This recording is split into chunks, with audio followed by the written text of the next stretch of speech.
welcome to today's Bad Apologetics, the show where one commenter recently described it as James Fodor carries me for 11 hours straight. Oh dear, that's not very fair. It's usually only 7 or 8 hours. Today we're going to be looking at Justin Brearley's, I don't know if I want to call it like an apologetic argument or sort of collection of content that he's put under a label, but it's called, the surprising rebirth of belief in God, which is his sort of socio-political commentary on a bunch of stuff that's happened over the past 20 years into a kind of meta-narrative about changes in the West and how that's got stuff to do with God, and maybe indicates something about what Christians should believe or should give people confidence. It's not too clear, exactly what the overall point is, which we'll probably get into as we go through it. But you were just saying you were having listened to some stuff as you were coming back. Do you want to give your thoughts on what this is? Yeah, I've listened to 3 of the main videos we'll look at. And it seems, I've heard some of this stuff from him before. It seems to me that this framing is an attempt to stay relevant. Because basically what this is a selection of many of the major socio-political trends of the past 10 to 20 years in the West, and a narrative to synthesize it together as somehow all being about Christianity, and particularly his relatively conservative form of Christianity. And granted, there are aspects that have been about Christianity. I don't want to say that it's totally invented a whole cloth, but it's a very particular way to frame things, I think. And the core claim that there is some sort of rebirth of Christian belief, I think, is at best overblown and maybe at worst just sort of false, which we'll get to. But he doesn't actually talk that much about that, at least in most of the videos. He just talks about, like, here's this socio-political thing that people are talking about or event that's happened, and then he links it to Christianity in some way. And usually a lot of it seems to amount to just like, and Christianity has important answers, or it allows us to ask these questions, or it like shows the relevance of it. It's just like really waffly things that, like, you could do it for pretty much any ideology, like for environmentalism or for feminism or for traditional conservatism or like liberalism, like whatever. You could do it for any of those, really. So I think that the whole shtick is a bit annoying because it's often so lacking in substance. Yeah. And I think my kind of view of what this is that there's sort of like a whole lot of heuristics or schemas that are a part of the story that he's providing. And so I think for people who either listen to this and they're kind of like ignorant in the first place, so this is sort of synthesizing for them a whole bunch of this information, or if they're sympathetic to maybe certain aspects of Justin's belief system in the first place, what I think that people will get from this is just a whole bunch of boxes through which to kind of like fit any information that they come across in terms of anything that they see politically, in the culture war, in the news cycle, with how polarized things are and how, it's always the same 3 kind of culture war wedge issue topics in every country being pushed by, kind of extreme fringes of politics at the minute. And so I think that this is probably particularly unhelpful. I mean, we'll go into some of the specifics in terms of how I think his analysis lacks for a lot of these topics. But part of the reason his what? I don't know what you meant, but his analysis. Analysis. Yeah, I don't think there's actually much of that. It's more just like association. Yeah. That's what I would describe. Most of it.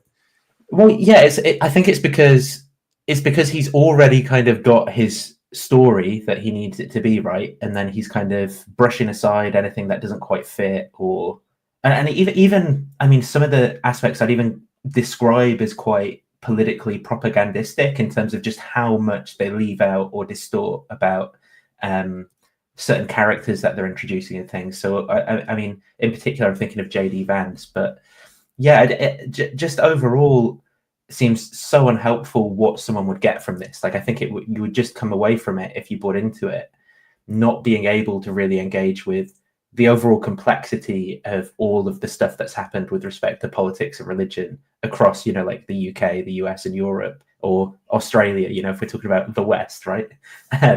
Over the past 20 years or so. So, yeah. Okay. What do we want to? Oh yeah. So the first thing I was thinking was if anyone is playing along at home and wants to play like a drinking game for listening along, the drinking game of the terms on your bingo sheet for the drinking game are the West, Judeo-Christian values, biological reality, everything is the woke's fault, foundational, civilizational, and cultural Christianity. So if you hear any of those terms or themes, then you have to take a shot. Topic 1, new atheism. So let me bring this up. And this video was titled "The Rise and Fall of New Atheism," which, when I was searching for this, I found that there's a little cottage industry of Christians making videos with this exact same title. I think I saw at least half a dozen with word for word this exact title or subtitle. So it seems that they're like really happy about the fact that new atheism is kind of not really a thing anymore, as if it's some kind of victory, which, well, as we'll discuss, it's sort of not obvious that that's any kind of victory, but I just found that interesting. Yeah, I think so. Each of these episodes that, it's because they're part of the same podcast, there's an intro bit. Maybe I'll play through it a little bit this first time so people can get a sense of that, but then I won't do it for the future ones. So supporters get early access to episodes and the links to support. Yeah. Hey everybody! Here I am at the metro station at Shady Grove, and I'm about to take a train. By the end of this, so just pause for a second. By the end of this, I was listening on 3 times, and I was still checking out. Anyway, we're not going to do that much. There's such little substance, yeah. News and rally. We're here. We're godless. Get used to it. Celebrating their God-free lifestyle, atheists, agnostics, and secular humanists from across the country convene on the National Mall. 1, 2, 3. It's the volume's a little low for me. The volume's low, you said? Well, not when they're screaming, but like during the other parts. I guess maybe it's fine. Honestly, I don't know if I could. Let me see if I've got like what kind of controls I've got over. I found this when I was listening to the video. Maybe it's just the video itself. I don't know. Okay, if people can hear it in the chat. Fine. Yeah, in the chat, say if it seems like unlistenably low or anything like that, and I will try and do something about it. It's 1, 2, 3. And what about reason? 1, 2, 3. We are the hardliners. Some call us extremists, but that's just because we're extremely right. I have 2 proofs for not being on platform. If you're there, here in Washington. It's unbelievably cringe. The Earth is over 4 billion years old. Woo! Evolution is literally a fact of life. The thing is, though, even though a lot of these things are quite cringe, I think it's cringe from our context, right? I think you got to imagine for, say, some of these people, the types of environments that they might have grown up in, where it's so taboo to even, like question, say, young Earth creationism in some places in the US, right? That just being able to kind of like be aware of this information, freely think about it, say it, something like that publicly is probably, at the time is probably very like liberating for these people. So even though from our context it might seem like really cringe and weird, I think you can also think from another perspective, it might be sort of, quite a liberating thing just to. Yeah, and the thing is that all of these kind of rallies are cringe, especially if you just take clips out of context of people like chanting and getting excited about stuff. So there's nothing really like novel about that for new atheism. It's just like that's kind of what these are about, like getting people riled up about slogans and things. And I think if you compare it to like Trump rallies and stuff like that, it's considerably less cringe. yeah. Or the ARC conferences we will. Well, yeah, this is how I put it, right? Like it's kind of cringe, but so it's thinking it's 6,000 years old. And ARC conference sort of stuff, banging on about Judeo-Christian values, which we'll get to. From now on, if they insult us, they will deal with us. I know he's putting that in because he's like, haha, but now you don't exist. But as we'll see, like the movement still exists in a sense, like the people exist. It's just it's rebranded and fractured. It's not like the people and ideas have gone away. Yeah.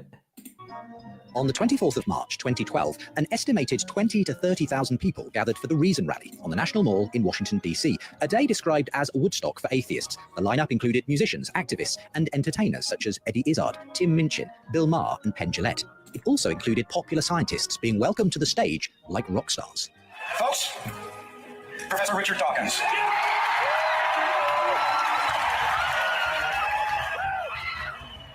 But biologist Richard Dawkins went further than merely extolling the virtues of reason in his main stage address. Mock them, ridicule them.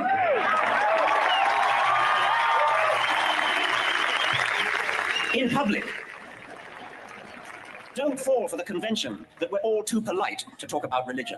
Religion is not off the table. Religion is not off limits. Religion makes specific claims about the universe which need to be substantiated and need to be challenged and, if necessary, need to be ridiculed with contempt. So I think just one thing to say about so much of this as well is how much of this is sort of like a bad critique of Dawkins versus, you know, how much of this is also about the new atheism movement. There's sort of this persistent, and this isn't just Justin that does this, this is amongst the entire sort of apologetics empire, identification of secularism or atheism with like Richard Dawkins himself. And like Richard Dawkins is a very peculiar figure who has been involved in a lot of different things. There's a biography of him I wanted to read, but I even found out recently that, you know, Margaret Thatcher's There's No Such Thing as Society. Yes. That claim was inspired by her talking to Richard Dawkins. Really? I didn't know that. Yeah, because she was persuaded of, and this is not to say that this is a biological view of reality, but she was persuaded of a sort of particular biological sort of like scientific view of the world that informed her values, where she was like, yeah, there's not really society, there's just, you know, like individuals and genes, and she kind of mixes together with a bunch of political views into, you know, some of the things that she was thinking at the time. And yeah, like Dawkins is a weird cultural figure in the UK who's impacted a lot of things in different ways. He often has very, you know, even in that speech he's saying there, I would consider what he's saying to be, depending on the context, potentially incautious and bigoted, through to like there's some things that are true in that, like, you know, people should be able to debate and discuss these ideas, but then there's also, you could just be being like rude for unnecessary reasons, where someone's, you know, not. It's difficult to interpret those things outside of any context and apply them to kind of like all cases or something. And you know, the way that Dawkins has engaged with most topics, I would say, has shown a lack of cautiousness and sort of like rigor, particularly when it comes to sort of like conceptual issues or philosophical issues and things that require maybe a little bit more caution rather than maybe like dogmatism from whatever you believed in the first place. And he just isn't, you know, secularism or atheism overall, despite his kind of like impact in the early 2000s, giving speeches or his prominence and stuff. And so I think this move to just make Dawkins such a prominent figure, you know, whenever he gets something wrong, to be like, see, that represents what everyone thinks, is just kind of so frustrating, or there's something that seems kind of disingenuous about it. He obviously also did have an impact, but it seems just so easy to engage with what he has to say and ignore stronger criticisms, or maybe more serious criticisms of organized religion that came from the movement as well. Yeah, the focus on Richard Dawkins is very evident in this video and in many other critiques of new atheism that I've seen. It's of course appropriate that there be some substantive coverage of Richard Dawkins in any discussion of this, but the effective equation of the movement with him, and we'll see later the sort of claims that are made about how people treated him as like a prophet and things like that, which anecdotally was not my experience, being because I was directly involved in the movement, at least in Australia at the time. And even as far back as 2012, many people were very critical of Richard Dawkins from within the movement. But I think it's just because he's quite an easy target, because he has so many hot takes, and there's pretty much no one who defends him about everything. Like, everyone has problems with at least some of the things he said, and he's not very good at philosophy. So yeah, it's just really easy to criticize him and then equate that criticism with criticism of the movement as a whole. Yeah. And then also to sort of apply guilt by association, like, well, somehow, like, because a lot of his political or social takes or certain arguments are wrong, like that means that that every criticism that he makes is wrong, which obviously doesn't follow, right? But it's just a really lazy framing, I think. We'll see that throughout the video. The Reason Rally represented the high watermark of a movement that has come to be known as New Atheism.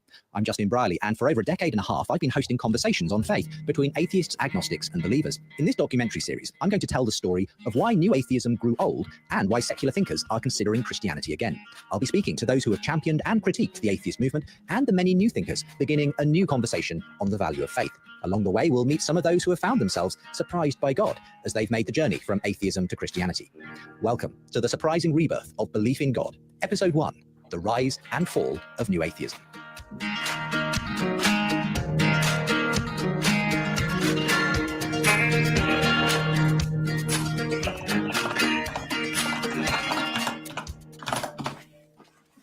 Well, just before we get into the rest of today's show, someone we've heard from quite a bit on the podcast is author and speaker Glenn Scrivener. Hello, Glenn. Hey, Justin. Always great to be here. Well, for a while now, you've been happily pointing people to your online course, 321. Where did that come from? It's a passion of mine to help people get to grips with Christian faith and to do it in a way that's attractive and imaginative and deep. And This is just my knowledge. So 321 is my way of showing. Yeah. And so also, there's one of these at the start and the middle and at the end of all of the videos that I've listened to, which I think is cheeky. Yeah, there's ads all over the place. There's like book placement, podcast, like all the people he's interviewing. It's always like, here's John McRae of the What Do You Mean YouTube channel, or this guy of Coming to Faith Through Dawkins books. Yeah, and not to say like obviously people can do that, but it's a lot. It's a lot. Oh, not even to comment on like the amount of it. I think it's like, when we did the Apologetics the Apologetics Industrial Complex about apologetics, it's like it just shows the whole kind of industry that sits around these things, right? Where there's just there's this asymmetry in just the amount of like demand, I guess, for worldview products in terms of like books, podcasts, resources from one side of this debate, and the money and the ability to support content creators and things from one side of this versus the other, and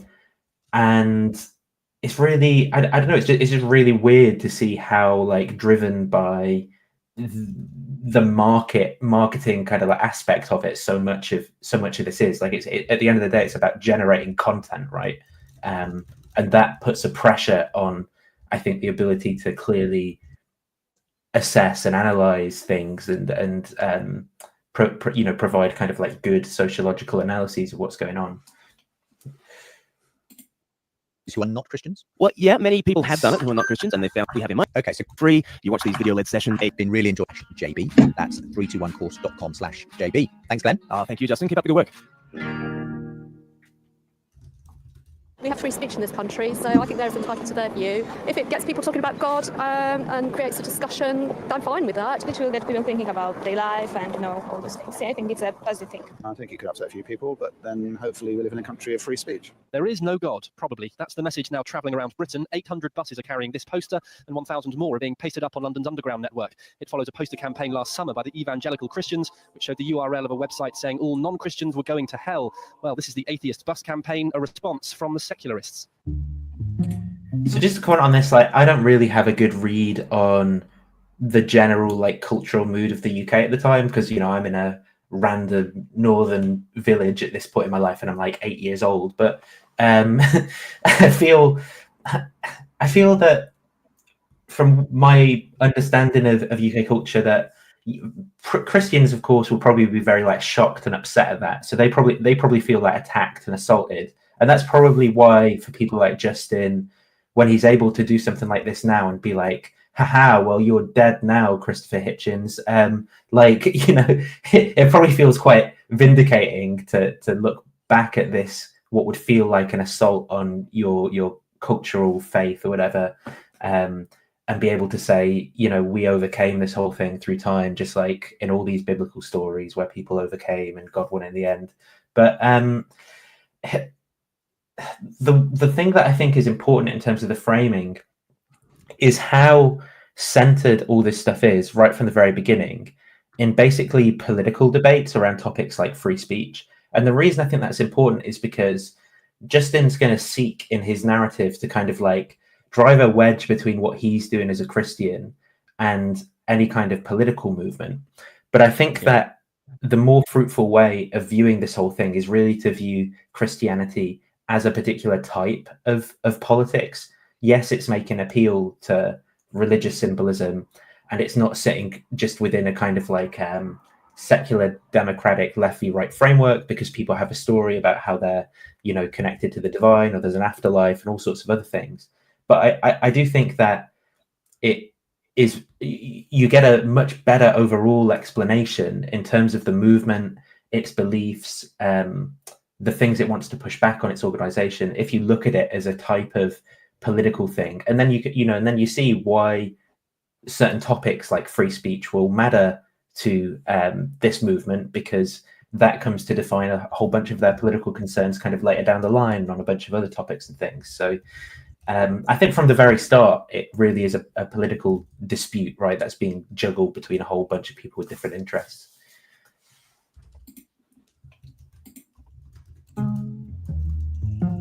In 2009, my own country, the UK, experienced its own high watermark of sceptical activism, the Atheist Bus Campaign, sponsored by the British Humanist Association. Here's the then president, Polly Toynbee, and its chief backer, Richard Dawkins, smiling for the cameras at the launch. I know that you think probably on our bus slogan is a bit soft. On the other hand, I rather like it. I rather like it upbeat. Really It's good. let everybody think for themselves. I agree. It's funny, and it gets people to talk about it. And if we said there's definitely no God, you can't say that. You can't say there's definitely no Father Christmas. And so it gets people thinking. The irony, you just said it twice, but of the campaign was that the UK hardly needed reminding that there's probably no God. Church-going had been in decline for decades, and fewer people than ever registered Christian on the national census. Public response was mixed to the Atheist Bus Campaign, but personally, as a person of faith, I felt rather thrilled the first time I saw a bus sail past me in London, emblazoned with the words, "There's probably no God. Now stop worrying and enjoy your life." As Oscar Wilde said, there's only one thing in the world worse than being talked about, and that is not being talked about. And in secular Britain, God was being talked about again. But where had this newly zealous, almost evangelistic form of godlessness, already dubbed New Atheism, come from? Now, some very, very sketchy details reaching us here at Sky Centre. Important enough to bring to you, though, at this early stage. We believe that a plane has crashed into the World Trade Center. The unthinkable happened today. The World Trade Center, both towers. And this is again to say, I've not really looked at any good like sociological analysis on the exact scope of the impact of like 9/11, right? And different ways of thinking about these changes in terms of other economic and political forces. But this is just another way, I think, in which you can view the atheism Christianity thing as really like a political struggle, you know, for understanding political beliefs, social organization, values, things like that, and a response to an event that is really a political one, right? Framed against the backdrop of the geopolitics of the time, and attempting to kind of like story build about who we are and how we want to live, and all sorts of issues like that. Yeah, and by the way, this initial framing here of New Atheism as a political movement, a socio-political movement which emerged in reaction to September 11 and also the Bush presidency, both of which made very salient the influence of conservative, literalistic religious beliefs in the political sphere, in public society in the West.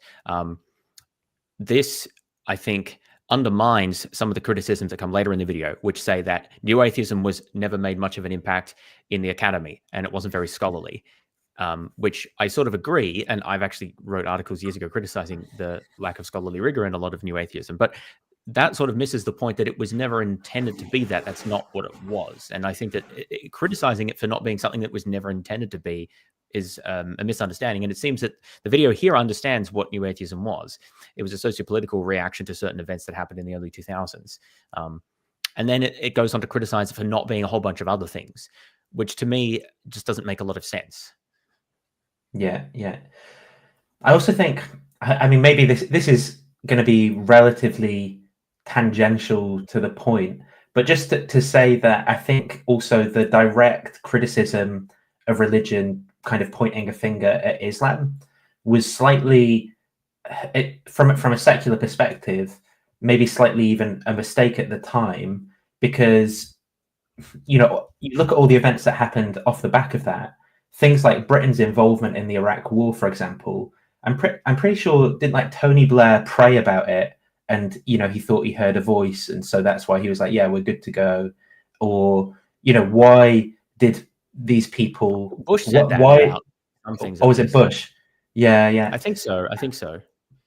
And so you can look at maybe a lot of that mess as being caused by the Western Christian values just as much, or even if you look at we'll talk about this a little bit more, I think, when it comes on to some of the things Sam Harris was saying, but when you look at analyses of like terrorism and the particular theology that jihadi terrorism rose out of, I mean, that is literally a direct consequence of US foreign policy and like Henry Kissinger's attempts at dividing up the Middle East, given rise to certain groups' strategies, which kind of spread as to use Dawkins' language, as memes amongst certain groups in response to the environment that they're in. So not to say that makes that type of theology or that type of terrorism a good thing, but just that the finger pointing at the time is often like very lazy, even, or not kind of going. It wasn't like good socio-political analysis from the New Atheist side, even in reaction to the religious stuff. It could have gone deeper. It could have been broader, and I think it could have been healthier in terms of saying, the problem isn't religion per se. It's more, when people lose particular values, right? Whether religious or not. But yes, but the New Atheism was always focused on fundamentalist conservative religion, and that's partly because that's the environments that many people who spearheaded the movement in the US, mostly, also UK and some other places, they came from those environments predominantly. And so that's the type of religion they reacted to. I mean, Dawkins was criticized about this many times for not for straw manning religious beliefs by mostly criticizing like literalistic fundamentalist beliefs. But those are very common beliefs, and they're the ones that he was most interested. So I think that it's true that most New Atheists never had a very nuanced or sociologically accurate perception of religion. But I don't think that is a sufficient criticism, because it was always focused on a very particular type of religious belief, which is prevalent and especially in the US increasingly influential in the Bush administration, and now again in a slightly different guise under Trump. Mm-hmm. Yeah, I think that's right as well. Like for a lot of these people, you're just not going to get them to engage at the level of detail that they would have to in order to have a reasonable debate. Like they're not in it for a reasonable debate, and so that's where these tools of rhetoric and stuff really become more important. Oh yeah, apparently. Anyway. Gone, and we are all witnesses to it, and to some degree we are all victims. Today, our fellow citizens, our way of life, our very freedom came under attack in a series of deliberate and deadly terrorist acts. Tonight, I ask for your prayers for all those who grieve. And I pray they will be comforted by a power greater than any of us, spoken through the ages in Psalm 23. Even though I walk through the valley of the shadow of death, I fear no evil, for you are with me. Kills 1 million Iraqi citizens with A-10 warthogs. Yeah, it's just that. Obviously, not to downplay the tragedy on the American side as well. Like, I think, it's horrible what happened. I hate watching those videos of people making the choice to jump off the building rather than get engulfed by flames and things. But I think people's analysis of the evils and things can be so. It's very easy to go, look at the role Christianity is playing here and being positive. Whereas that same rhetoric is also encouraging, or at least a part of causing events that will then go on to just kill like millions more people, right, somewhere else, which for arguably not much improvement if you wanted to tackle with the problem. Yes, well, yeah, we'll touch on these issues again later. Dr. Jana Harmon, a researcher on atheism and Christianity, says the September 11th attacks in 2001 were a catalyst for the movement. 9/11 kind of started it off as revealing or showing or demonstrating religion as just a horrible thing that could do bad things to people, bad things to civilizations. They I think rode on the coattails of that, and I think the culture was in a place of still thinking fairly rationally about things and being very convinced by these astute, very rhetorically accomplished people. I mean, Christopher Hitchens was a brilliant thinker, and he was very winsome and in his sarcastic way, very convincing. Oxford University Professor of Science and Religion, Alistair McGrath, has been one of the key Christian academics responding to new atheism since it emerged. Now, Richard Dawkins and others have been arguing for years that religion was irrational and dangerous. Actually, people hadn't really paid all that much attention to him. But suddenly, these arguments seemed plausible, they seemed attractive, and actually they seemed deeply relevant given the crisis that people felt was engulfing the West. Someone had to be blamed for 9/11, and in the white heat of anger directed against this outrage, Islamic religious fanaticism became shortened to religious fanaticism, and then simply to religion. Religion was the enemy of the West. I don't think that's a very... There were, in fact, four key characters, very accurate the analysis. so-called four horsemen of the... A lot of... It's true that the... It's true that the September 11 attacks were an important catalyst for new atheism because they really highlighted the destructive effects of fundamentalist religious beliefs, because obviously that did motivate the attacks. But it's also that there was a lot of frustration with the Bush presidency and the intelligent design movement at the time, and the pushing of conservative approaches in schools and in the healthcare system and elsewhere. And the internet provided a new forum for especially younger people to communicate and organize in much easier ways than was possible before, outside of existing establishments, and existing establishments, especially in the US, were often reluctant to be explicitly critical of religion. Like they may be critical of specific religious practices or beliefs, but that wasn't very acceptable. And so I think it's wrong to say that, people just thought fundamentalist Islam was bad, and then somehow that just turned into religion as bad. Like a lot of these people were upset about fundamentalist Islam and about fundamentalist Christianity, and they wanted to push back against that. And I don't even think that there was much thought about, as we talked about, like the different forms of religious belief or expression. Often when new atheists talked about religion, they meant fundamentalist religion, conservative religion. They often weren't very interested in other forms of religiosity. So I think that analysis there is not accurate. Yeah. The new atheism, who came to be seen as figureheads for the movement, responding to religious extremism. Along with biologist Richard Dawkins, journalist Christopher Hitchens, and philosopher Daniel Dennett, there was the public intellectual Sam Harris. The rather obvious liability of religious certainty was made extraordinarily clear on that day. I mean, we were having people flying planes into our buildings for explicitly religious reasons. But what was also made clear is that we were going to deny the religious rationale because of our own attachment to our own religious myths. And the only language we could find as a culture to comfort ourselves was to endorse our own God talk. So I suddenly saw faith playing both sides of the board in a very dangerous game, where we as a nation, we were consoling ourselves with our own religious certainties, very much in the language of Christian fundamentalism. It wasn't only religious fundamentalism that triggered the rise of new atheism. As blogger and journalist Bethel McGrew told me, there was a perfect storm of other factors too. So just to pause on that, I don't know if now or later is the right time to talk about, like, again, Harris's analysis of the situation overall. But I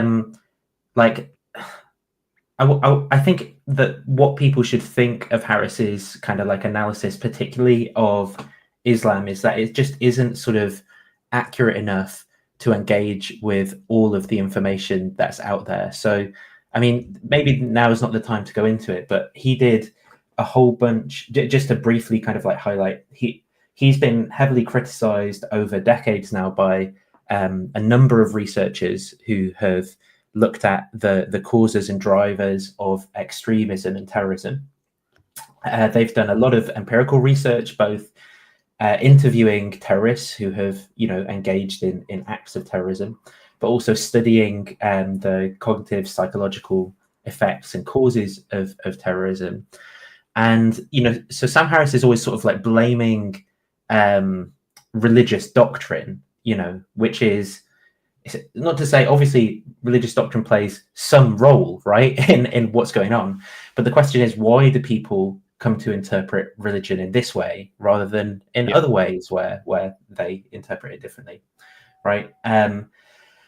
And it seems like certain socioeconomic factors just have far more explanatory power and can fit the data far better than Harris's explanation, which kind of fails to track places where Muslims don't engage in these acts of terrorism, or even places where people believe that actually, like things like suicide bombing are sinful because suicide is a sin and you shouldn't be killing yourself. And for people who are interested in history, there's an interesting story here that relates back to like the Iranian Revolution and a sort of particular type of extremism that came out of that, and then the origins of Hezbollah and Syria being betrayed by the US because of their stance on Israel, and then Hezbollah engaging in like suicide bombing against the US Marine base,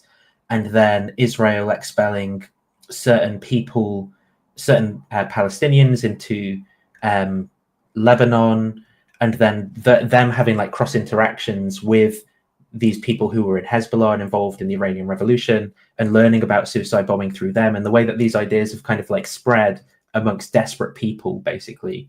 Not to say that it makes sense, but I think at least what people can maybe understand is that if you're in a situation like that and you have very few options and you're very emotionally angry about what's going on, then these kind of like extreme suggestions about action become more and more appealing to you. I mean, even even people might be looking, say, at the situation politically in the US right now and thinking, wow, I never thought that our society could change this way, and like what kind of political options am I thinking of that I would never have even had to consider before. This is not an endorsement for suicide bombing or something, but I'm saying I think people could at least understand in terms of the human explanation, the psychological factors that underlie things, that those are common and can fit the data in a way that sort of like Islamic doctrine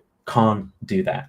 And so that's overall the criticism of Sam Harris, and he really hasn't done a good job of engaging with academic criticism of his views. And so again, he becomes someone who's very easy to point the finger at as representing this kind of I don't know, bigoted or non-academic or very polarizing atheist engagement with these topics, whereas there are actually a lot of atheists out there who will engage with things with maybe a better resolution level of analysis, than what Sam will. So New Atheism really caught several waves at once. It came out of September 11th. It came out of Bush years. It came out of a particular moment in the development of the internet. It was this sort of exciting time in the internet when people were really fighting each other for the first time, and had this idea that, if I just argued for long enough with this other person who has a completely different worldview from me, then surely he will see the reasonableness of my view. Jana Harmon agrees. So I think that the internet technology fed into it and gathered this community of like-minded brights and intellectuals, of people of whom they wanted to be associated with. It was just a movement that really, I think, was very strong, very compelling for a lot of people who didn't necessarily think through the arguments as much as got on the bandwagon. If they are intelligent and they believe it and it sounds good to me, I think I'll believe it too. So not that atheists weren't all thinking about deeply about their worldview and what they believe, but it definitely was a movement. Meanwhile, in the mid-2000s, a storm was also brewing over science, faith, and education, spurred on by a legal challenge in the USA.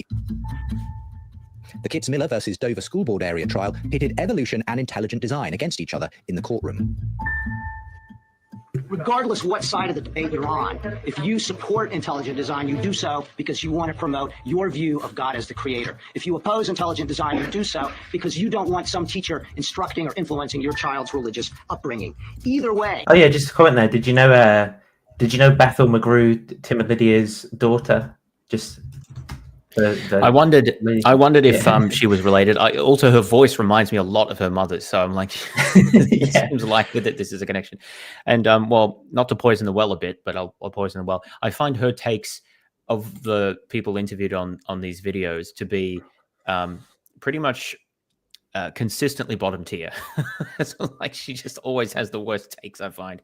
Anyway, but yes, it's interesting to keep the family business going.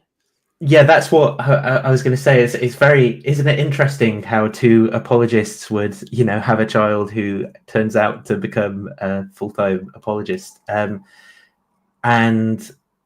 yeah, I often find the same, that her sort of analyses are, I don't know, she's like always trying to make it sound academic, but it's often, yeah, very kind of like, yeah, as you say, bottom tier. I can't think of a better way of describing it. Just very, so like, just bad. Just Everybody understood that intelligent design was a religious proposition, and we are absolutely thrilled that Judge Jones has seen through the smoke and mirrors used by design proponents and has ruled that intelligent design is not science, but is in fact a particular religious view. And that trial fed into this narrative that they began to create, this narrative that kind of comes out of the Bush years, where you have various conservative Christians in some places of political power.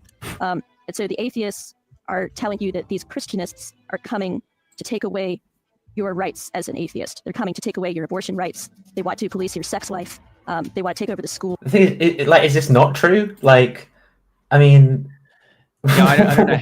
This is presented as if it's scaremongering, but these were all happening, and to an extent still are. yeah, right, exactly. It's literally exactly what's happening and has been happening, like, legally in the US, is various political groups trying to establish legal precedents for all of these things in states or at the federal level, to try and make it easier to be one way or the other, or legislate. So, like, what's she talking about? That's exactly what's been happening. Take over politics, force atheists to live in fear and hiding. So these people are dangerous. That was the drumbeat. These are dangerous zealots, and they have to be stopped at all costs. So Dawkins saying, mock them, ridicule them, anything to drive them out of their places of power in the public square. The four so-called horsemen of the New Atheism, who came to be the figureheads of this movement, had each written their own best-selling anti-religious books, sparking a mini-publishing boom in the genre of atheist literature. US philosopher Daniel C. Dennett's Breaking the Spell sought to give an evolutionary explanation for religion. The one thing that I think is really dangerous in many religions is that it gives people a gold-plated excuse to stop thinking. To stop thinking. To say, I don't have to think about that because my religion says this is right, this is wrong, it's as clear as that, it's black and white. I don't have to think about this anymore. It's just a matter of faith.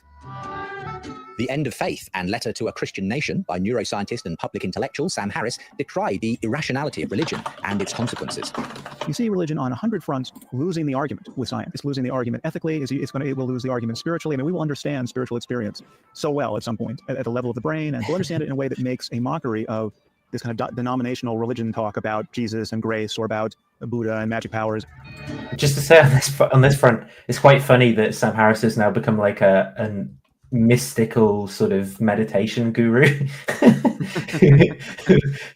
who claims to sort of have understood the depths of consciousness of the universe through introspection and meditative practices. So yeah. I have never particularly liked Sam Harris. I mean, not on a personal level, I just mean in terms of his takes on things. I find most of what he says to be either false or just sort of not very novel, if I do agree with it.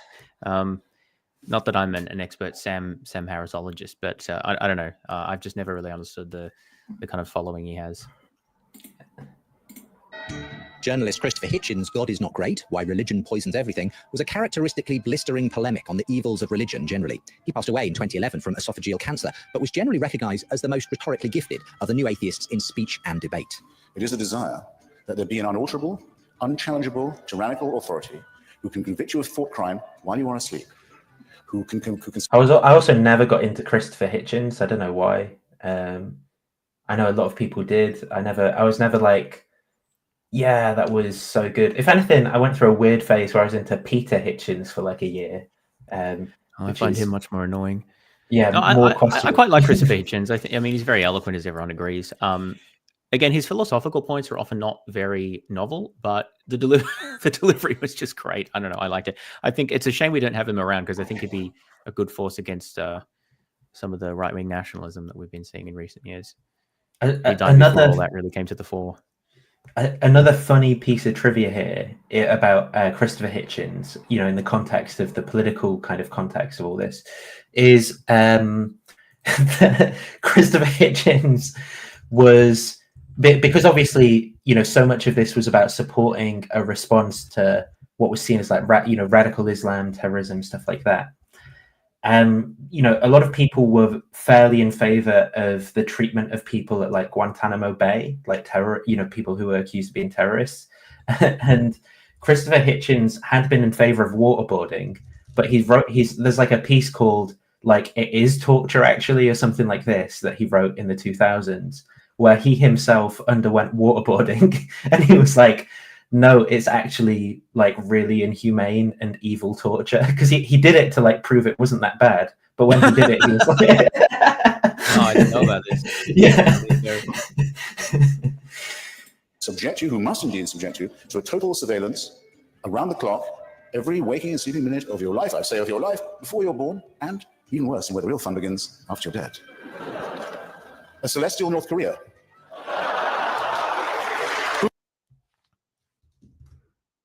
Oh, you're muted, Nathan. It's this one in Vanity Fair. I just found it. Believe Me, It's Torture from 2008. I won't go through it, but yeah. It's a funny one if people want to...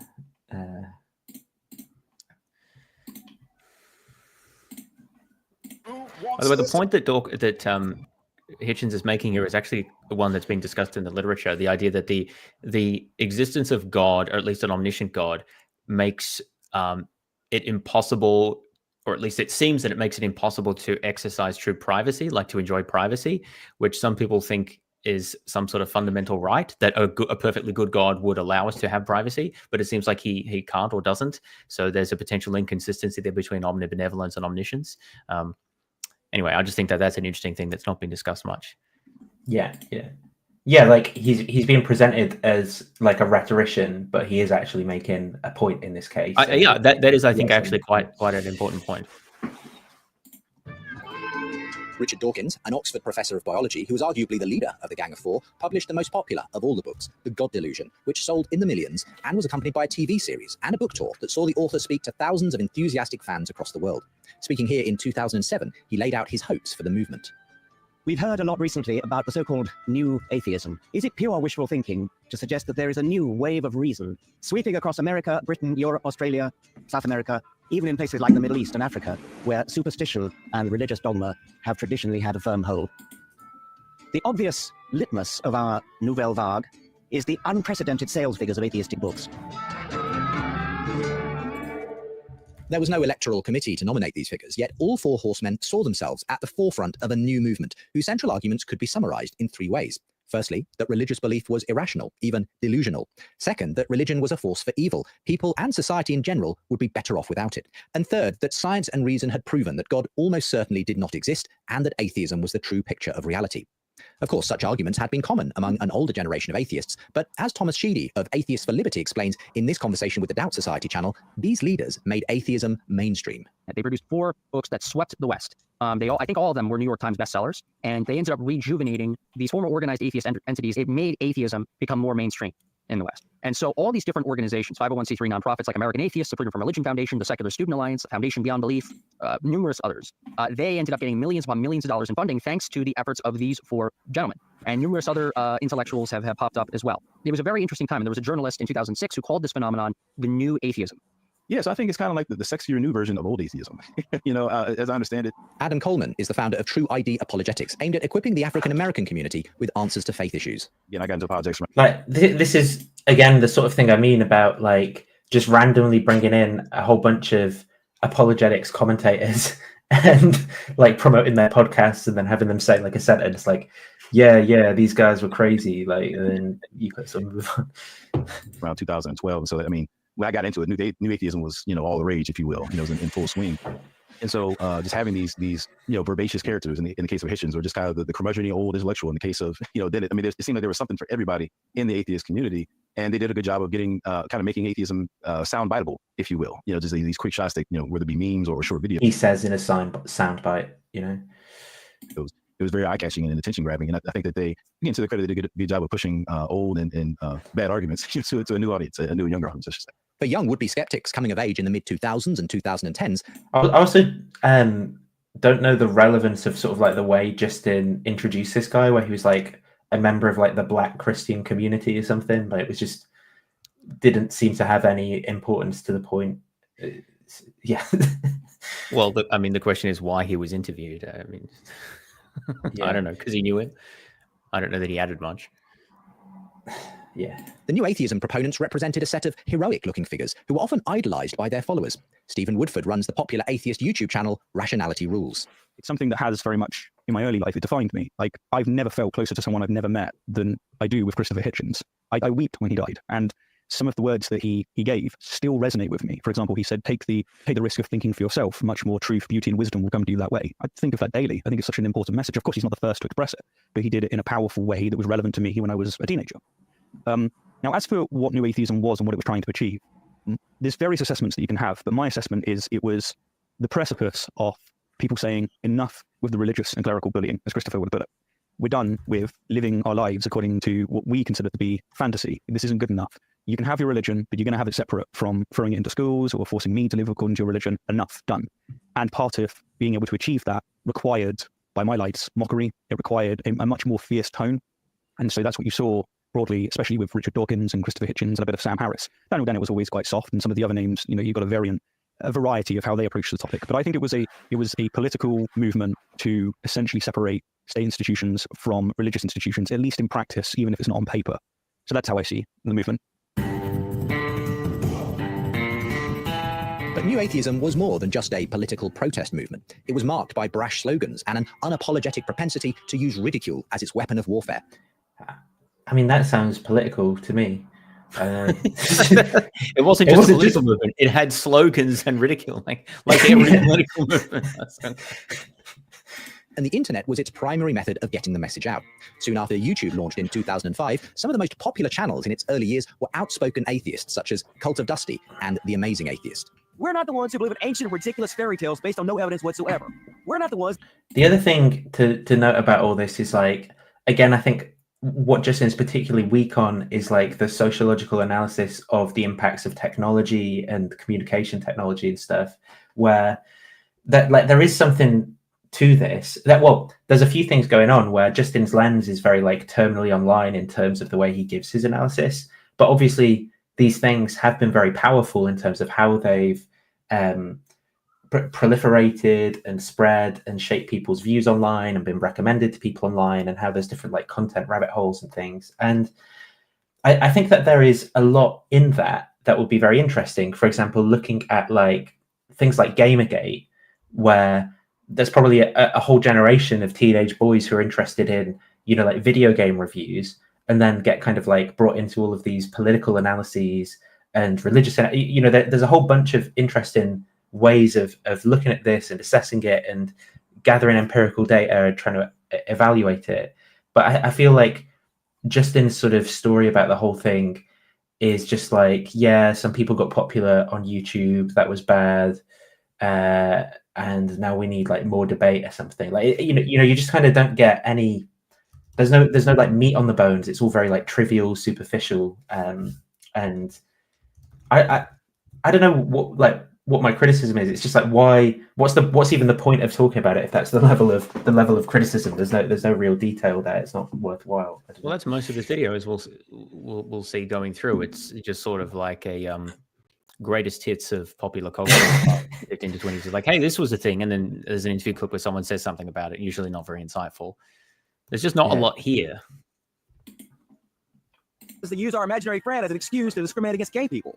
We're not the ones impeding scientific advancements. We're not the ones trying to get fairy tales taught to our children in the classrooms. If anybody should be embarrassed of what they believe and have to hide it, it should be them, not us. There's no evidence of God. That's why I'm an atheist. Provide me evidence of God, I will cease to be a atheist. So just a point there.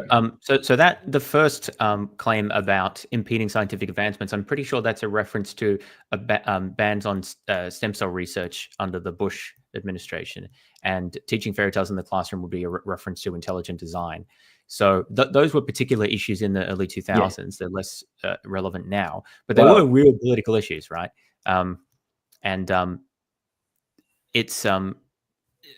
It's not really contextualized what he was talking about, but many of these concerns were in reaction to particular political and social phenomena during the 2000s.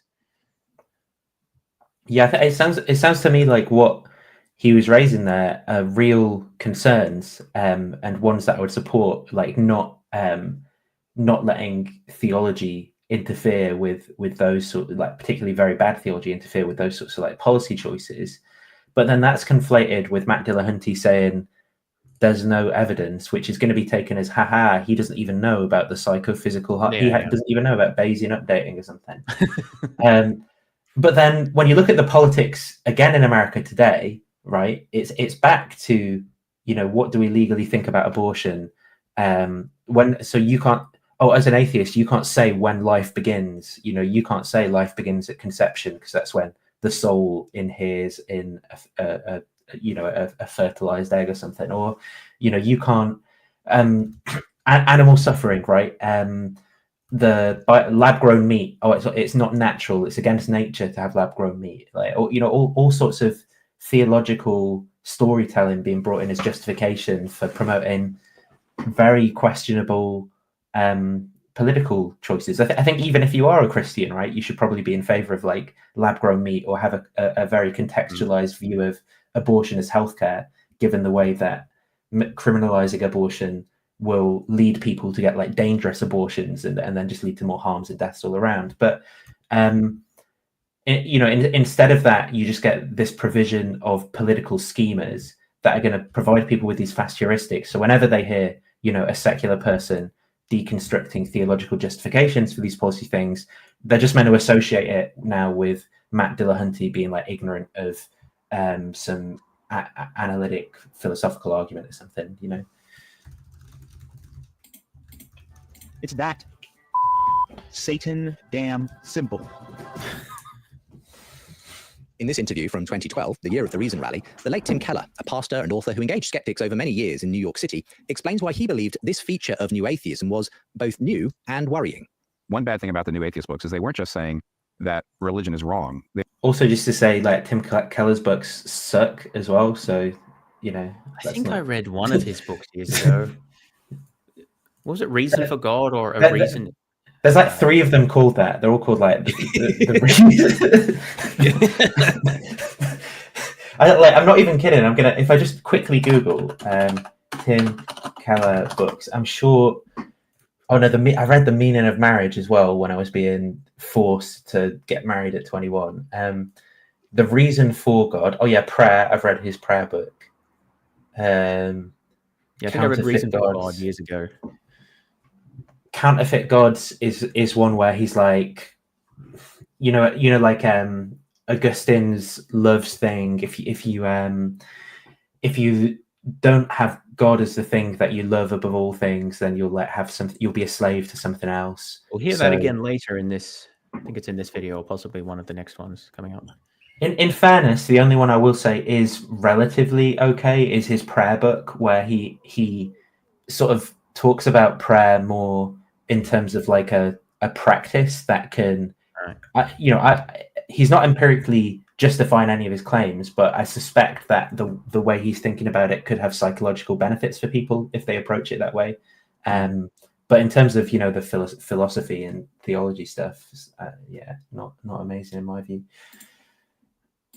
They were actually saying that even respect for religion was wrong, and that we shouldn't even be courteous and respectful to religious believers, but we really just need to get rid of it all. And boy, I think that's a recipe for disaster. That certainly doesn't bring about civil discourse at all. Ricky Gervais. So did you notice the conflation there? He said that New Atheist said that we shouldn't respect religion, which I think is true. And then he said New Atheists were saying that we shouldn't respect religious believers.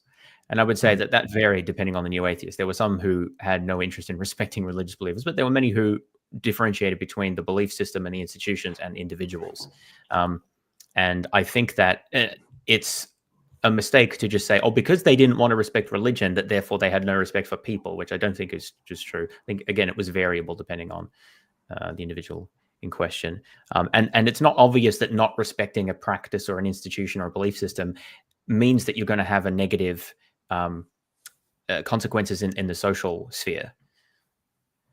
Like you don't have to respect a belief system or a set of institutions to have a civil discussion about it.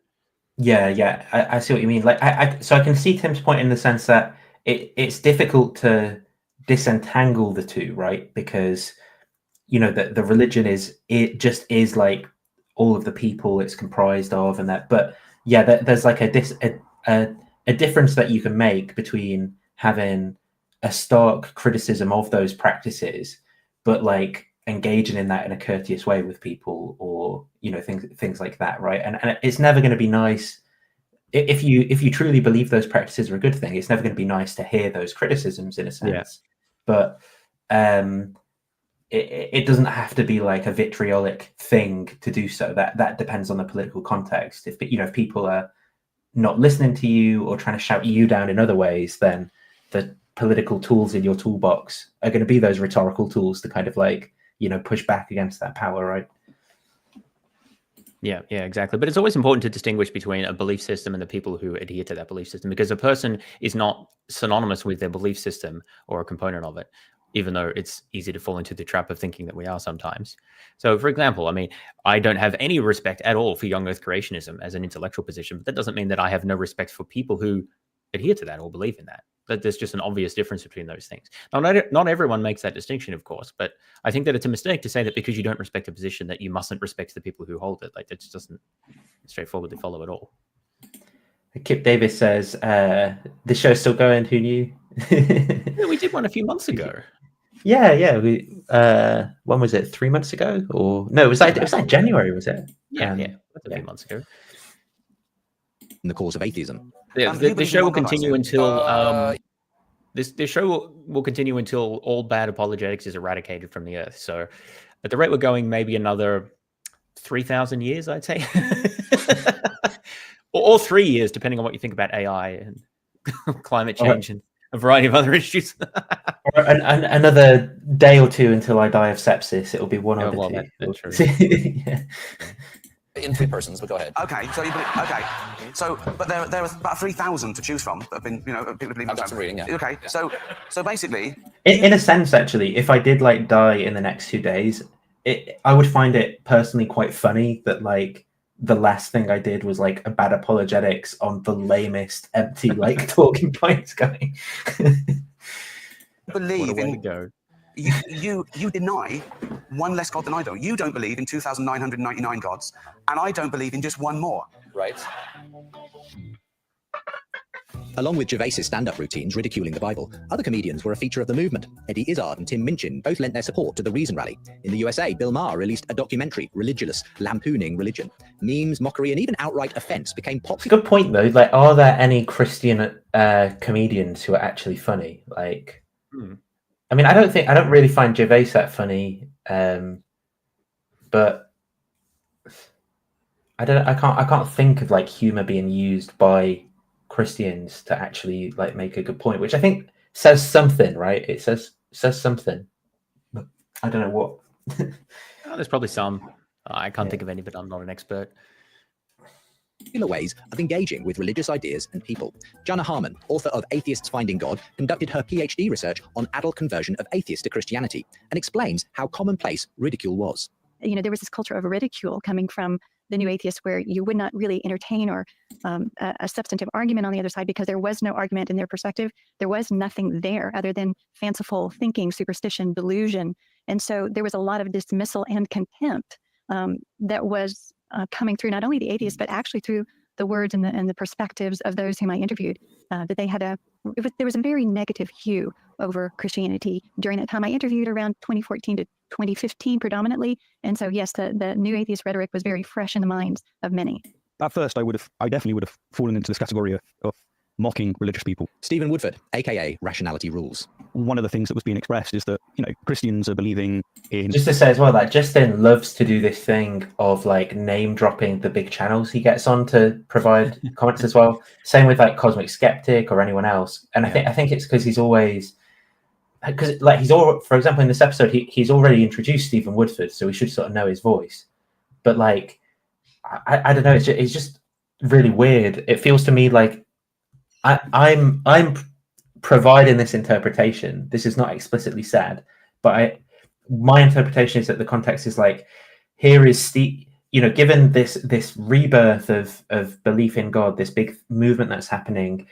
Even Stephen Woodford, Rationality Rules, is now repenting of his, prior new atheism on my channel. We have been vindicated in the end. It's just like this really weird subtext across the whole thing that I interpret.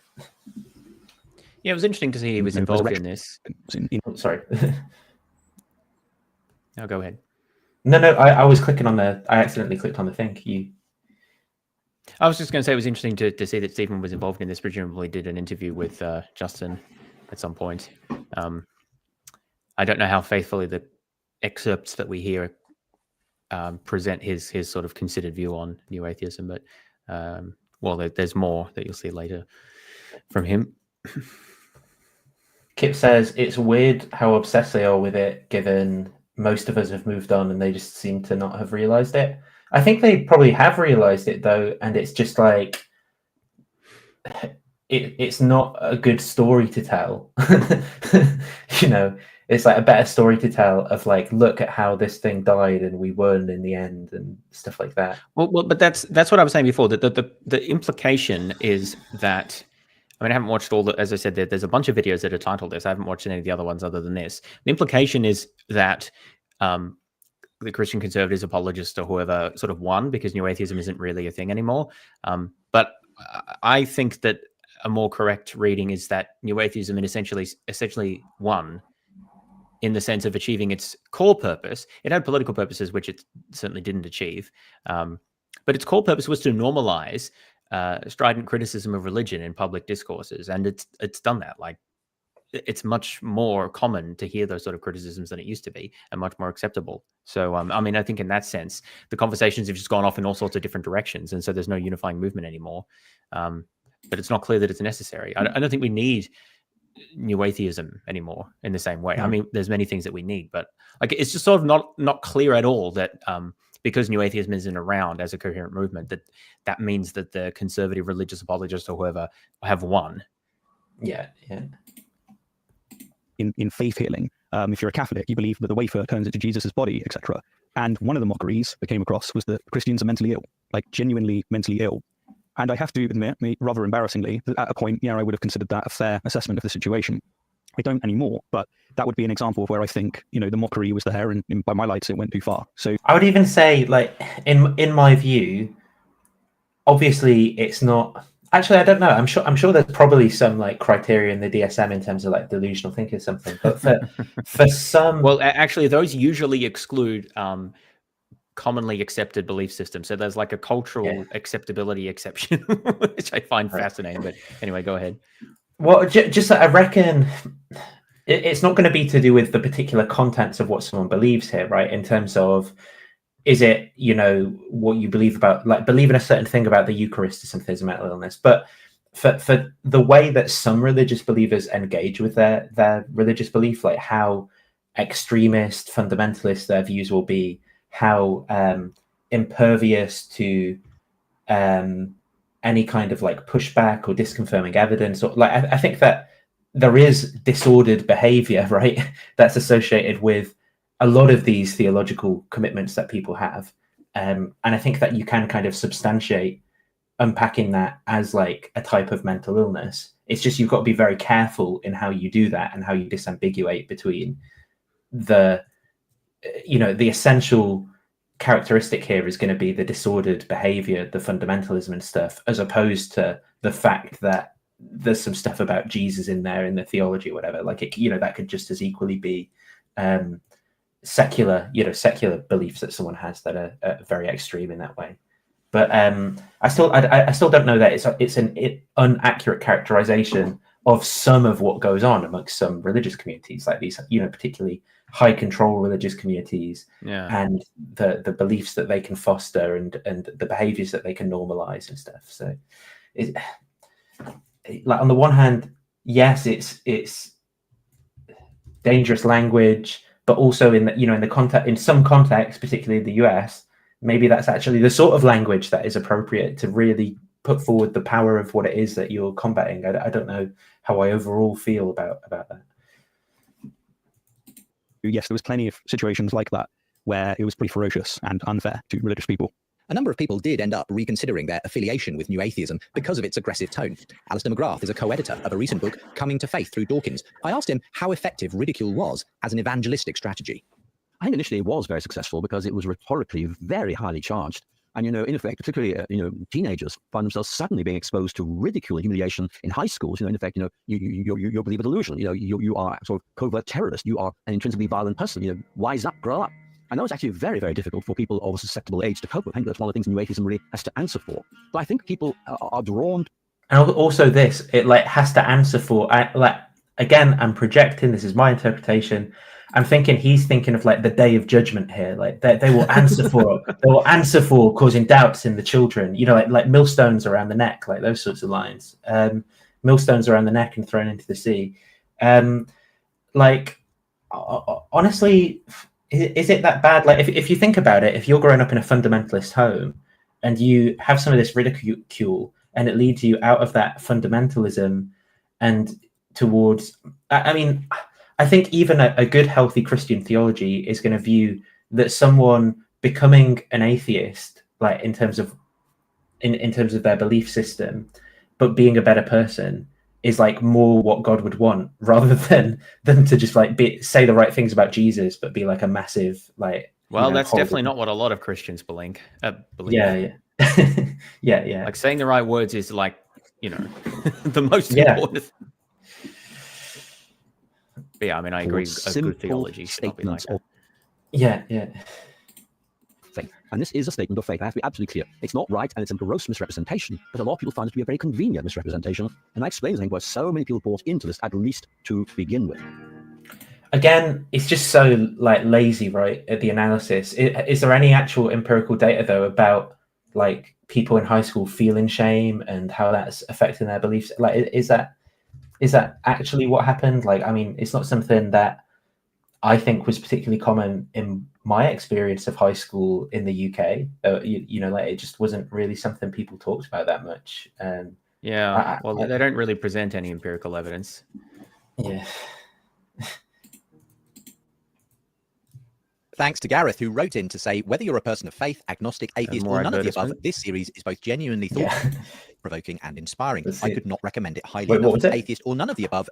What was that? Thanks to Gareth, who wrote in to say, whether you're a person of faith, agnostic, atheist, or none of the above, this series is both genuinely thought-provoking and inspiring. Oh, yeah, people don't leave comments like that on Bad Apologetics. I don't know that people leave comments like that on anything unless they're generated by ChatGPT. but if anyone were to leave an endorsement in the chat, you know, maybe it would make its way into the episode. Get early access episodes and bonus content. Gold supporters links with today's show. Yeah, you know, there's, you know, James's PayPal is in the description. There's my Patreon. You can pay up anytime if you want.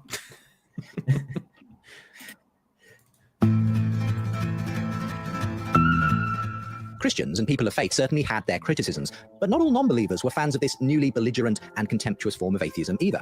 Unbelievable, the discussion show I hosted for over 17 years, began in the early days of New Atheism, and I enjoyed hosting lively debates with a range of thinkers and personalities, many from among the New Atheist tribe. But increasingly, as time went on, I would encounter non-Christian guests who preferred to distance themselves from the movement. "I'm not a Richard Dawkins type of atheist" became a surprisingly frequent comment. Even at an early stage, in 2006, the nature of the movement was scrutinized by Gary Wolfe in an article for Wired magazine, where he... So on this as well, this is where I think that this is evidence that sort of like disconfirmed Justin's meta-narrative of what's going on, because people have pretty early on, like both being atheists and critical of Dawkins, but he's still going to kind of like not say that he's going to like still essentialize atheism as this like new atheism thing and proclaim victory over it, despite, you know, these accounts of like people having quite pluralistic political views and being atheists from quite an early stage. He interviewed the leaders of the movement and apparently even introduced the term New Atheism for the first time. But Alistair McGrath says the journalist did much more than just coin a phrase. Gary Wolfe, I think, summarized what for him were the two leading features of this new approach to atheism. Number one, it was very aggressive, very slogan-driven, and surprisingly inattentive to questions of evidence and argument. That really it was sloganizing, you know, religious people are fools, God's a delusion. It was assertion of ideas, often with a very bullying rhetoric. You know, unless you're a complete idiot, you'll see atheism is obviously right, but of course religious people are idiots, so what do you expect? And linked with this is a kind of demonization of religious people, not just a critique of religious ideas. In effect, saying religious people are idiots or fools or mentally ill, one of Richard Dawkins' less well-judged statements, I have to say. So that's one area. It in effect suddenly made atheism see invulnerable. This is the only option-thinking person. And linked with that is a second feature, which is absolute tone of certainty. This is obviously right. You need to think about this. Just relax. This is right. Buy into it. And in fact, Gary well, Wolfman wrote that's. after and said, I "Look, think that is obviously disconfirmed by what we heard before about the bus campaign, which was there's probably no God, and like that sort of approach of evidence-based thinking, think for yourselves, was absolutely core to New Atheism. I don't think New Atheists ever said things like, "Oh, just believe us," like just accept dogma, just accept tradition, which many religious people do say. I just think that's false. Like I don't know what evidence he's basing that on, the idea that that was a common attitude in the movement.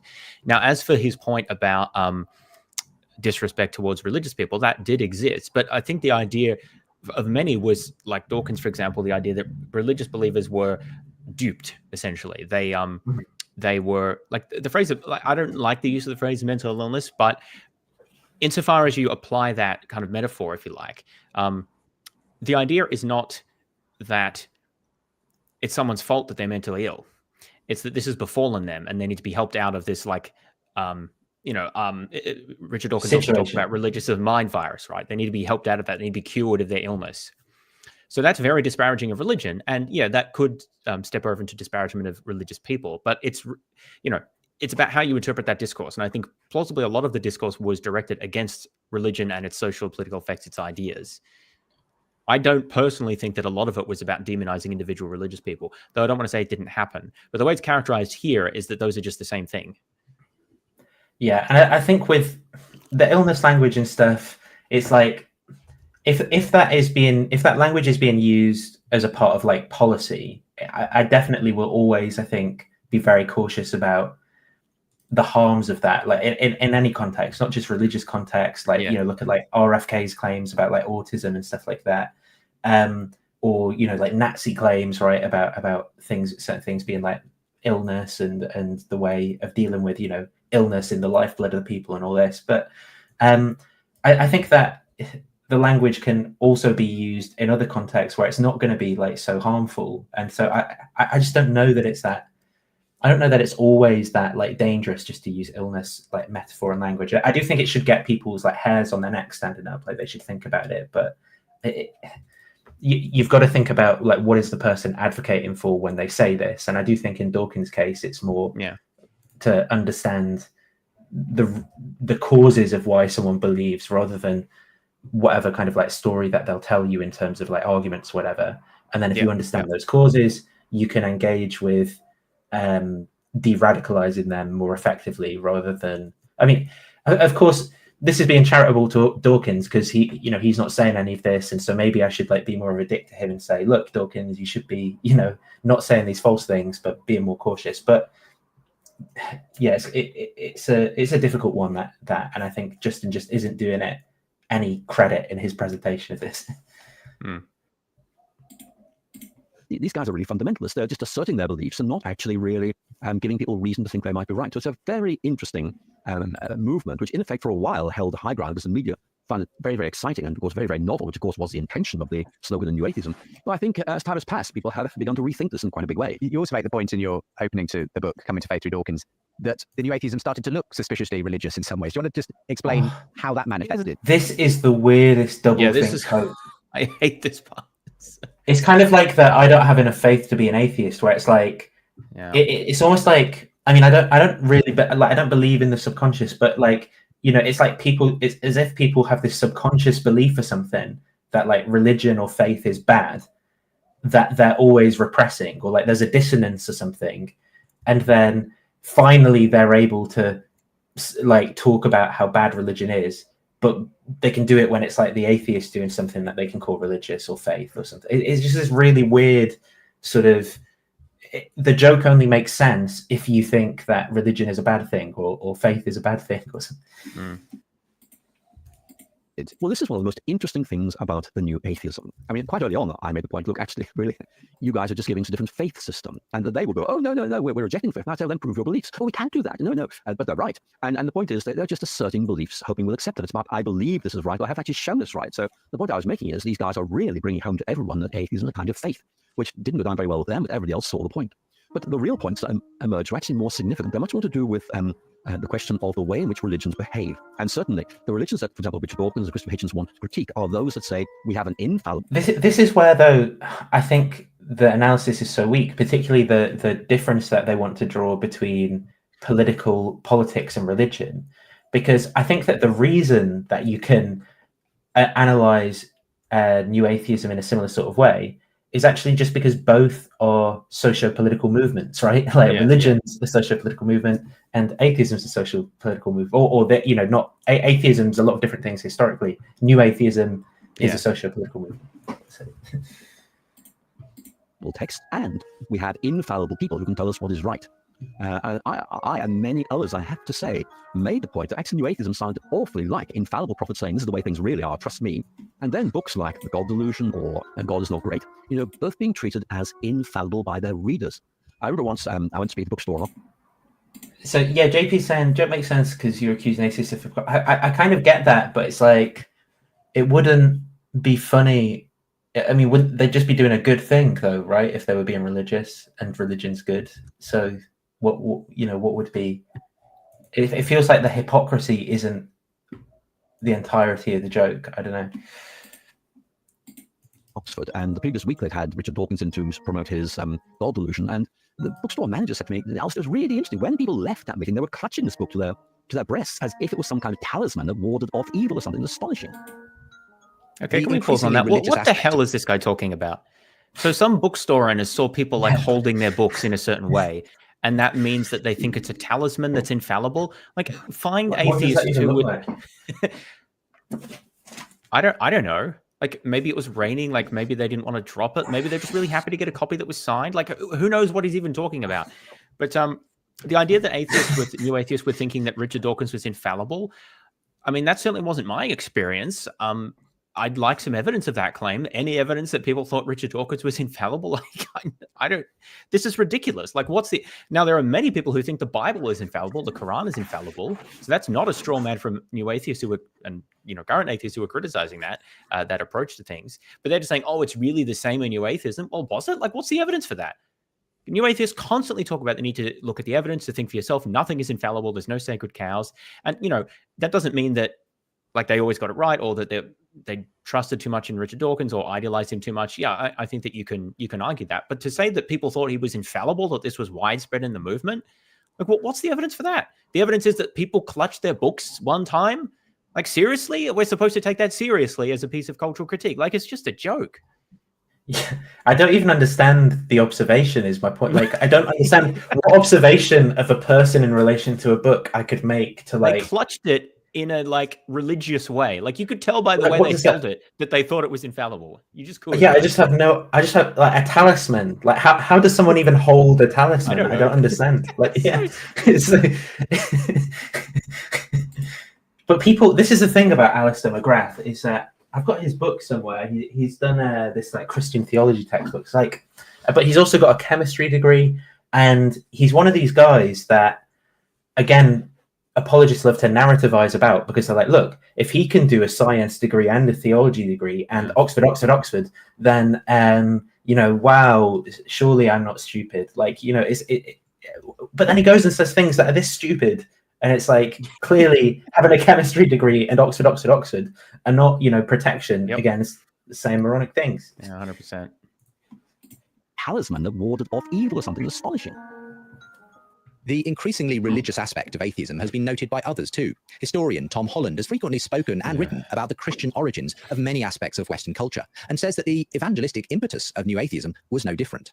The ambition of modern atheists is it's an evangelical one. It's they have good news to preach. Oh, good news. I'm sorry, but it's just the whole like fit in. You can do this with anything, right? If there's absolutely no constraints, it's like, oh yeah, really, it's it's a form of Islam, or really it's a form of Mormonism. Like, you can if there's no constraints on how loose the analogy is, you can just say that, yeah, really what they're doing is this. Really what Christians are doing is promoting atheism, because Marxism is really Christianity, because they try to attract converts. Likewise for every political philosophy ever. Also, actually, but Christianity was really a form of Buddhism, because Buddhist missionaries predated Christian missionaries. So really, Christianity is just like copying from Buddhism or something. It's just stupid to say that something is it's a religion or it's like Christianity just because people who believe that thing seek to convince other people of that thing. Yeah, I think there is one interesting analysis where there is a sense in which some secular movements and offshoots can be understood as like an historic sort of like Christian thing, in the sense of that, not in the sense of like they're borrowing from the Christian worldview, but that, you know, that stealing from God. Well, like for example, when I look at like Humanist UK as an organization, it's sort of like it's sort of like the Protestant Reformation was to the Catholic Church in parts of Europe, where it's kind of like a moral shift and a slightly different way of symbolizing their values in an organization. But because of the context in which the Church of England has all these buildings and institutional power and stuff, you know, it's kind of like the target is to reflect that. And so it's like very similar to the Church of England in a lot of ways in terms of what it's offering and stuff. So that like there is an analysis of this which has something to it. But I think the way in which like Tom Holland's saying it, like they've got the gospel, they're you know, that they believe in salvation through this, like that is just like complete crap, like really frustrating. Is that if you overthrow the idols of superstition, if you banish superstition, if you bring people who have walked in darkness into light, then they will be better people. They will be morally better people. They will live better lives. And so in a sense, you could see the entire history of Christianity going back even before the birth of Christ as being an expression of the conviction that idolatry, once it is overthrown, will bring people into the light. And it's in that sense, I think, that the contemporary atheism, you know, wonderfully bearing in mind that Richard Dawkins is one of its chief evangelists. You know, like this is literally the exact same way of thinking that like Jesus mythicists apply to like the Christians were actually like Zoroastrians or so, you know, they're actually like this or that. Yes, the existence of parallels, even if often fairly superficial ones, is taken as evidence for some sort of a causal connection, or that they're really the same, or borrowing, or something like this, which is really a superficial analysis. Evolution, that is where the evolution has led. It's my view that New Atheism did inadvertently stumble into the mold of a religious cult itself. This was, after all, much more than merely disbelief in God. There were the high priests, the four horsemen, and the sacred texts they had written. Science arguably was their object. Who the hell thought these books were sacred? And what are you talking about? It's so frustrating to make these silly parallels. Like, no one thought these people were high priests. They didn't have any official standing like priests actually do. They didn't perform sacraments. They weren't seen as messengers of God or something. They maybe were given more respect than they should have been, arguably. But like, that's the most you could plausibly criticize. Like, these comparisons are all ridiculous. But there's no constraints on the terms that they're using. So, you know, like for example, they can say, well, a priest sort of stands at the front, and when Dawkins gives a talk, he's at the front. And you know, it's like so just anything goes, right? They can just say anything. The belief that, you know, they think that they think that they're actually denying religion, but by listening to a guy, they are doing religion. Like, because like believing something, well, that's just a religion when you believe something and try to convince other people. Yeah, apparently, like that's all that it takes. Whereas really, you know, and that's where I say I think the more fruitful analysis is the political one, because if you're conceiving of politics as about humans sort of navigating social organization values and stuff, well then yeah, like of course that's what's happening in both cases. Right? Yeah. That all that exists can be explained by matter in motion and the blind forces of nature was their creed. They gathered regularly to celebrate their beliefs, to praise the wonder of science, and to hear their leaders preach against those who believed another gospel. And atheists who questioned the strict materialist orthodoxy or even lost their faith altogether were heretics and rounded on with unswerving zeal. But like all religions, New Atheism would become subject to fallouts, rifts, and splits. We'll hear more about that in the next episode of this series. For now, returning like to all religions. With Alistair McGrath, he explains why the tone and this is actually in a similar thing in like the cult research of like psychology and sociology. There's a book and a company and podcast called Cultish about the language of cults by Amanda Montell that I really like, and she discusses to some length about basically, you know, there's no like cult isn't like a well operationalized like natural kind or something like that. It really is more a term of abuse that people use. And so sociologists and psychologists, when they engage in analysis of cults, you know, they're often trying to offer a slightly better operationalized analysis in terms of how they're thinking about it.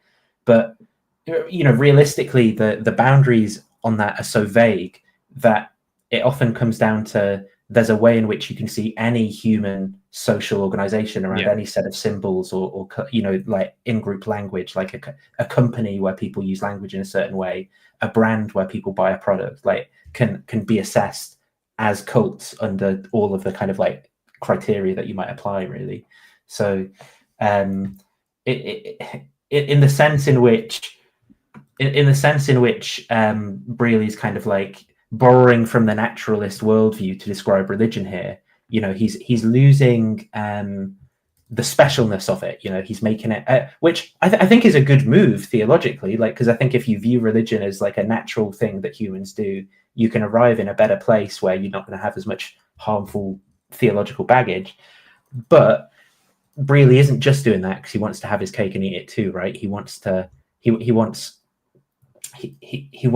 religion to be a similar natural social human organization, political movement thing, but also have this special, it's not just politics, it's about a relationship with Jesus, and metaphysics and all that.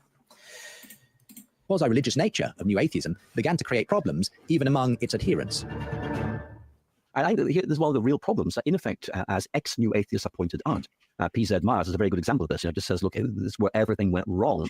One of the things was, in effect, it almost became impossible within the new atheism movement to critique either its leading representatives or its leading text, because to do so was to be seen as a kind of apostasy or critique of the movement's There's citation needed, my man. Like, what are you talking about? I honestly don't even know if that's what P.Z. Myers said. Like, maybe it is. But, I mean, is that true? I feel like... Wasn't my experience, and I don't know... I just don't know what the evidence for that would be. Like, people in new atheist circles criticized everything all the time. Like, that was kind of the thing. I don't know where this idea came from. That, like, yeah, I mean, certainly the big figures have their defenders, right? So if you criticize Richard Dawkins, there are people who are going to criticize you back. But this idea that it was like, impossible to criticize, or that there was like a religious orthodoxy level, I don't know. I'd like to see some evidence for that. That wasn't my experience. I don't find that plausible. I feel that there's a sense in which there were genuine disagreements had between people who identified as atheists. And so to the degree that they have those genuine disagreements, it's like criticism isn't leading to everyone nodding their heads in agreement, right? And it's just kind of like trivial in a sense, like. Well, as we'll see, that according to their narrative, what ended the movement was internal disagreements. So obviously it wasn't just pure orthodoxy about everything. There's somewhat of a tension there between saying that no one could disagree about anything, and at the same time, the movement was ended by internal disagreements. And that itself sort of highlights some of the issues with what they're saying, where, they'll say things like, oh, there wasn't like a real binding core like there is in Christianity, which is Jesus, which is why, the Latin and Eastern Church haven't been split since 1056, and why Protestant Reformation didn't happen, and why, But they'll say, there wasn't this binding core, but that just makes sense because it was people cohered around what they saw as an important message in a time and place. And then even if they still continue to agree on that message, it lost its expedience because the context and environment changed, and it became more important to focus on other things. Like, what's the big deal there? Leaders, a bit like situation in North Korea. And that, I think, is really important because, in effect, it's morphing into something. It's just like North Korea, James. Sure. You can't. New atheist experience was just like North Korea. Yeah, okay, sure, buddy. More than just a kind. Though I will say, actually, something I did see which was quite funny was Matthew Adelstein calling into the atheist experience, and I'm convinced. I'm convinced he deliberately did it to wind Matt Dillahunty up. Like because he's a smart guy. He knows what will happen if he says certain things, and he's technically right in doing so. Like, in terms of what he was saying, he's being less dogmatic and stuff. And I agree that in that environment, like, I think what Matthew highlights is the way that someone like Matt Dillahunty is not willing to listen to criticism of his views or think them through. And of course, there are people who are like that. I don't think that means that the movement is like North Korea, or that they want to, it just means that there's some people who have like a big ego, a big sense of pride, have a different, or have been like audience captured, and they really struggle with being shown to be wrong on a public stage. Like there's all sorts of dynamics that go into it that Christians are not, you know, like when's Bill Craig talking to us? Justin Brealey, why is it you always ignore me, Justin? Why, you know, Glenn Scrivener, who's been appearing, why is it that Glenn will talk to me in the DMs but will never have a conversation with me even though we live in the same town? You know, it's not just one side here that can do that. Kind of critique of religion. It's an alternative version of religion which demands obedience, compliance, and in effect submitting yourself to the wisdom of certain sages who have said to be decidedly fallible. As you watched that from the sidelines and sometimes interacted with some of these folks, what were the sort of sense you were getting from your peers, your academic peers, who perhaps weren't so invested in that movement but didn't necessarily call themselves Christians? Were they cheering them on? Is this at Oxford, Alistair? What were the academicians at Oxford thinking while you're doing your multiple degrees? They a bit critical of the movement itself? Well, I didn't get very involved in this, I have to say, although I did do some things. But my concern was that the level of argumentation was not scholarly or academic or even evidence-based. It was simply sloganizing. I felt I'm not very good at that, so I don't really want to get involved. But certainly my atheist friends at Oxford University were really embarrassed. They'd look. By the way, Christianity is true. Yeah, this is why I say, like, it was never a scholarly movement. So why would you expect the discourse to be scholarly? I mean, I was critical of New Atheism for not being more rigorous on these points, even over 10 years ago. But I mean, that just isn't what it was. So is that a sweeping critique of the movement, given that its focus was always on political, social issues? I just don't really see that as being very forceful as a critique of the movement as a whole. I think you can show the limitations of what it is and what it isn't, right? It wasn't a rigorous scholarly defense of naturalism or something like that. But that doesn't mean it was totally without value. Yeah, and that's the thing with all these things where they are about sort of like ordinary human life and our political lives and how we live, is that it can't just be an academic exercise, right? It can't just be a sort of like ivory tower exchange of sanitized arguments and things. I mean, it could in some very like bizarre world where everyone had a very particular set of beliefs and values, but not in the real world. If you actually want to make social change or influence people's beliefs, or even communicate with people who are at different levels or places in their lives, right? Like for example, would it be a legitimate criticism of, you know, the Great Awakening and like Christian revivals to be like, well, where were their rational arguments? Like, you know, they just went around preaching about, you know, the Holy Spirit and singing songs and people converted, or, you know, which played a huge role in people's moral conscience changing around slavery in the US, for example, right? And in the lead up to the US Civil War. Like you're like, oh, well, that where was their like modal argument? What did they think of the modal argument for slavery, though? Like, you know, it's not. I'd love to see that. Please don't judge us by this sort of nonsense. You know, they are not speaking in our name. There's a real reaction against it, which is why, interestingly, the New Atheism seems to have had its impact mostly outside the academic world. It's very interesting to observe where it had impact, and the academic world on the whole just felt this is utterly simplistic and doesn't really deserve serious attention. Perhaps New Atheism ultimately overplayed its hand. Journalist Ben Sixsmith thinks so. The New Atheism tapped into a couple of slightly silly assumptions, one of which was that we were living in a time where religion was this kind of icon which must not be questioned, which granted might be true if you live in small town Texas, but if you live in Middle England was just frankly absurd. But it made a lot of young and can we pause on that? Yeah. So that might have been true if you lived in small town Texas, right? So that's obviously euphemistic for, well, certain types of places that are more conservative and less accepting of criticism of traditional religion. So I guess the question would be, how many of the people involved in New Atheism came from those backgrounds? Maybe not literally small town Texas, but, you know, the equivalent. And I think the answer is a lot. Or they had family and friends who did, right? Or they saw their politics influenced by people like that.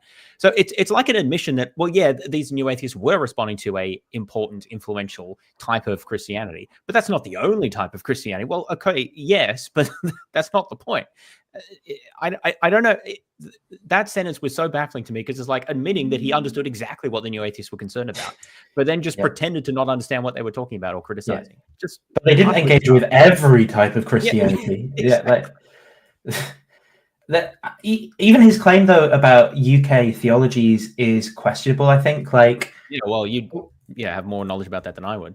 One thing that I'm always very happy about and currently very concerned about is that the UK over the past 2 decades, the Church of England has had I think particularly excellent theology, I would say, like in terms of the vast majority of bishops have been incredibly politically, they've been woke. They've had woke theology, and it's been amazing. The golden era.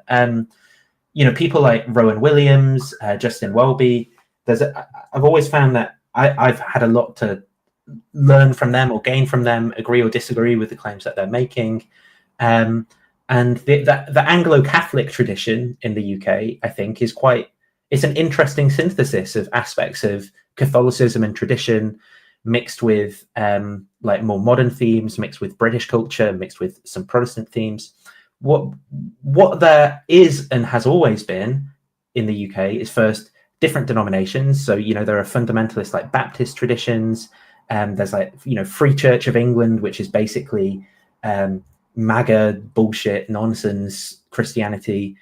Which I think that Calvin Robinson guy, the guy who did the Nazi salute, he was in the Free Church of England after he wasn't allowed to go through Church of England. And then even within the Church of England, there's always been the Low Church, and they had to have this special bishop who bigots could be under if they didn't want to treat women equally or something, if they didn't want to accept if they didn't want to accept the Church of England's sort of overall teaching because of what they believed, they had this one bishop who you could really be under, who would take care of you or whatever. So well, it's kind of good to keep the crazies close, right? And you keep them in their little pen instead of letting them do their own thing and cause mischief. Yeah. I mean, I think there's something to be said for it's a really interesting sort of political dynamic where you think you want to be pluralistic and include these people and not have them isolate and become conspiratorial and but then there are also these fractured denominations who are super conspiratorial. And there was this one guy who I met who came from anecdote, but who came from this Baptist community, who's telling me all about Israel and how we need the war to kick off in Israel for the end times to take place and stuff. This is an English person from Liverpool, so to say that's all very good and well if you're in Texas, but we're much more sensible over here, it's just not true. And when you look at what it has become for so many of the recent converts over the past year or so, younger people, it's just complete nonsense. It's that scene from Kingdom of Heaven, where the guy with leprosy and the mask during the Crusades, King whatever he's called, who was the head of Christendom in Jerusalem, where he waves his finger and there's a Christian army behind him. It's memes about that in reference to migrant politics around the migrant issues in the UK.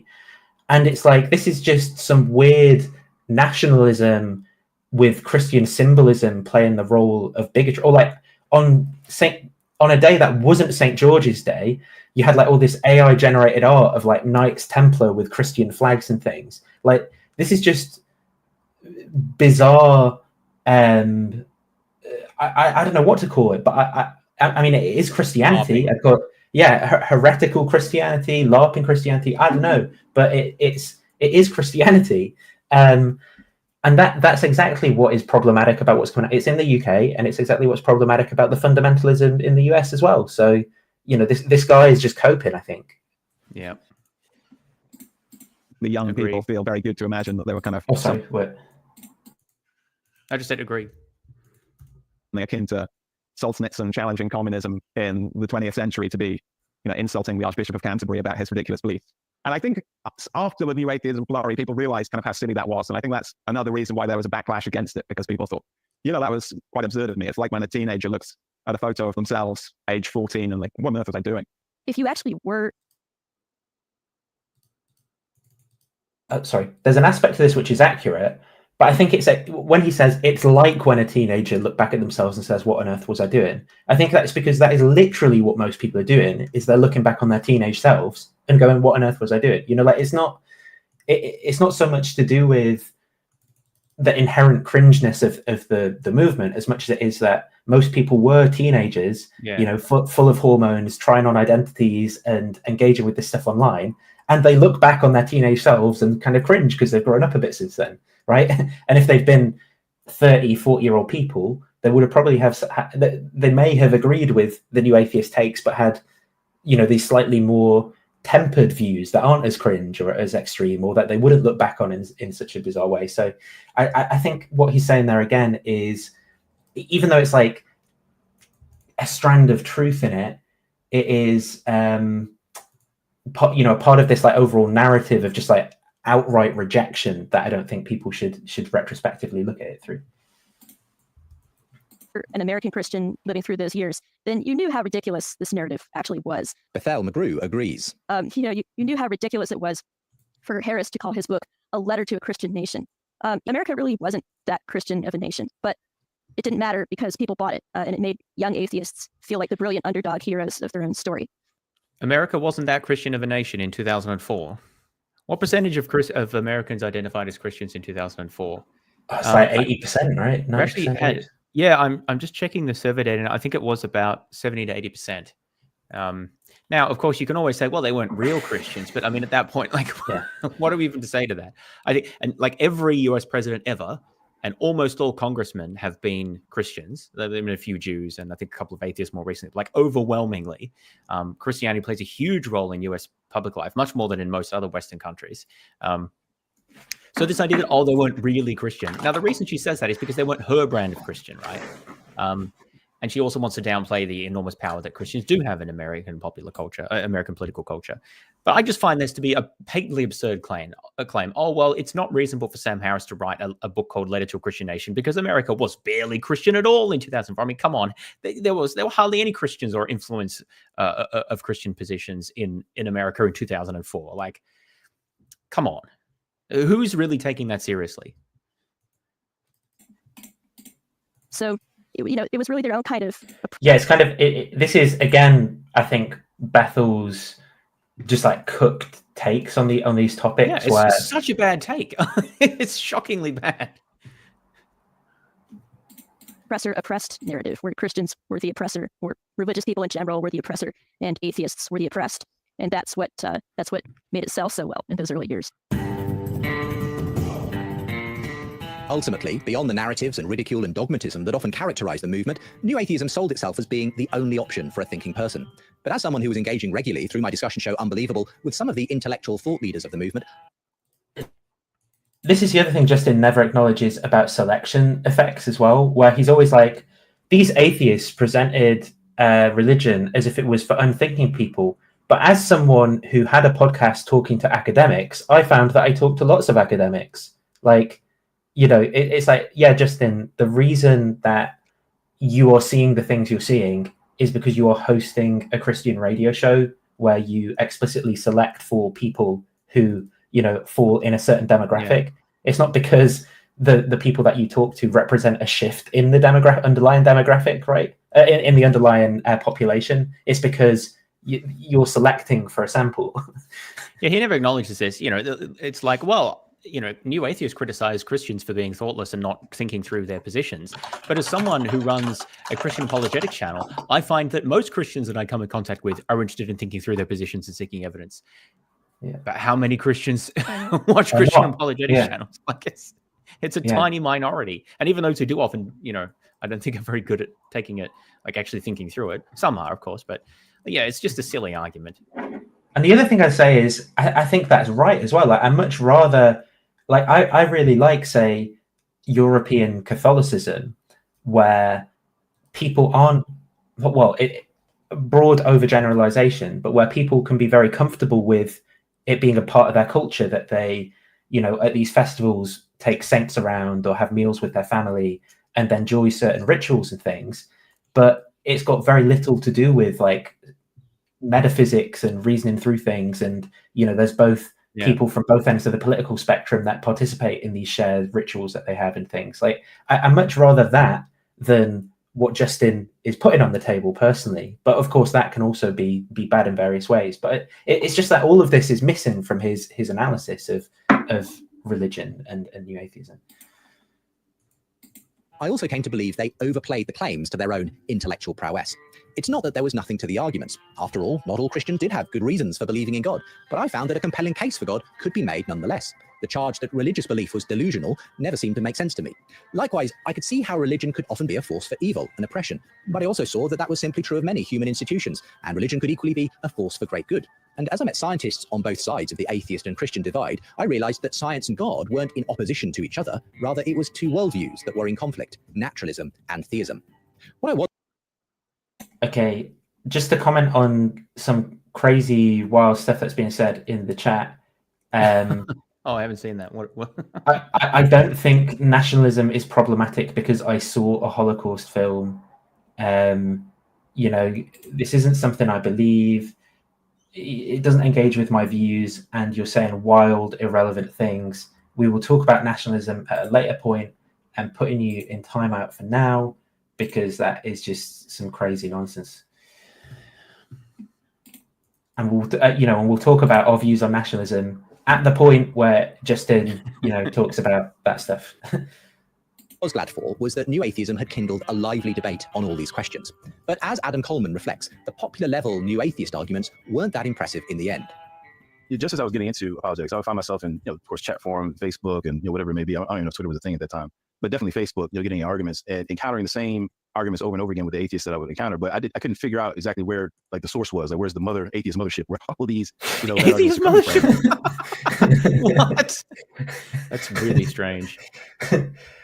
It shows as well. Like, where's the atheist pope? I need to find the atheist pope. But I think it shows as well the sort of like fallacies of reasoning that go in when these people do like metaphysics as well. It's like, oh, because I think about it in this way, there must be like some one thing that's the cause of all of it. And yeah, what the hell? Like, why would there be one thing? Why isn't there just a whole bunch of different people? Like, and so as I got more into study, but what causes all necessities and apologetics and just watching some of the William Lane Craig debates, thinking about somebody like Lawrence Krauss, it's like, now I see where all these folks online are getting this stuff from. And what's interesting is, I'm sure we'll talk about this, but in the African American context, atheism really isn't a thing as much like that. It's becoming something. It's kind of latent, so to speak, but it's historically it's kind of been taboo in the African American community. Nevertheless, by the way, do you think there might have been a social movement that maybe helped to make it a little bit less taboo in the African American community, like taking it from being taboo to like a bit more acceptable? And that's certainly not the only community for which this is true. Like, it's just demonstrably conflicting with what was being said before. Like, this was never taboo. Like, it was never a problem. And New Atheism never had any reason to exist. Yeah, this is something I noticed about a lot of the points that Justin makes is that there will be conflicting points. And when they're in one direction, it will be like, see, this supports my case and it's bad for New Atheism because of this way. And then when it's like a conflicting point, it will be like, and this also supports my case. And it will be like, it's a social movement that normalized a bunch of things. And that's bad because it made things less good for us and more dogmatic and less rational. And then, it will be like, oh, but it's, it was never that much of a thing, so it couldn't have been that good. So, they just, whatever, they will say both things and both will be supporting according to them. And it's not just this point. I think there's some better examples that I've put notes of in the document. So other worldviews, whether it be Hebrew originalism, Comedicism, various forms of African spirituality, cherry picking arguments from the Richard Dawkinses and Lawrence Krauses of the world, and then repurposing it for their own. So I was seeing more of that in my context. Another young African-American apologist, John McCrae, began responding to what's this African-American thing? That's We're not just white. I don't know. I don't know. What's your race, James? I don't know. I think my background's like slightly Irish or something. You're a British criminal exiled to Australia. No, half free settler and half Hungarian. Oh wow, Hungarian. But those are ethnicities, though. I don't think those are races. But I mean, we can have a podcast on that. Yeah. Humor. Well, actually, it'll come up with the Sam Harris thing later on, because they'll be like, oh, these mean atheists were criticizing Sam Harris for his views, but like the things that they were criticizing Sam Harris for is like having an uncritical podcast with Charles Murray. Like, do you know who Charles Murray's like a race scientist? So yeah. popular YouTube channel, What Do You Mean? He recalls reading The God Delusion for the first time. Yeah, I remember reading through the book, but this was also after I already took philosophy of religion, so I was fresh in mind with a lot of the arguments for God's existence. So I had an awareness that like he wasn't fully understanding the arguments, because in the class we not only studied the arguments, but we studied like a lot of the objections to it, and they didn't take a side, but we went through the objections and stuff. And I realized that he had fundamental misunderstandings of the arguments then, but I thought that his book was still emotionally persuasive because it. Yeah, and this is what's kind of frustrating. This is what I find frustrating about the rationalism discourse around this whole thing, is that because some people are engaging with the rationalism discourse not to rationally investigate the topic, but more as like a cope to have something rational to say, to avoid all sorts of different criticisms and to kind of like have a one-up over other people, is that it means that their analysis becomes like super one-dimensional in terms of what's happening. Like they can only be like, he didn't even understand the latest advances, such as Alvin Plantinga's arguments published in the journal Philosophia Christi. Like, and it's like, because that's just not what it's trying to do or what it's about, right? Yeah. Like he just mentions the arguments. Like I agree, The God Delusion isn't a great book. The arguments are bad in it, but like, why is it mentioning the arguments? It's just to have the aesthetic of rationality. It's not about, but that's not what the book is about, right? So, yeah. Even started making me think, like, could I be missing this? Like, am I missing something here? I guess he was pretty compelling emotionally, which I think would make some people really, take a second look at a second guess at their faith. Jana Harmon says that, ironically, the new atheists often dealt more in emotion than logic. It's interesting because especially when you would see debate, it seemed to me oftentimes that the substance was on the side of the Christian, but the rhetoric was on the side of the new atheist, and that seemed to be much more convincing. The style, the manner, rather than the substance. Not that there wasn't any substance, but it seemed to be lacking, as for me, as compared to what was found if you looked fairly and deeply at the issues at hand. Something I just want to comment as well. Like your opinion, bro. Okay. Yeah. Firstly, not very well evidenced. Secondly, even if true, like oftentimes what theists do is they create this distinction between emotions and reason, where they'll be like, it might, like the problem of evil, maybe it'll give you emotional doubts and that's a pastoral problem, or like they might say like tensions in their belief are causing them emotional doubts, and they pathologize emotions, and they're like, no, we've just got to focus on the fact that we have the modal ontological argument, right? Like S5 modal logic, that is the way, the truth, and the life. And it's like I think in any whole, if you're assessing the entirety of reality as a human, which is what these debates about theism and atheism purport to do, like human emotions are going to play a huge role in that evaluation. Not that they can or should be entirely persuasive on any one thing, but particularly I think when it comes to topics of like morality, aesthetics, and stuff like that, which are going to play a role in our evaluations and assessments. I think particularly of these topics such as problem of evil, the morality of certain theologies, the appealing, even within the Christian tradition, the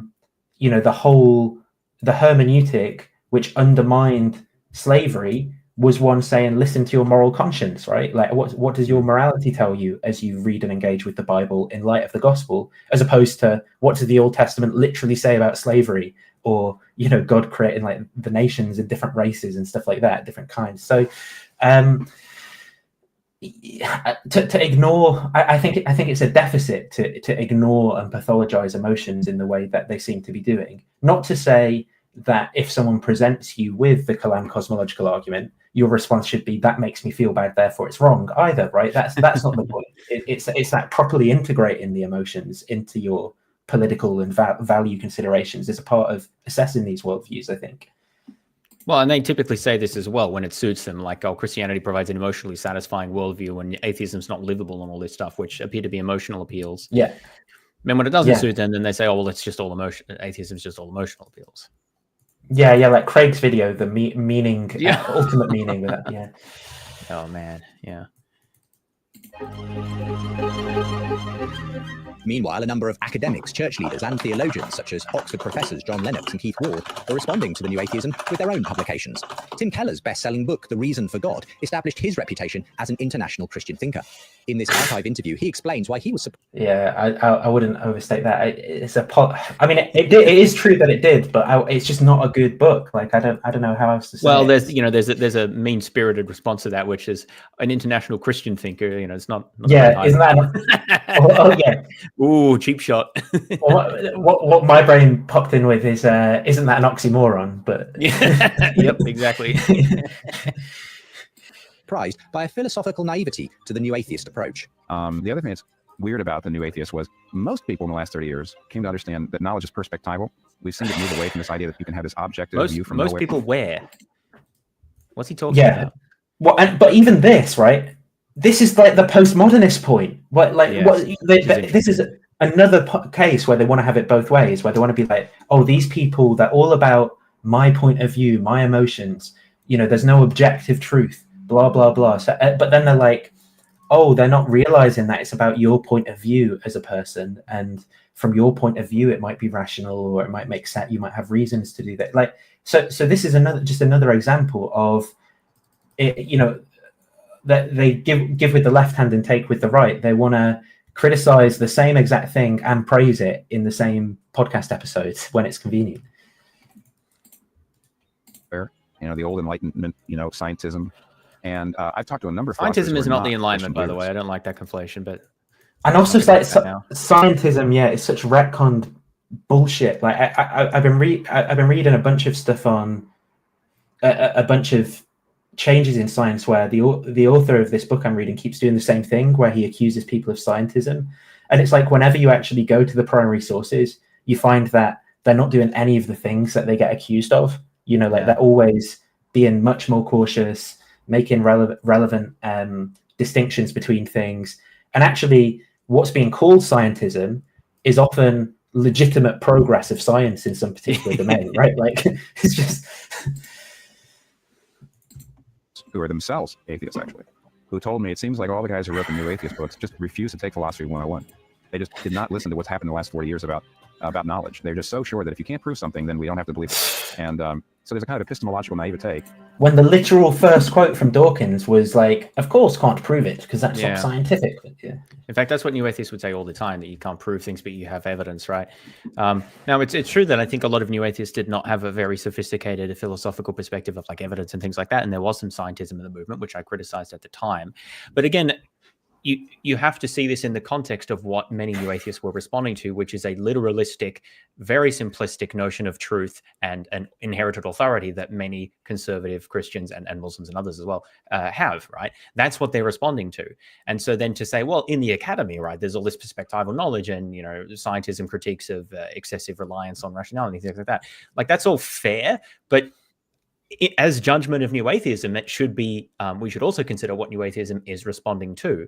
And so it's always like, well, new atheism is not fair because it's focused mainly at a particular version of Christianity, which just happens to be incredibly popular and powerful. But what about this other more nuanced view that I like to talk about? Yeah. Well, kind of like, what about it? Like, that's just not what new atheism was focused on.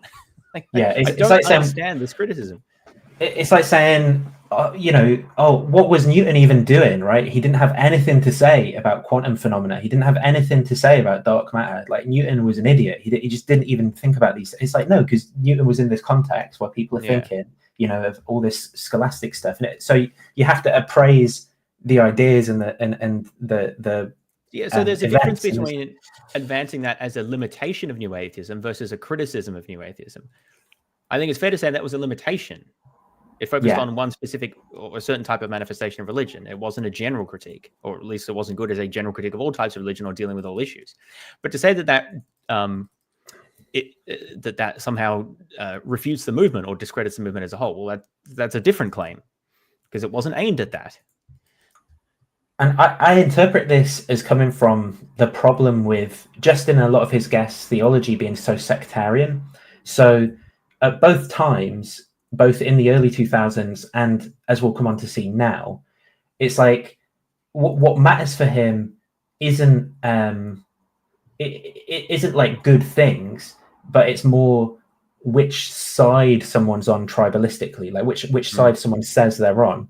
And so, you know, he's defending religion along these lines of people's profession of whether they're a Christian or not. And so new atheism is a bad thing, because even if it's criticizing religion, which includes Christianity, even if that Christianity is very bad. And it's sort of the same thing now with politicized MAGA evangelicism and stuff. It's like, okay, even if they according to Christian theological standards are worse than a lot of atheists in terms of how they treat people and live.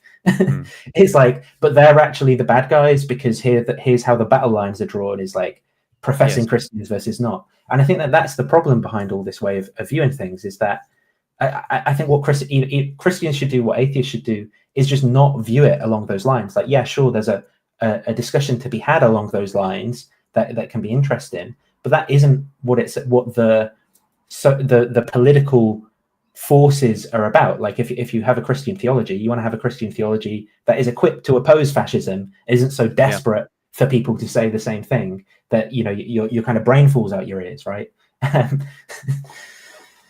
So yes. About the books. Another celebrated author from the UK who wrote a response was Francis Spufford, whose book Unapologetic took an eloquent, if sometimes sweary, alternative approach to the movement, arguing that Christianity made surprising emotional sense of human beings. It was just now we've got the appeal to emotions. Well, which was bad. Exactly. It's like Christianity makes emotional sense, which is bad. But this is where, when I'm sort of like feeling like a Freudian, and like this whole thing is like just in wrestling with like cognitive dissonance, and so that's why he's like putting these themes together that are like contradictory, like 5 minutes apart, because he's just like wrestling internally. I don't know that that's true, but it's just kind of crazy to me how you wouldn't catch this error in the case against religion that was being made, and that it constantly treated it as an argument out of philosophy or out of science. It was about the existence of God. It literally freaking was, when, you know, like you got Ken Hamill or these other people making these claims. Like this is exactly the problem with that theology, is that it's not God as a thing in people's lives that they relate to, but God as a pseudo-scientific hypothesis that tells you about fossil records and the creation of the world and stuff like that. As I've said elsewhere, surely his most boring characteristic. Whereas people do not become or stay religious believers because they are possessed of an abstract conviction about the existence of God. But contrary to, but contrary to everything, to the idea of they are Christians or Jews or Muslims because they have a strong need for the love of God and the mercy of God, and because they feel that they're getting it. It's an emotional thing. It's not really an argument about cosmology, and which is exactly the new atheist critique, right? People are brainwashed by religion. It's like this virus that gives people this feeling of certainty and comfort and community embedding and whatever, which is not really backed up by good evidence and arguments. And so we need to show them, how they're mistaken and all of the consequences of that. It's like that he's kind of arguing for the new atheist. Like, this is exactly what the new atheist says. They just say it in a way that makes it sound bad, whereas he's saying it in a way that makes it sound good. But it's like the exact claim. I don't understand. And before we heard that this was not fair. Like, people do have good reasons for faith, and apologetics is important, right? But now apparently, actually, it's more emotional based. Well, you got to cover all your bases as long as people stay good for Jesus, right? Like, cosmology, by hook or by crook. Or from evolutionary biology, actually, Mr. Dawkins, that doesn't follow. Sorry, Professor Dawkins, that doesn't follow.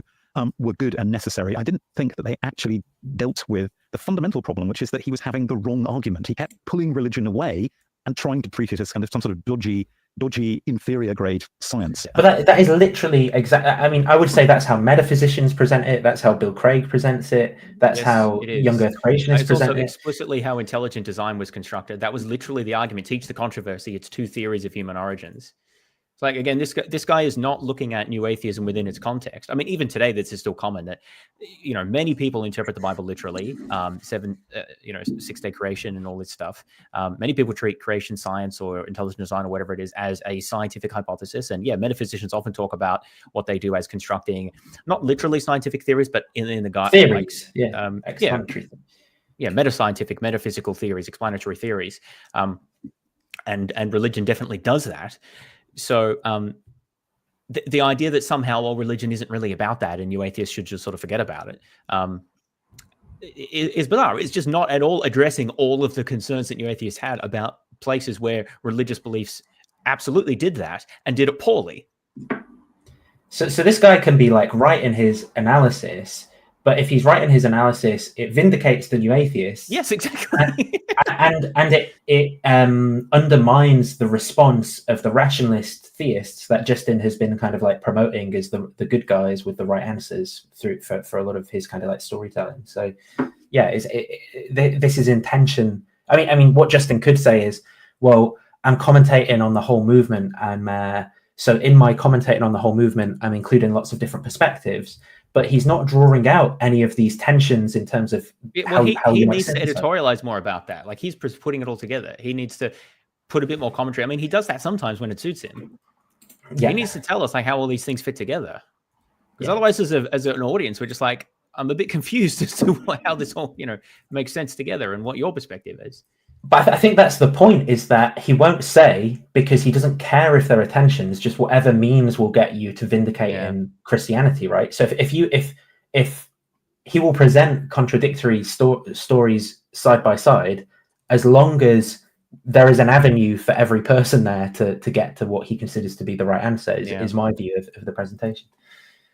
And it isn't. It's something else. My wife and I wrote a book called The Dawkins Delusion, and it was a very short response to Richard Dawkins. The reason it's so short is because his book is so academically insignificant that it's actually very difficult to get your teeth into what he's saying. Alistair McGrath also responded with... Also, just to say we'll come on to data later, but the aviationist says, I do think that the coming population censuses in the West are going to see a rise of people referring to themselves as Christians or Muslims. It's swinging back people embracing religion. So I agree with this, but keep this in mind, right? So, for example, I am here criticizing this. If I were to take a census now, I would tick the Christian box on a census. So you've got to be careful about what does it mean that someone ticks a census box, right? Yeah. Does it mean what Justin is saying in terms of this story? And it also doesn't mean that everyone is like me, that, in terms of trends changing as well. We'll talk about that when we talk about Pew data in a little bit. Yeah, we'll get to that. Delusion. Our little book went on to be an international bestseller. Michael Roos, a leading atheist philosopher, kind of commended it, saying, look, this Dawkins is an embarrassment to atheists. And Michael Roos and I have been friends ever since. We've talked a lot about these things. And we have some... Yeah, just bonding over the common enemy, I guess. Very an odd thing to say. I'm friends with him just because he said something I like. It's a bit superficial. Make it clear these guys are kind of weirdos. They're on the fringes of academic atheist culture. And that does need to be said, I think. But the problem is the real debate was happening at the cultural, not the academic level. And that's why these guys are weirdos. Why is it a problem that a debate's happening at a popular, not an academic level? I mean, I agree that it's important. Having discussions that incorporate academic insights, nuance, and depth is important. And new atheism didn't always do that. I completely agree. But I wouldn't say it's a problem that the discussion was happening at a popular level. Maybe you'd say the problem was that there wasn't enough nuance in the discussion. And that people should be called to think about things more deeply and clearly. I think that new atheism was doing that to an extent, because the previous status quo for a lot of religious people was absolutely no thought about their religion at all, or any competing perspectives or evidence or anything like that. And new atheism was encouraging people to think about that, not always with the great nuance or scholarly depth, I agree, but it was at least calling on that. Calling that out as necessary. And that is how most people relate to religion and how it plays out in society and politics and everything like that. So that debate has to happen at a popular level. And again, so you can say that we want to try to promote greater rigor and thought in that discussion, which is fair. But the way he's framing it is like, no, these hoi polloi shouldn't be talking about this at all. We'll just do it in our academic journals. And that's where this should all happen. And so it's embarrassing that there's anything outside of that. I think that that's silly and not defensible. I think it's also a little bit of it allows much more control as well. Yes, exactly. That's part of it. They want to control the discourse because they always know that Christian philosophers and apologists have, as we showed in our Apologetics Industrial Complex episode, way more money and influence in these spaces. And journals. Particularly philosophy of religion. Yeah, journals, conferences, schools, universities, than atheists ever will, or humanists or whoever. So absolutely that's where they want the discussion to be relegated to, because that's where they're always going to win there. Yeah, like, look, the Templeton Foundation isn't giving you and me money to go and study these things and write arguments, but it is giving other people money, even including Justin. And similarly in the academic discourse, there's so many things that academia sort of normalizes. So you've got to imagine, say for example, with philosophy of religion and theology being packed out with theists, right? Like how? So who are your reviewers going to be, or who's your editor going to be in a journal? And what sorts of things does that mean you can say? Does that mean you can be like critical in a particular kind of way, or do you have to be incredibly polite? And does that politeness lead to kind of civility porn that means that maybe the most cutting aspects of a criticism don't actually come through? Because I see a lot of this in the philosophy of religion debate, where almost the way in which the discussion takes place has to take place against a lot of these like meta-philosophical assumptions, which legitimize doing philosophy of religion in that way, which maybe gives the type of Christian metaphysics a place that it shouldn't have, right?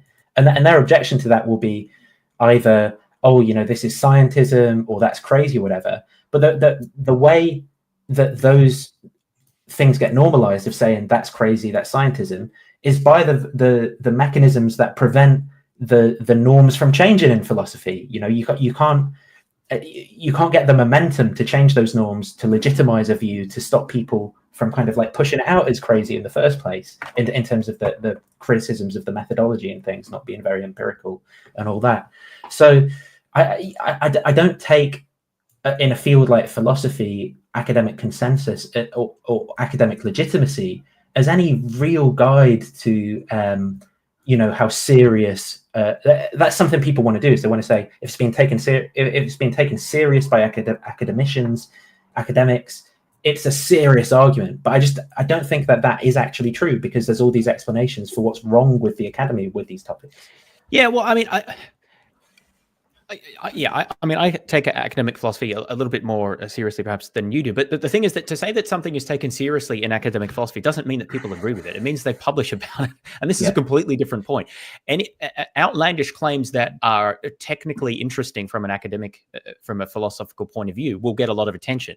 The Kalam cosmological argument is a good example of this, because it relates to philosophy of time and causation and philosophy of space and things like this. There's a lot of, and infinities as well. So there's a lot of interesting aspects that philosophers will write about. But that doesn't mean that they all think it's a good argument. It just means that it has aspects that are philosophically interesting, right?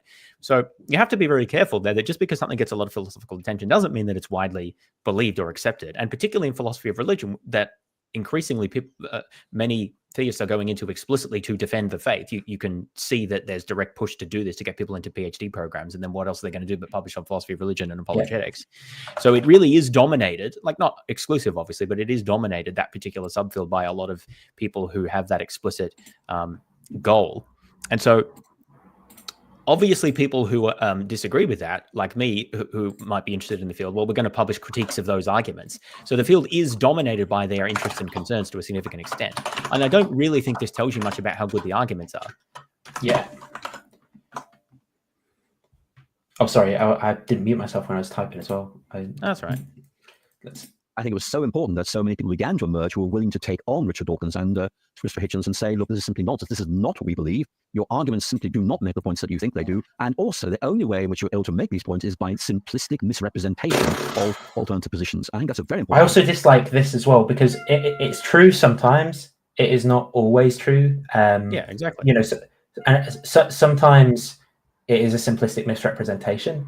Sometimes what theists will be doing is saying, well, this presentation of an argument isn't as sophisticated as it could be. It could be dressed up in all this formalism, but it's making the exact same point. And it, you know, so it doesn't really, what you're doing there is kind of coping by saying, oh, well, this argument didn't use this form. It didn't use this formalism. It didn't, but actually you can just say the exact same point in that formalism. And then, you know, you've still got to engage with it. And if you're playing that game. So, I dislike this whole framing. Like it's true to some degree, and they should rightly be criticized to the degree that they do that. But like, let's actually be clear about it. Let's maybe quantify it by going through some books and counting the number of times this happens. Let's be fair in our analysis, and they just don't do that. In my books, one of the points I make again and again and again is that Richard Dawkins and his colleagues use criteria to judge religion that they decline to apply to their own beliefs. In other words, there's a gross asymmetry in terms of the evidential basis of beliefs. And if you apply the kind of criteria they there's a gross asymmetry in terms of the funding for talking about the evidence for these beliefs. So yeah, this claim could be true. I don't even really know what he's talking about because he doesn't give an example or explain. So I just kind of don't see what we can do with this point. Like, they don't apply the same standards. Okay, well, is that all you got? Like, what else? What are you supposed to do with that? He just means that obviously Christopher Hitchens never engaged with the devastating Bayesian psychophysical harmony argument. So maybe. Apply to religious people to their own beliefs, you shouldn't be holding these. Now, do you remember the adverts on London buses which declared, "There's probably no God, now stop worrying and enjoy your life"? Well, there are buses driving around Oxford now adorned with the slogan, "There's probably no Dawkins, now stop worrying and enjoy October the 25th." And this is the whole thing about this. It's so smug as well. Obviously, this is not right now, but this happened. I don't know what it was, like 10 years ago, but it's still just so frustrating to be like, look how we got him. He said there's no God, but now we're like, I don't believe in Richard Dawkins. Yeah, but before they were complaining about sloganeering. Yes. Apparently it's all right now. Yeah. By the way, I don't have a problem with slogans essentially, but it's just they were like, he was presenting criticisms of it being focused on that before. Yeah, it's all double standards because it's kind of like slimy, any means necessary and frustrating. I just don't like this. Like, by all means, be a Christian. Do not have this kind of horrible politics and theology that is being presented. The well-known biologist and atheist Richard Dawkins is being teased because he won't debate with William Lane Craig, an American philosopher and prominent Christian apologist. Dr. Craig is a theologian and Christian apologist, and that means he aims to present a rational basis for the Christian faith, defend the faith against objections, and expose the perceived flaws of other worldviews. Why does your event need the likes of Richard Dawkins, then? Well, frankly, Richard Dawkins has garnered tremendous notoriety for his claims that belief in God is a delusion. And I want to call him intellectually on the carpet for this. I think he needs to be prepared to defend those claims because I think that the arguments he gives in his book against God are really quite fallacious.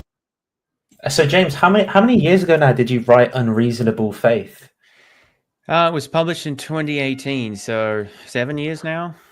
And has Craig reached out to you? Given that your book's been endorsed by some of the biggest philosophers of religion. Well, as far as I know, he's not acknowledged the existence of the book in any form. If he has, let me know if anyone knows of that. But as far as I know, he has ignored it. And because he's such a public figure, of course, he really cares about seeking you out to have this discussion about the Well, ideas. I don't have a PhD, and he only debates people with a PhD. However, that will be changing soon, so watch this space. Yeah.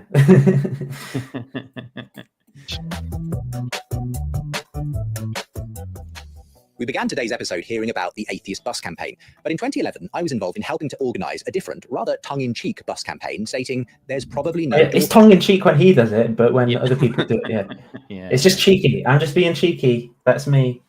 Not like those evil Satanists. Challenging the biologist to debate one of the world's most notable intellectual defenders of God's existence, the philosopher William Lane Craig. An invitation had been issued for the event at the Sheldonian Theatre at Oxford University, the biologist's own home turf. The campaign had even been backed by Daniel Kame, an atheist philosophy lecturer at the university who had written an open letter published in the Daily Telegraph accusing Dawkins of cowardice for taking aim at easy targets in religious circles while running away from Christianity's most serious intellectual advocates. The evening finally arrived. Ladies and gentlemen, good evening, and can I warmly welcome you to the Sheldonian Theatre this evening for the talk that we're just about to hear, Is God a Delusion? My name's Robbie Strachan. I'm the president of the Christian Union here at Oxford University. And it is a delight to be joined this evening by William Lane Craig, who will just be, in a moment, giving a lecture in response to Richard Dawkins' book, The God Delusion. Now, it would have been great to be able to welcome Professor Richard Dawkins here this evening for public debate. Unfortunately, he wasn't able to make it. It is instead a great privilege to be joined by Professor Peter Milliken, who is the Gilbert Ryle Fellow and Professor of Philosophy at Hertford College, Oxford. Just a comment, by the way. I think that for whatever reason, in the online atheism, theism, and philosophy of religion discussion space, there's kind of key people mention. I think Peter Milliken goes criminally underrated.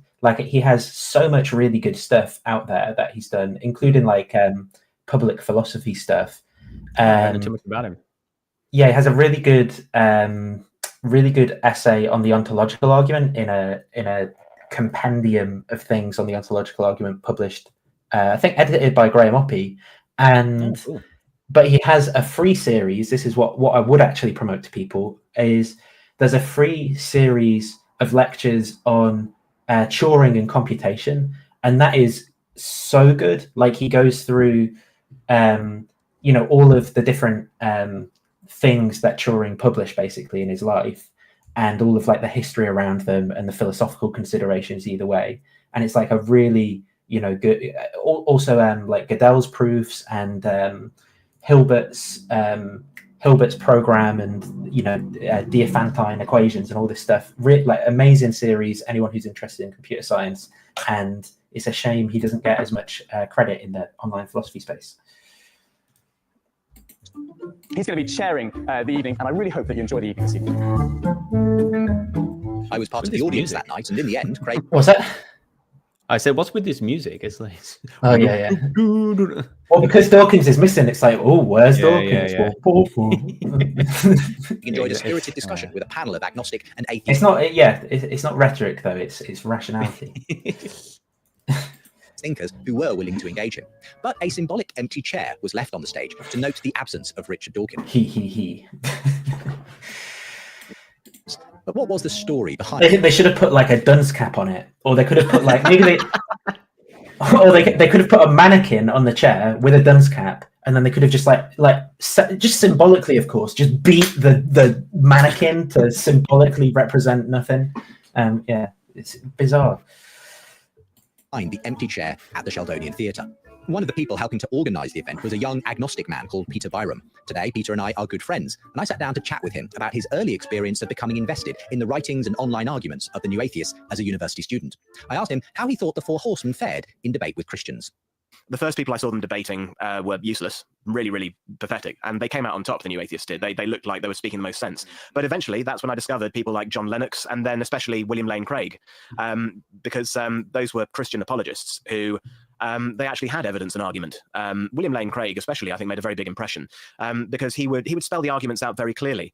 He'd outline the logic of the arguments and explain very clearly what the evidence was, backing up particular steps. So I actually encountered Christian apologists who were rising to the challenge and offering evidence and argument, and that at least needed factoring in.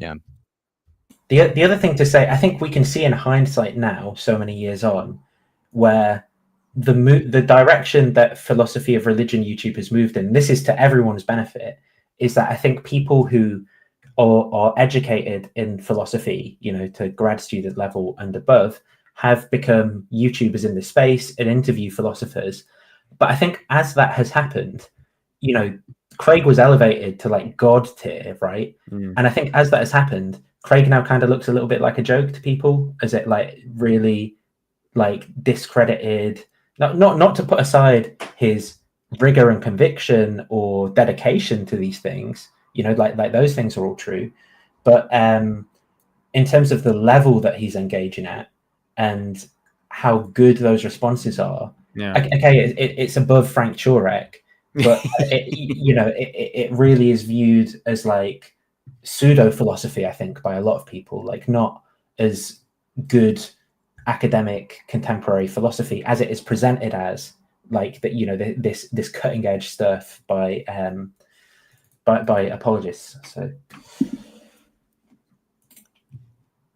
but at the same time, you weren't necessarily seeing the key atheist voices engaging with the best Christian arguments and spokespeople. No, the William Lane Craig question was the biggest. And John Lennox he mentioned. Like John Lennox is just like dinner time stories with John Lennox. Like, yeah, pretty much. One. I was thinking surely Dawkins needs to engage with William Lane Craig. Dawkins is the biggest name of all the atheists, and he had engaged the most with the arguments for God's existence and the God delusion, and he has his own argument, a whole chapter about why God almost certainly does not exist. So it made sense to think surely this is what Dawkins would be looking for, but then it just turned out he wasn't. He was running away from it completely. And there were a number of invitations that he received. I'd been made aware that in 2007 and even 2008 there were invitations sent to Dawkins, and he'd responded by saying, I don't know who William Lane Craig is. That might look good on his CV and not on mine. I only debate bishops and that kind of stuff. So I was aware of this around 2009, and in November 2009 there was a debate, a panel debate in Berkshire, and I wanted to go along to it, and I was sat there watching it, and I was thinking this could be my chance to actually ask Dawkins about why he kept refusing to engage with William Lane Craig. I mean, this isn't just having a debate, this is any kind of dialogue or anything in print, and I almost didn't ask the question question because I thought it might be a bit off topic. But then Lord Reverend Richard Harries, he was speaking on the panel, and he said one of the characteristics of fundamentalism is that you always ignore the strongest arguments from the opposition and you focus on the weakest one. And I thought, okay, I think I've got Lord Harries' permission to ask this question. So just on that point, because that was a point that did stick with me a little bit, and I don't know how much I believe it, but one of the aspects of ideology is you always focus on the weakest arguments and ignore the strongest ones. How much of that is going on in this presentation of, new atheism and all this stuff? Professor Dawkins, you are arguably the world's leading apologist for atheism, and you have been invited on several occasions by arguably the world's leading Christian academic apologist, Dr. William Lane Craig, to engage in debate. I would like to know why this is not an example of a new atheist doing what Lord Harries has described as avoiding the strongest possible arguments from the opposition. Okay, I think that's a very straight question. Over here. I have always said when invited to do debates that I will be happy to debate a bishop, a cardinal, a pope, an archbishop. Indeed, I have done both. But that I don't take on creationists, and I don't take on people whose only claim to fame is that they are professional debaters. They've got to have something more than that. I'm busy. I'll say as well, it's not even that, his response isn't even that unreasonable in the sense that it kind of it makes sense to me. Like, why would you want to debate a guy whose job is to lawyer for the conclusion when you're not making a point? Your point isn't people who dedicate their lives to having arguments can't sound reasonable and rational and all that. Your point is more people who are actively engaged in this practice don't have salient, relevant, or consistent points where they synthesize their theology together with other values and concerns that people have. So if you're attacking actual religion, as Dawkins was, of course it makes sense to talk to actual religious people and authorities and not just some random guy who's like built a fortress deliberately constructed to to dodge every criticism and have something to say. Yeah, I mean, why does Dawkins care about William Lane Craig? Like, Dawkins was never interested in apologetics. Maybe he should have been. Like, you could argue about that, but that just wasn't his concern. So I can kind of, you can understand that. Yeah, and also, as JP's pointed out, Craig does the exact same thing, right? Yes, like, exactly. And then, of course, all the Dawkins fans in the audience were clapping, and I wasn't clapping because I thought, hang on a minute, no, that does not make sense. He's debated people who were not bishops. William Lane Craig is not a creationist. He doesn't have any problem theologically with evolution. He why won't he debate Jay Dyer? Debate Jay Dyer, bro. Do you not get those comments on your YouTube videos, or are you saved from the Jay Dyer Ortho Bros, James? I don't think I have got that comment. No. Oh, fair enough. I feel like a lot of people who I've spoken to, like Emerson Green gets this a lot, like get just every like 3 months or so for the past 5 years, debate Jay Dyer. And also, I want to debate Jay Dyer. I can't because he's had me blocked for 10 years on Twitter and Discord. So, make of that what you will. Believes in the 13.7 billion year old age of the universe, and he'd have to, given that the Kalam cosmological argument appeals to the Big Bang.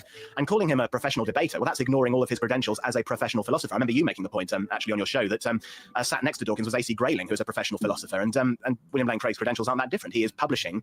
Indeed, I think the atheist philosopher Quentin Smith is on record as having said that William Lane Craig's Kalam cosmological argument is the most studied across the philosophy of religion journals. Which is an indictment of philosophy of religion more than it's an approval of the Kalam argument, I would say. But yeah, look, I don't entirely agree with that because the Kalam argument is philosophically interesting. It doesn't mean it's a good argument. Well, what I mean here is, it's not. I'm not saying there's nothing interesting about it. Sorry, what I mean is the fact that it is the most published on. When there's so much philosophically interesting about religion, is like that. This indictment of like the sort of firstly, I understand that. Contemporary Western religion. It's one of the most engaged with.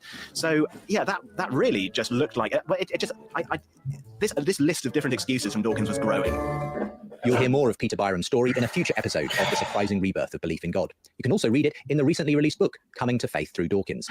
He like, again, product placement, kind of smug. It's just, why is he not interviewing the people who were involved in these debates and deconverted in this, story, right? Like, plenty of them out there. Through hosting a debate show on the evidence for God and Christianity, I had the good fortune to have a ringside seat to see the rise of new atheism. But I have to say, the sight of that empty chair in the Sheldonian Theatre in Oxford stayed with me. It increasingly stood for something else in my mind, the emptiness of the New Atheist Project as a meaningful movement. It had declared belief Now in it God gets some a delusion. editorializing.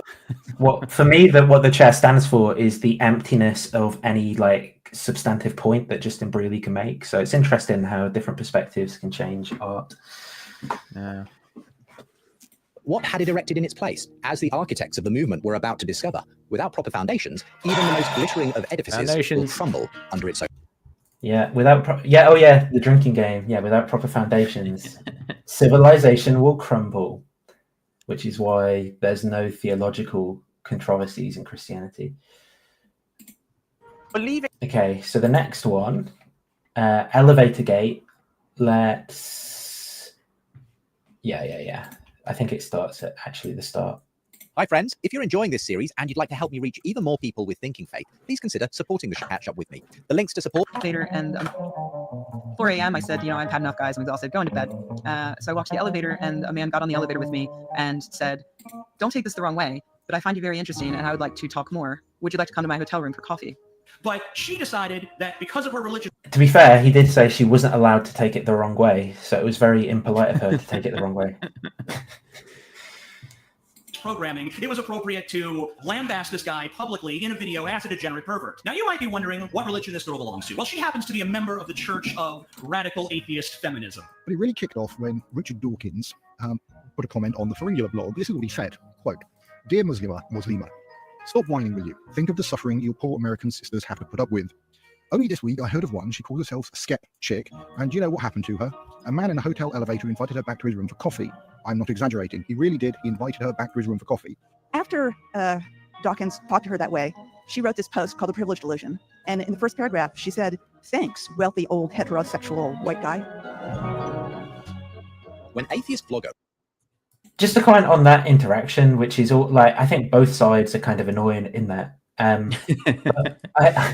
hate like whenever someone raises a concern about anything, when someone attempts to minimize it by pointing to something that's worse, because that's incredibly dumb and frustrating. Yeah, it's like if the logic of that is right, like the only person or people that have the right to complain are the person or people involved in like the singular worst event ever in history. Because then there's nothing else to minimize it to in comparison. Like, yeah, it's a really dumb take.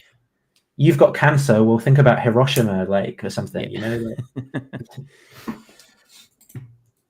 Rebecca Watson, aka Skepchick, uploaded a video to her YouTube channel in 2011 describing her experience of being propositioned in an elevator during an atheist. But also, the zero-sum thinking of it is if it's impossible to both criticize aspects of Islamic cultures that you take issue with, and also be in favor of not doing sexual harassment in various circumstances.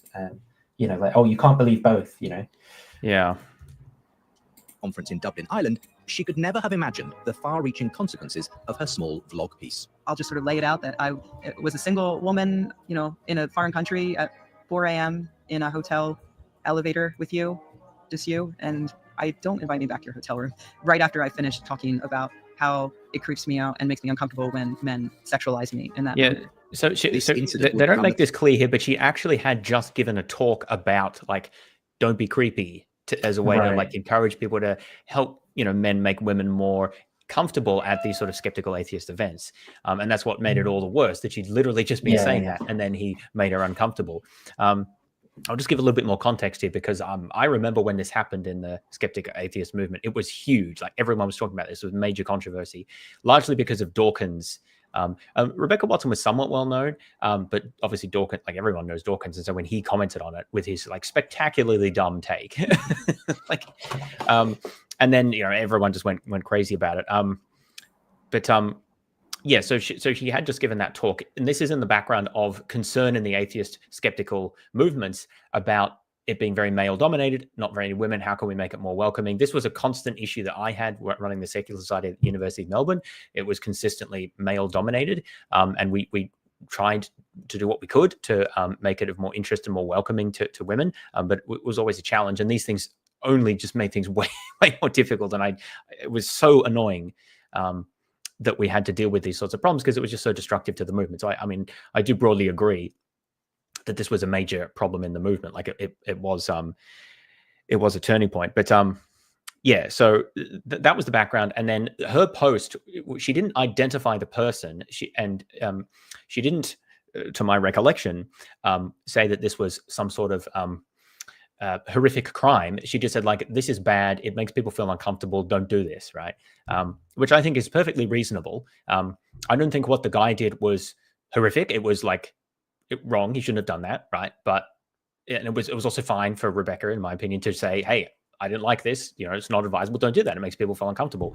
And that's really where it should have ended.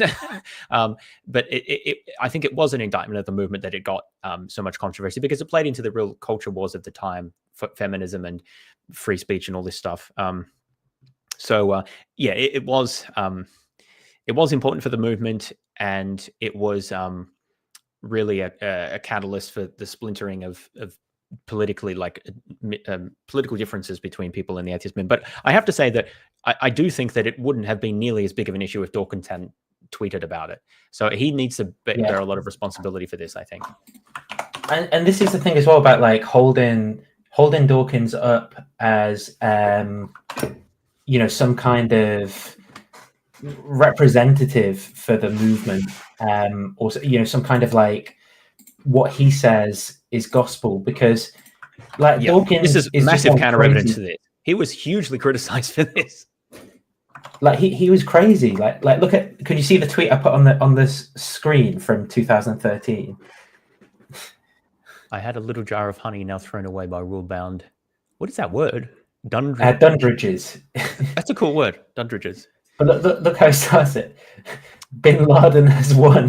see, this is a major failing of Dawkins. I don't know if he still does this, but he did this for many years, where he makes a point which could be reasonable, like, hey, security at airports has gone a bit far, don't you think? Like, a lot of people agree with that. That's not really that crazy a take. But he starts it with Bin Laden has won, like the most inflammatory way you could possibly introduce that point. And he had a knack for consistently making a point in the worst way possible. And this did a lot of damage to the movement. But it also, but as I just said, this belies the claim that, oh, everyone just accepted what Dawkins said and treated it as gospel. But no, he was consistently and regularly criticized by other atheists for saying things like this. Yeah, and rightly so. Similarly on like eugenics here. Why do people get upset? A eugenic policy would work. It just would work. It's just science. Yeah. There is such a thing as liberal eugenics, right? There's a discussion of it on Stanford Encyclopedia. It's a discussion that has to be had like in a very careful way. Not like in a couple of sentences on Twitter. Like, well, you know, it does work though. I mean, not even just on a couple of sentences on Twitter. It's like that is a gross misrepresentation of the scientific evidence, right, around our understanding of our ability to control interest, you know, relevant features of interest through genetic modification. So by the way, this is called the fallacy of relative privation. Thanks for mentioning that, because it does actually have a name. It is so unbelievably common. Can you unpack that? Can you unpack it, like, because I've not heard that term before? Oh, it's just what we were saying, right? So Rebecca Watson shouldn't have complained about someone propositioning her in an elevator because Muslim women have it worse, right? Like, it's just completely irrelevant to the point about whether that was acceptable or not. Yeah. So yeah, but like Dawkins just shouldn't, like the fact Dawkins reacted in a crazy way. Yeah, like sure, it's sort of an indictment of the movement, but also, you know, firstly, the fact that she was talking about what she was at this conference is also evidence clearly of differences in views within the movement with respect to, you know, feminism, or how seriously to take, you know, sexual harassment, or how, like, so to say, well, here's how Dawkins responded, so this shows what the movement thought about these beliefs, and this shows, you know, it doesn't even make sense on the face of it. The incident shows the fracturing of the movement, because it shows that there were people who defended Dawkins and there were people who criticized him strongly. I mean, even the movement wasn't unified. Yeah, but even that's even prior to this happening. You know, like the very fact that she was talking about this on stage, clearly, like people hold these. Catalyst for an early Me Too moment for new atheism, and arguably spelled the beginning of the end for the movement, as many of those who had their own atheist identity fostered within the community began to turn. And this is crazy as well. Like, for example, right, here's a good one. Ravi Zacharias, right? Ravi Zacharias of the Oxford Apologetics Centre. I mean, how many Christians defended Ravi Zacharias versus called him out for sexual abuse, right? Here's another one, John MacArthur. How many Christians defended John MacArthur, saying, "Oh, you know, it's PC gone mad. Anyone could throw around accusations these days, all this stuff," versus took seriously accusations of sexual abuse. Like, this isn't something that's divided along atheism versus theism, as if theists have got their ducks in a row on this. You know, this is more, I think, these problems of things like sexual harassment and abuse and power norms and stuff, where, you know, when there are abusers, typically it's very hard for victims to put their voice forward, and they can be very easily dismissed, or power structures can make it hard for them to have their voice heard or have evidence listened to. And, you know, legally, it can be very hard to establish evidence for any of these things. But also, it's also very easy to throw around accusations without there being any basis. So this isn't a problem for atheism. This is a problem, like, universally amongst all religious beliefs too, where there are plenty of problems you can point to and see where people got it wrong or right. So yeah, I mean, what does this show about the differences between new atheism and theism? I don't think anything that interesting, but it shows that the movement was not monolithic and did not worship Dawkins. I think and then it was internally divided politically. Yeah, so I think it contradicts a number of the claims that were made in the previous video. On its founding figures. So my letter to Professor Dawkins goes something like this. Dear Professor Dawkins, in the immortal words of George Takei, you are a douchebag. That's right, a douchebag. Effective. What did we have before about complaints about name calling and sloganeering? I mean, it's a little bit contradictory there. Well, it was an atheist saying it though, so it's all right. You know, just an atheist doing more atheist sloganeering. They never learn.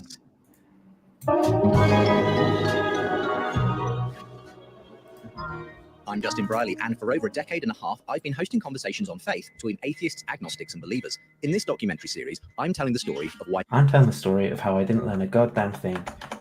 Welcome to the rest of today's show. Someone we've heard from quite a bit on the podcast is author and speaker Glenn Scrivener. Hello, Glenn. Hey, Justin. Always great to be here. Well, for a while now... Hello, Glenn. Why is it that neither you nor I will speak to Nathan, despite being in 45 minutes distance drive? I don't know, Justin. Gets people to the heart of the faith. Right, and nearly 10,000 people have joined the online platinum instantly by going to 321course.com/JB. That's 321. Where's our courses for getting people into our belief system? Yeah, we need to set something up. Maybe I will do at some point, but you know, we don't have the big bucks that they do. That's the problem. Course.com/JB. Thanks, Glenn. Thank you, Justin. Keep up the good work. The point of me uploading a video previously wasn't necessarily to give sex advice, but to give advice on how we as a community might go about making our community a more inviting one to women, you know, but a lot of you just have no interest in that. You just wanted the sex advice. So there it is. My advice to you is to buy one of those really expensive dolls, and that. So I hope that helps. I don't really know what that comment was about, to be honest. I don't know why he included that. Yeah, I didn't pay too much attention to it. What was the content of it? She said, get a sex doll. Oh, right. Okay. Maybe it's like... What the context of that was, I don't know. I guess maybe it's maybe it's like more schema stuff, like system one, like look at these people, how vulgar about sex they are. Because I think there's some comments about like how if you don't have religion, anything else replaces it, and like atheism's all about sex. Right. Yes, he talks about that later. Yep. You're right. That's why that's included. Yeah, I didn't pick that one up, but you're right. And after Watson had been speaking at an atheist conference on a panel alongside Richard Dawkins and other guests on the subject of the sexualization of women in the online atheist movement and her own experience of the same. Thank you very much for that intro. Can everybody in the back hear me? All right. Because the topic of this panel is communicating atheism, I thought that maybe I could offer my perspective as someone who communicates atheism while being a woman. I get fan mail, and a certain percentage of that fan mail is graphically sexual. And you're laughing, I hope, out of a little bit of I see even like the sense in which people I can understand why people would laugh in an audience in that context, but like she says that. Yeah. It shows, you know, like it even shows, I think, how attitudes have changed around these things. That I don't think I would have been like, yeah, that's kind of messed up, you know. So it's a good thing that stuff like this has happened, even if at the time, you know, people like me as a teenage boy would have been thinking, oh, I hate that these feminists are trying to tell me what to do or whatever. Discomfort. And if you're not uncomfortable, I'm going to make you uncomfortable. Because some of these emails do describe in graphic detail what these men would like to do to me sexually. These are from the people who agree with me. They think they're complimenting me by sending me these emails, these tweets, YouTube messages, things like that. So these are from atheists, and they don't necessarily understand that they're being horribly misogynistic, but they are. That evening, some of the panelists and attendees gathered for drinks at the hotel bar, and the incident occurred when Watson made her way back to her room in the early hours.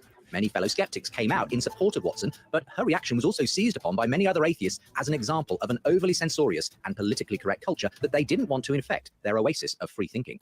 Also, just to comment on this, like how Justin presents this like neutrally, as if he's not endorsing like the view that that is the case, is sort of weird to me too. Like he does this quite a lot, where he does the same thing with all these political takes, where he's like, obviously I'm coming at this from a different angle as a Christian, as I present this as if one of these sides is obviously right and the other side wrong. But my view is like, different from the standard culture war dichotomy. And it's like, well, is it? Because he's going to go on to like moan about how feminism's like bad, basically, for a lot of this episode. Well, yeah, we'll get to that. It's all coming. No harm was intended by the man, they claimed. What was all the fuss about? The argument spilled over into the blogs and online forums of other notable atheists such as P.Z. Myers, who took Watson's side, arguing that their movement needed a more feminist outlook and denouncing atheists who were downplaying the incident. Then Richard Dawkins himself chimed in. As the unofficial leader of the movement and someone present at the conference itself, you might expect him to have tried to extinguish the flames of the growing controversy. Which he should have done. It's just such bad judgment. Yeah. But he's always been like this on everything, and it's not even to defend him. Like, this is actually like the exact reason, like one of the main reasons why I don't like him. Like, he just makes these overconfident pronouncements on every conceivable topic, and when called out about them, he doesn't go, "Oh, do you know what? I do make this mistake." He just doubles and triples down endlessly. It's so frustrating. The poor on. It's the same with like topics around trans issues and stuff, where instead of he doesn't go, oh yeah, actually, yeah, that's true, there's a good criticism here, or I shouldn't have been so dogmatic. Instead, he's just like, just reaches for more and more crazy metaphors about like transubstantiation and stuff like that. He's like, they literally believe that the wafer turns into the substance of Jesus. That's the same thing when someone transitions. Celine by firing off a heavily sarcastic imaginary letter titled Dear Muslima that read, "Stop whining, will you? Yes, I know you had your genitals mutilated." Also, that's so stop whining, will you? I know the point is he's like, I know the point is he's saying that this is what her feminism says to a Muslim woman, but it's kind of like it's almost like him reflecting his attitude that he wants to say to her, because Muslim women are so so much more important to tackle Islam together. So put your feelings aside. It's just very weird communication to me. Yep. Like stop whining. Like when he's saying stop whining, will you? Even though it's targeted at Muslima, in that it's like he's actually saying that to her. Like stop. Yeah. Whining, Well, the thing is, it seems like he just never stops to reflect. It's like his knee-jerk reaction was, "Oh, this sounds a bit trivial," right? And the thing is, I can understand someone's knee-jerk reaction, especially an older man like that, is like, oh, this sounds a bit trivial, right? But you got to then think about it in the context, and also what Rebecca Watson was saying, which is not that this was a huge issue at the end of the world. It's like, just don't do this. Like, I've just been telling you about not doing this. It just happened. So like, I'm reiterating, don't do this. This was uncomfortable, right? Makes women uncomfortable. And so he doesn't stop to reflect, oh, like, why is this being said? Or what's the context behind this? Or how much importance is this being given, right? It's not being claimed to be worse than female genital mutilation, things like that. He just goes with his initial knee-jerk reaction and then puts that on Twitter and then doubles down on that. And that's what I think is the real problem. With a razor blade and yawn, "Don't tell me yet again. I know you aren't allowed to drive a car and you can't leave the house without a male relative, and your husband is allowed to beat you, and you'll be stoned to death if you commit adultery. But stop whining, will you? Think of the suffering your poor American sisters have to put up with." The other thing I want to comment on is, and Alex has raised a similar point, where he says, it makes me laugh that Iranian women are wanting to burn their hijabs and Western women are clambering to wear them.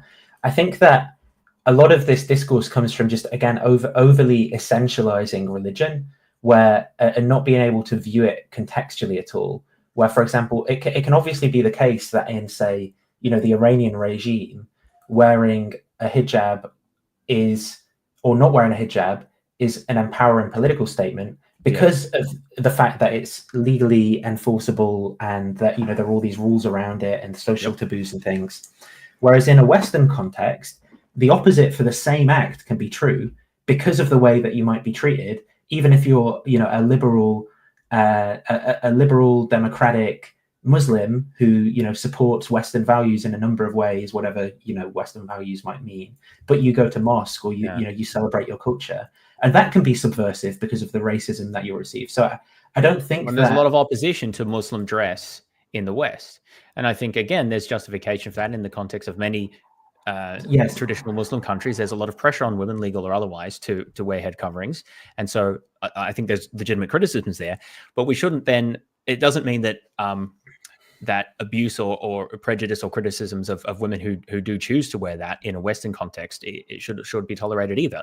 And so obviously that does happen. That prejudice or those criticism, racism, whatever it is exactly, that does exist in Western context. And so it does make sense that some Muslims, some Muslim women and feminists and others are going to react against that and clamor to wear them, so to speak. I think, again, I don't support the practice of requiring women or pressuring women to wear head coverings, but I do support that they should be free to do so without social prejudice or discrimination or like personally directed attacks and things like this. We should critique the cultural religious practice and not the individuals who participate in it. So again, there's nothing really. This comment I think is a bit superficial because it doesn't really see the context is as you said, totally different in those two circumstances. It makes perfect sense why there would be a different response in one context versus the other, because the social and political context is so completely different. And that's the same for Dawkins's comment on it's exactly the same issue there. Yeah, and I'm friends with some pretty cool liberal Muslim women where their take on the thing, and you can say they just believe this because of brainwashing or whatever. Sure, maybe that's true to some degree, and maybe people believe the opposite for the same irrational causes. But the point is, their view would be that in a world where marketing and consumerism sexualizes women so much and puts so much pressure on them and is so about judging the aesthetic beauty of women in terms of things that they can buy and physical appearance, that they find it quite liberating to be able to wear hijab or the niqab and not be sexualized by men in the same sort of way, or to as a statement of kind of rebellion against the consumerism. And honestly, I kind of even get that in the context that we're in the West for women as well. And I'm not to say I think all women should do that as well. So I just think that there's way more complexity in these issues and the contexts that they're in than and as someone who routinely covers my hair, I can't exactly take too strong a position on this. No, but it should be a genuinely free choice, right? And this is the point. And in context where it is not, there is a tendency to push against what they feel like that they are not completely free to choose to do. And I think that's where there's a almost ambiguous philosophical issue that just can't be resolved about what constitutes genuine freedom, right? Because that's a fuzzy thing. Well, there's obviously the complexity to that discussion, absolutely. And but none of it is captured in this way of viewing things. Sectarian sort of. You're either the good guy, you're either the good civilization or the bad civilization, and the good civilization is fighting the bad one through this particular vision of new atheism that doesn't care about being harassed sexually. That hand grenade of a blog post triggered the first in a number of incidents and accusations against senior male members of the new atheist community who were accused not only of being tone deaf regarding the treatment of women in the movement, but also often being accused of sexism and inappropriate behavior themselves. Leading lights of the movement, such as David Silverman, president of American Atheists, Michael Shermer, editor of Skeptic magazine, and well-known physicist and atheist speaker Lawrence Krauss. I also all these people that they're listing, there's not one of them where I'm really thinking, oh, that's a really good, thoughtful atheist thinker. They're all people who where I'm maybe they've got something good to say on one particular topic, but generally they're quite bad. And that's what's frustrating. Lawrence Krauss, David Silverman. Who was the other one? Michael Shermer. Oh, Michael Shermer. Yeah. Well, again, I think Michael Shermer was the one I most respected because he does has done a lot of good skeptical work, Holocaust denial as well. So I do think he's done good work there. But I mean, I've read a bit about all of these people, and it does seem to me like they're kind of what's the word I'm looking for here? Sleazy. Yeah, that's the word. Obviously, I don't know of like all the circumstances and exactly what allegations true or not, but like the minimum I think you can say is that they're like sleaze bags and could be worse than that. So I find that the accusations are credible from what I've read. And so, yeah, to that extent, I respect them less. That doesn't mean that everything they said is wrong, of course. Like you don't want to flip to that side either. Yeah. But just to say that, like, nothing any of these people say is like all wrong anyway. Like, so say with Shermer, I agree with you. Like, the stuff on Holocaust denial and like UFO skepticism and stuff, I think that's good. But then there's other stuff he's done that's been put forward as like the skeptical point of view that I think is not so good. Like as in like fairly kind of gullible takes on certain things, and that's just, you know, you have to assess that on the case by case basis of what's he saying and why is he saying it, rather than just because it's Michael Shermer, it's good or bad sort of thing, right? Yeah. And yeah, the point is, overall, I think that for a lot of these people, I would say there's more of the bad takes than the good ones, and I don't like that in the storytelling of the whole movement. Like, these are the ones who come to the forth rather than the people who ended up becoming like more thoughtful, more nuanced, having stronger arguments. Like, yeah. Yeah. All had accusations of sexual impropriety made against them and published in widely read articles in BuzzFeed and the. To say on photos of physicists with Epstein like isn't a big thing because I think he had a personal interest in physics, so funded. Like, there's a photo of him, I believe, has defended Epstein as well. Okay, right. Not just been photographed with him.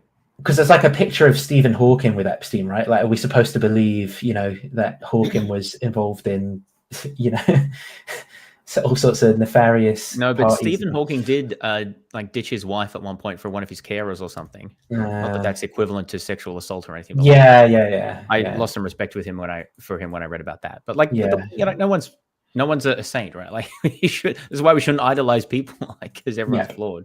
Yeah, it's not an excuse, but it's like it's just an important reminder about like having idols, I guess.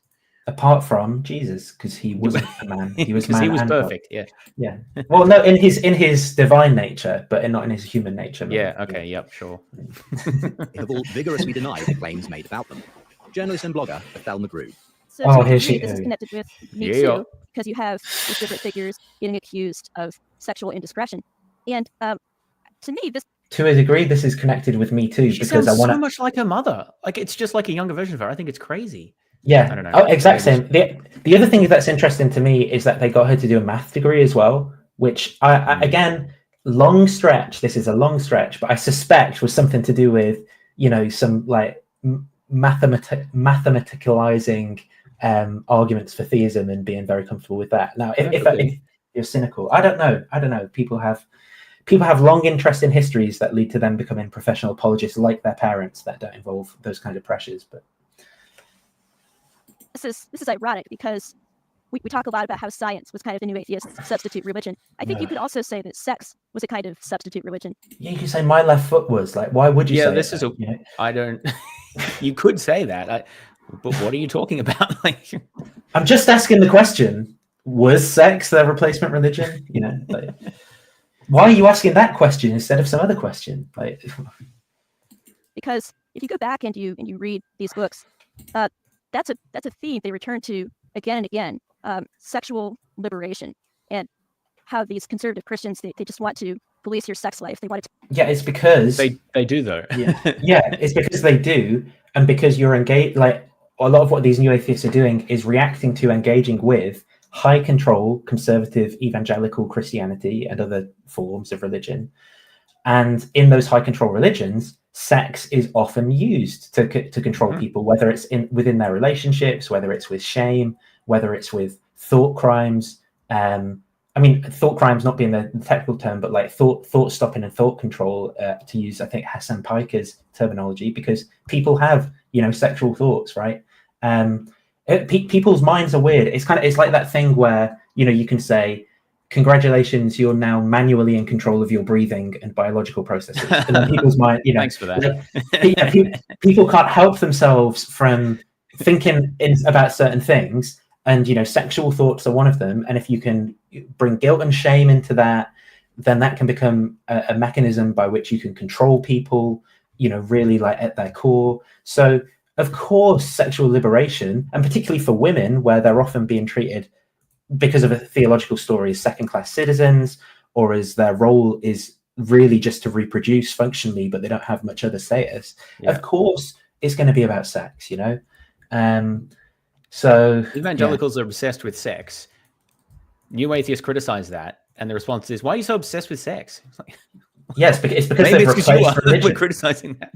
Yeah, it's because they've replaced religion with sex, or maybe religion was partly about sex all along, because this is about the politics of how we organize ourselves as a society. Tell you that God really cares what you do in the bedroom. And even though they Oh, wouldn't put it this not way, Hassan Piker. Who's the guy who came up with the bite model of cults then? Stephen Hassan, not Hassan Piker. I wondered if you were actually talking about Hassan Piker, but I wasn't going to ask because I don't know. I don't know. Stephen Hassan. Sorry, my bad. sex is kind of sacred in their worldview. So then it's ironic and amusing that new atheism itself wound up being fractured and splintered because of what some people were doing in their bedrooms, or maybe indicated they would like to do in their bedrooms. But that's not at all about what it is. Like, she obviously either willfully or through ignorance completely misunderstands what at least the elevator gate controversy was about, and many other things. It's not about what people want to do in their bedrooms. It's all about respect and consent, right? It's nothing to do with actually the acts, or whether someone's gay or straight or married or not married, or like any of the conservative things. It's nothing to do with that. It's all about consent and respecting people's boundaries, and not making people uncomfortable in propositioning in elevators at 3 a.m. in strange countries and all this sort of stuff, right? She completely misunderstands what the concern was about, which is actually nothing to do with sex directly. Like, it's sort of indirectly about that. It's directly about sex, but really what it's about fundamentally it is about fundamental liberal values of consent and autonomy. That's what it's actually about. And a lot of humanist secularists are obsessed with that. Like, that's kind of fundamental. But she just totally missed that point. Absolutely, completely gone by it. Probably because as a conservative Christian, she's actually obsessed with sex, like in terms of God's governing of sexual actions and when they can. And that's what they actually care about. I mean, and that is definitely true in the writings on Substack and things like that she comes out with, and what she said on podcasts. And it's like, look, if she had some of these same experiences, and then was kind of like, had them downplayed by like, oh, you're just trying to do another Me Too because you're caught up in the political zeitgeist. Like, she could probably see in that case how that would just not be an adequate response to sexual harassment, right? Like, it just isn't to just say, oh, well, that's just the current thing. It's it's this political schema of turning everything into a wedge issue of either the good guys or the bad guys. And what whether you support some particular stance kind of identifies your political affiliation, and then everything else just follows from that. It's the same as like, you can't even evaluate whether or not like a vaccine is safe or not, because your pronouncement either way identifies you as being for or against the good. Oh, so I guess you're just a part of the liberal New World Order because you think this vaccine is safe or something. No, like, can't we just have a conversation about that rather than turning it into some meta narrative that divides the world into like the good guys and the bad guys? The religion for you. Well, that's postmodernism. Why do you hate meta narratives? Because it's cooking your brain. Like, you can't. All these men have vigorously denied allegations of sexual impropriety, but Elevatorgate and the continuing concerns around sexism and misogyny in the New Atheist movement was only the tip of the iceberg. It's something I've been tracking for quite some time. Like a bounty hunter? Yes, exactly. This is Colin Wright, an evolutionary biologist and author at Reality's Last Stand, speaking on the Joe Rogan podcast. And just to say, like, Colin Wright won't be introduced as a conservative political commentator who is not wheeled out in these conversations as a science communicator. He's never neutrally communicating on science. In fact, almost all he ever says is sex is bimodally distributed and he never actually defines what is being measured. So, like, this guy is wheeled out because of his credentials to say, here's a guy who knows about biology who says the political things that we say. Not no. We don't, Nathan. We don't say biology anymore. We say biological reality. Yeah, sorry, biological reality, which differs from the normal reality. Yeah, or just biology. Yeah. Oh, yeah. Because when you say it's real, that really means it's real. It really means it's real in reality, as opposed to merely in your opinion. Movement, and I was arguing against creationists and stuff and defending biological realities, and then that movement kind of dissipated. And even you can't satirize this.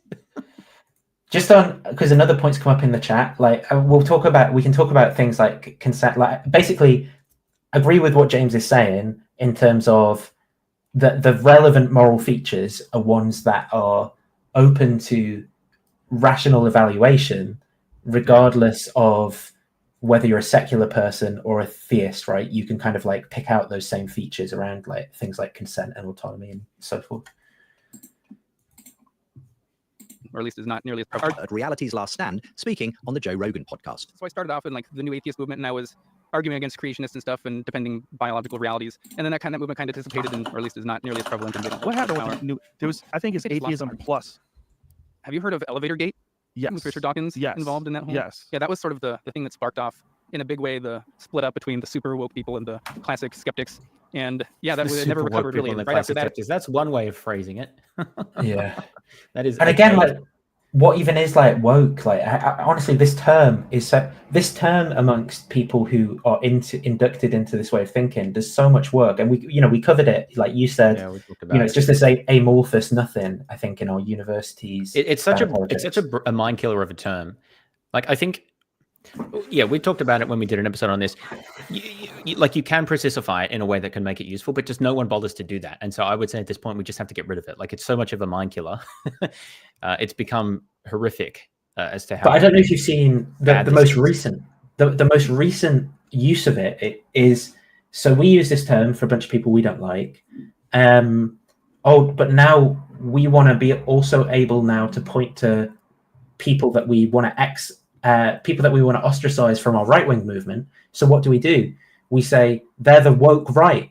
So I don't know if you've seen like Jordan Peterson with James Lindsay. They're like, I've heard of this, but I don't have a sense of how this is being used. It just seems bizarre to me. It's the exact same amorphous nothing. It's just people who I have some political dispute with internally. Even though we disagree, even though they're on my side with like Trump, like we both vote for Trump at the voting station. But now I have some like power struggle with them over something that we disagree about. So if a Trump voter can be woke, then the term absolutely has no meaning at all. Oh, no, it's that they're the woke right because I'm so classically liberal. I'm defending my classically liberal conservative values as opposed to their woke right values, Yeah, woke fascist values. Yeah, okay. Makes sense. I'll have to look into that. I haven't heard that usage myself. Yeah. Although I'm not quite as terminally online as you are, to be fair. It's in the James. I mean, I probably got to do a review. This is James Lindsay, Jordan Peterson interview, and James Lindsay goes on to say something like stupendously like dumb at the end of it. I've forgotten what it is, but it's like. Well, that's a bit redundant. James Lindsay says, "and stupendously dumb." Yeah. Well, yeah, not stupendously dumb. No, look, he says something that's just like. I can't remember what it is, but it's like denying a fact of history or something like that. It's just really, really wrong. But Holocaust denial, then you are. I mean, is this? Yeah, something like that. But yeah, we'll see. Plus came out, which was atheism plus social justice, which really just was woke Democrats who happened to be atheists, basically, and all the new conference topics were just like intersectionality and maybe some vague reference to disbelief or something. So the atheist movement never recovered from that. It's gone downhill, and now we've. And in a way, right? I feel like intersectionality is a denial of scientific reality because there is scientific evidence, statistical evidence that's good that different demographics are, predictive factors in outcomes. Like to deny that and to deny the analysis of the ways that those things combine is just to deny the data, right? Like, unless you've got some problem with the analysis. So intersectionality is used in, again, a lot of different ways. I think it's hard to pin down, which is one of the reasons I don't like the term either, because it's I think it's kind of a buzzword, which again isn't to say that you can't precify to make it analytically useful. It's not as bad as woke in that respect, but yeah, I'm not a fan of the term personally. I'd say that's a long discussion. I'd say the problem I see there though is again more that it is being used by people who are criticizing it in this amorphous way, right? Yeah. So like that's where I see it getting the majority of its use from. I've rarely ever actually come across someone on their own terms, apart from myself trying to like subvert these people, using it to like identify with their own beliefs. Like I just I don't know, maybe so it definitely used to be all the rage. I don't know if that's changed in the last few years. It used to be talked about constantly by people concerned about social justice, let's say. Yeah. I'm sure like there probably is a time where it would make more sense to see that as a problem. So but yeah, but again, people just not making any of the necessary distinctions to actually have an analysis that has any value and isn't just kind of like this vague, vague kind of, oh, there's these people I don't like and they're bad and here's where I am and I'm right.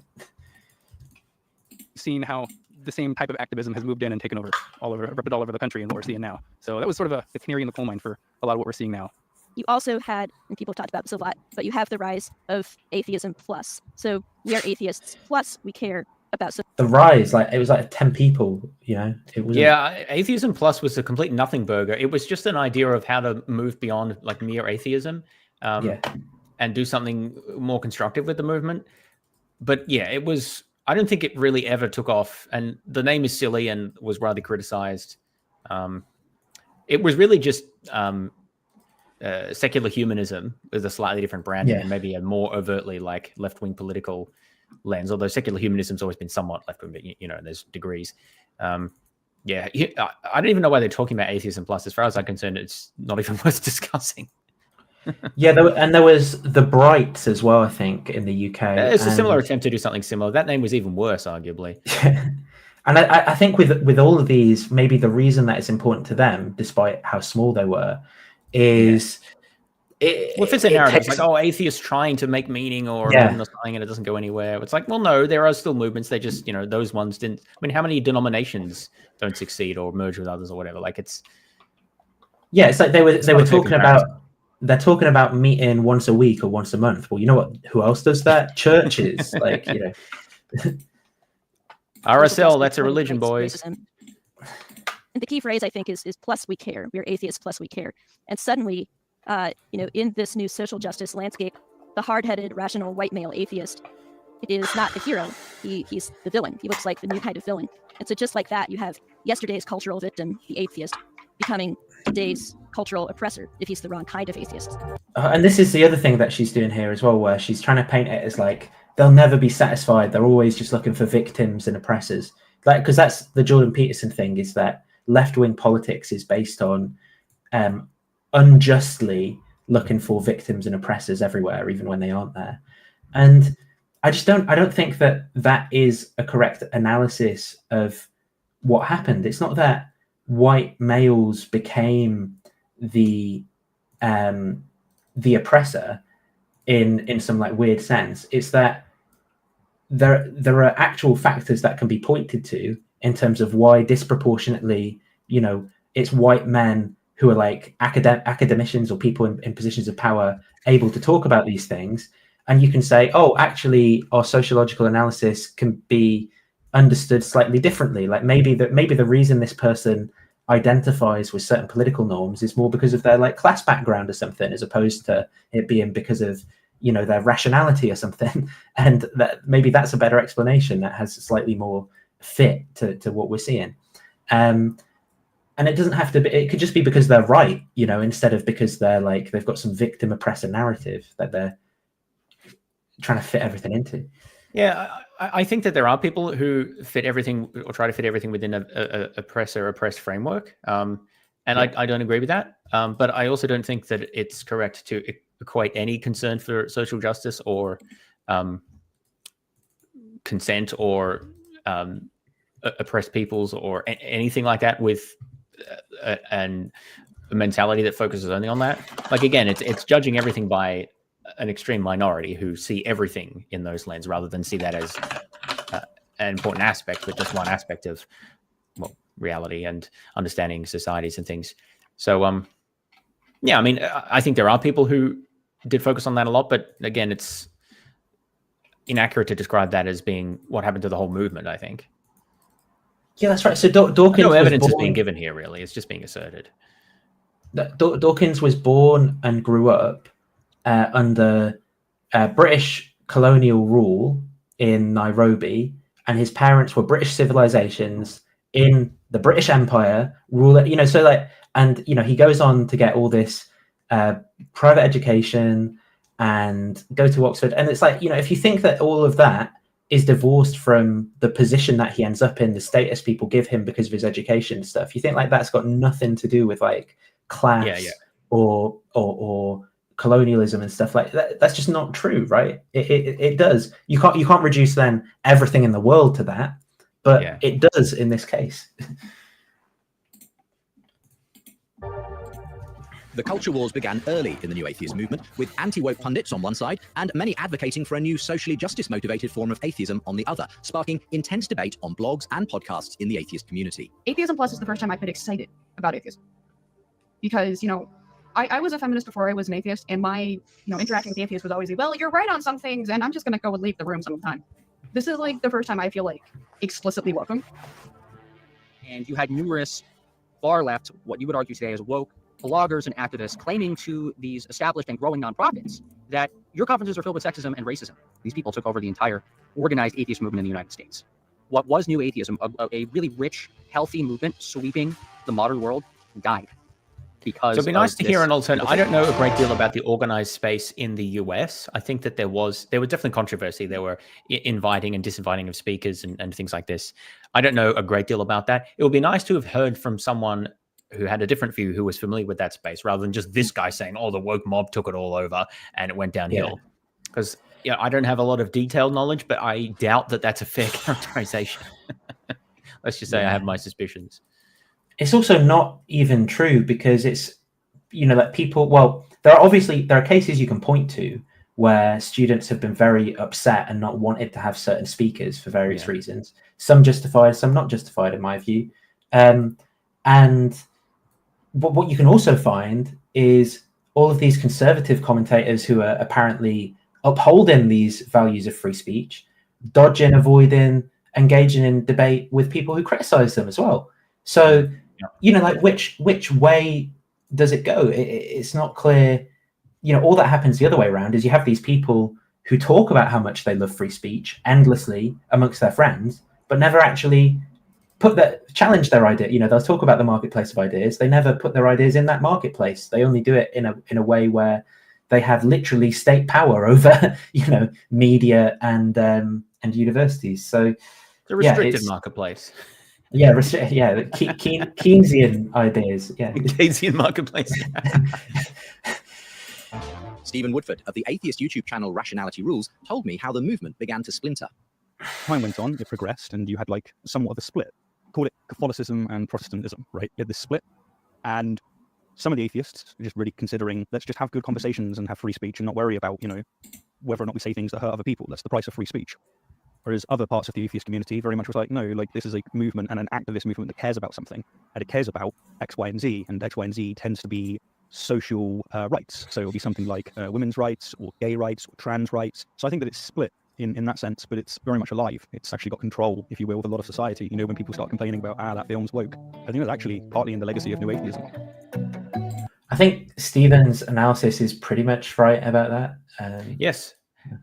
Now, unfortunately, they didn't talk about this in the video, but a number of there's a sort of a progressive political commentary space on YouTube called BreadTube. I don't entirely know why it's called that, but a number of those came out of or were strongly influenced by the new atheist movement, as well as people on the anti. It didn't used to be called woke; it used to be called social justice warrior, and you do hear that term sometimes used still. So a good example of this is the Amazing Atheist. He was one of the. He was mentioned in the previous video. He was one of the early influential commentators on YouTube about atheism, and very much in the new atheist style, like very brash, very confident, very offensive, and politically like making politically connected claims and associations with like what the harms of religion and things like that. And around, I don't know exactly, 2014, 2016, sometime around there, he shifted to doing, I think he still did a little bit of religious stuff, but he shifted a lot more to doing anti-SJW content. There was a big boom in YouTube around that time of anti-SJW content. Another creator in this guise was Carl Benjamin, Sargon of Akkad, who I think is mentioned later in this video. And so there were quite a few, many of whom were either came out of New Atheism or were influenced by it. And that sort of culture war of pro and anti-SJW then developed into woke and anti-woke. And the anti-woke side very much fueled the rise of Trump and Brexit and movements like that who were opposed to the status quo. And the term woke originated, I think, more around 2020. Not originated, like it's an old term, but like became to prominence around 2020 to describe some of this, some of these positions. But the positions are much older than that. It's just the new term caught on for whatever reason. So I think it's absolutely true that there is a lot of intellectual currents of the current woke, anti-woke discourse that can be traced to New Atheism. Now, one difference is that this was mostly happening online, and a lot of the people who engaged that were millennials. And some older people, but not a lot of like boomers. Whereas only the last couple of years, the woke discourse really reached the boomer generation. And then you see a lot of people like, who's the guy from Florida? DeSantis. I don't know. Yeah, the governor. He was.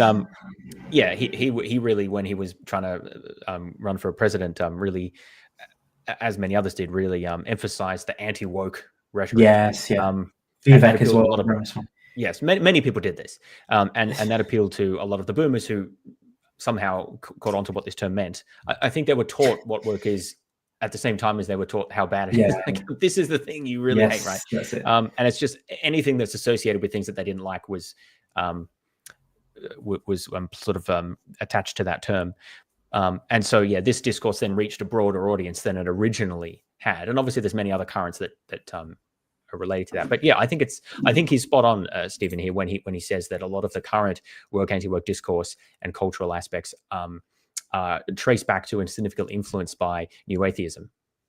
Yeah, I think that's right as well. Actually, my analysis is similar, but there's a few things I'd put in, which is Gamergate. Like, how much I genuinely think that was a massive radicalizing event for so many young people who are into video games. Because obviously, like, teenagers they just like Call of Duty. They're excited about the next one. They're watching like video game reviews and things, and a lot of stuff centered then around some video games made attempts to make their games more inclusive. And I think you can have fair views either way on this. Like, I think I genuinely, even as a woke person today, find the idea of having like disabled women on the front lines of World War II. I don't like that sort of thing in my World War II games. I've got to say, I'm not. Yeah, I find it quite funny. But then there's another side. There's another side to this, which is, for example, stuff I've been learning about recently about how Black people in, say, World War I were treated, how they got drafted into these units in the US, seen as more dispensable, fought in World War I valiantly. And then they went back to these Black towns, and the KKK come and burn down some of these Black towns, right? Like, there's a different but sort of comparable story for Black troops from particularly French colonial Africa, many of whom served in World Wars I and II, I think. But yes, there's a lot of important stories to tell there. What annoys me, and this is a bit of parenthesis, is that and for women involved as well. Like there were I think like a couple of million women who fought in the Soviet military, like pilots and snipers and other positions. Yeah. But unfortunately, I won't mention specific, but some of these games prefer to invent their own versions rather than tell true history, which that's what really irritates me and irritates a lot of gamers. But again, like anything, like there's the gamers who have, I think, genuine criticisms of how they're incorporated and how the history is dealt with and other things like that, how it's marketed as well.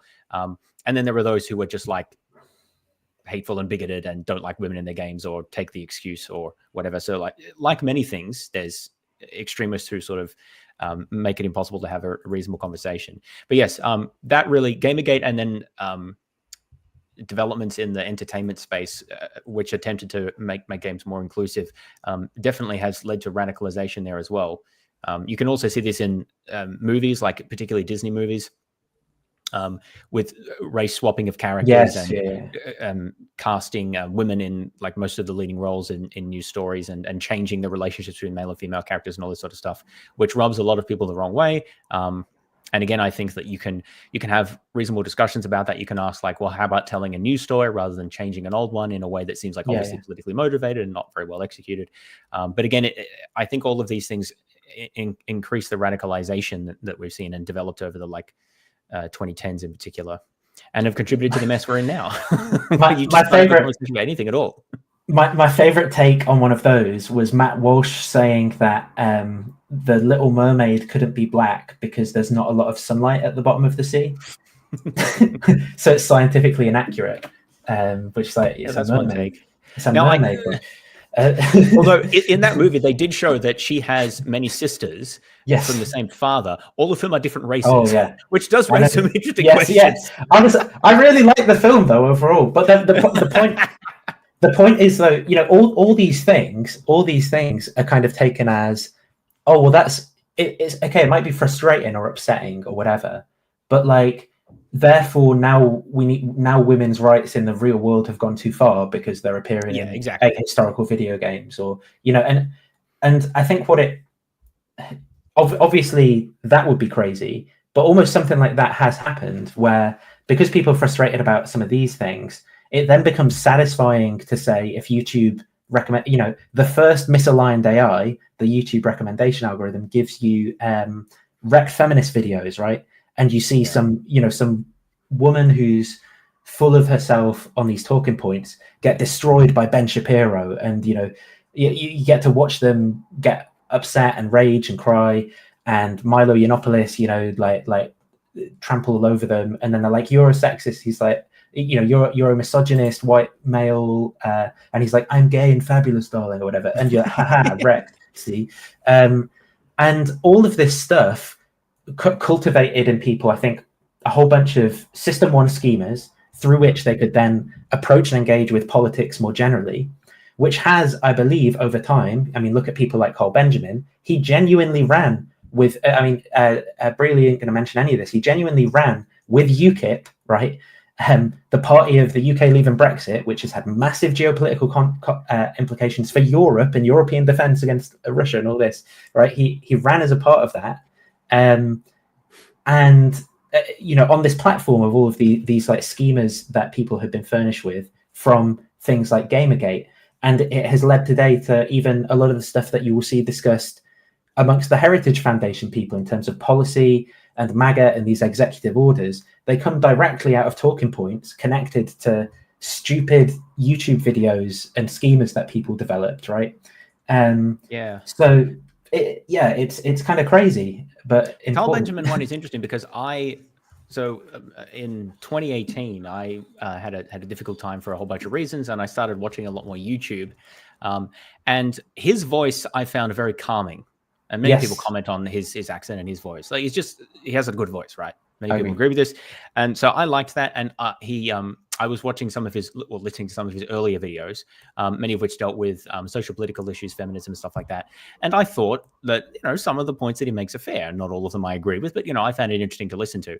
But I was listening to some of his older stuff, right? And then I found listening to some of his more recent stuff, his like progressive radicalization, and then he comes out in support of Trump, and his reasons, which I found horrific, right? And his reasons for supporting Trump was almost explicitly like, it will piss off the people that I don't like. And, at that point is where I think you just lose all credibility, because then we've seen that increasing, that attitude is just people supported Trump and similar movements because the people whom they see as opposed to them in the culture wars really don't like Trump. And that's good enough. Like, it doesn't really matter what Trump is going to do. Well, they like the anti-immigration is the big thing that they also like. They like the anti-immigration, and he pisses off the liberals, right? And those are the main two things. And I've followed him a little bit over subsequent years here, running for UKIP and things like this. I think it's just gotten worse and worse. I think he's a very good example of audience capture. And self-radicalization. Because again, his earlier videos, I don't want to say that I agree with everything or anything, but I just think they're so much more reasonable than some of the stuff he said more recently. Politics has reached a point where it is there's kind of like weird claims about like racial essentialism in there. There's really like horrible, immoral stuff about immigration. There's everything is just understood in terms of like power and dominance. It's just really bizarre and very, very close to fascistic type of politics that he's promoting now, which is not what I think you would get from where things were years ago when it was like video game reviews with a little bit of a political bent. It's massively radicalized, which is really a real shame. Increasingly, an avalanche of controversies engulfed New Atheism. On the side of a more socially conscious form of atheism were leading voices of the movement, such as popular blogger P.Z. Myers and atheist experience talk show host Matt Dillahunty. Opposite people like Richard Dawkins, who was being increasingly criticized for his controversial take on social media over issues like Islam, disability, and apparently downplaying child abuse, even leading to his cancellation at atheist events he was due to speak at. I was deplatformed in Berkeley, California, and this hurt me because these were, as I thought, my own people. In case we've forgotten that Richard Dawkins is not a humanist. If anything, he's anti-humanist if you happen to be a Muslim or a trans person or a victim of rape or quote-unquote mild pedophilia or have Down syndrome and lots of other groups of freaking humans. Was this in the context? I'm not sure what all of those claims refer to. And I think it's a little bit unfair. I don't think Dawkins is an anti-humanist. I think a lot of the time he doesn't get it and has too much confidence in himself to really listen properly, which isn't, I'm not trying to defend him. I do think some of that was a little bit excessive. Was this in the context of some particular event that had happened? Do you know? I don't know. He was disinvited to a number of things. There was one conference that I'm aware of. He was initially disinvited and then reinvited.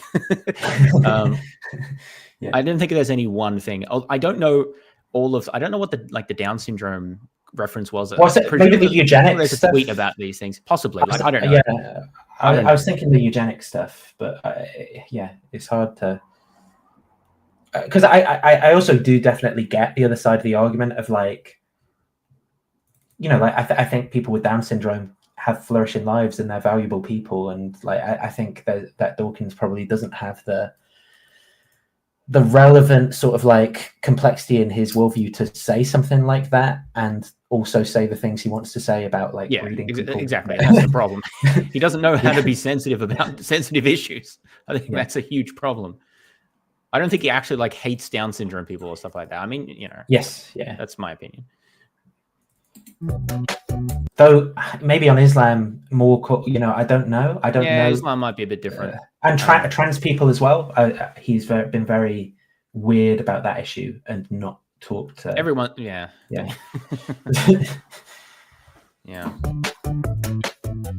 What a betrayal we're seeing now, right? With campuses all over the Western world, all over America and Britain, are denying people the right to come and speak at campuses. If you can't, where's my right to speak at a campus? Yeah, you don't have a right to speak at campus. But I actually have a comment on this point, right? Because I think that particularly the focus on campus speech, where a lot of this stuff happens, people get upset at these issues with that, and then speak on the other side, like it goes on both sides, without understanding the situation. Not that I understand every unique situation on campus, but I do know something about how my campus worked, and I think it's quite similar in other campuses from what I understand, which is that there is the university, right? And then there are student clubs that exist at the university that are run by students and affiliated in some way with the university. At the University of Melbourne, they're affiliated by the Student Union, which does have an official like connection to the university. But the club itself is like 2 steps removed. It's affiliated with the Student Union, which is affiliated with the university. Other universities will have different arrangements, but it's still the same situation where the university itself, and then there's many student-run clubs. Now, those clubs can run events, and usually because of their affiliation or whatever they call it, then they can book rooms through the university and they can invite someone to speak. Now, at Uni Melbourne, I presume most other places, possibly changed recently, but generally speaking, it's not like there's some official at the university who vets every event that students run, right? There'll be certain guidelines that you have to fall under, but there's not like an approval process that it goes through for at least a lot of things. Maybe some unis set this up, but I highly doubt that was widespread practice because it would just be too expensive, right? There's so many of these events would happen all the time. And most of them are just social things, harmless anyway. So the point is, someone is invited to speak at a university, And that's considered as like an endorsement by the university, which really is not. All it means is like some club invited him to speak there. And then it becomes a big controversy. And then the university or some other groups get involved, and then they get worried. And then they have to make a decision like, well, do we allow this to happen or do we ban it? And that's why it always happens after the fact, because it's not like everything's pre-approved. It only becomes a controversy when people make a fuss about it. Otherwise, the clubs just kind of do their own thing. And so you don't have a right to speak at a university. At the same time, there's a question about how restrictive should universities be about whom their clubs are allowed to invite to speak. And ideally, the university should have their own code of conduct, their own standards for this, and they should adhere to that. In practice, I don't know that that's always happened, and people make exceptions because, oh, it's too difficult. There's negative publicity one way or the other, right?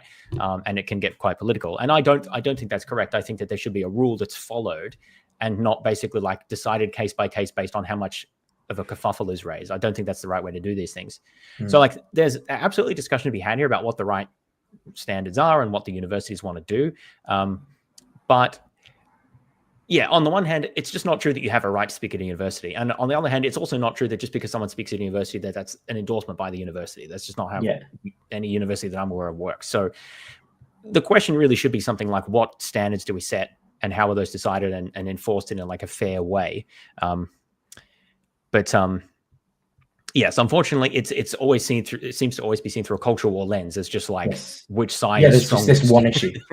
Well, it's like there's just this one issue, and it's either free marketplace of ideas and we all believe the truth, or woke hegemony. Exactly. And it's like that's not even what's going on. Yeah, and the other aspect of this is. Firstly, that sometimes there are organizations that have nothing to do with the university, like the Oxford Union has nothing to do with Oxford University. And so sometimes there's like storytelling around this stuff that say involves the Oxford Union. Like you'll see it come up all the time later on when people try to build that, when Justin wants to build someone's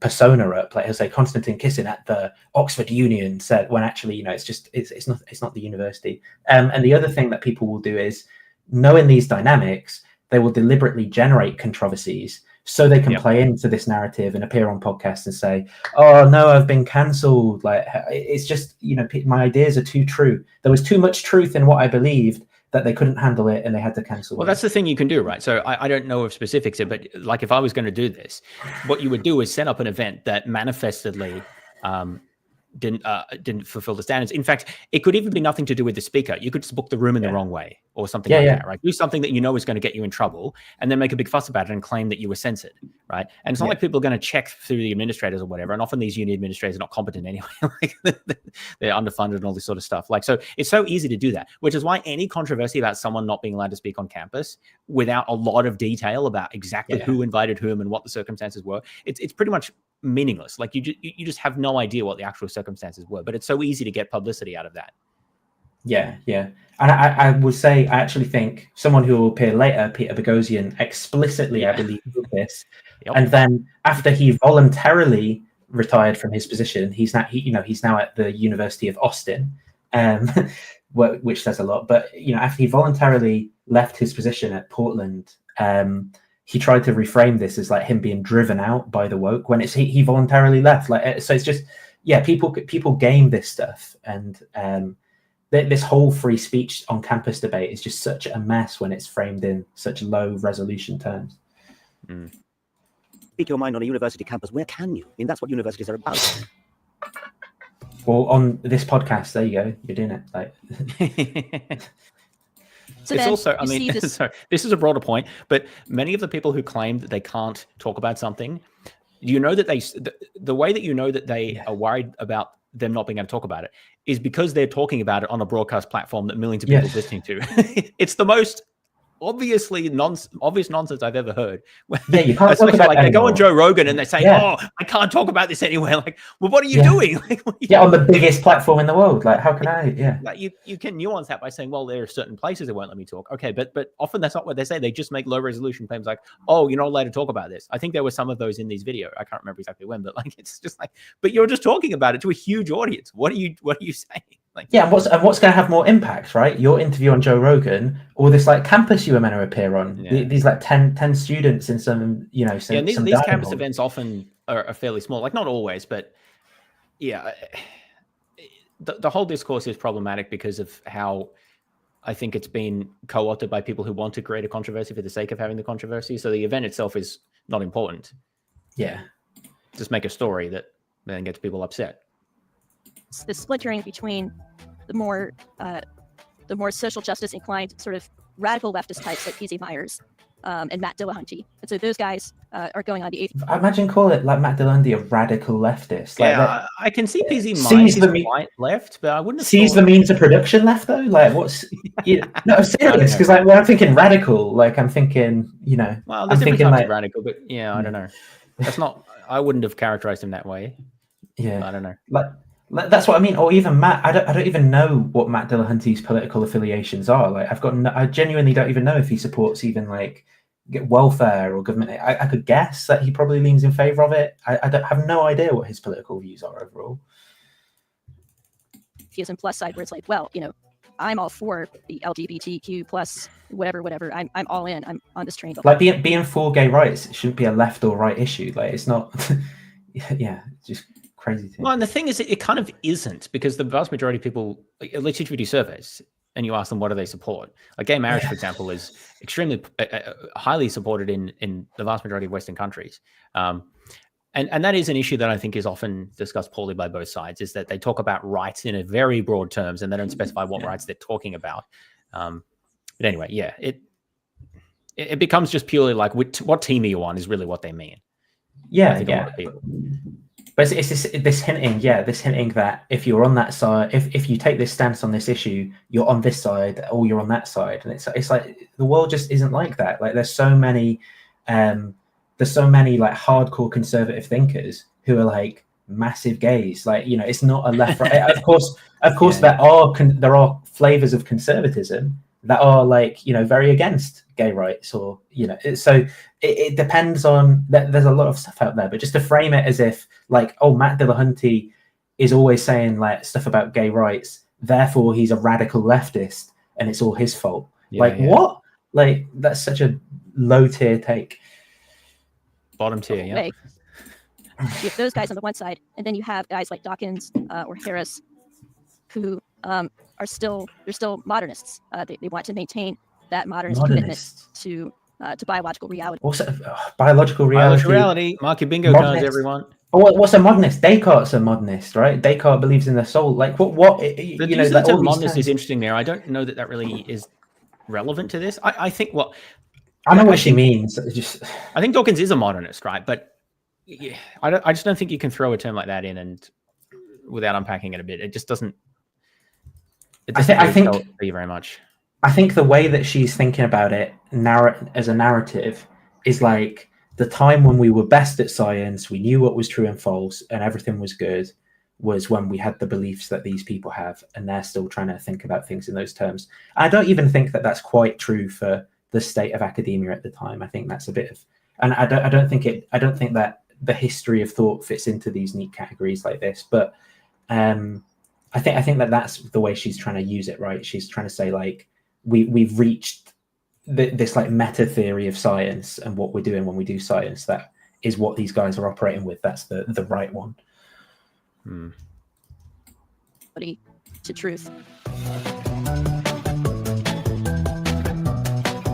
Yeah, unlike that guy on the left, that Christian guy who was talking about perspectival knowledge, by the way, of course.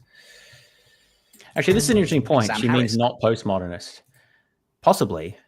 Yeah, we can speculate for a long time about what she meant. But postmodernists can also do good science. Like postmodernism is explicitly a reaction to modernism. But just because you're not a postmodernist doesn't mean you're a modernist. Traditionalists are neither, right? But these terms are more, you know, they come from art, descriptions of movements in art more than anything, right? You know, they're not. They Originally, don't but modernism and postmodernism apply to a wide range of areas, not just art. Yeah, that's what I agree. They're used differently. What I mean is they're not like people want to use them as if they're helping their explanation by using these terms. Well, that's what I'm saying. They're really not, because they're so vague. that's you have to do so much work to characterize what you're saying. That's probably just best to say it in a different way. Yes, exactly. Another of the so-called four horsemen of new atheism was also increasingly at the center of controversies over his views on race, feminism, and Islam. In this interview with talk show host Bill Maher, he reflected. I wonder which things he had to say about those things. Is it, the races are different, Islam bad, feminism's gone too far, or will there be some more nuance to that? Reflected on whether his own secular peers had a double standard when it came to religion. Yeah, well, liberals have really failed on the topic of theocracy. They'll criticize white theocracy. They'll criticize Christians. They'll still get agitated over the abortion clinic bombing that happened in 1984. But when you want to talk about the treatment of women and homosexuals and free thinkers and public intellectuals in the Muslim world, I would argue that liberals have failed us. And again, just like, who's this true for? Like, all people, some people? Yeah, so I mean, we need some evidence for these claims, right? Like, who is not talking about this? Who has suppressed these? There are some people who don't like to talk about, who explicitly say that any criticism from Westerners about Islamic countries is like colonialism, right? Yeah. So there are those people do exist. The question is, how representative are they of? I mean, most people, I wouldn't call those people even liberals. Like many of them are socialists or post-colonialists or things like that. They wouldn't call themselves liberals, right? So he's characterizing it specifically as liberals, which raises the question exactly who he's talking about. And I think we need some specifics here, but he doesn't provide those. And even the claims about like theocracy, like how many people in the reference class are referring to British monarchism, for example, right? Like, I just don't know.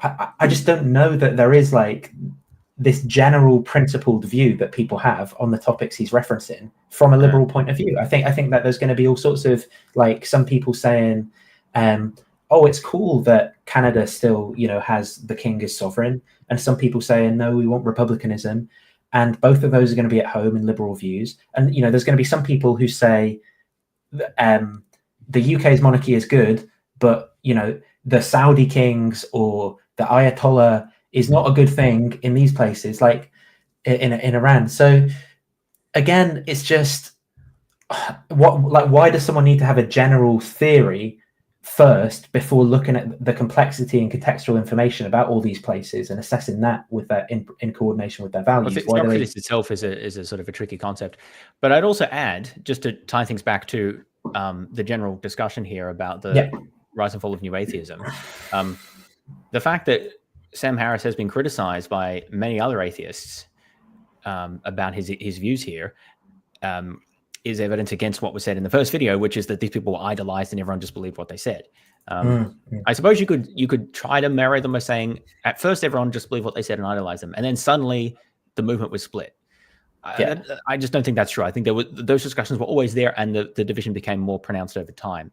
But the way that Sam Harris is telling the story, I also don't agree with, where it's like this sort of defined camps of like the people who care about free speech and consistency, and then the people who just like, oh, we don't want to be oppressive or whatever, and who are inconsistent. Well, that's his framing, right? But we don't have to accept that. Obviously, there are differences in opinion about that issue. And then the Muslims who believe in Islamic doctrine, all of them, that entire part of the world. Yes, and that's But that actually does reflect. The thing is that many new atheists' approach to Islam is reflective of their approach to Christianity. Because remember, they were focused on literalistic conservative branches of Christianity, and they see Islam in the same way. So there is a consistency there, and I think that it's probably more. No, I think it's fair to say that that's more of an issue in the case of Islam because it's less familiar in the West. Many people in the West can recognize that there's different types of Christians, and even if they stereotype and things like that, there is an understanding it's more familiar, right? It's more part of our culture. Whereas Islam is much less familiar. And so it's much easier to stereotype.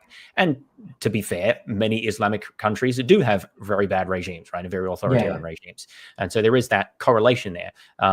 So it's easier for Sam Harris to sell this narrative of Islam is essentially, like fundamentalist conservative Islam. And not have any of the nuance added to that, and then tie this into like some sort of Clash of Civilization style thesis. And I agree. Like, is Sam Harris also he also will blame Islam for all these bad things? Is he blaming them for the existence of the university system of mathematics, of modern medicine. You know, like he never talks about any of the positive sides as well of what's come out of is Islamic doctrine responsible for those, or were they just good eggs? You know, like well, the rest, it's not the recovery of Western Aristotle texts, to the West, yeah.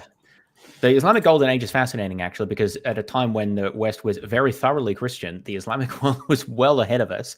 And then there computers, there was a algorithms. reversal, and it's interesting to see what was the causes of that. And I think they're multifaceted and worthy of discussion. But this class of civilization thesis just can't handle that.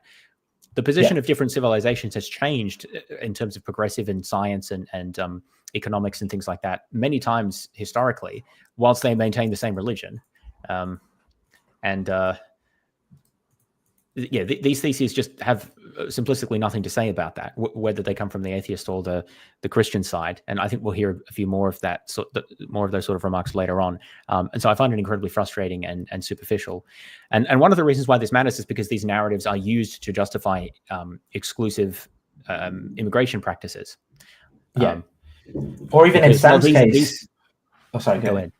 Well, I was going to say, even in Sam's case, he used to justify the claim that ethnic cleansing is the only reasonable solution for, you know, the Palestine-Israel conflict, which is just like insane. Well. Like, so.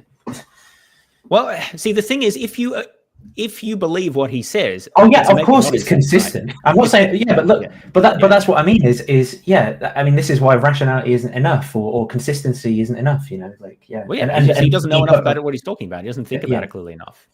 Yeah. Yeah. Well, thank you. Thank God you're here. Yeah. Well, I mean, the crucial point of confusion is that we have been sold this meme of Islamophobia, where every criticism of the doctrine of Islam gets conflated with bigotry toward Muslims as people. So, I mean, this goes back to, I think, the thing you were saying earlier about beliefs in people, and I think that there is complexity in this issue that has to be kind of that isn't being tackled as well, where on the one hand, you can't divorce people from you can linguistically divorce people from their beliefs, right?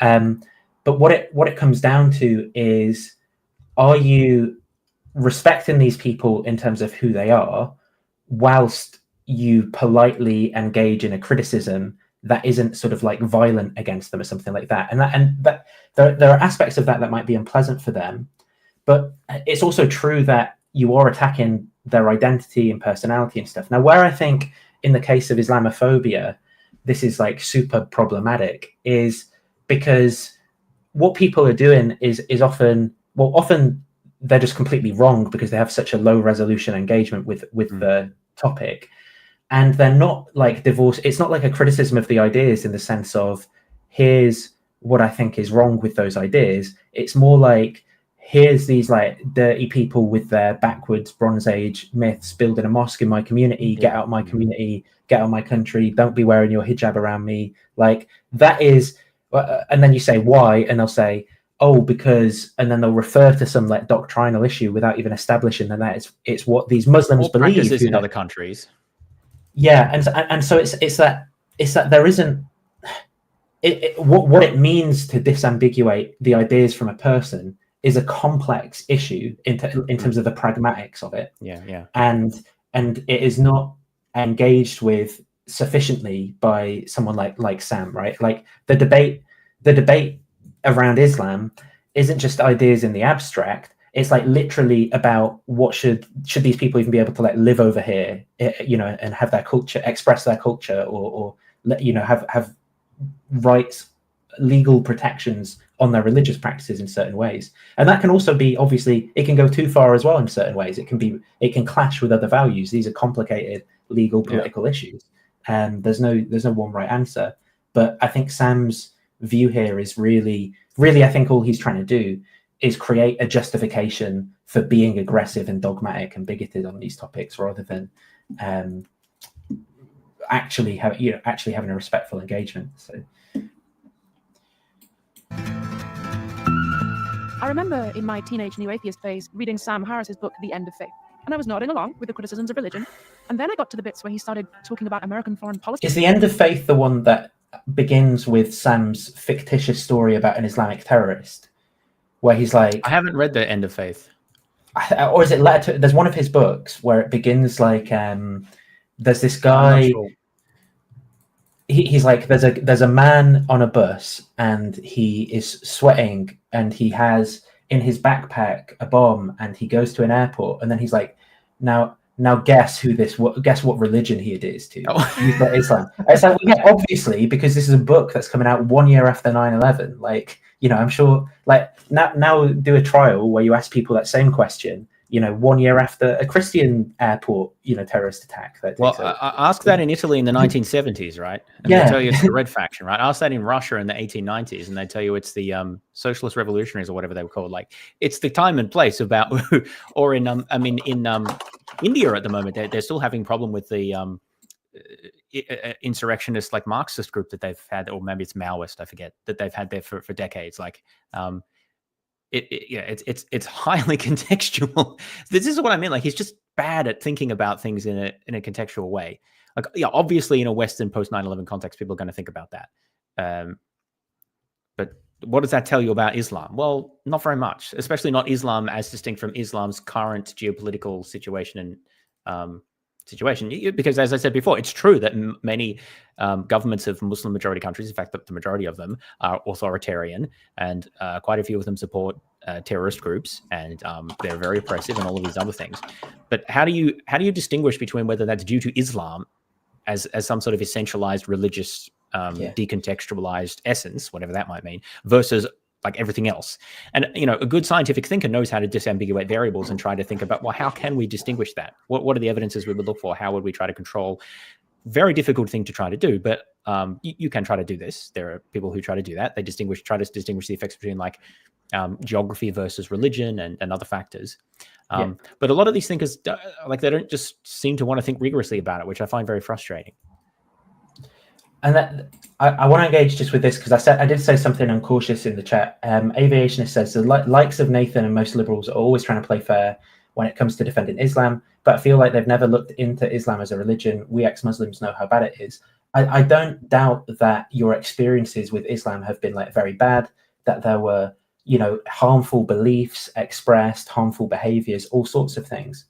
What I think it's like is, when someone comes out of a high control Christian religion, or even, there are people who leave high control atheist communities, and then they decide all the communities, that's been a thing.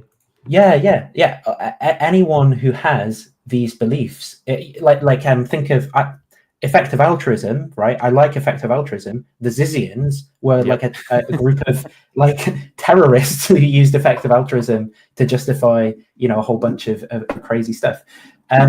There are people who are involved in some of these beliefs and have bad experiences and then come out of it and kind of essentialize it to the whole thing. The difference is, I think, like say with something like Islam, there is this rich history of different theologies that you have to engage with and look at why, it's been much more progressive than other places, or promoted education, promoted women's rights, even promoted gay rights in some places. Like, and I'm even talking historically here, like during the Islamic Golden Age, as compared to other places. And the other thing is that you have to look at the things that are harmful and the theological disputes that exist within Islam, and the interaction between like geopolitics and theologies as well. So, for example, you get Muslims who will come over to the UK, and provided that they're not treated in some kind of crazy racist way, they will see something good about British values, and then they will want to synthesize Islamic theology in a way that aligns with things that they've learned from their experiences, that will push back against, like fundamentalist theologies that might be coming out of imams in Egypt who are speaking out of a geopolitical context of conflict, where they're having, a whole bunch of destabilization happen for various reasons related to like US foreign policy. So then, their theology is shaped by a clash with US culture and values, or US foreign policy and like how Israel's behaving and pushing a whole bunch of Palestinians into their land, which will then shape their theology, because their theology is going to want to have something to say about this situation and the kind of values that are leading to the decisions of these other places.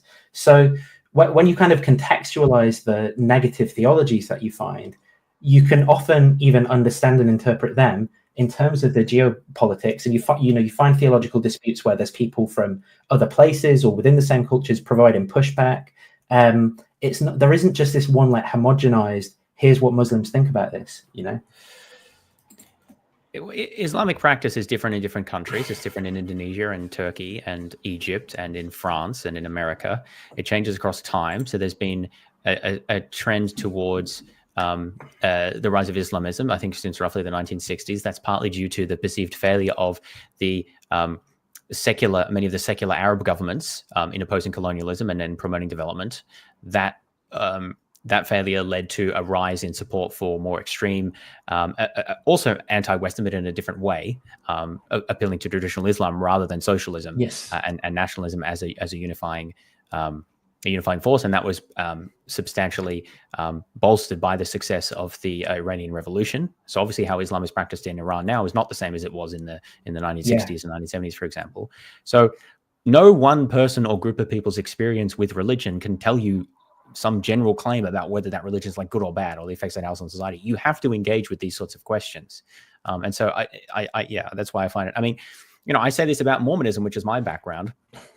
There's a lot of negative things about Mormonism and Mormon culture, but I can't just generalize everything from my own experiences or even from a bunch of ex-Mormon experiences, say everything about the social and political effects of Mormonism in all of the different contexts. And Mormonism is way smaller and more insular than Islam is, right? Yeah. So yeah, I don't accept these sort of appeals to personal experience as somehow trumping all of these other factors.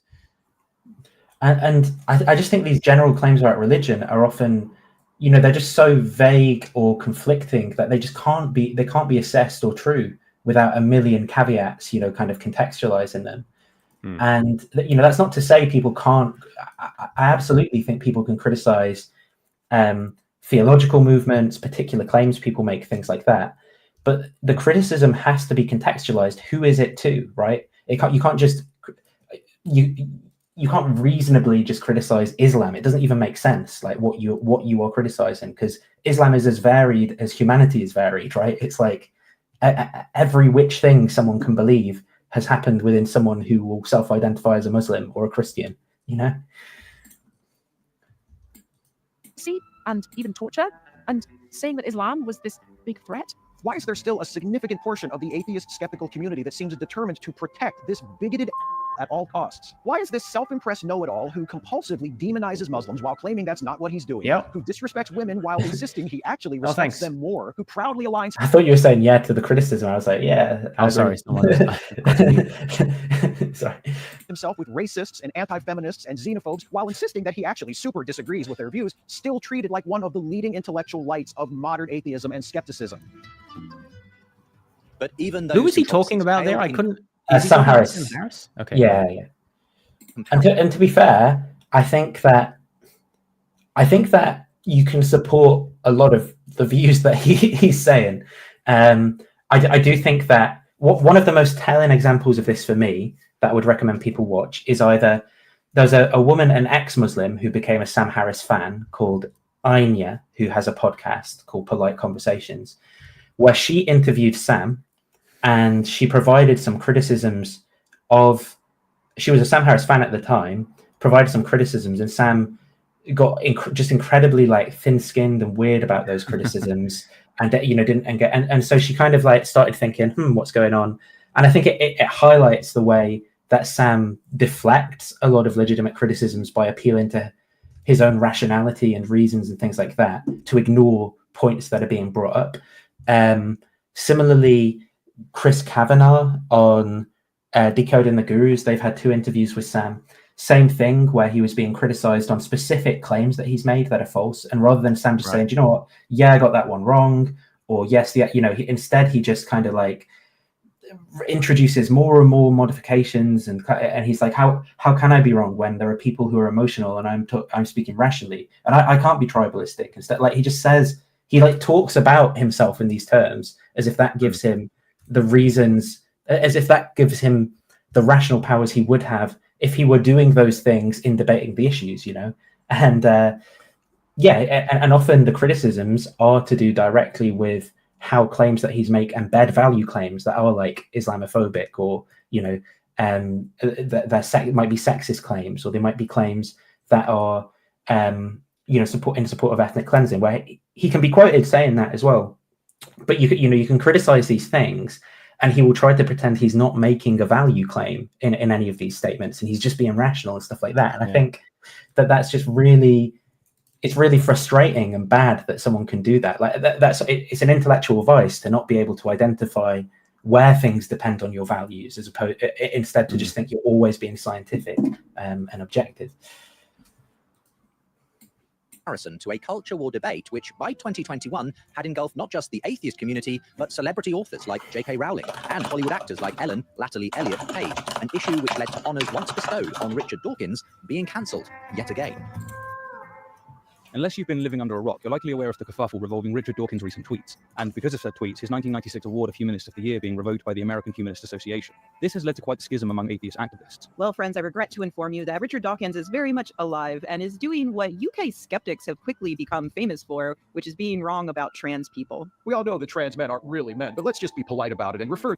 I'm gonna have to leave this topic behind, but yeah, I think there's such a reactionary take when people say Islamophobic, like. People have stigmatized Islam and have all sorts of prejudices and biases against it that I think are unwarranted and unsubstantiated and really just degenerate into a form of racism and xenophobia. And I think that term is perfectly justified in that context to be used for what people are doing, to delegitimize it. So I'm all for the use of Islamophobic. I think it's kind of like it's the same thing people do in a lot of contexts where instead of engaging with the criticism, they will be like, oh, well, how, like, what's the meaning of that word? Like, define Islamophobia. Like, and then you get bogged down in some semantic debate rather than arguing over the actual substantive part of the criticism, which is, are there gross generalizations taking place, or is this thesis even true? Yeah, that word is particularly fraught. I think it's tricky because people lose their mind when you use a phobia word, and they are often overblown. And I don't think you should conflate criticism of Islam or Islamic governments with blanket criticisms of all is people who follow Islam, right? Absolutely. I mean, I want to be clear. I don't like Islam. I don't really like any religion in the sense that I think that they are based on inaccurate views of the world, right? And that they're often authoritarian and that they distract people from more important things in life. Obviously, there's a spectrum, so there are many types of religions that I don't have a particular issue with because they're more progressive and more focused on helping people and less dogmatic about metaphysical claims. But I'm not a defender of Islam, but I don't like it when people make blanket statements about huge swaths of humanity that aren't backed up by evidence, and then use that to justify restrictive immigration practices or other forms of persecution and bigotry. So I don't like that either. So I don't really think it should be that difficult to understand that these are different, that you can criticize the one and also the other at the same time. I think Islamophobia is a word that can be used to it can be used to clarify what you're criticizing. It can also be used to shield any criticism of Islam. It's exactly the same, by the way, with anti-Semitism. Anti-Semitism is a huge problem as well. That word is used by the Israeli government as a blanket defense against any kind of criticism of their policy. So you can see the same thing apply there. Yeah. I think really it shouldn't be that hard to understand that you can criticize anti-Semitism and you can criticize the Israeli government at the same time. Likewise, you can be very critical of Islam and Islamic governments and authoritarianism and all of these things, as well as being critical of what we might call Islamophobia at the same time. Yeah. I think I see often this argumentative strategy where, there are certain terms that people will use that I've actually, yes, they are overused, but I very rarely do see them being actually misapplied or overused, like Islamophobia, homophobia, fascism, even. They can be used incorrectly, but I very rarely see them being used incorrectly.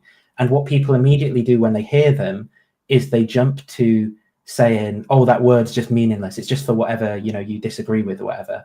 And I think no, it's being like you're saying that because you want to avoid the criticism that's being raised. You don't, because you want to talk about that now instead of the point, which is unfortunately we see this. I think the most blatant example of this is with the Elon Musk salute, right?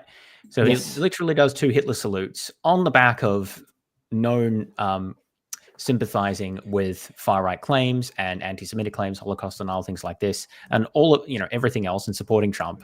So on the back of all of that, And his response to that criticism is just say, "Oh, well, these people say everyone's a fascist now." Yeah. So anyone you disagree with is a fascist? So you can literally be a fascist and defend yourself against criticisms of being fascist by claiming that people overuse fascism. And this is unfortunately the reality we live in now, that these terms have been so hyper politicized that even when they're like blatantly and obviously applicable, people will still defend themselves from having them applied by the fact that they're allegedly misapplied. Like whether they are even or not is irrelevant to that point, because at least sometimes they can be correctly applied, and that's really what's relevant there. But I think it's gotten shockingly bad, and I think that's probably the most clear example I've seen of that. There's an even worse example I can give you from this week, right? Which wonderful, is, thanks. Have you seen Kanye West's latest song? No, I can't say. There's about 50 reasons why I have not, but I'll tell you why. It is, and this is me, bear in mind, I'm not even going to say exactly what it's called on stream, but it's called Heil that guy N-word. And that is the catch line. And in the music video, there's all these black guys who is like saying it and doing Nazi salutes. And okay, well, I didn't know about this. and Russell, I saw like a Russell Brand video where he commentates on it, and he goes, why are people upset about Kanye's video? Why?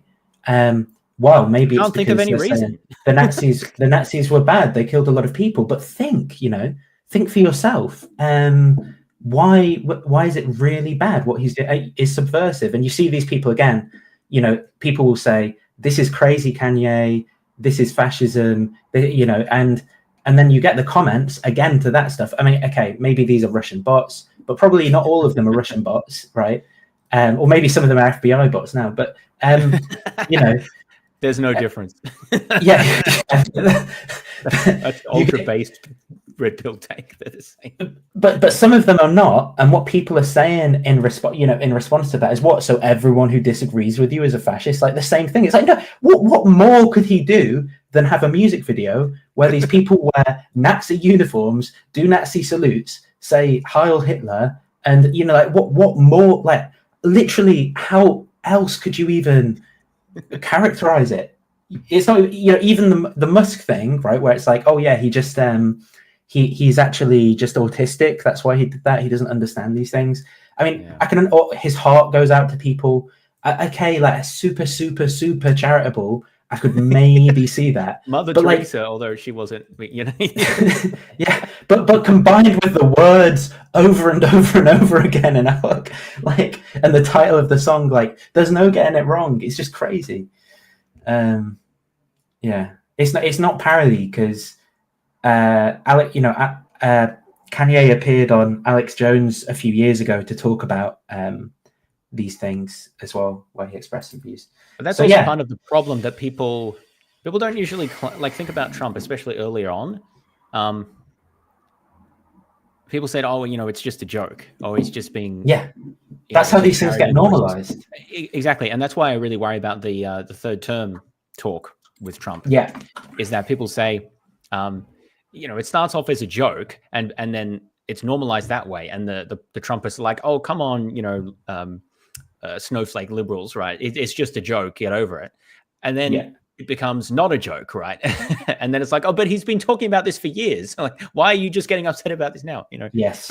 It's really problematic, actually, that things can. Not that there's anything wrong with parody, but part of the issue about parody is making it clear when it's parody and when it's, like when you're actually running for office, for example. At that point, it matters. And then when you're talking about, hiling the Austrian painter, especially when you're in the position of Kanye, with all that context, you want to be clear about whether something's parody. And the thing is, at that point, you actually can't parody something because no one can tell the difference between parody and reality. So it's sort of parody fails at that point. You're just doing the thing. Well, this is partly the point, I think, around fascist politics, where because they interpret everything just in terms of power, that is, I think, the way that they normalize a lot of the, if you look at places like 4chan and stuff, the way that they gain social momentum and normalize things against taboos is through the use of humor and derealization. So like you can't really say, oh, it's just a joke. It's not real. It's just a meme. It's you know, and until these things are so normalized that that's just the done thing now. Like no one is like, you know, you've gone from you don't know how, but you've got nothing as much seems to have changed, but somehow you've gone from a place where someone questioning the reality of the Holocaust or expressing Nazi views would be like, they are disbarred from public life. That is off the table. You know, that's shockingly bad. And it's like world news. So that's just what like your typical political conversation looks like these days, right? And that's one of the reasons why the Musk salute was so shocking. It's not because he did the salute in itself, right? It's because he did it in a way where he could just barely, to people who sympathize with him, maintain the sliver of plausible deniability. Like, oh, it was my heart going out to you, which is not how you do your heart going out to you, by the way. If you look up what that gesture looks like, it looks nothing like that. Anyway, and you know, all the other reasons why that's ridiculous. But like, the point is, I don't know if Musk did this consciously or it just sort of is something he thought of or came out, or whatever. The point is, like, how can you do a Hitler salute and pretend it wasn't? And like, this is exactly what you do, right? You do it and then you pretend it's something else. And then everyone says, hey, you did the thing. And you're like, oh, what are you talking about? Everyone just says that, right? And then some people start mimicking it. And then suddenly it's okay to do a Hitler salute because people have just sort of decided, like, not everyone thinks it's okay, but like enough of the political discourse thinks it's okay that it's now politicized. And it's not the overwhelming consensus that is just not something that anyone would ever do. So all you have to do is keep doing these things in a like ironic or a satirical way, or with plausible deniability, or like, I'm just asking questions. Like, there's many ways that this can manifest. And this is why it's so insidious that it creeps in and becomes normalized. And there's no acknowledgement that somehow, hey, this has just happened, which is, I think it's I think we should be very watchful for this creeping normalization for these sorts of things. Unfortunately, I don't know that there's a lot we can do about it because that's the point. Because everything's so polarized these days. But I think that's what it's anything about. Trump could do that would undermine his popularity. At least yeah. Well, this is what I said. This is actually what I said to Pine Creek Doug when he was just days before the inauguration. I was like, give me a list of things you could actually see that would change your mind on this, right? So like I gave him a list of like, for example, if he ended the war in Ukraine without like massive land concessions or something, you know, certain would like have been genuinely impressive. I would have praised him if he could have done that. Yeah, Not me that too. Like, but hell, that would have been impressive. So I had like a list of 10 things that I think weren't even. It's not like they were crazy. Like I mean, they might have been fairly unrealistic, but like they would have been impressive and mind changing. Or even like some of them were pretty reasonable in terms of just certain economic metrics. The point is, that was my list. I asked him for reasons, and the reasons he gave me was like, if Trump strangles someone with his bare hands in the street. And it's like, well, obviously that is never going to happen, right? This is kind of like when someone says, oh, I'd only change my mind if I got given the dead bones of Jesus. Like, how would you... you know, so plausibly there, like, so Trump could order, you know, a whole bunch of protesters get killed by the army, and you still be like, yeah, this is reasonable, fair enough. And it's like, well, yeah, there could be reasonable circumstances that demanded it, or because as long as there's plausible deniability, it's fine, right? And like Trump strangling someone with his own hands. I mean, to be honest, I still think people could make up excuses, but it's much harder in that case.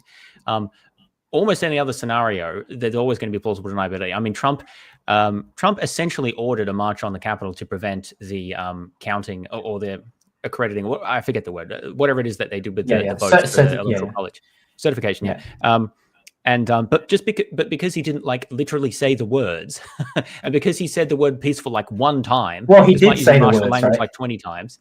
Then he said we need to. He said the words, we need to go down there and fight like hell, or you're not going to have a country anymore. Now imagine, like, this is plausible deniability. Like he didn't say it right. He didn't say go in there, attack them, enter with force, and then prevent. Like, and so as long as there's like, it's not even really as plausible deniability. It's just plausible deniability to someone who has complete brainworms, and almost everything is justifiable in that case, other than like the level you have to go to is Trump strangling someone in the street.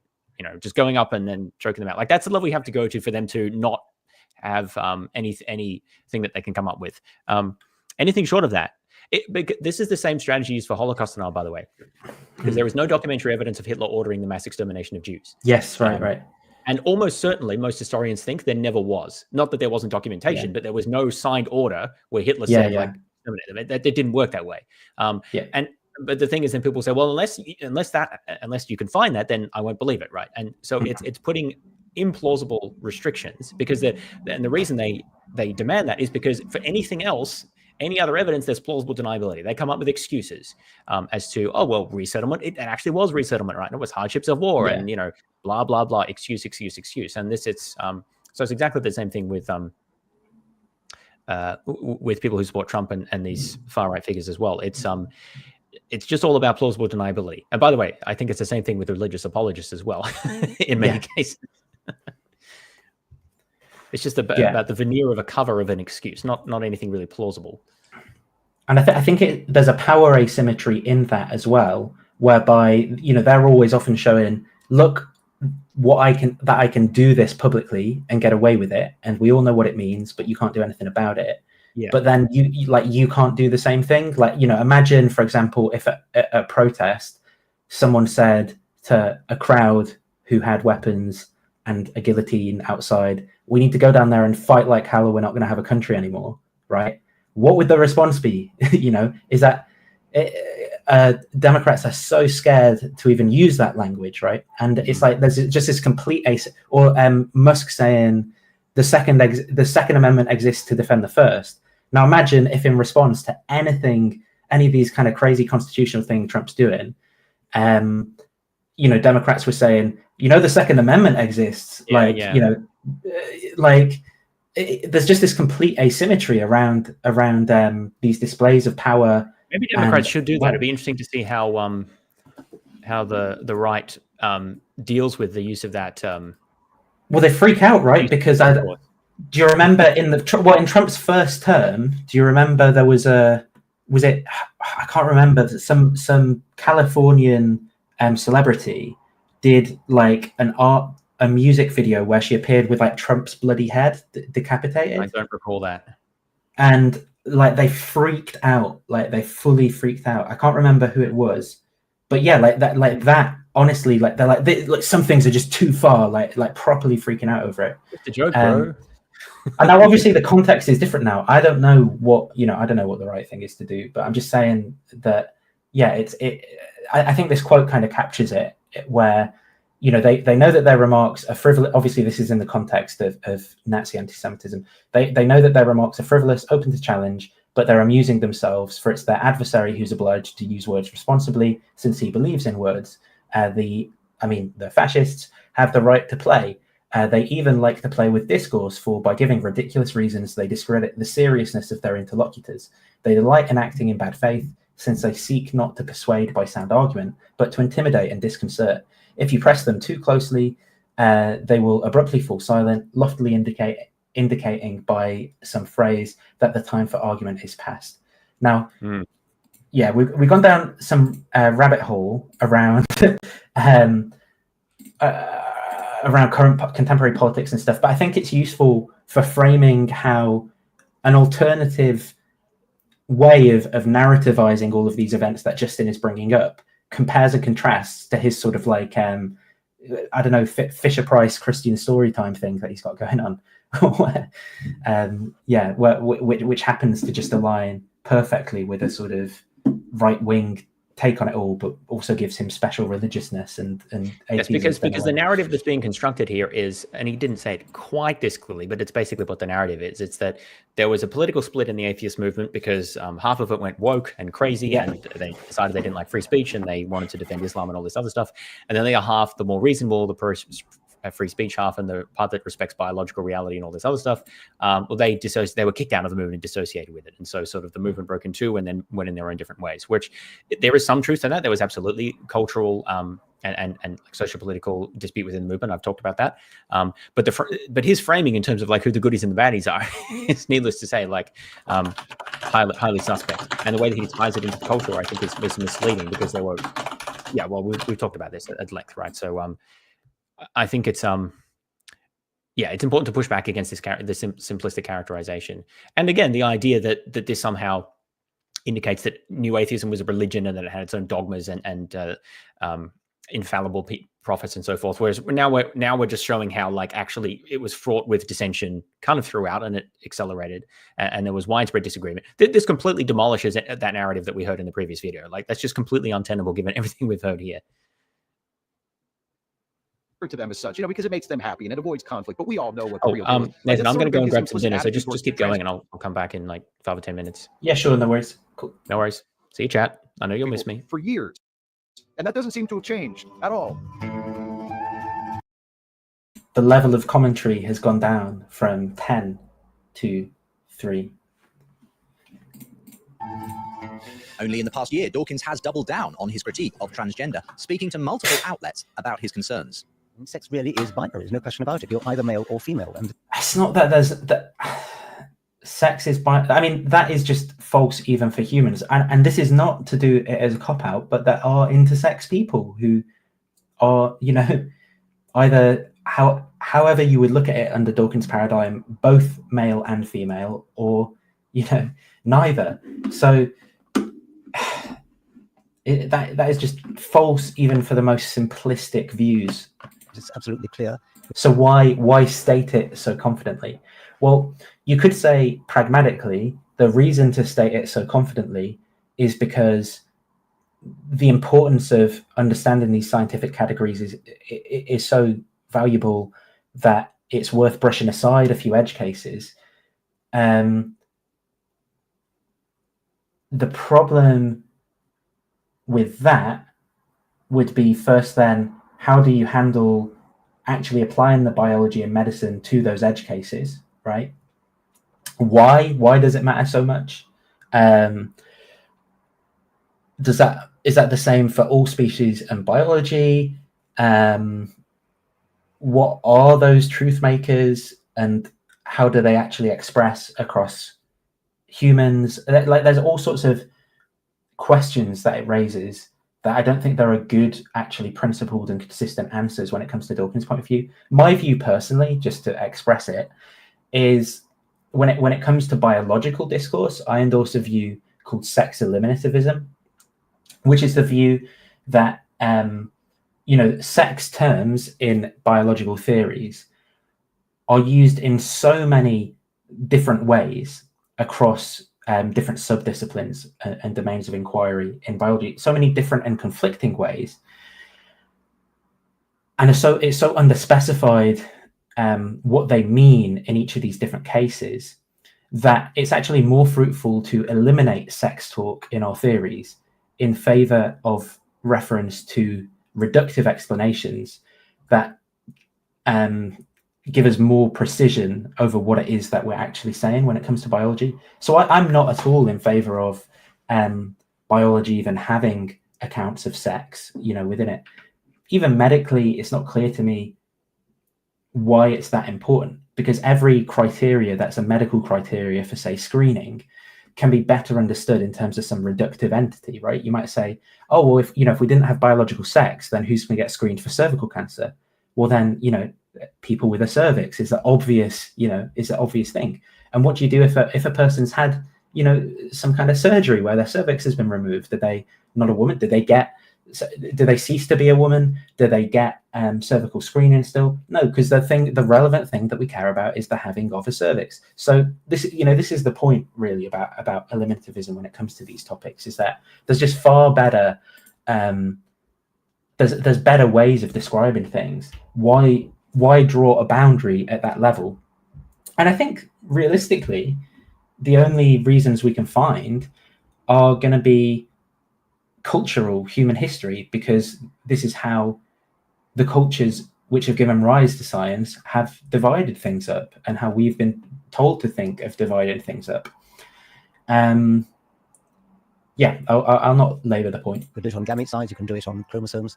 And so and do those overlap perfectly? No. So to me, as a biologist, distinctly weird that you can do it on my left foot. Everything that's my left foot is a woman. Everything that isn't a woman.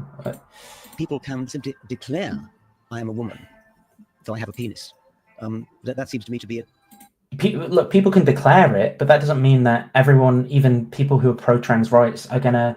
Now, first off, Dawkins did not say having a penis is a truth maker for being a man. He said something about chromosomes and gametes to try and scientifically legitimize his view further.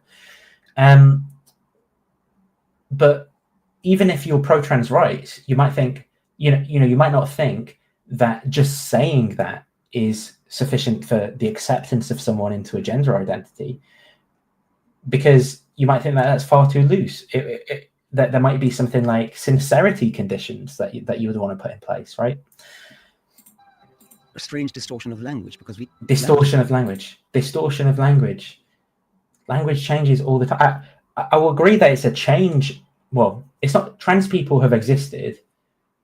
That there have been people who would meet the criteria of being a trans person for a very long time. It is a prescribed linguistic change. It's not even clear that it is always a change, because our ordinary use of male and female for passing trans people would not align with biological reality. But it is a prescribed linguistic change to adopt and incorporate more people who have more fluid gender identities. Absolutely, right?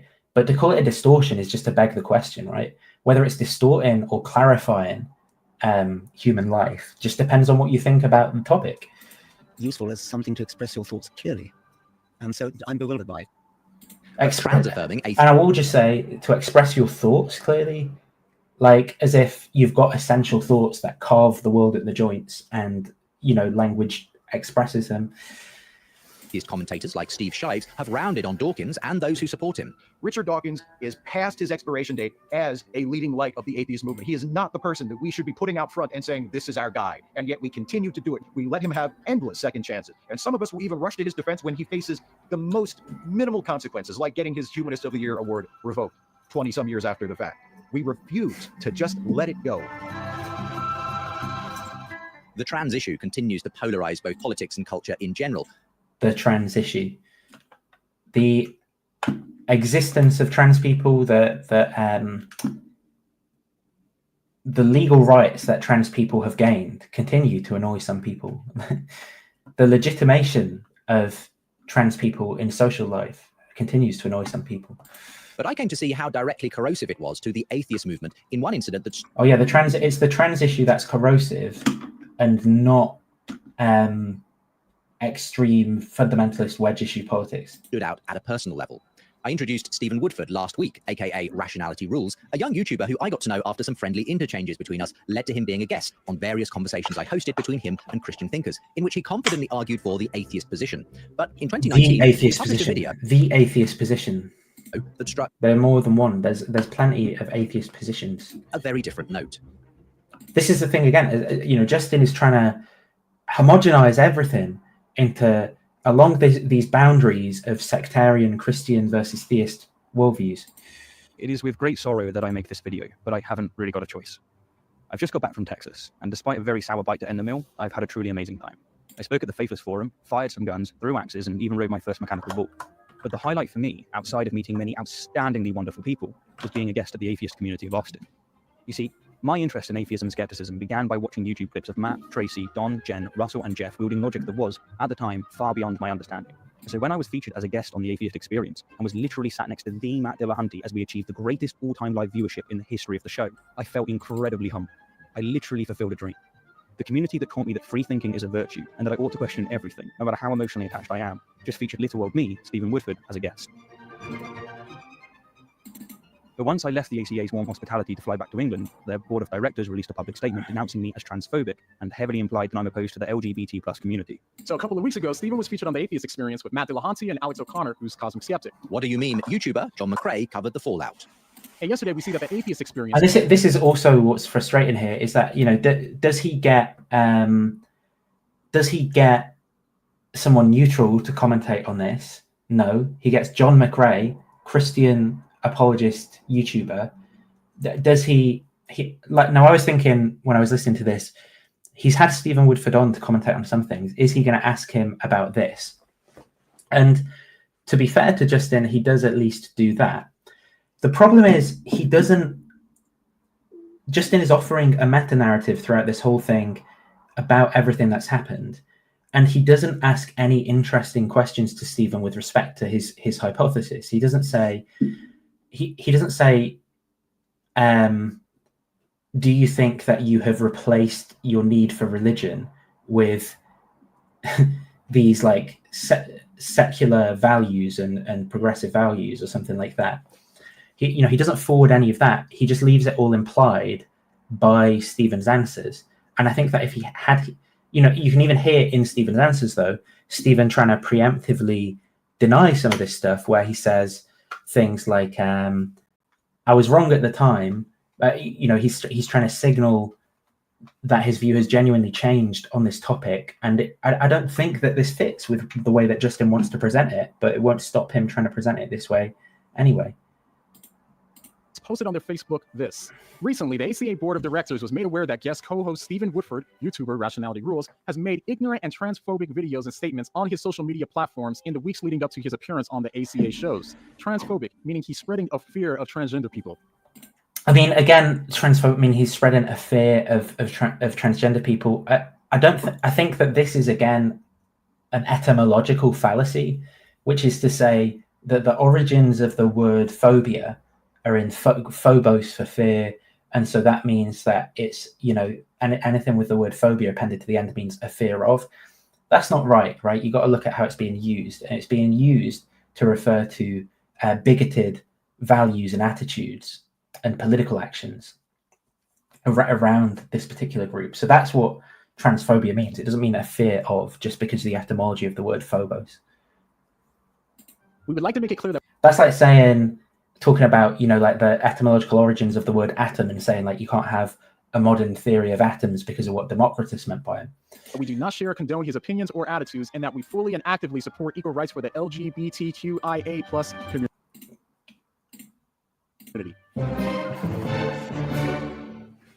This whole ordeal saddens me so deeply, and for many reasons. I don't just feel like the ACA has abandoned me, I feel like the ACA has abandoned itself. This reactionary and unreasonable denouncement of me has crushed me. I feel like I've been used and that I've been thrown under a bus immediately after appearing on record-breaking shows for the sake of appeasing a few hypersensitive individuals. But what exactly had Stephen published that led to this fresh furore among the atheist community? Godless Cranium was one of many online commentators who responded. On March 29th, Stephen released a video titled The Athletic Edge of Transgender Women and Why It's Unfair. At the time of this writing, it had garnered 234,000 views. And to put it mildly, I think it's an awful piece of work. I think it's alarmist, ignorant, riddled with errors, and can easily be used to fuel anti-trans sentiment. I think he was irresponsible to release that video without doing the proper research, and I 100% oppose it and hope he makes a correction video in the near future. In that video, you can find alarmist clips like this one. In a nutshell, I find the arguments and logic that currently... Look how unreasonable the atheist community is by listening to this response to him. Look how much of a religion it is, how dogmatic and religious they are. Just a calm response that's providing reasons why the guy doesn't agree with it, saying, I hope he'll change his mind. Permit transgender women to compete against biological women to be remarkably flawed. And I'm convinced that unless quickly rectified, this will kill women's sport. And this one. I don't want to see the day when women's athletics is dominated by Y chromosomes, but without a change in policy, that is I think modern Stephen would be sympathetic to this. Have chromosomes ever factored into your analysis of women's sport? / do you even watch women's sport, right? Precisely what's going to happen. The Rationality Rules affair was in the big... And it also isn't what seems to have happened. I mean, there's this one very biased paper that can get into that would seem to indicate that it's very biased in the sense that it does like triple counting of medals. It ignores inconvenient data. It's an absolute mess, and I don't think that should be used, but we just haven't seen this. Scheme of things, a minor skirmish, but served as a salient reminder. And just to comment now on Justin's presentation, so he left Stephen's points that were being mentioned by this critic, right? He did not allow the critic to expand what their points and objections were.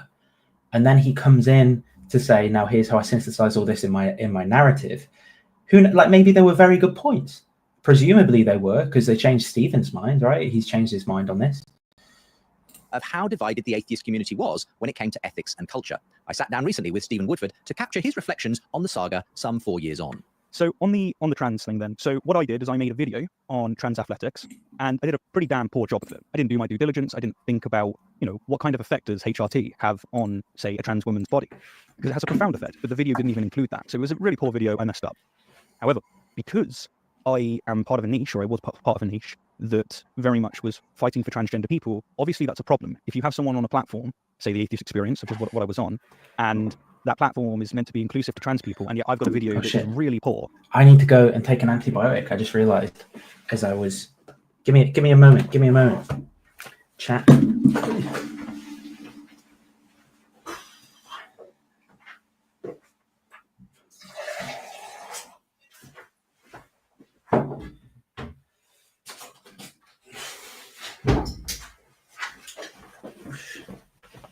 And I'm back. We will play it as we go. On any trans topic, such as trans athletics, that's a problem, and like you're sending a mixed message to the people that are trying to find a space that's actually safe to them. So I entirely understand why it was a problem. Long story short, I ended up pulling the video off public, so it's unlisted. I don't like to delete my mistakes. I think it's okay to just go, look, I made a mistake. You can access it if you've got the link, but it's not public. I donated the ad revenue that it made to charity, and I remade the video going, look, here's a remake of the video. For some people, that was good enough. For other people, it wasn't. And what I learned from this is that a lot of the people that were very, very angry at me know as little about athletics than my video knew about trans people. So I ended up effectively doing all right in the eyes of a lot of trans people. Trans people are incredibly understanding, especially for how much crap they have to deal with in life. And this is another point that Virilian's saying about this, which is so the people that Justin is claiming that people on the left, TM, just cancel people, don't listen. But like, what's actually happened, right? No, people let him look at the information, change his mind. Now, some people did not do that, of course, right? Some people still dislike him to this day.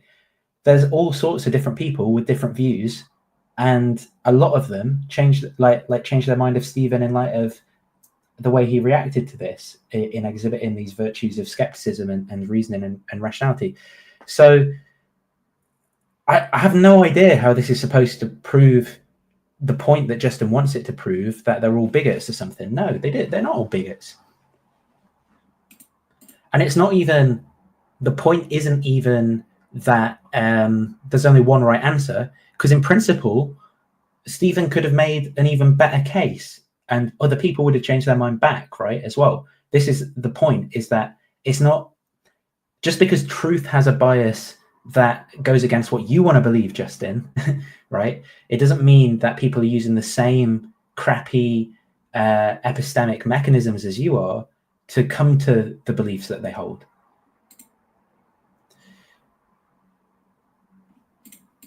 But certain little epochs, certain little movements, no, they would have burnt me if they could, and they certainly tried to burn my career, and with relative success. So I have been on the end of that, but I partly think that I kind of deserved it. I didn't do my due diligence. And also notice here, right, just to say, the way Stephen's, when he says, I kind of deserved it, I mean, you can talk about deserve, just deserves, I believe in restorative justice, but notice how he's not turned it into some anti-woke grift, some massive look, I was cancelled by the left, and there's no free speech. He was free to say what he wanted. He changed his mind when he thought about it more. But and he owned it. One of the arguments I make in the book, I don't know if you agree with this, is that I think those that went off in the kind of free thought, kind of more anti-woke direction of the new atheists, they almost replaced their critique of Christianity and Islam and religion with critique of what they would see as other forms of quasi-religious belief, i.e. transgender, identitarian concerns, and so on. What do you think of that thesis? So something else you mentioned in the book, forgive me if it's in the same chapter. So just to say on this, right, something like, here's another way of looking at what Justin's saying. A political movement where people criticized values that politically impacted things came to apply those values to criticize other things that politically impact people's lives. There's no mystery here. There's no need for some sort of pseudo-sociological analysis in terms of what will be called the substitutionary hypothesis, that people were religious and they adopted different religions. Crazy stuff. You mentioned about the religious mindset and whether or not you can get rid of the religious mindset. One of the things I've learned from being an activist, from being on the back end of being, excommunicated as well for saying things on transgender athletics, for instance, is I think that the religious mindset is everywhere. And I will actually, I don't know if this is clipped slightly out of context or what, but I will say that Stephen's answer here, unfortunately, gives Justin the sort of ammunition that he's looking for. It's not that I think that Stephen is wrong in saying, hey, I'm James, back, everyone. Did you miss me? Sorry, Nathan. Keep going. Sorry. It's not that I think that Stephen is wrong here in saying that something like a religious mindset is very common, regardless of, whether some people are atheists or theists. But I think in response to the question Justin gave, it's just given him ammunition for this story where, he could be given an answer that's more like, no, actually, I don't think it's true that that's what's going on with, with people people applying their political values to different political topics. I just think it's them doing the exact same thing. So it makes perfect sense. And I think that is what Stephen believes. So we've moved on to trans issues and things in the podcast where it's got to. Oh, you mean biological reality? Yeah, biological reality, the end of women's sports, which everyone's a very big fan of, evidently. I'm sorry, I don't really care about any sports. So suddenly everyone cares about women's sports. Like, I don't know. Anyway. Well, that's what I mean. It's not to say people shouldn't care about women's sports. I just mean it's so disingenuous. It's a cynical interest. Yeah. It's so disingenuous when people are like, women's sports, like, you never cared. And even you think about as an adult, like, how much, suppose all sport went away, like how much of life would change? Like, well, all like competitive organized sport. Yeah, that's what, like, I mean, obviously there's businesses and stuff set up about it, but it doesn't play a large role in most people's adult lives, like beyond PE or whatever. Like, some people it kind of does as they're like alternative religion, especially in Australia. Sport is huge here. Yeah, I know it's like that for some people. We literally have 2 public holidays for sporting events. Well, the joke I make is that we have a public holiday for the birth of our Lord and Savior Jesus Christ, God of the universe, as well as another for his death, and we have another. We have one public holiday for a football event and one for a horse race. So those are our priorities. Well, my point is more like, imagine if all of their worst fears came true. Like, it was just a free for all. Anyone could say, "I'm a woman," and participate in women's sports, and like, what would the consequence of that be? Like, actually, what would the consequence of that be? I don't know. Like, it would suck for some people in women's competitive sports, I guess.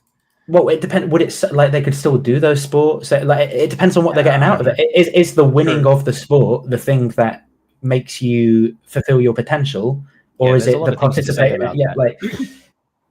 So, but I can't help but think that this is not a huge social issue. Yes, and I'm not even saying there are no considerations around fairness that could be brought into it. It's just that I think the debate is just completely misleading here. And it's really hard to get rid of. And I'm not even sure if getting rid of it's a good idea. Because actually, just to comment on that again, since Trump signed that executive order that said men can't compete in women's sports, right? And I believe in the US there are 500,000 NCAA registered athletes, right? And I believe that there are 10 registered transgender athletes. So like, for example, that the photo opportunity for that. But it's all the unregistered ones. They're going to get you. Well, I mean, is it? Yeah, like, is it? Because I'm pretty sure they're using that paperwork to determine your participation in any event. Right? So like, the photo opportunity there, he had about 20 primary school age girls around him to obviously symbolize that he's protecting them all by signing this act. But that there are more girls in that picture than there are like trans athletes in the NCAA that this affects. It's just kind of craziness. The ways my mind has changed when it comes to religion is something that was sold is that religion is the problem. It's not. Sam Harris said this himself. It's not. Dogma is the problem. Dogma is the problem. Tribalism is the problem. And you will find this in any movement. Tribalism, dogma, they're the problems. Now, do they sit and nest very well in religions? Oh, yeah, absolutely. Religions treat it like a feature, not like a bug. But so too do other movements. And I think that when you're looking at some of the social justice elements of the fractures, the lines where atheism has went, and sometimes atheism didn't go there, but it was just there anyway. You do see the same tribalism and dogma. There's things that you cannot say. There's things that you cannot do.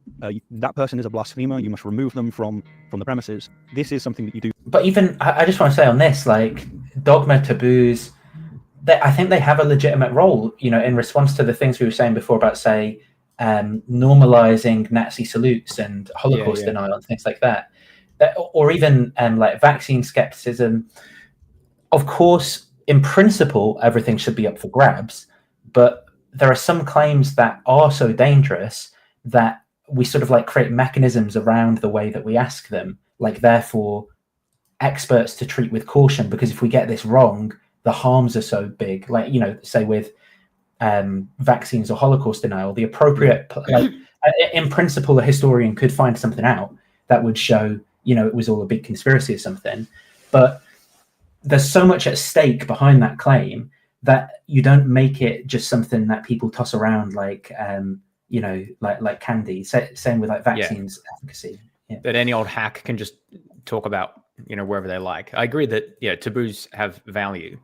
You got to think about what your taboos are, because taboos themselves cause a lot of issues, right? And a lot of things that shouldn't be. But they don't serve no value. I agree with that. They're like a social technology that doesn't always, that can be wrong or right, and you've got to question basically how in proportion to your evidence base the taboos are, basically, I think. You find in these movements, and I think that what you're referring to there is the people that recognize that the dogma is the problem. They tend to consistently go, I don't like it at all. And if it's going to happen in that community that's on my side, well, as Jordan Peterson would say, I'm going to clean my room. I'm going to have a go at it.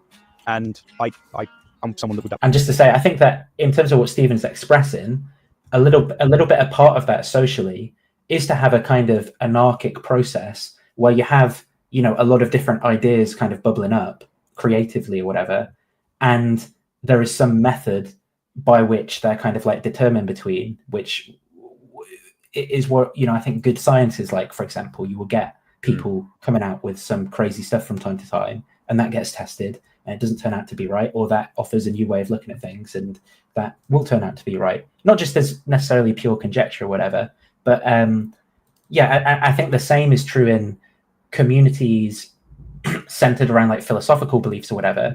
You do need that like tension between people coming up with new things and thinking different things to test and probe from different angles and move forward and get at what's true, but also it's worthwhile having some constraints on what legitimate topics are on that, and like boundaries for burdens for evidence to make certain types of claims and things. Yeah, and also just sort of the work you have to do to raise an issue. Like, okay, if you're going to talk about this, like if you're going to question the Holocaust, like here's all the things you're going to do. You should do first, right?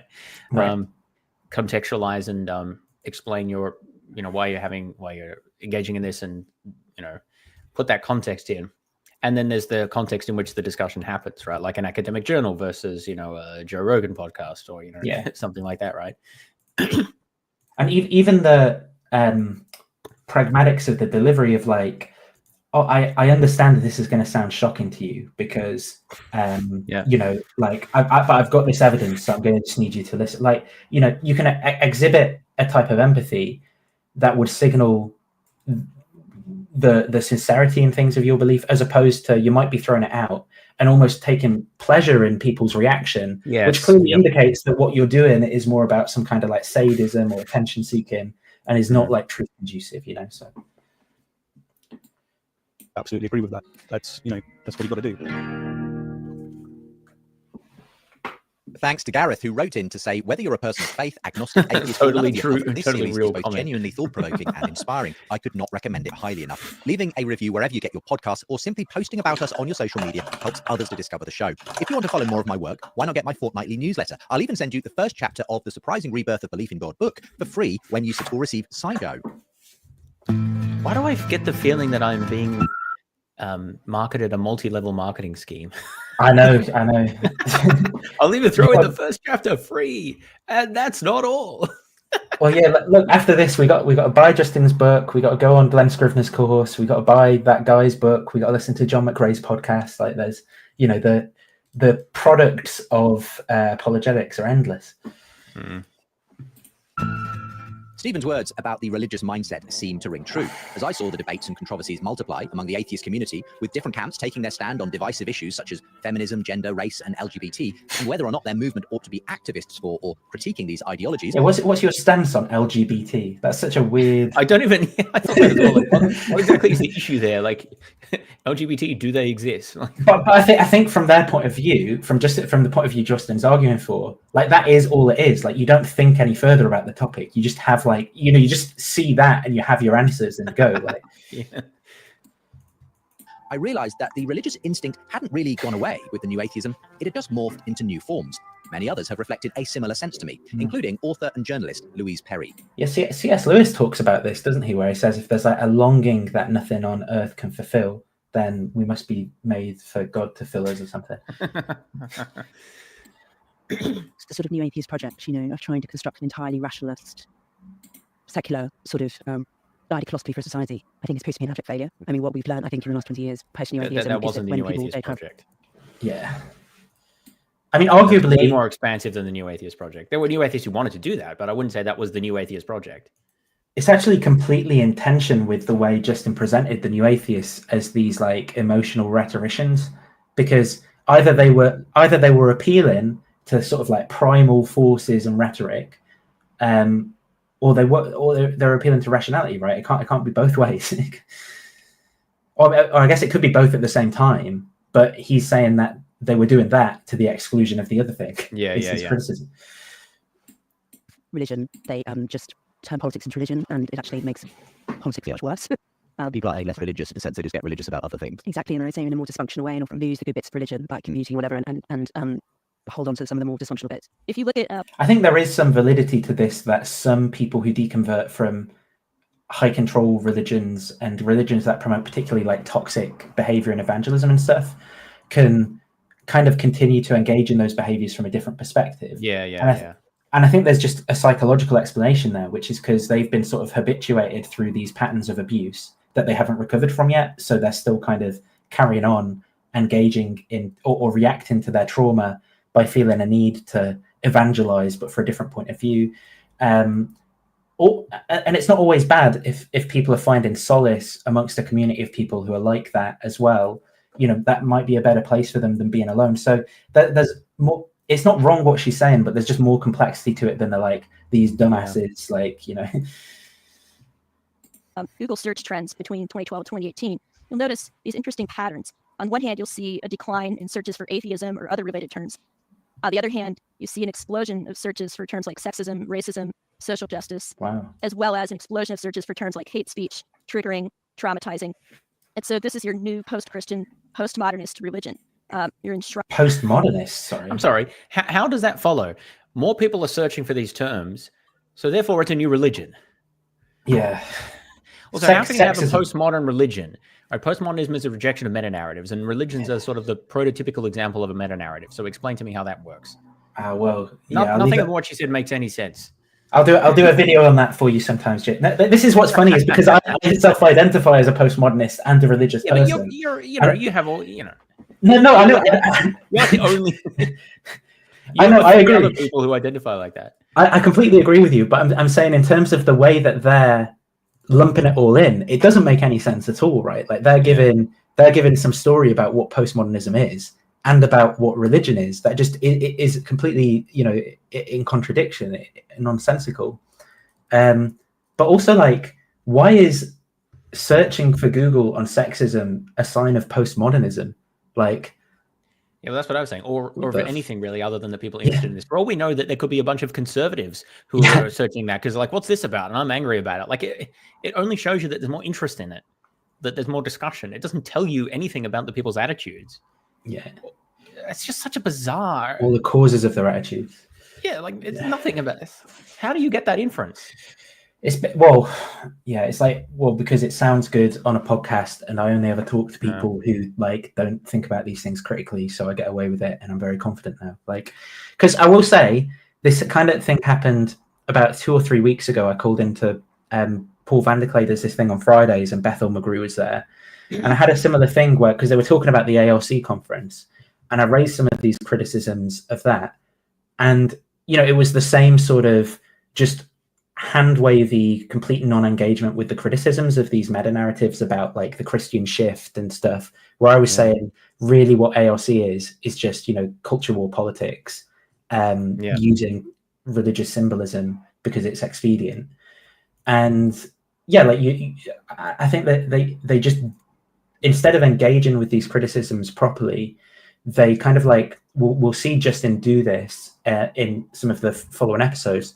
They just kind of like brush them aside by appealing to maybe one or two quite extreme examples of things being a little bit different. Like they'll point to one guy, say, who's like on the far right and an atheist, and they'll go, oh, well, it's not that, so it must be slightly different. Or they'll point to like someone who's a cultural Christian, they'll go, see, I slightly disagree with their theology, so it can't be just that, even though I actually will have them on the podcast next month to talk about Christianity. Like, so it just doesn't like I have a black friend, so I can't be racist kind of argument. It's even slightly different to that. It's like, imagine if you had a black friend who like was racist too, who was always like talking about and you're like, I'm all, me and Uncle Tom always go to the pub and talk about and we talk about how slavery is actually quite good. It's like, Jesse Lee Peterson, how he's black, and he's always like, I grew up in slavery, and it was he's always talking about how he grew up under Jim Crow, and actually it was better back then. And I have no idea why he says these things, but the point is that obviously because he makes money from saying them would be my. Well, I also think he might have some issues, like you maybe, but the point is, you can't read from that overwhelmingly black people's experiences of Jim Crow were positive because Jesse Lee Peterson says so, and he happens to be black. And so, but you get so the point is that similarly, you get like you'll get Justin saying, well, look, there are these kind of like far right people saying all these far right things, and they are the people I'm interviewing, and they're on the podcast. But even though I agree with them and I'm promoting the exact same worldview and using it as an apologetic, there's a slight difference because mine is more about Jesus. And you're like, what? Like, but what is the difference then? Like, that is the criticism, right? Like, the criticism is you're just a part of this political movement. That's what you're promoting. That's the change in the trend. And it's very little to do with like the gospel, Jesus, values, things like that. But yeah. Brining new victim groups, and you're silencing the opposition. And so suddenly, it's not about having debates anymore. It's not about having an argument, which is what atheists thrived on. They thrived on the debate. They thrived on the argument. Now, instead, it's about just which isn't even completely true with what they were saying about rhetoric. And Dawkins doesn't want to debate Bill Craig because he doesn't like debate. Yeah. Atheists often did like debating, though, so I think there's some truth to that. Yeah, there's some. That's the problem. Is all these claims are true in some respect, just not to characterize the entire. Yeah. Altogether, because one side of the debate is just too triggering to even be heard. The once well-attended. I don't know who's trying to silence whom exactly there. It's just sort of vague references. Yeah, Bethel. Like a lot of these things, it's just like what exactly who says whom should be silenced and in what context. It's the usual like I'm being silenced while yelling it out, through a huge audience. Like, are you really though? I mean, on this point, like every single person who has appeared in this thing is welcome on my channel, on your channel. Like, we're more than happy to talk to people about these things, despite expressing a lot of disagreement on all these topics. It's just, And speaking events were also feeling the strain as the infighting continued. A low point was the 2017 MythCon, organized by free thought group Mythicist Milwaukee. Despite intense criticism, they had invited firebrand anti-feminist YouTuber Carl Benjamin, aka Sargon of Akkad, to be a contributor. Among other things, Benjamin had caused outrage the previous year after sending a tweet to British MP Jess Phillips stating, "I wouldn't even rape you." Some parts of the atheist community. So there's something just weird about this as well. Like the way that Justin says it almost downplays it as if it was nothing, as if this wasn't in the context where a Labour MP also got stabbed, and as if it wasn't in a context where Benjamin was running for UKIP, and there's so much. First off, it's terrible on its own, but there is so much contextual detail that also makes it even worse, right? That Ambreely just wants to be like, oh yeah, it's not really that bad. I mean, yeah, it's bad, but it's not that bad. But look how they're religious because they didn't want this guy in. and it's just not fair to what actually happened or people's concerns. Well, that statement that he made is similar to the campus cancellation thing that we talked about, because that statement was designed to be maximally provocative, whilst also being plausibly literally being a non-threat, and not being able to not falling under hate speech or threats or anything like that, because it's the negation. So I mean, he talked about this. It was like carefully crafted to serve that purpose, and it seemed to fairly effectively. And so in a sense, like the reason it's so offensive is not even just like some literal interpretation of it. It's like you're just deliberately stirring up trouble for the sake of stirring up trouble and muddying the discourse, and that in itself is worthy of criticism. Plus, also the way that you that he blithely, uses sexual assault and other things in order to push his political agenda, like by referring to that, but sort of like in this way where it's purely for political purpose. So like that's why it's so outrageous. Yeah. But the thing is that the reason why it's sort of effective as well is because it has the plausible deniability side. It's like, oh, but he said he wouldn't do that. Yes. Yeah, but that's not at all the point. Like the point is not the content of the threat. Like, we're not worried about whether he's actually going to do it or not. That's not why it's problematic. It's also kind of almost normalizing, in what it's saying, it is a defense of the speech act of throwing rape slurs at women. Like, that's what it's about. Yeah, it's just crafted so the context is like the opposite. I really like, there's this post that's one of my favorites on Substack. Vilgot-Hune is doing a PhD in psychology on like rationality. And this is about this concept of decoupling. I think I've talked about it before. Yeah, you have. And this is one of the things that takes place a lot in these debates of like, oh, the rational thing to do is to decontextualize claims and just look at them.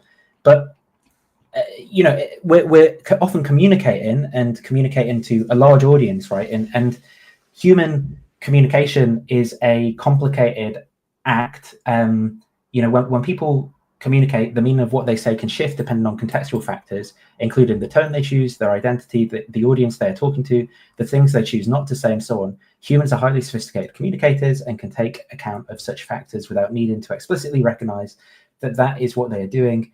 If a member of the Taliban says it's perfectly acceptable for women to remain in domestic positions rather than seek paid employment outside the home, it's likely to be interpreted very differently from the same sentence spoken by someone who has campaigned for women's rights their entire life. Recognizing not just the narrow decontextualized meaning of a communicative act, but the meaning the speaker intends to convey, albeit indirectly via subtext, dog whistling, nudges and winks, requires contextualizing. And I think that that's just exactly right for these sorts of situations, right? Yeah, there is a place for looking at claims in a decontextualized way. Often that might be a philosophy journal or something like that.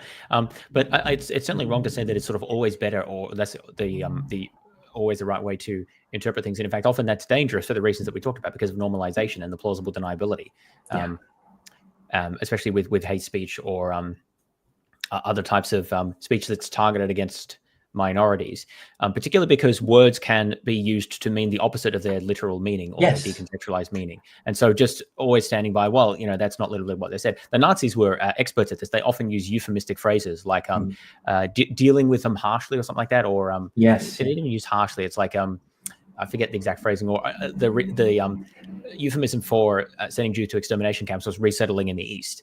And if you were like, oh, but they're just resettling them. Like, well, but I've seen holiday as well. I've seen have a nice holiday in Erlaub sort of thing. But, the point is that language like this is deliberately used to obfuscate, confuse, and to threaten in indirect ways. Dog whistling is another form of that. And so while it's true that sometimes people can be oversensitive to this, that's why you shouldn't call everyone you disagree with a Nazi, right? That's not helpful. But at the same time, it does also mean that you should be sensitive to when it is being used inappropriately. And, there needs to be an appropriate sensitivity to that. And that's why you need to contextualize it, because you need to assess, like the example I gave before, is this being anti-Semitic or is this legitimate criticism of the state of Israel and its policies, right? Yeah. And you can blur the lines between that. And like that's sort of deliberate because it's a way to hide an illegitimate claim or a tabooed claim in the guise of a legitimate one, or to provide that plausible deniability. Yeah, but some of these people seem to deliberately want to be obtuse to this. I think because it supports their side to be able to do this. Like, well, it's not racist because of my black friend, or because explicitly we're supporting some principle that on the surface of it is equality. But then there's an underlying purpose of it. It's like a good example that I'm aware of that's very practical would be voter ID laws in the US, the ostensive purpose of which is to reduce voter fraud, right? And so if you criticize them, like, oh, well, you just want there to be fraud, or you don't care about protecting the integrity of the election and things like that. But that's hiding the you can't read someone's mind about what the real reason they support it is. You can hypothesize, but you can at least say that hides the effect of these laws on suppressing the vote of certain groups that are more likely to vote against the people who push these policies through. And there's an almost willful refusal to acknowledge this sort of hidden or indirect meanings or consequences of things like this, because the superficial purpose, like exactly the same with the trans issue. It's like, oh, you don't want to protect kids. Like it's all the same thing. And it's really harmful. And I think that the rhetoric that whenever this is criticized, it's just treated as like you're overreacting, you're just trying to be censorious, and then defense of the literal meaning. Same thing with the Elon Musk salute. It's like, oh, well, it was it's a hand movement. Yeah, it's a hand moving through space-time. Like, it's just a refusal to understand how like language and society work effectively. A selective refusal, because in other contexts they see this very readily. And I think in the Carl Benjamin case here, though, it almost is like he's doing this power move of saying, like, I can say I will rape you is how I interpret it. Like, even though he's literally saying the opposite, like those are the words. It's like, it's in the context of a female politician talking about how unacceptable it is to throw around like accusations of like raping people and how unacceptable sexual assault is. And then he says, well, I wouldn't do that. And you're like, what? And it's like, I would never rape you. And you're like, that is so creepy and weird. Like, what, And then you say, well, that's. But he knows exactly what he's doing there. Like, as I said, that was designed to elicit that purpose. Yeah. To elicit that consequence. And you can say, look, his real purpose there is just to get attention or whatever. Sure. Yeah, pretty much. And that is right. But it's that what he's signaling politically is the promotion of human power structures where that sort of treatment of women is okay, right? Where that's what he's saying. He's saying, like, whether or not I actually endorse this myself, I'm fine with that kind of thing. And that's what, that's what's messed up about it politically. And more genuinely, the use of veiled threats against people who disagree with you, which you could readily interpret that as. Again, I don't think that he actually intended to threaten people, like that he wanted that or anything. I think he did it for attention, right? But the point is that you're normalizing a discourse where that happens. Yeah. He tried to get the event cancelled, sparking angry responses.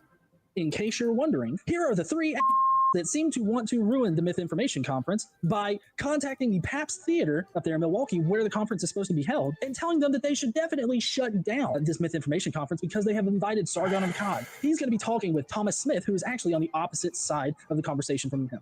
And see, that is what should be happening. I mean, is it though? Like, I mean, really, it depends. It depends. Maybe it depends on too many factors to assess, right? Just by that alone. He's in rational debate and discussion from opposing sides. In fact, Benjamin's onstage debate on feminism and social justice with atheist podcaster Thomas Smith was anything but a reasoned, rational debate, culminating in chaos. Well, like Justin just undermining his own sort of view here, right? He's like, oh, what? They can't even have reasoned, rational debate. They can't even platform reasoned, rational debate. But the argument would be, well, no, it isn't that, because debates are a type of performance to persuade people with rhetoric and so forth. And then he's saying it was anything but a reasoned, rational debate. Yeah, exactly. That is the criticism and the point, right? Is that it's giving a bad view an unfair advantage to manipulate an audience. So chaotic scenes. Many in the audience were vocally behind Benjamin, while Smith denounced his debate opponent as awful and those cheering him on as deplorables and sycophants. Smith eventually walked off stage declaring this conference is an embarrassment. When heated arguments continued after the debate, security reportedly stepped in to eject some attendants. I've not seen You shouldn't organize an event like that if people can't sit on stage with each other and communicate, at least civilly, like even if they're disagreeing strongly. Like it's just not a fruitful discussion. So I think that there probably was an indication that that event should not have happened, at least not in that way. Depends on your incentives, though, right? Like if your incentive is content generation or even political messaging, of course. Even political messaging, particularly I would say from the more fascist leaning right, like the far right, they're often very interested in displays of like power and dominance over people. So by like triggering them and stuff like that. So it depends. By the way, I just want to make clear that I'm generally quite supportive of publicly engaging and refuting false ideas and harmful speech. I'm not someone who generally supports like blanket no platforming or things like that. But the point is that you really need to be sensitive to the time and the place and the way that these discussions happen. That's really important. It's not, and that's the problem, is that the defense goes from, well, free speech is good, I agree, to anyone should just be able to speak anywhere about any topic without restrictions or guidelines or editorial restraints or anything like that. Like, well, no, hang on, that doesn't follow at all. These from the premises. Latterly, even before COVID paused. It's like, what? So you don't value free speech then? It's like, well, if it's a choice between free speech and saving my mum's life or something, like, yeah, sure. Like, in-person gatherings, numerous skeptical atheist conferences were being cancelled altogether. Some ended due to a decline in interest from those who once frequented them, but the endless political wranglings took their toll, as many speakers refused to appear on stage next to other voices from the movement. New atheism was unraveling fast. Do you? I don't remember that. I don't like. Well, the example that he gave would have been one of those. The 2018, there was going to be another global atheist convention in Melbourne, my home city. And there were successful events in 2010 and 2012. I went to the 2012 one. There was going to be another one held in 2018, but it was cancelled. I don't think that they got enough people signing up, essentially. I think that the organizers made some other mistakes. They tried to go too big, but I think that was, it might have been 2016, actually, now that I think about it. I don't think it was 2018. I think it was 2016. Anyway, I think that kind of marked the end of the movement in some way when they tried but failed to organize another big conference. But yeah, what he's saying there is, I think, broadly correct. There was a lot of internal splintering and recriminations within the movement. PZ Myers would be a good example. Like he had blog post rages, or maybe it was on Twitter, I forget, against like a whole bunch of people. And Dawkins then would be going back and forth, and it got pretty bad. And is the reason that event organization failed because they didn't have Jesus to commonly sort of bind around as a movement? No, in some ways, again, like you could argue that it's because the movement had achieved its purpose, which was in normalizing explicitly critical discussion of religion in Western societies. And now that there was so much discussion that there was not agreement on other aspects, like the political and social aspects, and so the movement sort of splintered along those lines. Yeah. So again, I don't know that you can necessarily mark that as a failure of the movement. In some ways, it's a success of the movement. So let's just see where we're at now. Oh yeah, 41 is Peter Boghossian. So let's just go into that and then skip around a little bit. This movement came to rethink who their real enemy was. I'd first hosted Peter Boghossian in conversation on my radio show. And also, there's the sectarian language, like enemies, friends. Yes, like, I really don't like that.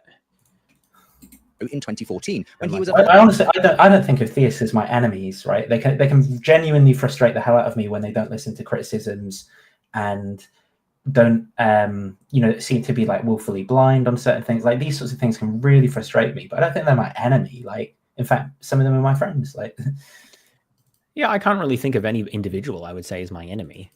And maybe apologetic. That's a really martial for language to use. You got to be really careful about that. I think that's problematic. Philosophy teacher at Portland State University. He had recently published a book titled A Manual for Creating Atheists, making the argument that religious belief was akin to a mental illness. However, when I emailed him only 4 years later for another debate, the email I received in response stopped me in my tracks. He told me that I would hardly recognize his attitude towards people of faith now, that he now regarded many Christians as friends and allies in the fight against something he believed was far more pernicious. And this had nothing to do with receiving hundreds and thousands of US dollars from the Hungarian government and Chris Rufo. Nothing to do with any of that. And I would find out soon what it was. In fact, the pernicious evil Boghossian referred to was the rise of so-called woke ideologies in his own backyard of academia and university campuses. He and other co-conspirators were behind a ruse that saw them submit bogus papers in the area of so-called grievance studies, posing fanciful theories dressed up in politically correct-sounding language, many of which were published by the peer-reviewed journals who got taken in. Well, a few of which I think. A And few some of them were which, published in predatory publishers, predatory journals. So some of them were published in predatory journals. Some of them they got pushback saying we can't publish this, and then they obviously downplay that and don't engage with it.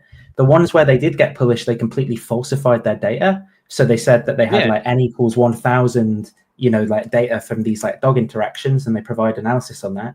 Absolutely nothing wrong with that. Like that's just good empirical. I think some of the papers were actually like legitimate, but just fraudulent. Like they would have been actually potentially interesting for that journal. But and that's what I find in this yeah. discussion. It's never explained what was wrong with the papers. Yeah. Like they say, the paper was silly because it has a silly title, but does that mean that it was wrong? Like it depends on the paper in question. Like what was actually wrong with it? Did you just make up a bunch of data? In which case, well, obviously that's fraudulent, but like, should the journal not have published that?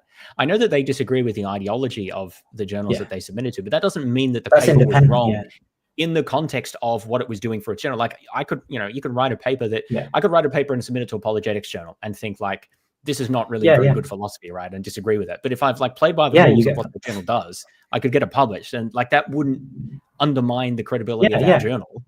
Or physics or something, right? Like I could be some crazy guy who believes at like, I don't know, in Eric Weinstein's geometric unity, and I'm like, look, I'm going to show how messed up they are. I'm going to write a paper in cutting edge physics and get it published. And then it does. And I'm like, see, they published it. Like, what does that show? It doesn't show anything.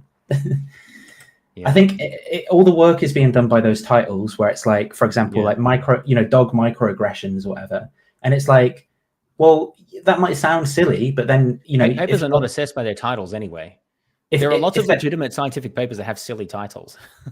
Yeah, and if they've operationalized that in some kind of like, behavioral way that's well studied there, then there might actually be some interesting findings, right? If a microaggression is operationalized as a type of behavior that they've measured and they found an effect in n equals 1,000, maybe they've actually got a good paper there. Like, what is wrong with that? And this is the problem with the lack of controls as well, because there's no comparison to other subjects, right? And the incidence rate at which you can get bogus, whatever that seems to mean, just publishing a paper in accordance with the standards of a subject, bogus papers published in other fields. So there's just no comparison. It's just complete trash, however you look at it. Like, there's nothing there. And then they retreat to say, oh, well, it was satire. But then... Yeah, I think they essentially acknowledge all the criticisms and then just say, it was just a publicity stunt, basically, like satirical. Well, it didn't have any evidentiary value. They don't say it like that, though. They say, because they say it was satire, so all amongst people who aren't in a position to really assess and evaluate what they did, they're like, look, they've like scientifically proven that woke is bad, right? But amongst the more thinking, they might be like, yeah, it is actually quite, that does demonstrate how silly these things are, that you can do these things that people are doing that we already think is silly. And I think amongst the more critical, then you go, well, this is just like a complete question begging, right? Like whether or not you think it satirizes it is the upshot of what you already believed about those subjects, which is just completely independent from this waste of time thing. So, I think the fact that Justin, for example, the way that Justin's just presented it, introducing it, is look at this like sciencey thing they did that showed how bad woke is in academia, right? None of these details about how crap it is going into that. Also, how does this support Boghossian's claim that the new atheists or other atheists are more of a problem than conservative evangelicals or like whoever else he might have criticized in the past? Like at most, you'd be like, okay, there are some subsets of academia that we think are a problem. Like at most, this would be what this showed. But what does that tell you about anything else? Well, not obviously anything, right? So what's the leap from that to like, oh, actually, all the religious people are on my side now because this is a bigger problem? Yeah, it would be like, well, these subjects are woke. The atheists who support this are woke. that what they did is like bad science. Therefore, all these people support dogmatic bad science. And so now I support the opposite of that, which is some religious worldview. I don't know how he'd make it make sense, but something. The thing is that there's already plenty of evidence for bad science in pretty much every area in academia, like the replication crisis in psychology and many other social sciences. There's problems in theoretical physics that have been mentioned about the lack of progress and the experimental untestability of hypotheses. A lot of faked results in biomedical science, particularly coming from certain countries and in response to other pressures that for positive results and publication bias and all of this stuff, right? Yeah. Which is a much better criticism for problems in academia. If the point is, if that's what you're worried about, it's like lack of rigor, bad research. But that doesn't really seem to be what he's worried about. He's just worried about like certain ideas that he really doesn't like. Yeah. Being propagated by honestly not that prestigious journals anyway. Yeah. Like it's fairly niche journals mostly that he even got any of these published in. Their hoax was aimed at exposing what Boghossian believed was a new religious fervor among progressives for new unquestionable orthodoxies around feminism, LGBT, race, and identity. In this recent interview with Winston Marshall for The Spectator. And here's the thing as well, like did they try then to get a paper published that was critical of these things as well? You know, like because presumably that would show something. That would show that there's a taboo in one direction. For example, if you know, what if they tried to get something published that was empirical and it showed the opposite of what you would want it to show? If you know, like there's other ways that this could actually show something more interesting.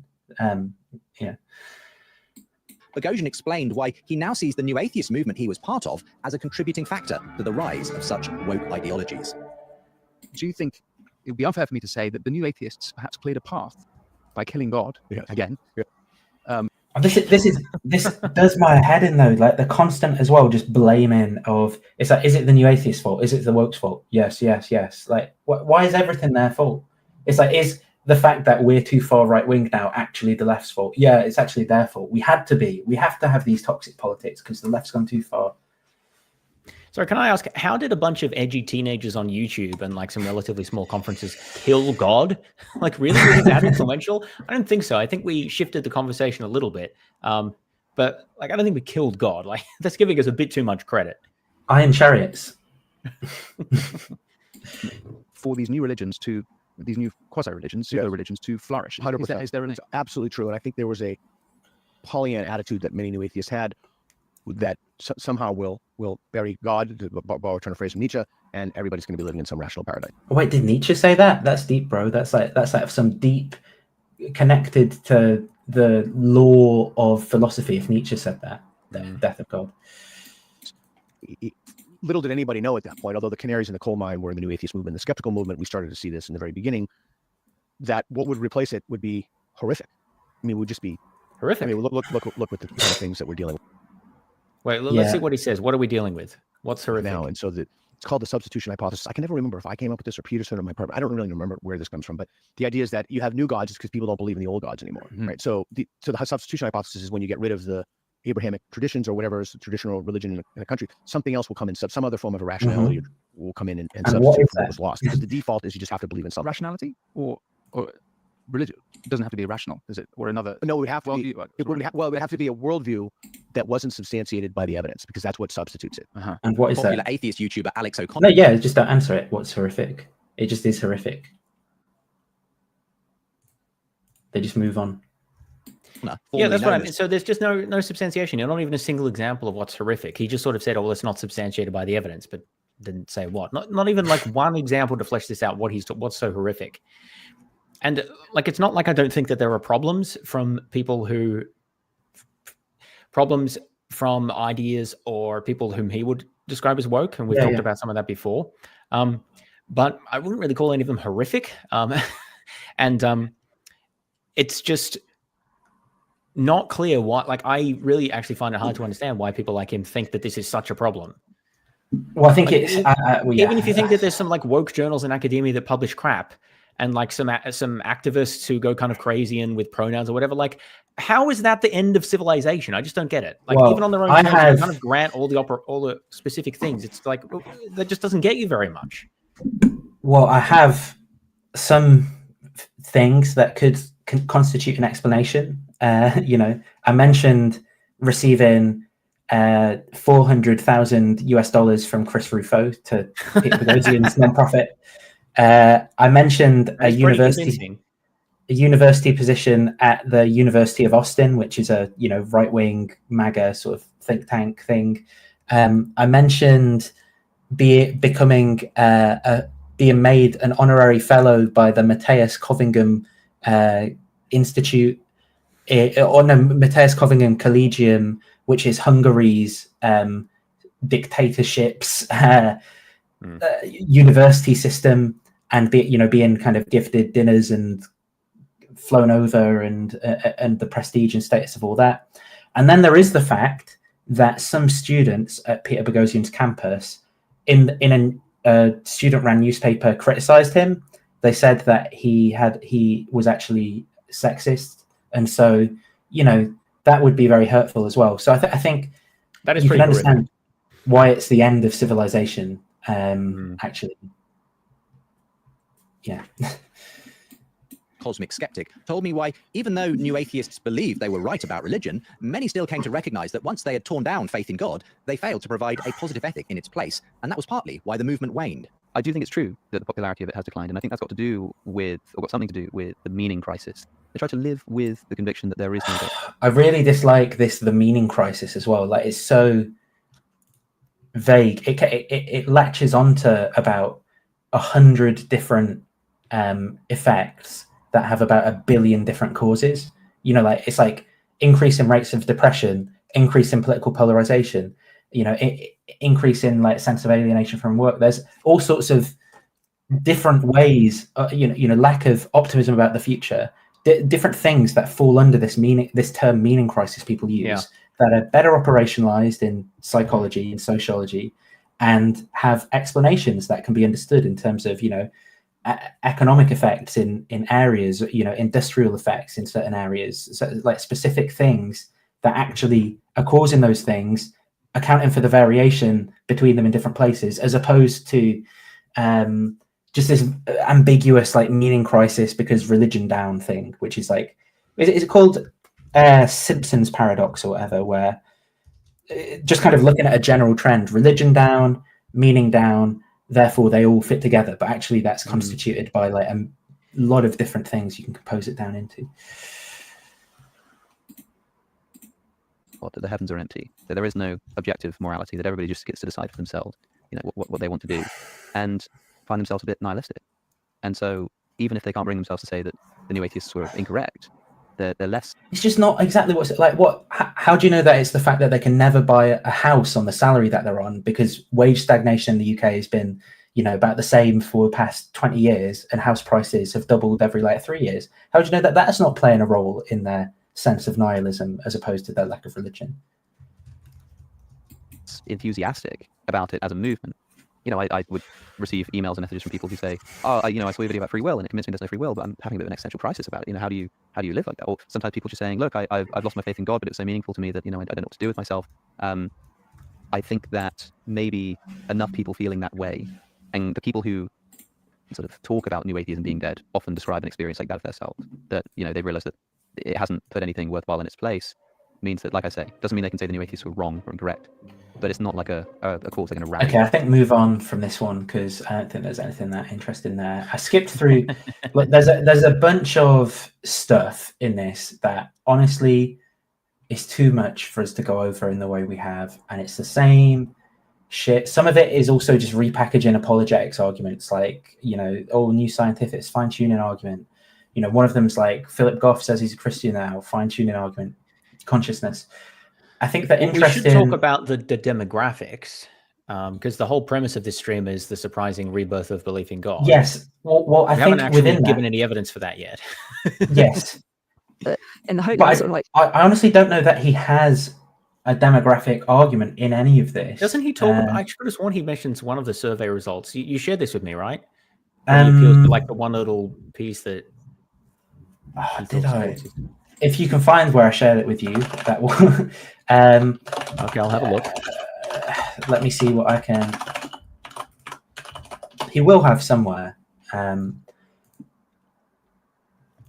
I don't want to. I can't even type the word demographics because he doesn't use it.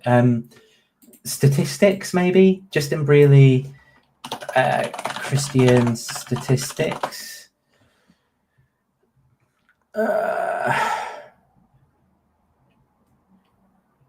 Feelings don't care about your facts, Nathan. Come on. Why are more men going to church? We've got 1 month ago. Why are more men going to church, Chris? So we can go on to that one. I think though first, I think it is worth in this episode still covering just some of this like right-wing cope stuff. So I'll play some of the start bits of this. At T-Mobile, our critical mission is providing unparalleled 5G coverage, even in times of... Oh yeah, and also notice how by season 2 he's randomly got these American advertisers, but yeah, whatever. So that's embedded in fast priority. What's that? Video. Those ads are embedded in the video. Yeah. Because I was just listening to this and I like wasn't always paying attention to like the the bar and everything like that. So I'm like, did I somehow log into, because I have YouTube Premium, so I don't get ads in YouTube, right? So I'm like, why am I getting these ads? Am I logged into the wrong account? Like I didn't carefully check. But like that's like, because I don't know if this video is monetized on YouTube. Let's assume that it is. So he'd like have ads on the video, and then there's ads embedded in the video, and then there's also self-promotion in the video as well, like ads for himself. Like, come on, it's a bit much. Hey, you gotta make a living. And I'll send you the first Apologetics doesn't pay for itself. Chapter of my surprising Rebirth book, and cast plus citation to Pennsylvania field, an assassin's bullet ripped through my ear. Life to stop. Go to the links with today's episode. Those who wish to stop our cause have tried to take my freedom and indeed to take my life. Just on this, is it even established what the shooter's motives were? Like, my thinking is it could equally be accelerationism and Trump's agenda just as much as it could be someone who hated him, because he'd voted Republican in the past, right, on his voting record. A few months ago in a beautiful Pennsylvania field, an assassin's bullet ripped through my ear. Also, is it actually established that the bullet went through his ear and that wasn't bleeding from the holster of one of the Secret Service agents' guns bashing into his ear when they covered him up? I don't know. I don't know that it is established. Yeah. I mean, there's no scar through his ear, I will say that much. When Donald Trump was inaugurated as the 47th president of the United States of America, there were plenty of people. Not that, obviously, he was shot at, right? So, and God swerved that bullet into a fireman's head to stop it hitting Trump. POTUS included invoking God. But I felt then, and believe even more so now, that my life was saved for a reason. I was saved by God to make America great again. Mr. President, the last 4 years, there are times I'm sure you thought it was pretty dark. But look what God has done. We praise him and give him glory. But not every preacher the president sat under during his first 24 hours in office so readily endorsed his divine right to rule. Let me make one final plea, Mr. President. Millions have put their trust in you. And as you told the nation yesterday, you have felt the providential hand of a loving God. In the name of our God, I ask you to have mercy upon the people in our country who are scared now. Bishop Marianne Edgar Buddy's sermon delivered at Washington National Cathedral and urging Trump to have mercy on immigrants and LGBT youth divided opinion. To some, they were prophetic words, speaking truth to power. To others, politicized propaganda that has no place in the pulpit. But it was far from the only time that different interpretations of Christianity would make the news during the first few days. So I will say, you might think, well, Justin's given two interpretations there: speaking truth to power, or politicized, rhetoric in the pulpit that has no place. Now, will he remain so fair as narrator throughout the rest of his presentation of this thing, right? He layers in a whole bunch of stuff that indicates that he has very strong opinions about this. And this is why I just think it's really an interesting analysis of Christianity in America, because I think an interesting analysis would more seriously engage with that bishop and like what is her theology, what's guiding her, like and not just kind of like randomly engage in sort of like storytelling about the miracle of right-wing Republican Christianity in the US. But yeah, of Trump's term. But there's this old school, and I think it's a very Christian concept, by the way, that you love your family, and then you love your neighbor, and then you love your community, and then you love your fellow citizens in your own country, and then after that, you can focus and prioritize the rest of the world. This clip of J.D. Vance defending Aquinas' view of how we should order our loves for family, neighbors, and also, he says, defending Aquinas' view, defending a view that Aquinas, yes, that has the name of a view that Aquinas has, but is a complete misinterpretation of what Aquinas meant about that, which a view which was repudiated by the Pope Francis, who just died, and by the current Pope before he was Pope, who said, that's completely wrong, and by Jesus in the Good Samaritan story. The guy doesn't, the Samaritan doesn't walk past the injured Jew and say, "Oh, sorry, I actually love my family more than you, so I can't help you." Yes, J.D. Vance has a special way of always saying the exact wrong thing. Foreigners in defense of Trump's America First policy created quite the theological stir, especially when Rory Stewart, co-host of The Rest is Politics, one of the UK's top-rated podcasts, got into a Twitter spat with the vice president. The idea that you put yourself first and your family first and your country first, you don't really need Jesus for. That's basically what Genghis Khan believed. It's what most of us believe. It's perfectly instinctive, natural, selfish reaction. Genghis Khan, put myself and my family first. What actually? Yeah. You know what Genghis Khan was good at? Winning. He He was a winner. Morris. America first. Mongolia first. Mongolia first. Yeah, he knew what was that. Made Christ radical was that he pushed us to think well beyond that. And so much of his message is, in fact, directly against what J.D. Vance seems to be implying.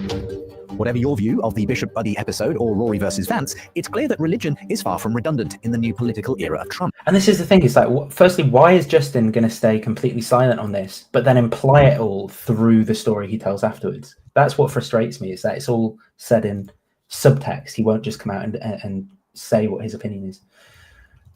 But he wants to do this so he can be like, I'm being super neutral with this topic. But then he isn't, because he selectively chooses what answers he gives to those questions in the rest and of whom he presents. I mean, it's very clear what position he was on in the previous couple of videos. Indeed, the question, who has the true take on Christ's teachings, seems to be more at stake than ever. It's likely that Trump, who has struggled to name a favorite scripture verse in the past, wasn't too concerned. During the Reformation, apparently, it's more at stake now than then. About theological nuances. Vance, on the other hand, has a different history with faith, and as we begin our second season of the surprising rebirth of belief in God, it is the vice president's story, rather than Trump's, that has the most relevance to my thesis that atheism is dead as a cultural force, and the West is waking up to the power of faith once again. So, who is J.D. Vance? The 39-year-old from Ohio rose to prominence in 2016 with the release of his memoir, Hillbilly Elegy. A Netflix adaptation of the best-selling book would follow in 2020. It tells the story of Senator Vance's impoverished childhood in the Appalachian Mountains of southern Ohio, where he was predominantly raised by his grandparents as his mother struggled with opioid addiction. J.D. Vance's nomination as the running mate. So just to add into this, right, a bunch of stuff that they don't talk about is, for example, how J.D. Vance was a real estate investor working for Peter Thiel. And I didn't know he worked for Peter Thiel. Yeah, Peter Thiel's the one who converted him to Christianity. And to right-wing sort of this viewpoint of we can manipulate and control the population and the world and geopolitics for our benefit through, our way of viewing things, and Christianity has something to do with this worldview. Peter Thiel's also actually said in a talk that he believes that there needs to be a war in the Middle East before Jesus returns. So a lot of Christians believe that. There's a lot of, obviously, there's going to be some claims these people make that are more reasonable, but that overall worldview is some batshit crazy theology. It's insane. And Vance, the way I would look at him is the way that you would look to someone who came to Christian faith through the culture wars. Basically, maybe they watched a bunch of this wreck feminist video stuff. They were like, yeah, it does make me annoyed, all this stuff. And then they saw Christians sort of going, or they saw at least some trad Christians saying, trad conservative evangelicals, whatever, I mean, obviously Vance is a Catholic, but there is a branch of Catholicism, the Sedevacantists and the Integralists who, let's not get into the law, but the point is that he saw an opportunity in that to sort of like uphold this worldview of sectarianism and of castigating like the liberal elites who are the ones responsible for all his woes, even though he's a member of them, despite having a backstory being from Appalachia and all that. Like, how did you pay to go to Harvard and study law? Like, you're one of the elites. And how, why is it that you're a real estate investor making millions with Peter Thiel? Is that because you're some country bumpkin? No. So that the whole thing is kind of riddled with plot holes, and it's entrenched with power of billionaires behind the scenes, kind of pulling strings and setting people up and changing their minds. So all of that stuff just gets left out by the way that they evaluate this, in saying like, oh yeah, he's just some poor guy who's now the vice president, probably because of Providence. Like, how can that happen? Of Donald Trump during the 2024 US election race was a surprise to many. In previous years, he had been critical of Trump's morality and brand of politics, but like many Republicans, eventually decided Trump was the best option on offer for America, especially following the assassination attempt on the former president's life. It's just such an honor to be on the ticket with him. It's such an honor to stand with him after what happened last Saturday. I'm sure that you've heard a lot of people say this, but you will never be able to convince me that that last second turn of the head was anything other than a miracle. I absolutely believe that. Like his running mate, Vance. But I could convince him, but he won't talk to me. It's actually shocking for someone to say that. I mean, not really for him, I suppose. I think he would say pretty much anything if he thought it would help his cause. But the idea that an educated person could actually believe that the turning ahead, which is something Trump does all the time when he's speaking, is evidence of a miracle, especially a miracle to what stopped Trump from being assassinated. Is there no other way God could have done that other than like getting people killed, the guy who was shot behind Trump? Like, well, that's what I say. Yeah. What kind of view do you have to think that that's the way that God chose to intervene miraculously and prevent Trump from getting assassinated? Least of all, the idea that Trump is actually the guy that God said send. Well, I suppose you could think that God would send Trump to punish us for our sins. That's somewhat more believable. That, like, to save us from, I don't know, the woke mob or something. Like, the combination of views you have to make any of this work is just absolutely mind-boggling, which is why it's like, I do not actually believe that an educated person can really think that. Yeah, so it's more like the way Satan would intervene to create a fake miracle that led to the worst outcomes possible, right? Is like, save the worst politician ever, do it in a way where he gets like a really powerful political message and image out of it, and kill some firefighter dad. Like, it's like the worst timeline possible. Was not typical of those who entered politics, but his humble beginnings in a poor and dysfunctional Appalachian family became the subject of a best-selling novel and feature film. You write about adverse childhood consequences that some kids suffer in growing up, being sworn at, insulted, or humiliated by your parents. And also, this is my diagnosis as well. Is he talks about the being sworn at, shouted at, abused. He also talks about having questions about his sexuality, where his grandma says to him, so like this is when he's like 8 years old, he's like, I think I might be gay. And she says, so you want to suck a dick then? And then he like cries and decides not to be. And like, my point is, I think this guy is in inner turmoil, and that is why he is in the position he's in. Not because he's come to some super rational, great position. Like, he's had a horrible upbringing. He's probably has trouble, whether we want to call that, some kind of emotionally unstable personality disorder in the DSM or something. It matches up quite well. I can't say that it is, because I'm not a professional, and whether that's driving some of his kind of like lurchings in politics and things like that seems to be pretty reasonable in terms of what's going on. Not that he's this kind, the best explanation, I don't think, is just he has these like rural principles of the heart of America, and that's what has guided him to this place. Check. Being pushed, grabbed, or having something thrown at you. Check. Having parents who were separated or divorced. Check. Living with an alcoholic or a drug user. Check. Living with someone who is depressed or attempted suicide. Check. Watching a loved one be physically abused. Check. You bet 1,000. Being a millionaire. Oh, how many? What's this list supposed to be? I didn't understand this segment. A list of experiences he had in his childhood, I believe.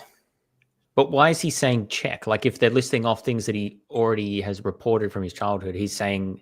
I don't understand. Yeah, because they're presenting it this is like an interviewer, right? So he's potentially presenting this interview to an audience who's never read his book before. So the reporter, it's kind of like when you get these sycophant reporters who say, how do you manage to be so calm whilst making all the right decisions for America? How did you get the courage to make this? Yeah, they're asking these questions that they know the answer to layer up Right. this story. Yeah, that's what's going on here. Yeah. Perhaps it was his unvarnished and straight-talking background that helped Vance, alongside Trump, reach so many voters feeling disenfranchised by a political elite.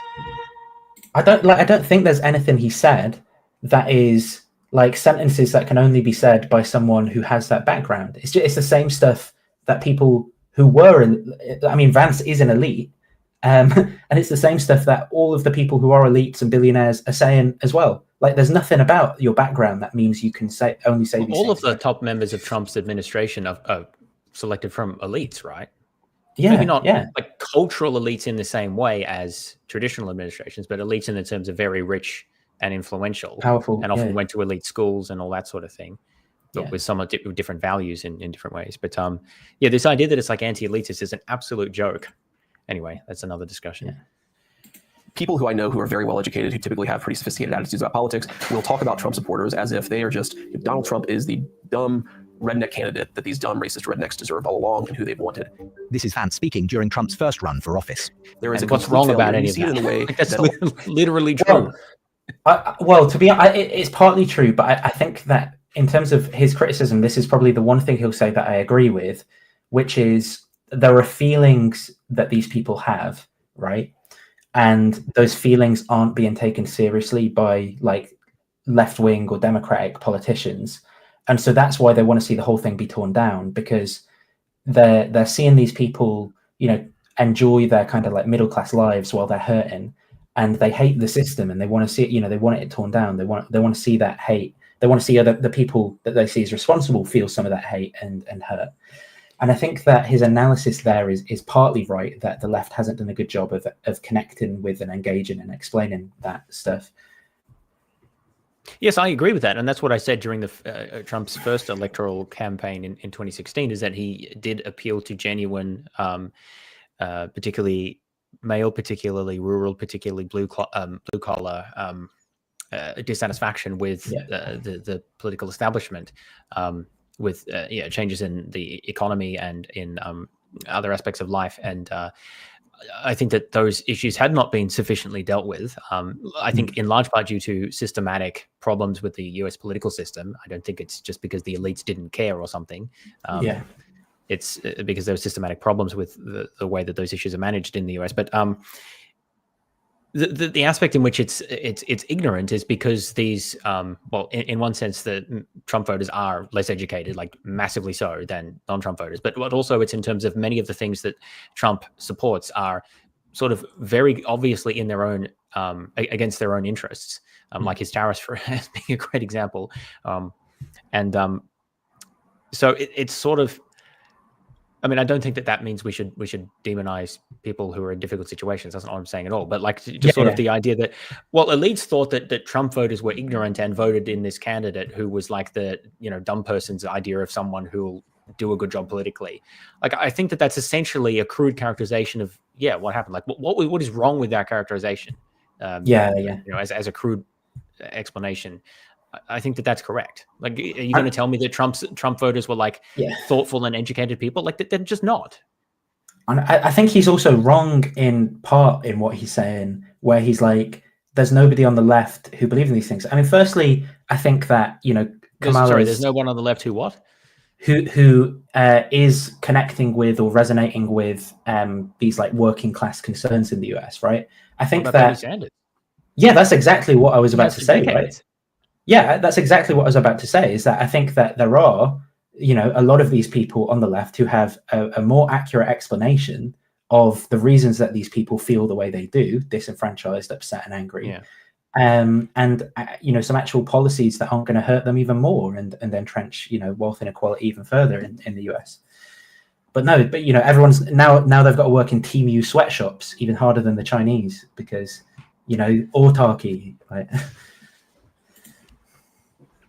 a lot of people in the elite media talk about Trump supporters, there's a complete failure to recognize that folks are fundamentally complicated and that they can be driven to vote for someone beyond just racism, right? It's so one-dimensional the way that they think of people that it... But they can be driven by racism too. Like, Are you racist? Do you hate Mexicans? Yeah. You've seen that? Yeah, Puerto Rico. I was flabbergasted when I saw that. I'm like, this can't be real. Unbelievable. Do you remember, or the Haitians eating cats and dogs? You know, there was that comment about Puerto Ricans. I've forgotten what it was. It was like Tony Hinchcliffe said it. But yeah, like all of this stuff was all, you know, racist dog whistling and or just like literally just like not even whistle, like just racist. Like also the claim that Vance just made is not actually very interesting because one doesn't need to say that Trump supporters, like many Trump supporters, only voted for him because of racism. You can say that there are many reasons why they voted for him. And for at least some proportion of them, among them was racism or xenophobia or some combination of similar views, right? Proves in a lot of ways the very worst suppositions that my people have about the elites, which is that they don't really care about us. They don't try to think and understand us. They just judge us. And as much as I disagree with so many folks back home about Trump in particular, I think that the reaction of a lot of elites to Trumpism or the Trump voter feeds into the very worst narratives of how elites feel about the rest of the country. And if you disagree, you're a rhino, a Republican in name only, and you need to be cast out of the party. Like, The Fox News decision desk can now officially project that Donald Trump will become the 47th president of the United States. I want to thank the American people for the extraordinary honor of being elected your 47th president and your 45th president.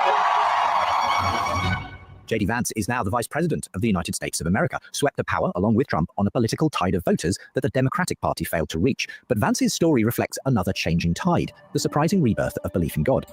So this is what I want to say. Insofar, I actually believe this is accurate, that insofar as Justin's hypothesis is actually just a reflection of right-wing meme grift, like, yes, like that is exactly what J.D. Vance reflects. But Justin wants to say, no, there's a right-wing meme grift, but there is also real Christianity on the rise at the same time as like a separate thing. And it's like, no, actually one of those is sufficient as an explanation. In his youth, Vance rejected the evangelical Christianity he had grown up around, but as he explains in this speech at a faith event, that wasn't the end of the story. And so by the time that I was in law school, I started to call myself an atheist. And there was a certain arrogance to it. I think that there was this idea that I was smart and wise. Law school at Harvard, as working class kids do. Where did that come from? Yeah. And I knew things that my grandma never knew. And I think that arrogance motivates a lot, frankly, of secular culture in our country today. But to me, what really brought me back to Christ was finding a wife and falling in love and thinking about what was required of me as a husband and as a father. And not Peter Thiel, not right-wing memes, not. It also sounds very emotional. It doesn't sound very rational. Well, yeah. I mean, I'm partly fine with people being religious for emotional reasons myself, but I think that. Well, but it's Justin, right? Like, how does that compare? Yeah. Well, yes. Brand. That's what I'm saying. That's true. But what I'm saying is, I think that those emotions have to be incorporated into someone's rationality, where you think, well, are these emotions like caused by bad manipulation, or are they an appropriate response to the situation I'm in? And I suspect that with Vance's emotions, it's more sort of like being caused by artificial problems of woke and other kind of like rubbish being blown up, and not really like appropriate emotions for the situations. And the more that I thought about those deeper questions, the more that I thought that there was wisdom in the Christian faith that I had completely discarded and completely ignored. But it's not all about sex, remember, like, because New Atheism's like a sex thing, but when it comes to marriage, that gives you emotional reasons to think about becoming married, to think about being religious, but also, you know, those comments that he made in Hillbilly Elegy about maybe being gay but having to repress it because of his grandma's views have nothing to do with any of this, you know. Who can, yeah. But was most relevant to the questions that were presented in my life as a husband and father. In fact, J.D. Vance's adult return to faith saw him enter the Roman Catholic Church in 2019. He's written extensively about how his journey involved an intellectual component, as he was persuaded by the thinking of Catholic theologians, but how Christianity also answered a personal meaning crisis as he sought to become a better husband, father, and citizen. Yet Vance's professed faith remains a contradiction for many. Alongside a dizzying number of executive orders from Trump and his right-hand man, Elon Musk, that have sent a sledgehammer through US domestic affairs, major international controversy has also marked Vance's first months in office, from his denunciation of European leaders at the Munich Security Council to astonishing scenes in Trump's Oval Office with Ukrainian President Volodymyr Zelensky. Mr. President, with respect, I think it's disrespectful for you to come to the Oval Office and try to litigate this in front of the American media. You should be thanking the president for trying to bring it into this conflict. I don't know why we need these clips in here. They don't think they really add anything. Yeah. If you don't tell us, It makes you feel like you're really taking part in things as they happen, I guess. what we're going to feel. I'm not telling you. Because you're in no position to dictate that. Remember this. You're in no position to dictate what we're going to feel. Have you said thank you once this entire meeting? No, in this entire meeting, have you said thank you? So that's been memed so many times, I can't hear it not live. Have you said thank you once? Such a clown person. He was met with wildly polarized reactions. Supporters hailed the newly combative politics of Trump. It's also when he's like, I'm a real person. I don't have this like elitist attitude of sitting on my pedestal and like being a dick. But then he's like, have you even said thank you to me? Like, you know, that's such entitled sort of shit. Yeah. Vance as a demonstration of strong leadership, putting American interests first. Others saw Trump and Vance, once himself a victim of abusive upbringing, now playing the part of schoolyard bullies themselves towards a man trying to stop an illegal invasion of his home country. So why am I beginning this first episode of our new season of The Surprising Rebirth of Belief in God with J.D. Vance's story of political victory, personal rebirth, and public controversy? Because it encapsulates the coming together of two significant movements, the swing towards conservative, nationalist, right-wing politics in many parts of the world. This is what's kind of crazy to me about Justin's analysis, is that is how it would look if the criticism that this is just a right-wing thing was correct. You know, that is exactly what you would see. But instead he wants to add in an invisible explanation behind it of like real, you know, there's a degree to which it's just a political thing, but there's also a degree to which it's like real Christianity too in Vance's case. And how can you tell the difference between the two? Oh, you just can. Like I say so. Especially among men, and the growth of interest in traditional religious values and Christianity among many of the same people. It turns out this rebirth is complex. J.D. Vance is a prescient example of the paradox of politics, faith, and power coming together in ways that will delight some and dismay others. But however messy it is, and whatever you think of some of its protagonists, I firmly believe a surprising rebirth of belief in God is underway. We shouldn't embrace it uncritically, but we can't ignore it either. Instead, I hope that through... I believe Justin has just embraced it uncritically, but yeah. Telling stories, profiling helpful kind of voices, and bringing the idea, right? He's the guy who always goes on about this. A variety of different points by of the view way, I together. sent you a link to the Facebook page that you shared. Yeah, I got it. Yeah, okay. Yeah, thank you. Conversation, we will better understand both the challenges and enormous opportunities that this cultural moment is bringing with it. In season 1 of this podcast, I charted the rise and fall of new atheism and the growth of a new conversation on faith among secular intellectuals, along with many surprising stories of rebirth. Books broken out tonight following thought-provoking articles that reveal the goodness, truth, and beauty of the Christian faith. Whether you're new to faith or a seasoned believer, the Worldview Bulletin offers free and paid options tailored to deepen your understanding online. Be equipped, informed. where violence has paid right now. First, I want to update you on the situation in Southport, where violence has broken out tonight following that horrific knife attack yesterday morning. Merseyside police say that a large group of people, who it says are believed to be supporters of the far-right English Defence League, have been throwing items in the direction of a mosque in Southport. If they catch us, they're gonna kill us. Watching on in horror as outside their window, an angry crowd tried to turn over a police van. This is the moment Hamid and Abdullah, not their real names, thought they were going to die. I utterly condemn the far-right thuggery we've seen this weekend. Be in no doubt. But were these really far-right riots, or is this just a normal Christian response to the rebirth of belief in God? I'm here to talk about why. Like, it's like... Those that have participated in this violence will face the full force of the law. I guarantee you will regret taking part in this disorder, whether directly or those whipping up this action online. When a 17-year-old young man, Axel Ruder-Cabana, went on a stabbing rampage at a dance lesson in Southport, England in July 2024, it left 3 children dead and several seriously injured. However, the horrific incident led to several days of riots and unrest in the city and other parts of the UK as anti-immigration riots broke out as rumours about the killer's identity spread online. Labour leader Keir Starmer, recently elected as British Prime Minister, clamped down... Who was spreading those rumours, Justin? Was it like just people from all across the political spectrum? I think it was the New Atheists, right? Yeah, probably. Well, I mean, unironically, a little bit. The Former new atheists. yeah. But there was something I wanted to share on this that I'm trying to find, just to show,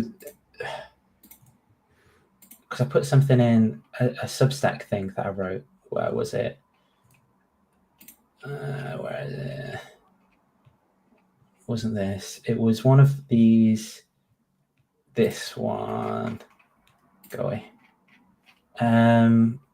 This was the initial tweet. I don't know if you can really see. I can zoom in. So this Libs of TikTok account, which is I'm pretty convinced in some way controlled by Musk or some like affiliates of his, says like, oh, what the fuck is going on in the UK? Total madness.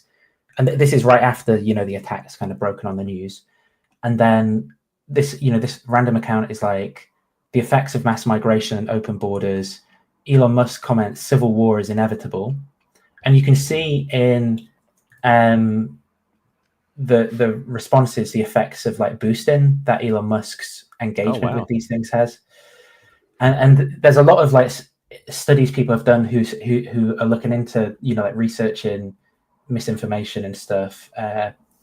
Sohan, who's my friend in London, is doing some of that, and has a lot more interesting stuff to say. But like, yeah, like they know what they're doing. That this is not the only case. For example, this is another example of it wasn't just Musk as well. There was also then what's his face, like Andrew Tate did the same thing, and Nigel Farage and Rupert Lowe, who are some British like reform people, were doing the same things. So then we have like stuff like this, for example, and wokeness, which is another like Libs of TikTok account. One of these. I wonder what that's about. Yeah. And they do this. They say, "Oh, look, the media is just focusing on white on black crime, when actually black on white crime is so much higher." But and then Musk says, "Odd. Why would the media misrepresent the real situation to such an extreme degree?" But the real this isn't even real. That not only is this framing. I was wondering if that was accurate data. Yeah, the data in the backdrop is misleading. This is the actual reality for the US.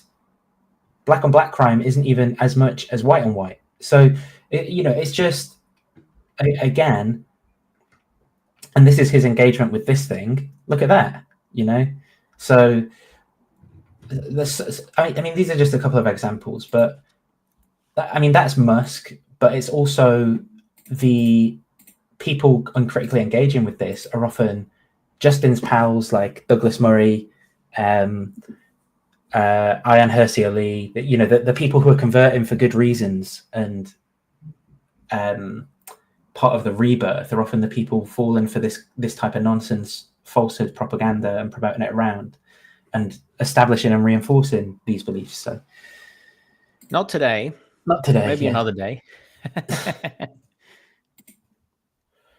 Down swiftly on rioters attacking police, mosques, and hotels where migrants and asylum seekers were being housed. But some claimed a two-tier policing was at play that overlooked the Muslim youth who also engaged in running battles with rioters. And conservative pundits argued that cracking down on the rioters didn't solve the legitimate fears that underlay the protests in many deprived areas of the country. Which is not a zero sum. You can do both.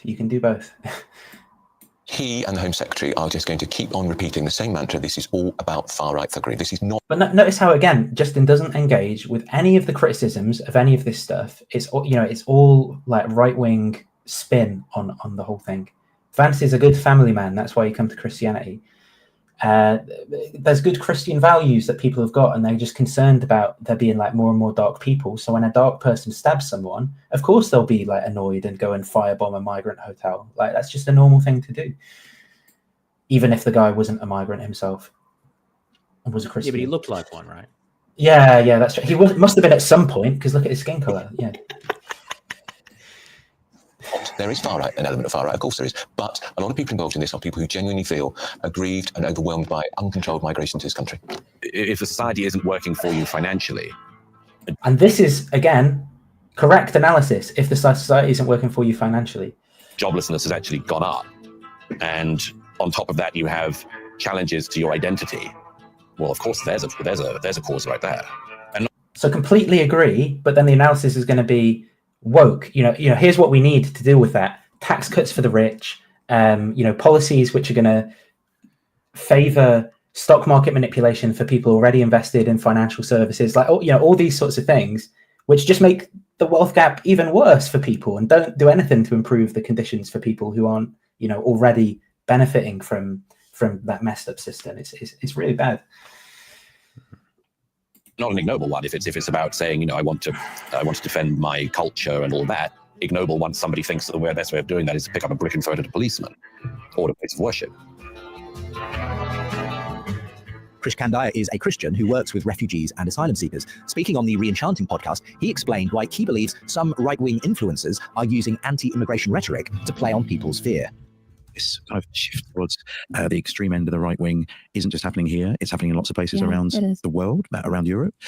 You've got all sorts of economic pressures, and so give people a scapegoat and people are willing to take it. And sometimes, again, it's playing on good intentions, but weaponizing them. So who doesn't want to keep their family safe? Exactly. Who doesn't want to make sure children are going to be okay? Yeah. Who doesn't want to make sure that people get jobs and there's law and order, right? So those are good instincts, but they can play on them and weaponize them, and then suddenly you're doing something you didn't expect to be doing. I was worried that a lot of the young people that were being radicalized by this, anti-immigrant sentiment, actually could be quite impressionable, vulnerable, and suddenly they've been, co-opted into someone else's scheme. And so that's why I think the punishment that's being meted out, it is appropriate that we punish people that broke the law and endanger people's lives, but it's often the kind of foot soldiers that have been charged rather than the influencers that instigated that. And I think they have more responsibility and we need to go after that. But this is the irony of this, is that in a sense, even though Justin's not directly causally responsible in this case for instigating it, like this narrative that he's pushing with the Rebirth is a part of this whole damn thing, right?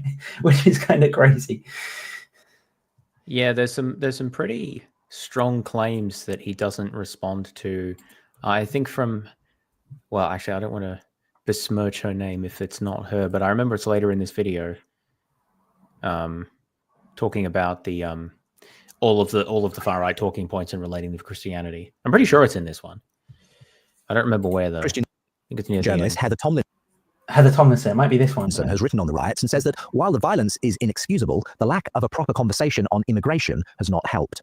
I think honest conversations need to be had. So people who, for whatever reason, are against mass immigration, then their opinions and the reasons for those, they need to be able to express them, and they need to be given a voice in the public square. Hopefully, those voices will be reasonable and not driven by hate and so on.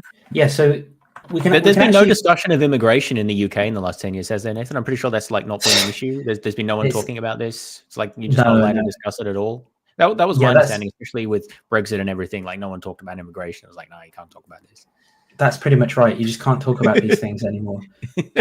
And in terms of what happens if you do have those conversations in the right sort of way, right? As I don't know if you've followed British politics this past week, but Keir Starmer, basically what Keir Starmer did is he gave the far right exactly what they would want in a gambit to try and stop them people going far right. So he said, last time we did that, we got Brexit. Can we not do that again, please? Well, he gave a speech where he said, we're in danger of becoming a society of strangers. That's why I'm like deporting thousands of people starting today, and we're cracking down. And like he gave them exactly what they want, using the rhetoric that they'd want, the policies that they'd want. And how did the far right receive it? The online right has shifted the entire political debate. Lots more to do. The comments that you get from people who the comments you get from people who are like reform voters in response to Starmer on that are like, this shows why we need reform. Like this, so the pandering there has done nothing to. It's like if you don't do it, it's a problem. But then if you do it, it just shows that it was a problem and you weren't acknowledging it. So that like, there's no winning in this situation. Yeah. So yeah, and I think again as well, this idea that the real solution is just to have debates is just so misguided. Like as if that's the problem. Like not enough discussion. Well, specifically about immigration, I find that just to be a laughable claim. Yeah. But the reality is that isn't happening, and some of them are quite hateful. But I think one of the problems and one of the reasons that's being fueled is because those conversations haven't been allowed, and people feel like they're having a situation. Needed, my man. What are you talking about? ignoring the problem with all of these problems, extremism in each different political grouping, whether it's far right, far left, Islamic. It has to be. We have to do something rather than just let it snowball, because history. We'll have to. Do you know what this is? This is someone who has fallen for the propaganda, who is sort of like saying, "We have to do something. We can't just let it snowball. We've got to act now. We've got to firebomb a migrant hotel." Like that's like this is like brain rot stage 1 or 2. Like is what this is. We haven't been allowed to talk about the Jewish problem, and we really need to have a conversation about this, because the tensions are boiling up, and something needs to be done about this, because people are upset about it. And when the economic system doesn't work for you, right? People are going to be upset, about the people, and we know who we're talking about, right? Yeah, the future doctors and engineers. Yeah, that's the right wing. Like this is my friend Sohad, who is doing research into this. He looks into like what are the memes that they use, and that is one of them is like future doctors and lawyers, is what they say, or the usual suspects. The usual suspects I've heard. Shows where that leads, and I think we have to. Certainly, the church needs to be at the forefront of being willing to have difficult conversations about it. Remember the motivations behind last summer's riots? The tensions that came to the surface in towns and cities across the UK are being mirrored in the political reinvigoration. Whatever the cause, who can say? It's being seen all over the place. Many right-wing parties and populist platforms across the West, from Trump's promises of mass deportation of illegal immigrants in the USA to the electoral success of Nigel Farage's anti-immigration reform party in the UK to the significant gains of nationalist parties in France, Germany, Italy, and many other parts of Europe. For years, a number of solidly right-wing and Does any of this correspond with like Russian funding of any of these groups? I don't know. I don't know. Could anyone say anything about that? I don't know. Right parties have permeated European politics and run on platforms of opposing the European Union and immigration. Most of these parties also have a strong anti-establishment slant, since they perceive the current institutions are being corrupted by left-wing ideology. In opposition to this, their platforms are solidly conservative. For example, many deny climate change as they see it as an attempt by cosmopolitan elites to socially engineer the population and lower standards of living. They apply the same logic to LGBTQ+ issues, which they perceive as an erosion of traditional family values. As such, they attempt to appeal to working and lower middle class voters, who generally feel that their way of life is being threatened by globalization.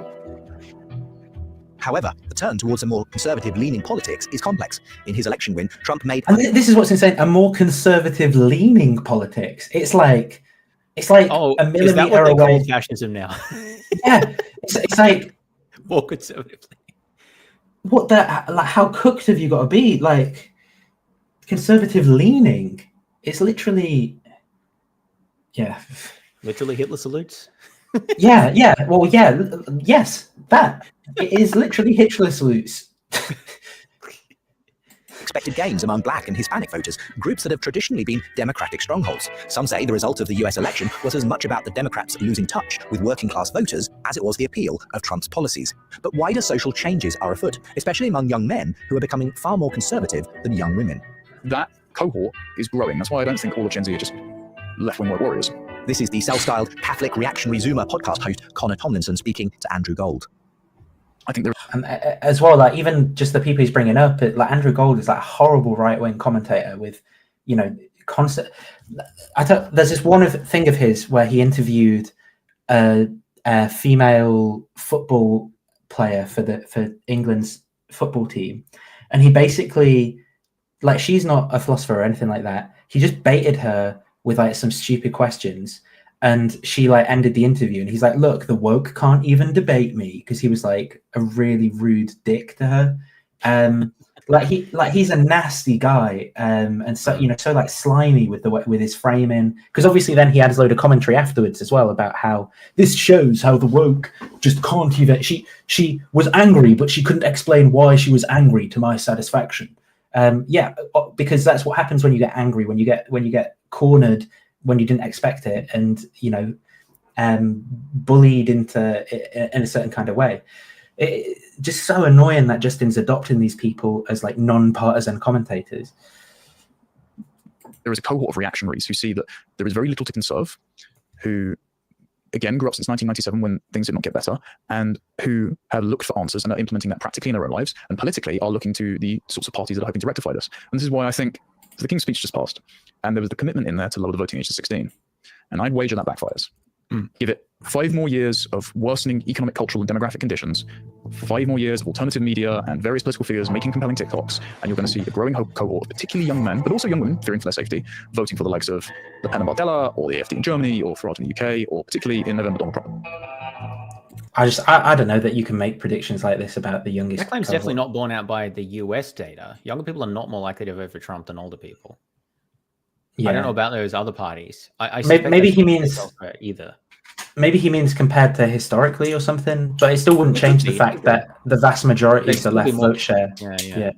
So maybe he either doesn't understand maths very well, or he's just making a prediction that is probably going to turn out to be a bold false. prediction. The irony in all this is that the recent successes of the right have arguably been fueled by the overreach of the left on issues such as gender, race, and identity. When figures like J.K. Rowling, once mainstays of liberal progressive arts and culture, suddenly find themselves labelled as right-wing bigots for their stance on transgender and women's rights, you can see how much things have changed. The well-known... Like, again, with like J.K. Rowling's views here, I don't know a lot about them to really commentate because I just haven't You said followed some pretty it. wild things on Twitter is the main thing that I've seen. Yeah, like, but is it beyond the possibility that rather than the world changing around J.K. Rowling, she may have just said something about a particular topic she hadn't talked about before that was bad? Like, why is that not on the table? An actor and comedian Stephen Fry summarised his view of the situation recently on the Trigonometry podcast. I also, this Stephen Fry interview, I think, was a complete mistake of Fry's, where he basically just blames my point is that the whole framing of this thing is like, why do we have fascism? It's because the left went too far. Like, when did we ever get communism? Sorry, like, when did we have like that? Communist America, communist UK. We didn't. The left didn't go too far. You had some anti-fascist movement in response to Trump's first term, right?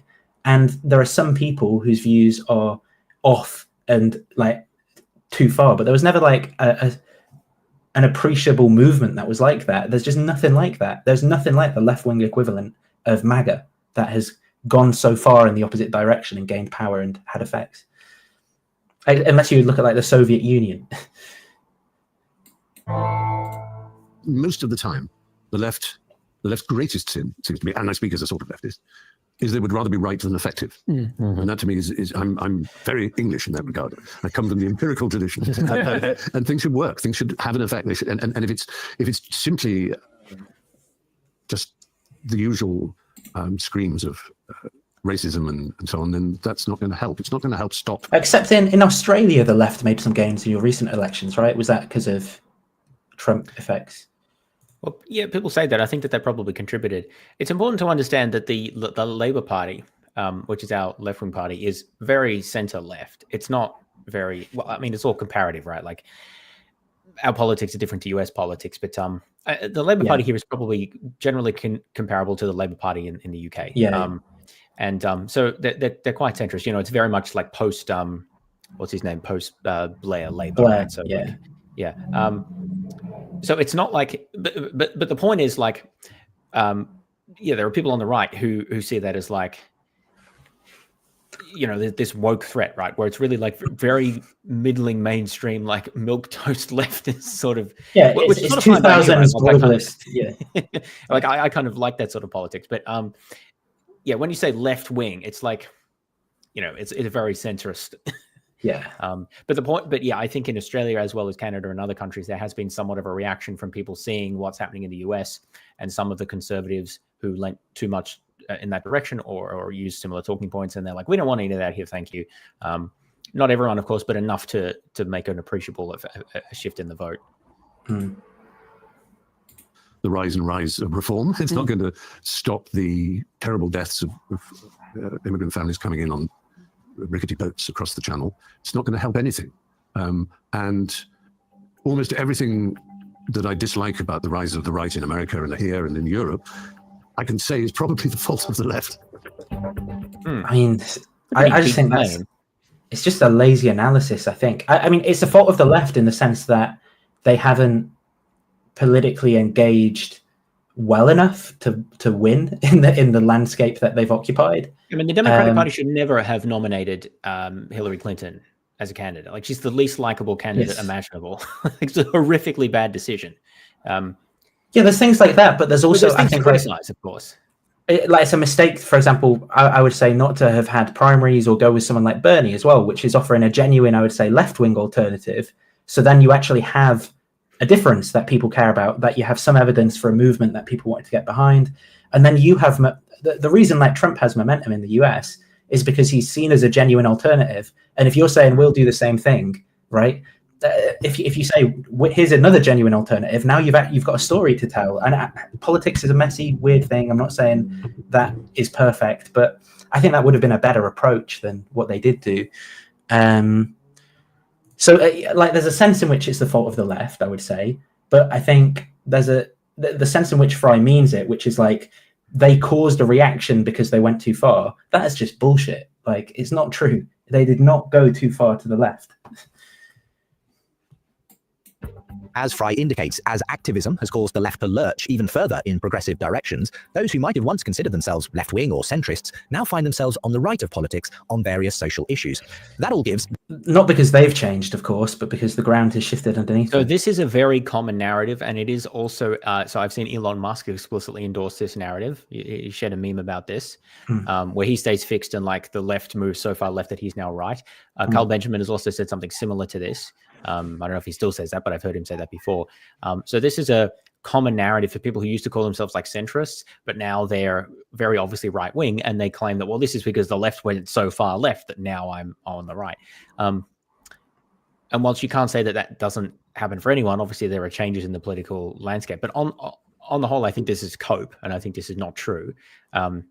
In particular, it's sort of hard to see, as you've pointed out, what the left has done. Well, first of all, like the left is such a broad phrase, but what the left has done that is so extreme. I think that it's certainly not economics. Like, if anything, over the last 20 years, the left in most Western countries has sort of remained fairly moderate, pro-globalization. Like, that's not a leftist view. And just to point out, we have this same conversation in the UK, having had 13 years of conservative government. You know? Yes, well, that's yeah. There's also questions like that, but you can still say, well, the left, insofar as they're in the opposition, I guess is going to. Yeah, it stretches a bit, and you could also say that the left has influence elsewhere, like in the academy or in corporations, things like that. But it's like it's not economically that the left has been pushing really far in any Western country that I'm aware of. So what is it? I guess it's socially, right? Is it gay marriage? Is that what we're talking about? But that's broadly supported. Is it the trans issue? Maybe. I think that the public position there is more complicated, but honestly, that is a small issue, like important, but you know, people aren't all voting Trump because of the trans thing. I don't. Well, unfortunately, they might be, right? Which is, I don't actually think that's the it's difficult. Like, that's not the underlying motivation. I think intrinsic caring about that, like that's become the politicized issue. I think you know what I'm saying there. But the question is, where has the left gone so far wrong? Like pushed so far. And I think it's sort of hard to say what that is exactly. Like you could talk about, maybe there's been an oversensitivity about language and using politically correct terms. Like you can argue about that. Having people jumping on them for saying fairly mundane things, especially in the earlier days of social media when that used to happen a bit more often before Trump just normalized it so much that no one cares anymore. But you know, like there's things you can point to, but like, to justify the claim being made that like the left went so far that we can blame the entire right-wing reaction on that, I just don't know what the evidence is as to what the left has done that's sufficient to elicit that response. I think that the only things you can point to are like really fairly minor issues.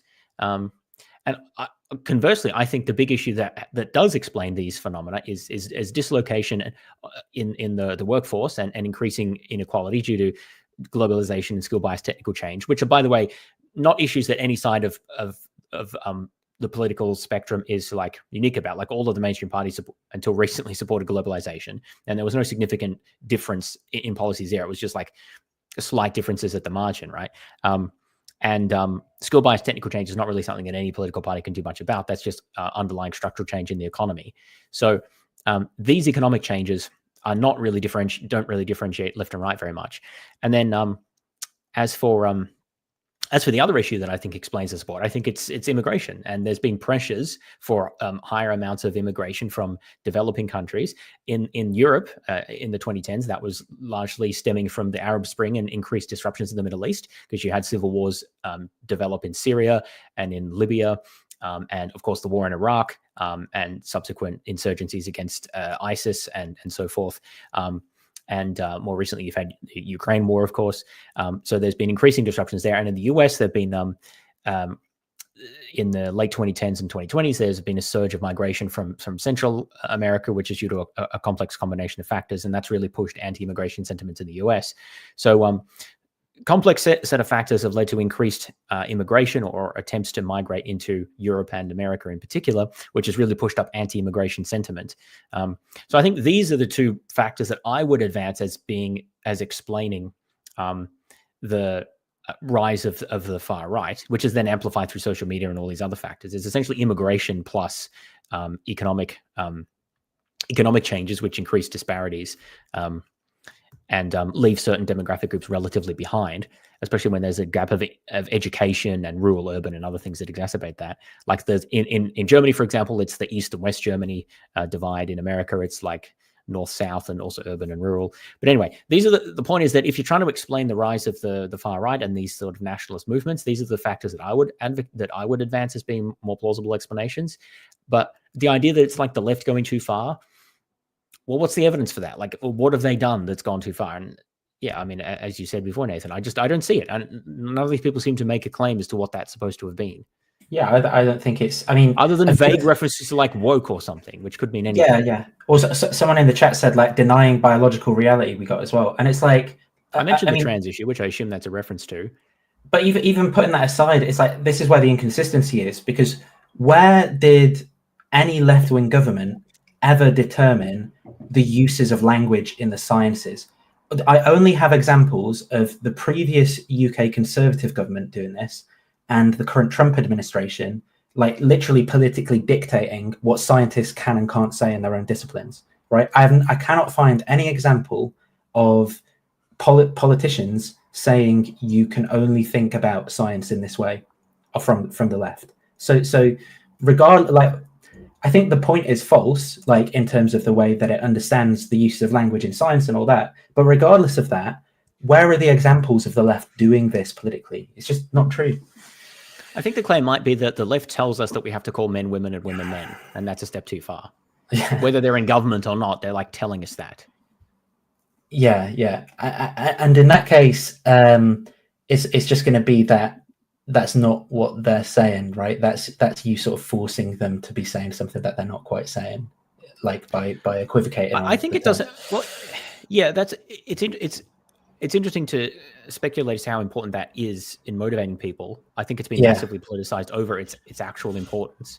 Like if you don't want to call someone by a certain pronoun, don't. Like this is why I don't understand why it's such an issue. Like no one's actually making them do anything. It's just like they don't like being told, I guess. But anyway, but also I don't think it works chronologically because I'd have to check this, but these trans issues were not large issues back in 2016. They've become significant issues much more since then. Because I don't think you can say that it was Brexit, that they strove Brexit or the initial rise of Trump. Temporally, it doesn't work. No, I agree. I think it's that the world's first misaligned AI, Google's content recommendation algorithm in YouTube, selected for what was engaging on these topics, and then people saw that and picked them up more, and you got a feedback effect. I think it's something like that. Very briefly, a sketch of some of the reasons why a revival of right-wing politics is taking place within parts of the West. Of course, it's important to note that there is a wide spectrum within right-wing politics itself, and we'll later touch on some of the schisms it has experienced in recent times. However, the rebirth of the right-wing raises a significant question for my overall thesis that there is a surprising rebirth of belief in God. It was an objection put to me in person by YouTube host Alex O'Connor during our dialogue in Edinburgh last year. But it seems to me that what's really going on here is, I mean, notice, for example, that a lot of the people that are pointed to, Ayaan Hirsi Ali, Jordan Peterson, Douglas Murray, these people occupy the political right. Is that a coincidence? By the way, just to say, I don't know if Alex O'Connor was the first to raise this with Justin. There's a guy who he has been ignoring talking to, but I know sees his DMs, who may be in this stream, who's been criticizing it from before then.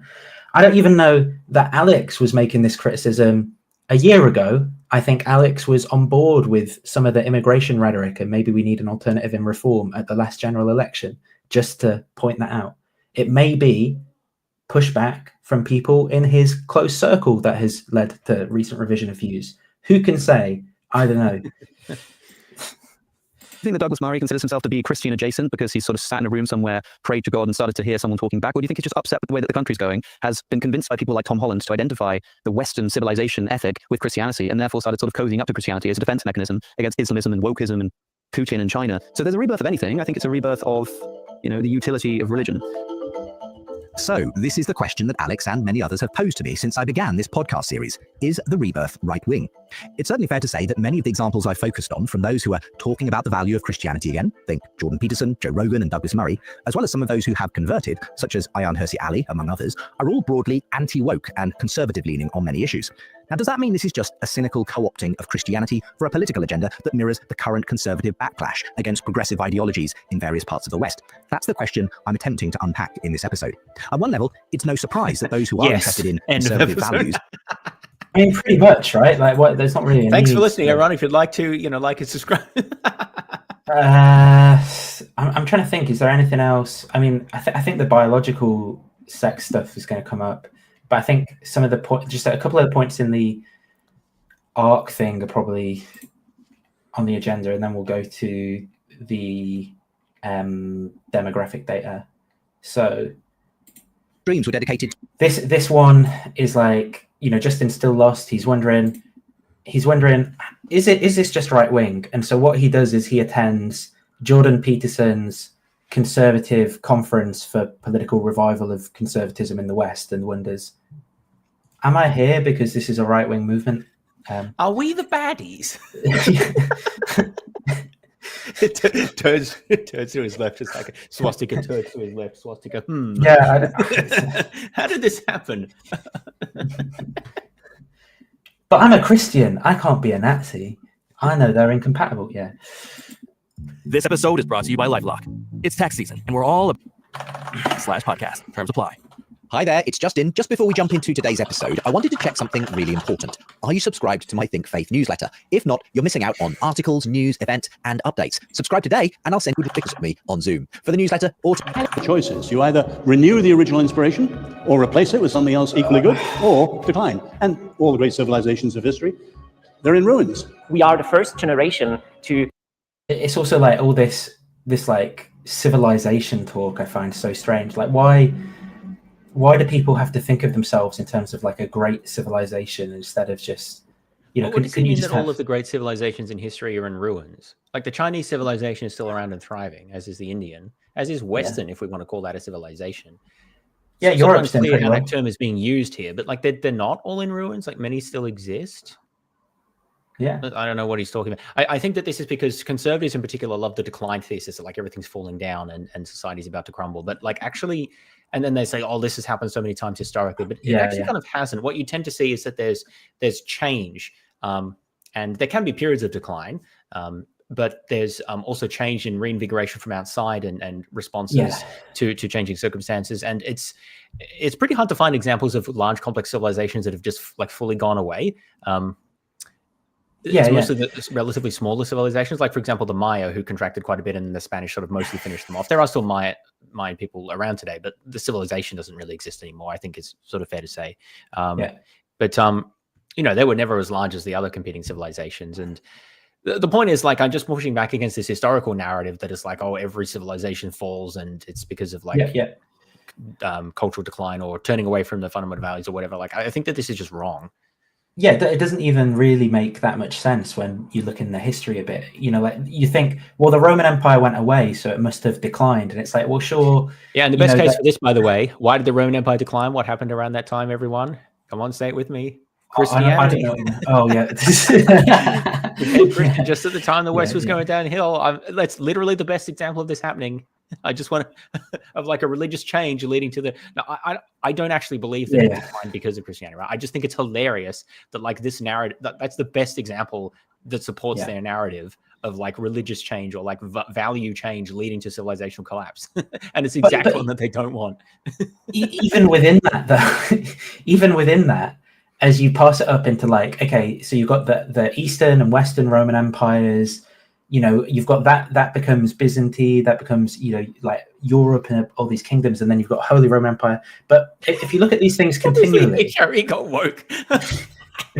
well, this is what I'm saying is like when you look at these things, the Eastern Roman Empire at certain later points is more technologically advanced, more prosperous, more powerful, more than Rome was at its peak, even though it had more kind of hegemony at a certain particular point in time and then declined after that. Or you can say the same about the Holy Roman Empire or, like Charlemagne and all this stuff is, it depends on where you draw your lines and what you call things, but there's ways of looking at it where it doesn't necessarily go through the same cycles that are being put forward. This comes from a paper of some British colonialist colonel guy, John Bagot Glubb, like a paper called like The Decline of Empires. That's where, the meme of... I watched a video about this. No civilization lasts more than like 250 years or something. Yeah, that's it. All these dates, and they're all just completely made up and blatantly, or almost all of them are completely made up. And ignores all the ones that don't fit. Yeah.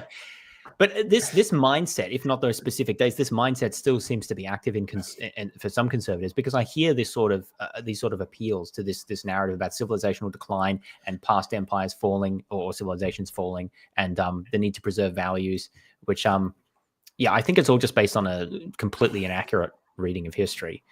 Absolutely, yeah. And even if it's true, like maybe there's like, why does that mean it's bad if the civilization falls? Like, is it not better than Roman times now? Is that not the whole thing? Yeah, that's the other thing. Even if that part of the narrative is true, it's sort of not obvious what that tells you about what things we should be. Does that mean like, so America's 250 years old now? Should we be changing the old values because we need to adapt to new times? Otherwise, we'll fall. Or let's just have eternal war in the Middle East. Let's just deploy American troops in the Middle East forever for the rest of history and retain the current power structures on the world and the economic systems of trade exactly as they are, and have Chinese sweatshops forever. That's what's best for humanity. Well, if the American troops would let some food into Gaza, I mean, I'd be all for that. That's the main thing I'm concerned about at the moment. Yeah.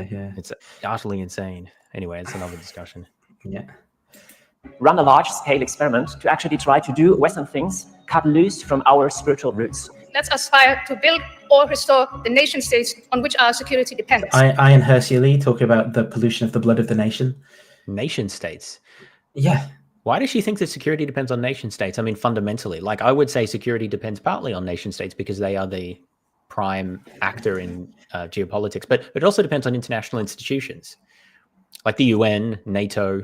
Well, not anymore now, right? That's the whole point of the US fashion. Yeah, but that's their own fault, right? Like, yes, it partly, but I'd also say even her analysis here is slightly wrong in terms of, I mean, what makes Europe powerful is EU's that now in the current state of affairs is the EU's ability to coordinate military action and standardize equipment and training and locations for things and stock and supply chains. So the point is, it's not clear, and then the EU combined has more defense expenditure than China. So, if it could, the reason that it can't sort of be considered as big of a military in terms of its strength as China is only, it's bigger in size than the US and China, I believe, is only because of that coordination of supply chains, standardization of equipment, training, command structure, all that stuff.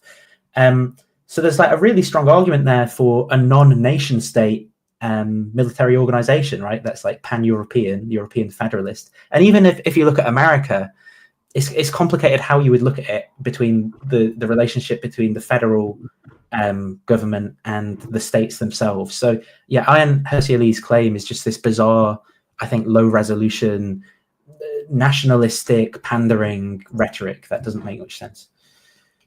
Yes, I really dislike also that so nationalism is an ideology that I'm very critical of. I think that it's been incredibly destructive in most manifestations. And the nation state is directly connected to that, because the nation state ideology is for everyone to be on the same page, is the idea that the state, which is a political institution and the ultimate power that has sovereignty and monopoly of the legitimate use of force and all that, the state should be, the state should overlap with a nation, which is a group of people who is thought to have some kind of shared heritage, often a language that's not essential, and some kind of shared history and things like that. And that nationalism as an ideology essentially says that one nation should have one state. One state should have one nation. This was a very new idea in the 19th century, because prior to that, there was no real connection between states and nationalities. I mean, there was sort of in Britain and France, they were sort of the earliest ones where it goes back a little bit further. But even then, there was this idea of dynastic rule, that you have princes who have territories all over the place. The Habsburgs were the best example of this. They just have their territories wherever they do, and the local people are just their subjects in this particular area. There's no national connection at all in many cases.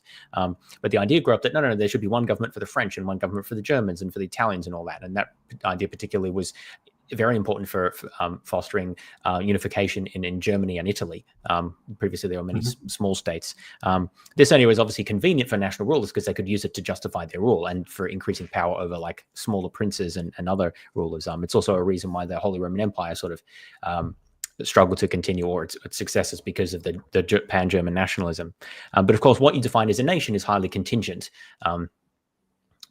Like, for example, Austria is a great example of this. Austria didn't exist as a nation until the Austro-Hungarian Empire fell apart, and then there was the remnant German bit, and they wanted to be German mostly. But then the association with Nazism destroyed that, and now we have Austrian as a new nationality, even though like that's or even German.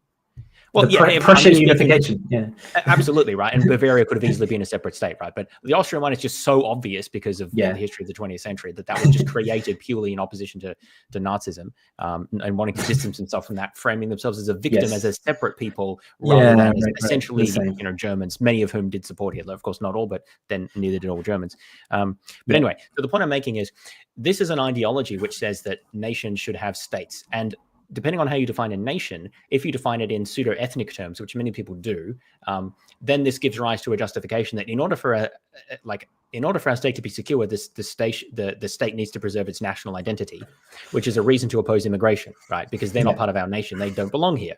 This is the idea of Britain for Britons, German for German for the Germans. Deutschland für Deutsch. Exactly. And, you can't say that. Sorry.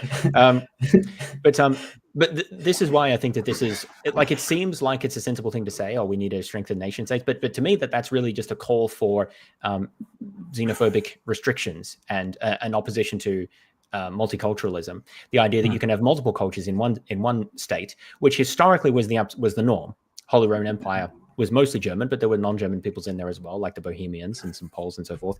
And then there's the example of the Austro-Hungarian Empire more recently, which had its problems, but for a long time, many different nationalities lived alongside each other, and they had a unified economy and things. Actually, things got a lot worse when they all separated, and then they tried to build their own societies and economies, and that led to World War II in various ways. Anyway, complex question, but like many societies historically were, and the Roman Empire would be another example, what we would call multicultural today or multinational. And so there's no essential reason why the state has to be associated with a single nation, but that's an ideology that demands that, and so there's a sort of implicit ideology that's not being recognized, but then it's being presented as if it's like neutral, an essential component of defense. And I mean, I think the idea of the European Union is a good counter to that. That's a modern incarnation of sovereignty at a supranational level.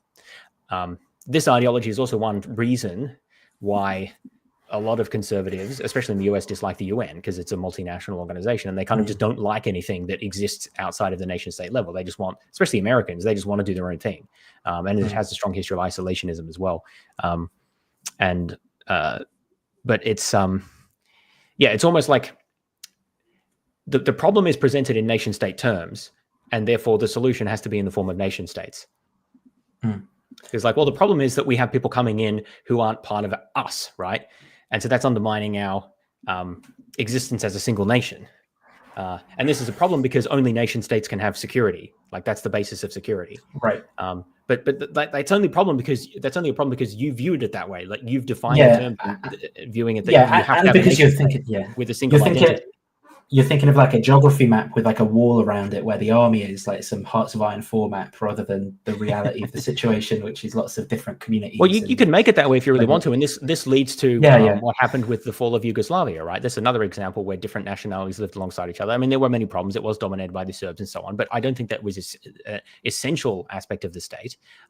It's just that when it collapsed, the nationalities were natural sort of splintering lines. And then you end up with the questions, well, where do you draw the border between the nationalities? Because there's no clear demarcating boundary. boundaries, and then you end up with ethnic cleansing. That this worked out happened well, with the partition in India. This happens Yeah, yeah. repeatedly historically since. And since now that- Kashmir, Kashmir, Yes. Pakistan, all that is all, because it's happening in Syria as well. There's ongoing ethnic strife. So it's I think the point is there's a lot of history and sort of theory behind this, and I think that these ideologies can be quite harmful. At the very least, even if you're going to defend the idea of the nation state, you need to be aware of these concerns and like have cogent things to say, rather than just like putting it out as a slogan that, oh, we need to defend our nation state, and so we need to have a national identity. Yeah. But I genuinely do not believe that either Ayaan Hirsi Ali or Justin Brearley are aware of any of this stuff behind what they are promoting uncritically in a lot of cases. So, yeah. And let's ensure that they run as they used to on that Christian operating system. What run as they used to, meaning what? Meaning hanging the rebellious Negroes in the colonies, meaning what? Meaning Windrush? Does it mean like what? When is she talking about when it was all great? Without which we can have no moral compass. In February 2025, over 4,000 people met in London's ExCeL Arena for 3 days, hearing from thinkers, politicians, theologians, and activists. I think it was a comment I think it was something you were saying a while back, and I also think that this criticism of what you said was slightly off, because no, nationalism is a 19th century doctrine. It's not a feudal. It's a post-feudal idea. Yeah, I think he was, or she, I don't actually know, but I think this person was responding to what you said about people used to have princes and they would just think of themselves as being under a prince or whatever. Yes. And that, like, that's the point. It doesn't matter that society is feudal. It's that the conceptualization isn't in terms of the nation state. So feudalism declined in Western Europe long before the rise of nationalism. There was some proto-nationalism that arose partly in response to like the 100 Years' War, but particularly in like Germany and Italy, and even parts of France. Like many areas of France still had quite separatist notions until well into the 18th century, at least. The French Revolution really did a lot to consolidate that. And the notion of the singular citizenship, like countries didn't even have citizenship before then. Like you were a subject of your prince for the most part. Yeah. Anyway, I mean, there's a lot of history there, but we didn't get too distracted. It's not a feudalism thing. It's a different issue. The conference wasn't billed as a religious event. There was no mention of God on the publicity. Yet when I attended, I found that a large proportion, probably the majority of those present on the stage and in the seats, were Christian. So this is the other thing about Justin being completely like blind here, is that isn't that really strong evidence that it's actually a political movement and not a secret religious movement, that his rebirth thing? Isn't that isn't that what you'd expect to see? That you would go to something would be billed as a conservative conference, religion not even mentioned, and yet it's packed out with all new Christians. Isn't that exactly what you would expect? Whereas if it wasn't that, you would expect some kind of like difference, right? Or at the very least, open to its value. So what exactly is ARC? The magic question right there. I think ARC seems to be... It's what? Oh, yeah. It's a wooden boat.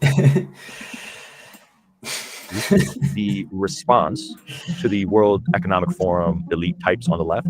I think it's a movement to try and renew or restore what we understand as Western... Also this language, renew, restore, Western civilization, return, return to what? Like, these people are always historically ignorant. Never... So since when is the World Economic Forum on the left? Could someone explain that to me? I thought they were like neoliberal. In the minds of right-wing conspiracy theorists. No, I'm genuinely serious. Like, this is they're like, wow, that the World Economic Forum is so left-wing, when it's actually, if you ask the left-wing person what's the World Economic Forum, they will say it's a symbol of capitalism's like fingers in all pies trying to control the world, and that you need communism to overcome that's what I thought. See, the funny thing is the actual woke people, like the very far left people, talk about the same institutions that these people talk about as left, and say that they're like fascist. I'm very confused here. Like, I think it just reflects that whenever you're far enough up your own ass ideologically, you just see everyone as being on the other extreme, and you actually have no idea what you're talking about. Yeah, exactly that. Western civilization? Look, there's been an alliance, an unholy alliance. I'm not the first to say this. We've been talking about it, all of us. I imagine you have been. I agree with the unholy part. Years between a kind of anti-woke atheist crowd and an anti-woke religious crowd, the kinds of people who would have hated one another in the 90s. And we appear to have put aside our differences. Almost. I don't know that they would have hated each other in the 90s. There was no anti-woke in the 90s. I think he's got his timeline a bit skewed there. I'm not just maybe like skewed, 2010, yeah. And then by 2020 they're working together. I think is more like the real timeline. Yeah, but these conservative, I mean, like big C conservative themes in the way that they're thinking about things were very like prolific in the 90s. There was no like deconstruction of that type of conservatism. You had like, at least in the UK, you got John Major's government. Have you got like Bush Senior in the US, or like it's not? Yeah, it's not what he's framing it at all. Every part has included Judeo-Christian belief or Judeo-Christian. That's on the drinking card. Or the morality behind it and foundation for it. 2 or 3 people told me, oh, they didn't expect it. It's a little bit weird. ARC is actually articulating something very necessary in our West. Necessary. This is what I mean, though. All the language they use is like powerful but empty. It's like foundation, civilization, necessary. Judeo-Christian. But there's no like, there's just no meat on the bones. Like you know, you ask them about any of this stuff, and it's just like like hot air. Western world these days, and that is, it relies on the values that it itself cannot reproduce. It has to draw from the Judeo-Christian background. It is a mixed bag. It is a bunch of people with good intentions. They don't necessarily agree on everything, which is something I like. But what I like about ARC is they're really asking the question, how can we fix the West? ARC, the Alliance of Responsible Citizenship, describes itself as a movement to... Like, according to these guys, what's actually wrong with it? And you can't say woke. Like that. You're not allowed to say woke. Right? Pronouns in bio. Women in video games. Black Ariel in Disney film. Yeah, it's difficult. Or denial of biological reality. Well, what does that mean? You probably get that one, yeah. But what does that even mean? UK Supreme Court just ruled in favor of biological reality without defining what it meant. So, like, where is this? Where is the power that's in favor of these wokes? Like institutionally, nowhere. Renew the foundations of Western civilization, but it does so from a specifically conservative-leaning and frequently Christian perspective. Established by psychologist Jordan Peterson and Baroness Philip. I'm just looking at Justin's like smiley face here. He's got to be on someone's payroll. Like, there is no way he can have made all these episodes with no idea that he's just promoting like right-wing talking points. And it's just no. Maybe there is. Maybe he's. I can't believe it though. I can't believe he would go through all this and be like, it's crazy that my Christian theology just aligns with all of this stuff. For Stroud, an evangelical Christian, the conference first took place in London in 2023. Now, in 2025, with more than double the number in attendance and taking place soon after the inauguration of Donald Trump, the event was framed by a very different political background. My friends, there really is great reason. Yeah, sorry, just because they're not in power doesn't follow it doesn't exist. Well, that's not the claim, but I don't even know what it is supposed to be. As in, I can point to people who I would consider to be extreme leftists that I disagree with, right? And they have very particular claims that they make, and I can point to where they like organize and things that they do, but there's no like there's no general movement of that, right? Is the point. And for our hope. Here in America, as you were all seeing, we're in the midst of a great change. In our national election a few months ago, our people delivered truly a mandate to make our country great again. I have a lot of sympathy with what drove people to vote for Trump, but I'm telling you as someone who's on the front row of what's happening, do not hitch your wagon that star. Thank you. You're supposed to boo. Who was that? Who said that? I can't remember, but there was this one guy whose talk I keep meaning to review, who was the tiniest bit critical of the sort of like bandwagon chanting. And I think one of his points was wrong because he made like a metaphysical point about essential like human natures and political society and hierarchies. But then the rest of the points he made were basically explaining the types of problems people are concerned with in terms of effects like wealth inequality. And I'm basically on board with what he had to say there. So I'm like, whatever, if you need your essentializing story, like have it. I've been comfortable with all the aspects here of Christian nationalism. Nationalism alone will lead to might is right. The strongest nations will decide. And that's actually... There was also one of your old Australian prime ministers, I think, was at this, gave a talk too. I can't remember which one. John Howard, was he? I'm not sure. A disturbing aspect too. We've been in a cocoon these few days. Among the attendees and speakers were many who have gone on a journey to discover the cultural value and utility of Christianity. But is it leading to faith? Did you have a new atheist phase where you were dismissed? Yeah, it's also a super unfortunate acronym, because in psychiatry, like genuinely in psychiatry, the ALC is the Association of Retarded Citizens. So they really set themselves up. Would Jordan Peterson have known that? Well, I mean, does Jordan Peterson know psychiatry? I mean, he thinks that like one rat study from the 70s shows you that like people have ADHD because of their fathers didn't play with them or something. So, Aggressive yes, antagonistic. I would say from 2010 to 2015 or 16, pretty strongly, which I've publicly repented of that behavior. I mean, if I were given control of the education system now, it would look very different and probably very yeah, very, very Christian with a few salutes involved. Even though I'm not one myself, which I realize is ironic, but I also the school system in the UK is very Christian. Everyone sings primary school hymns. The Church of England controls like 30-40% of the schools, and everyone wants to go to them because they're slightly better. Like, what's he talking about? Like, it is, we literally have church schooling in the UK.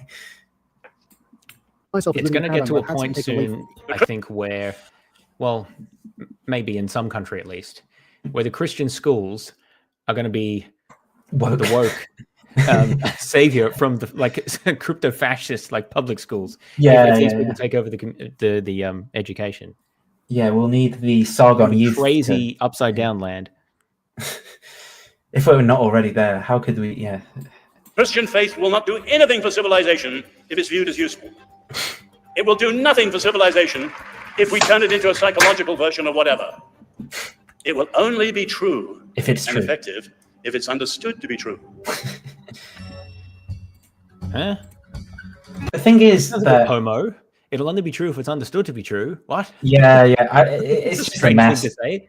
It's not like you'd need hours of almost like therapy with these people to get them to make sense of what they're saying.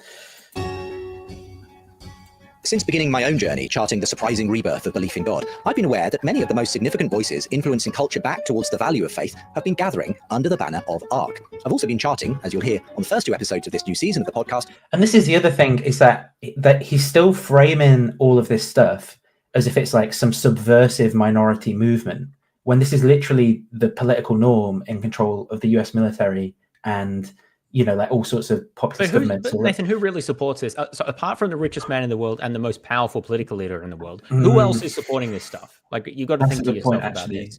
There is Keir Starmer in the UK, so that's a good point.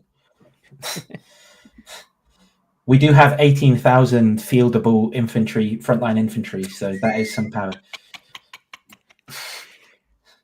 And our four ready destroyers, and we do have a nuclear deterrent where we share the missiles with the US from their stockpile, and that they failed on every test run in the past 10 years. So we do have some power there. Maybe we do need to bring back the British Empire to save us from the American and Russian empires. The political dimension of this new movement. We can't have the French PSA. Like, come on, that's just too disrespectful. We can, because Charles de Gaulle was the only one who foresaw what was coming, you know. I don't know. And also India. Would Britons rather fall or admit that the French, like, I don't know. That's a tough one there. I'm ready at this point, you know. I'm ready, Macron. Concord has an E on the end. Lap of the political and religious voices in this new conversation on God emerging in the West. Naturally, I wanted to be at the 2025 conference in order to listen and learn, and went equipped with a cameraman and my microphone to interview attendees and speakers. Today, I'm bringing you some highlights from my conversations, the main stage talks and panel discussions, along with my own reflections, as I pose the question, should we all get on board the ARC? I'm just going to say he just doesn't answer that at all and just has a bunch of random conversations. I haven't listened to this one before, but it wouldn't surprise me that he doesn't answer that.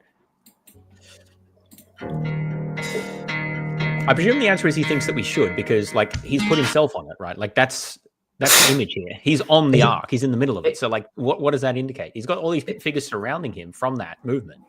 I mean, it's all like, implied. well, I'm not saying we should join. We should go on the arc. I'm just saying I'm here and I'm talking to all these people.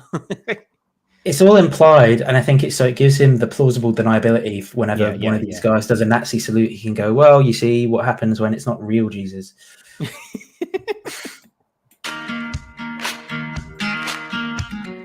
I'm Justin Brierley, and in this podcast series, I'm bringing you the inside account of why a meaning crisis in the modern world and the search for a better story about life are leading many 21st century people to reconsider Christian faith. Welcome back to Season 2 of The Surprising Rebirth of Belief in God, Episode 6, All Aboard the Ark, Why Conservatives Want to Save Christendom.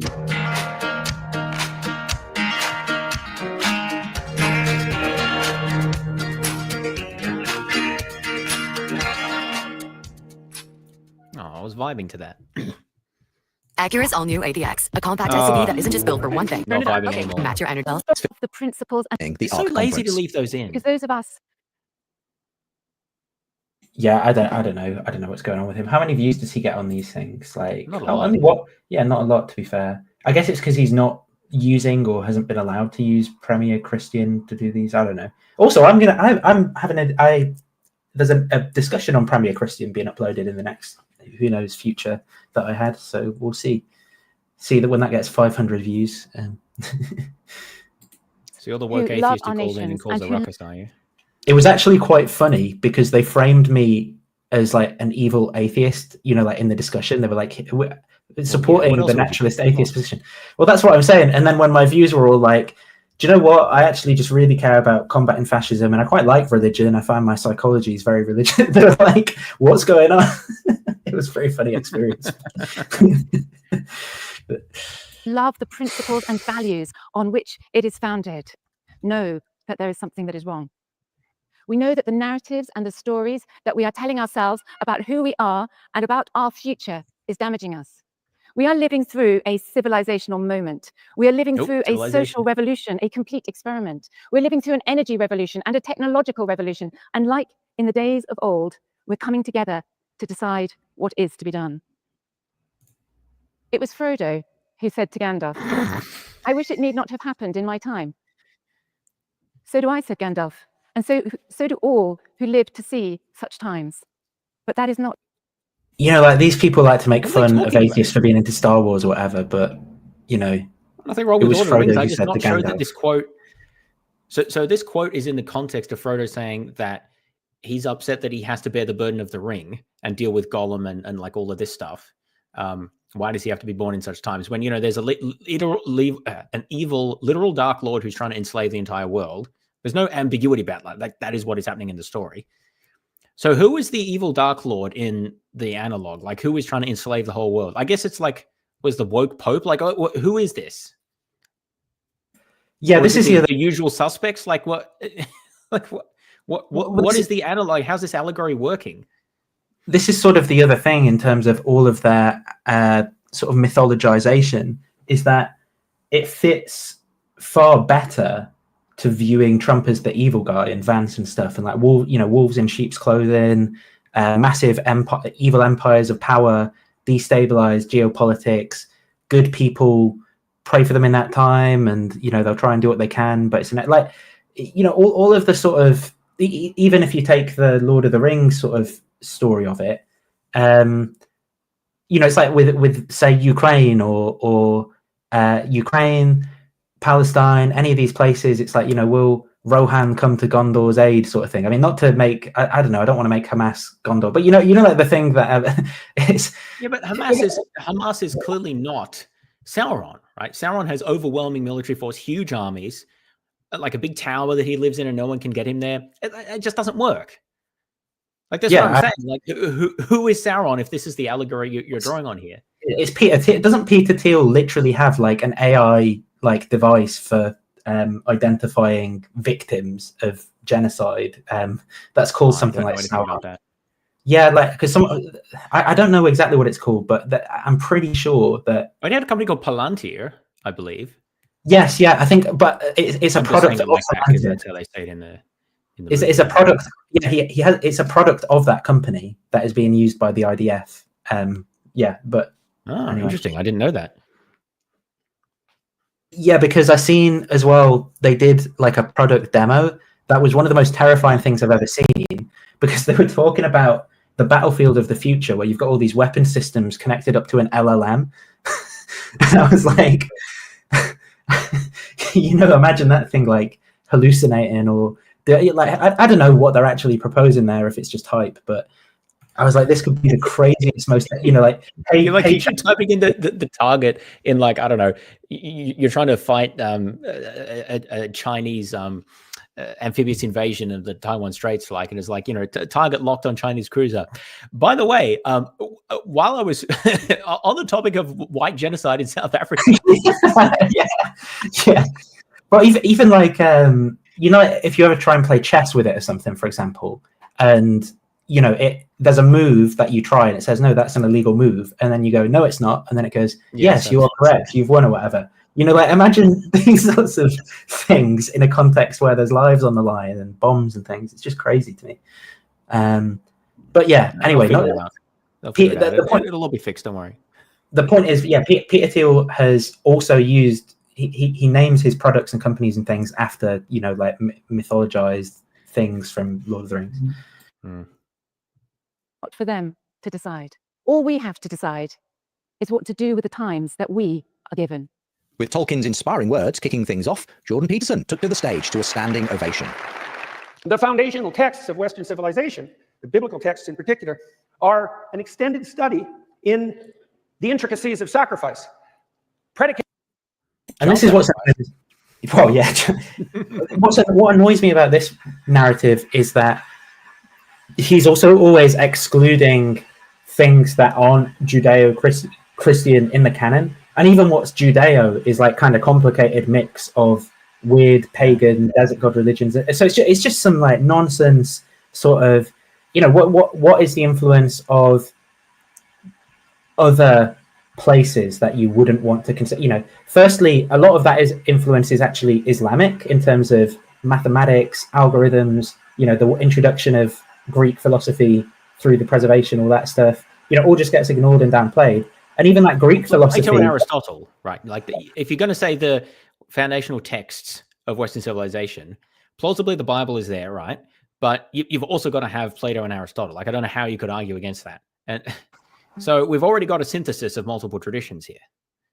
And they're pretty damn like involved with places further east, in terms of the influences, the Macedonian Empire, all this stuff. Yes. So yeah, you just want to make out as if it's like Rome, then Christianity, that's it. But actually, the world, the Silk Roads, everything is it gets very messy and complicated and weird. The what's it called, the Bactrian Empire or something. Like there's all sorts of Seleucids. All this stuff just gets left out and homogenized into this kind of Fisher-Price history.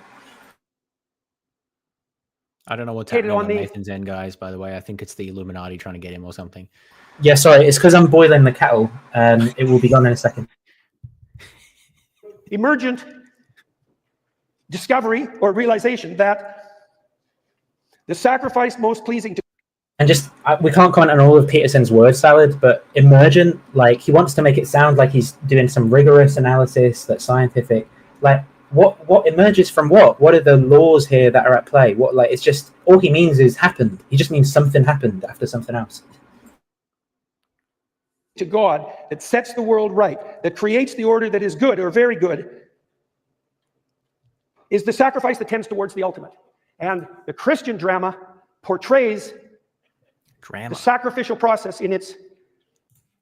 Again, this is just really nonsense. Like, as if... So what? It's like not good for me to feed a homeless person because it doesn't tend towards the ultimate. What does it mean for something to tend towards the ultimate? Like, it's not good for me to wash myself because it doesn't tend towards the ultimate. What tends towards the ultimate? It's just grandiose storytelling.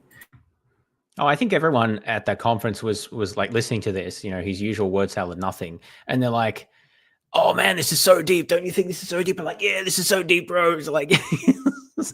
It's like the the undergraduate class who reads Nietzsche for the first time. So we're like, "Oh, it's so deep, yeah." And I think this is what it is because they're all there, and so they're like, "Look at all these people gathered together and the names and stuff who are here." Like, wow, like God is reestablishing civilization through us. Like, we're on the precipice of God's mission to ethnically cleanse Palestine through, Trump's casino plans or something. Like, it's just crazy. I can see how you can believe it if you're in it, but you've got to have such a bad theology to miss all of the kind of issues that are there.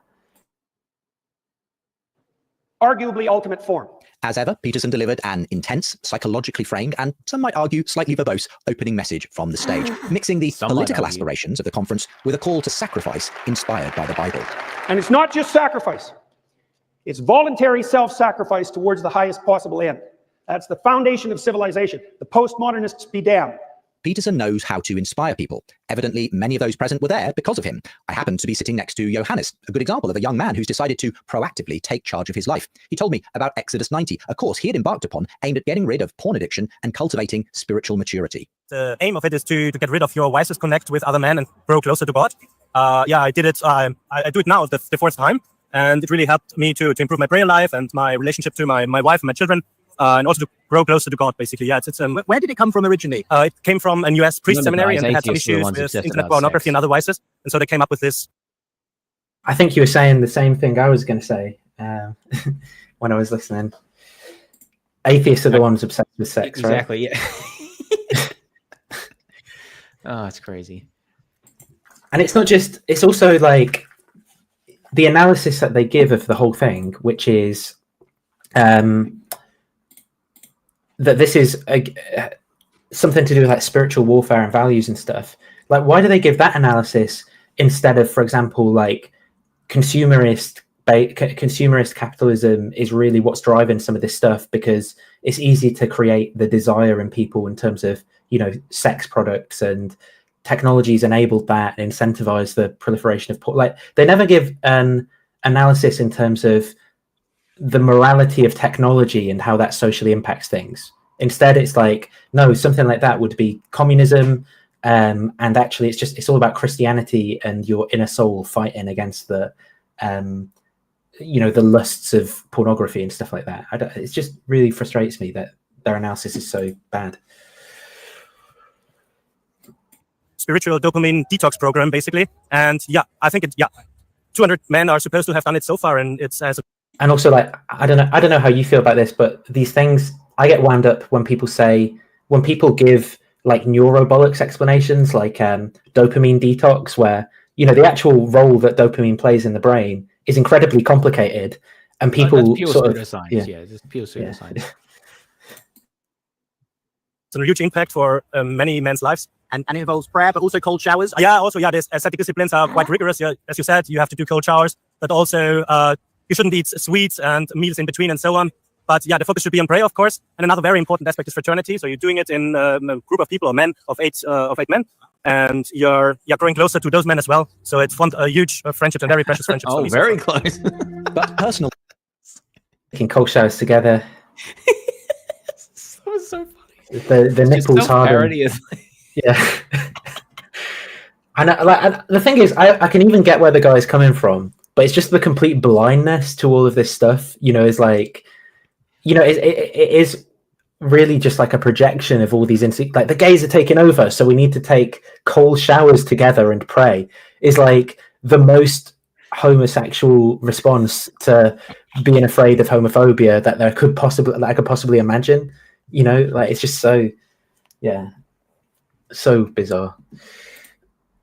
Life change took a backseat for most of the conference to public politics, and from the outset a number of voices from the right were profiled. Kemi Badenoch, the new leader of the UK Conservative Party, spoke. We doubt our ability. Oh, this is a weird one. I don't know if you know much about Kemi Badenoch as well, but so she's current leader of the Conservative Party after Rishi. She is a strong black woman. I quite like some things about her background. She used to be a software engineer, but she's quite privileged as well.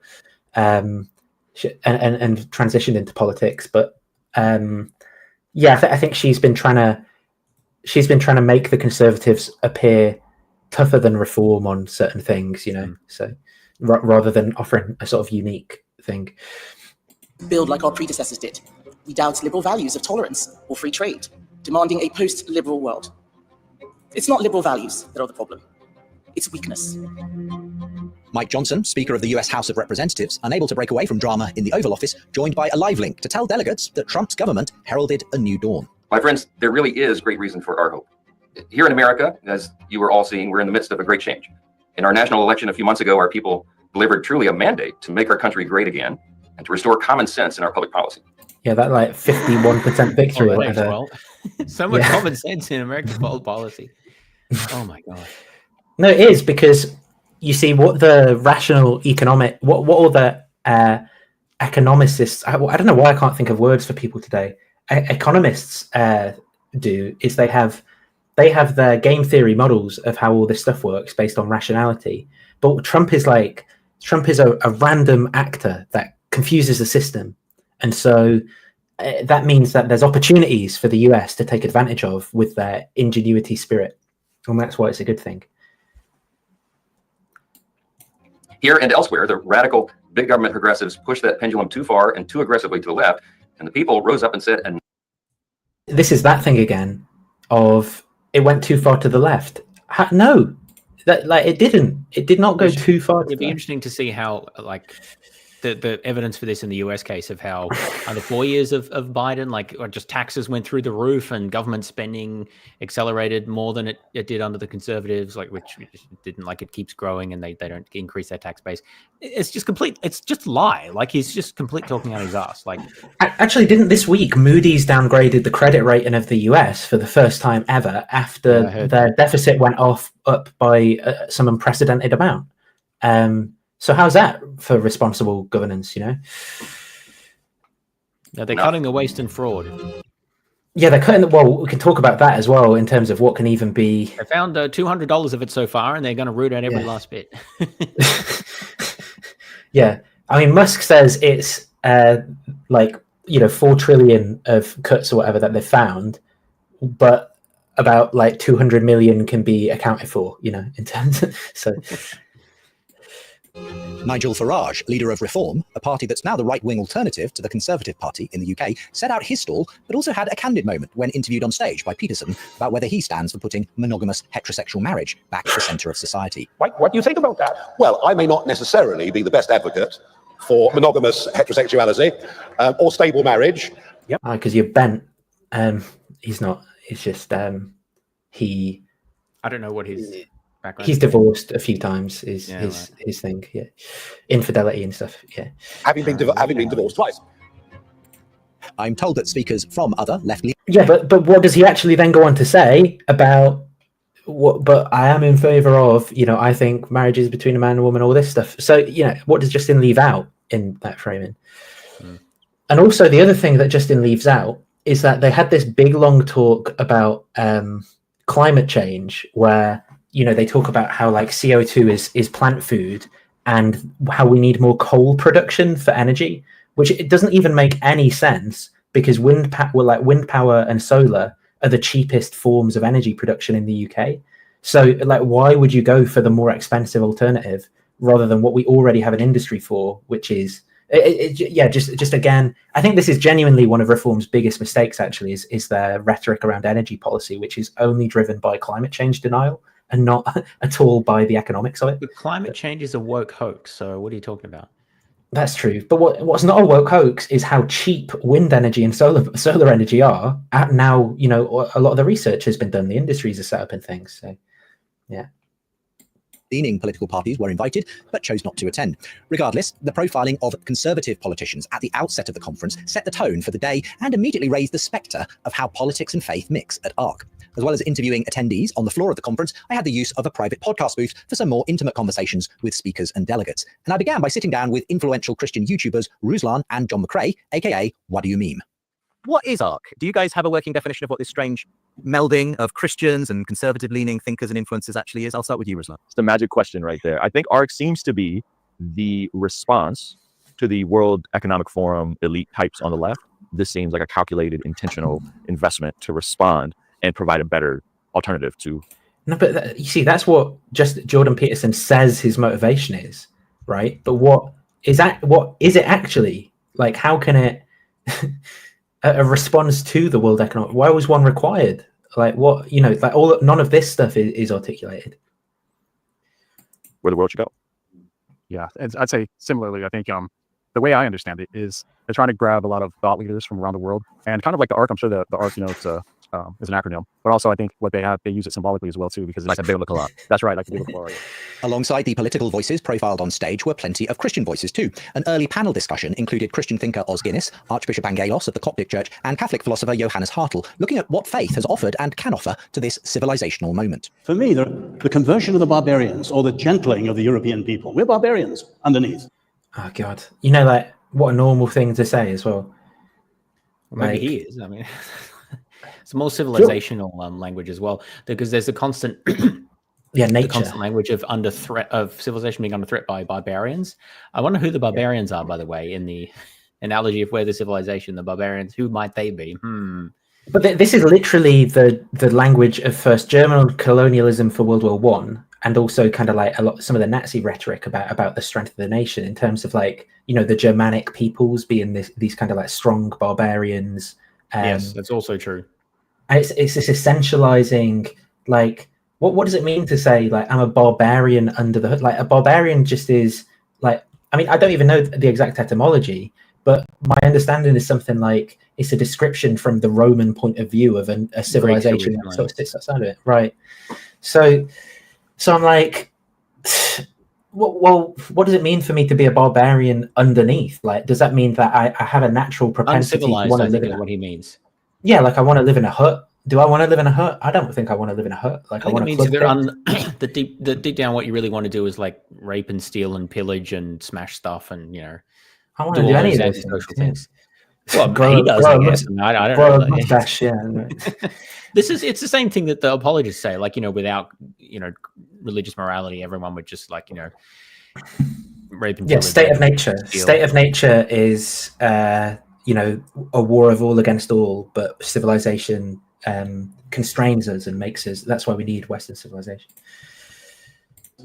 And then high view of human dignity. And then a culture of giving and caring, coming from things like the Good Samaritan and so on. And then, of Which course, is what the we've unity seen of the fostered West under within Trump, of course. Culture of giving and caring. Yeah. Well, I mean, we can talk about that as well. I don't know when is a good time to mention it. I probably need to go in half an hour. Okay, no worries. No, just Which would be 8 hours. So it's probably not for me. Yeah, that makes sense. We do need to look at the demographics before I go. Well, I mean, I guess you could talk talk about that without me if you like. But So this is an estimate. Right. So this is just to do with obviously like Trump's, in terms of the types of policies that people are advocating for. Ordo Amoris means love your family first, isolationism, no foreign aid, stuff like that.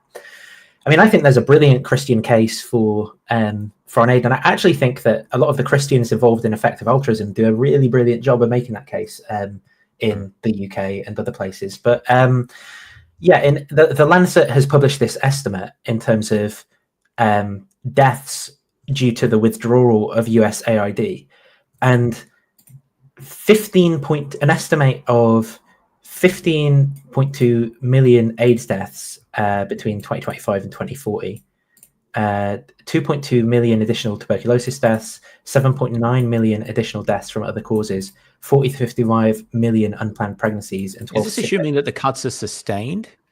Yeah, I think that must be the case in the model. Complete cessation of US funding without replacement would lead to, I presume that's probably over that period. Yeah. So, which is quite possible, because once you cut it, it's hard to.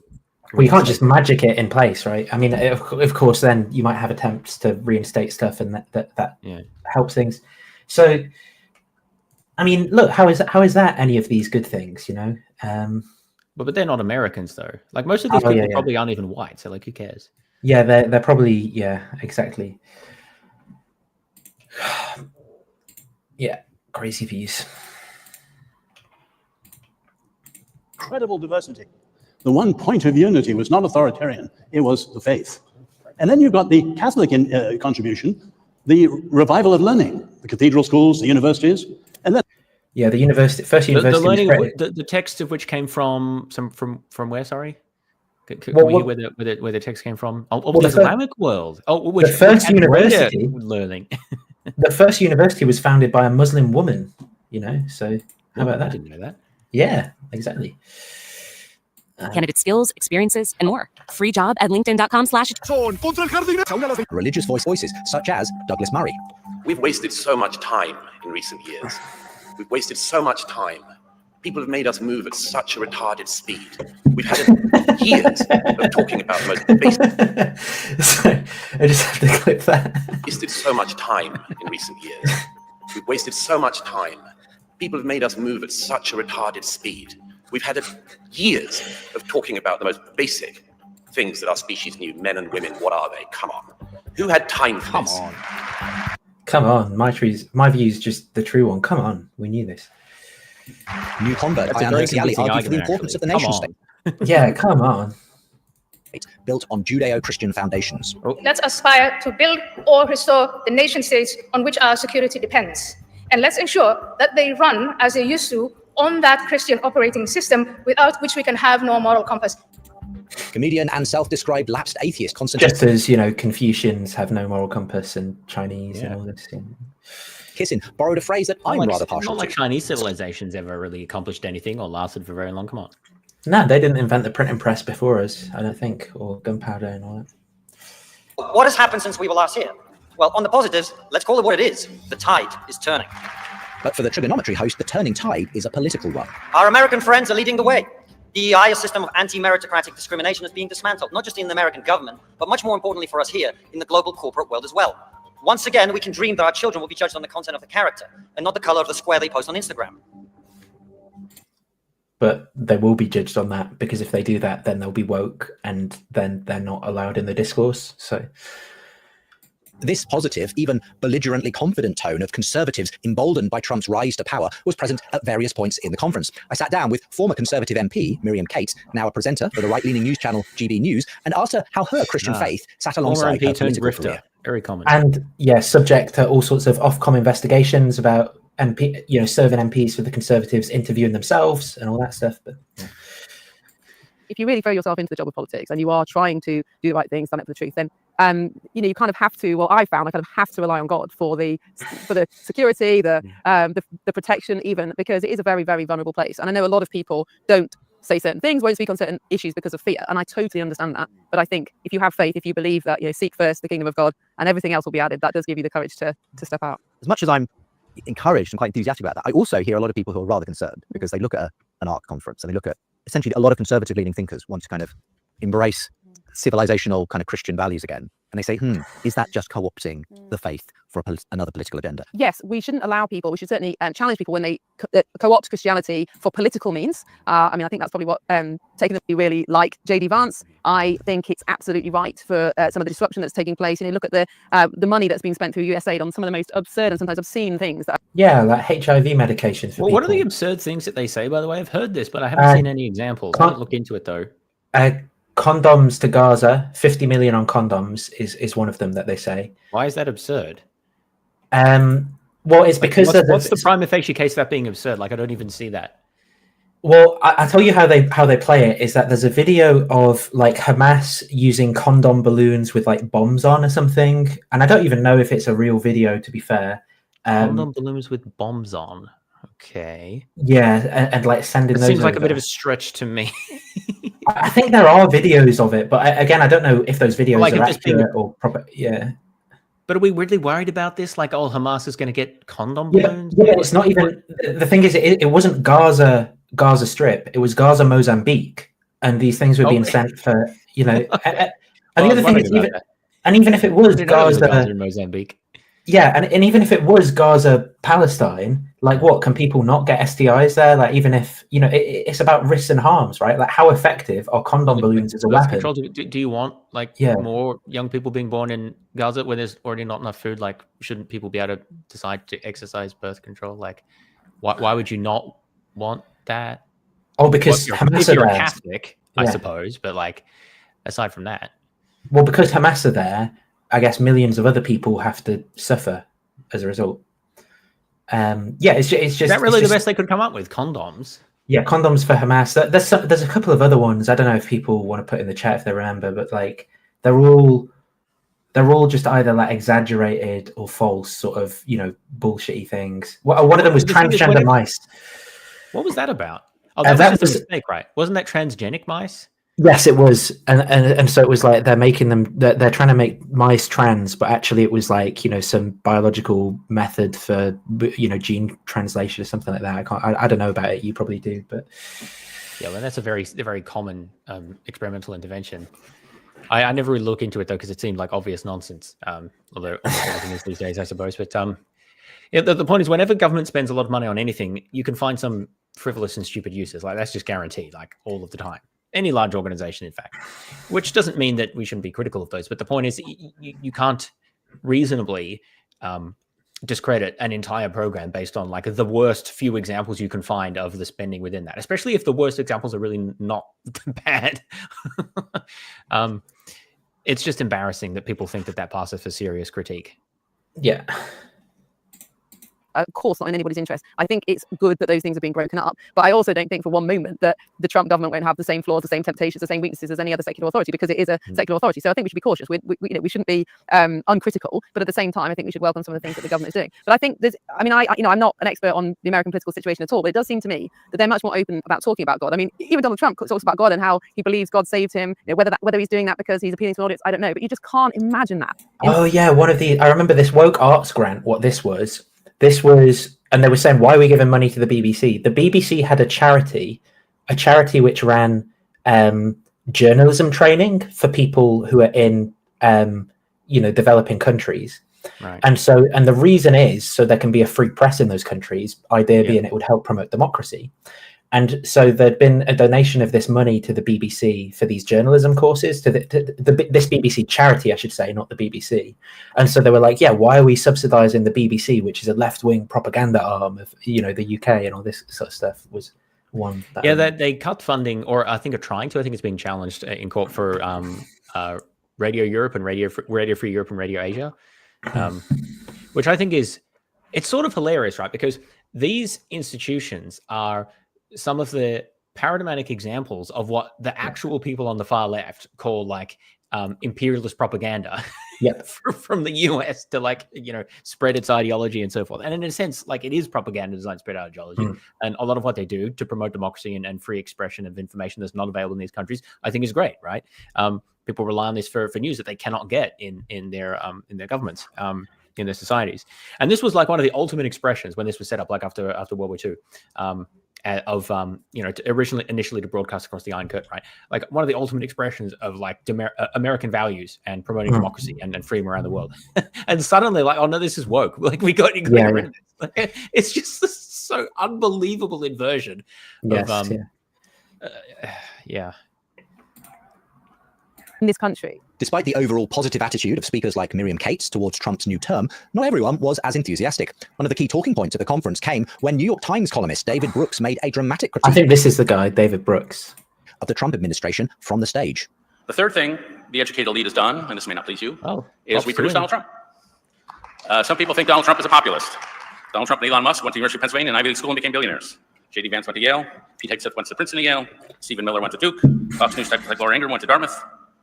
And they represent the educated elite.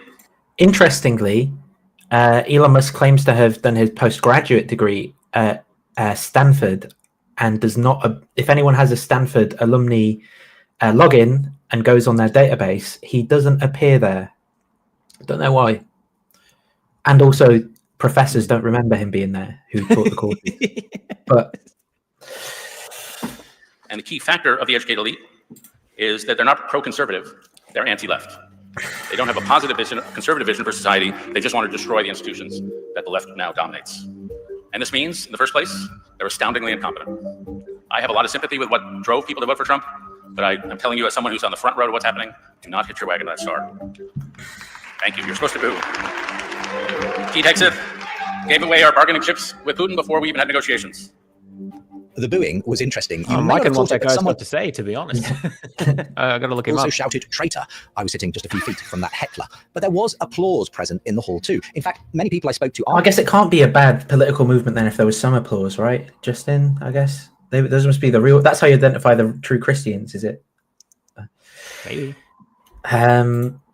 Just one more thing in this that I think is interesting. 4410, just because.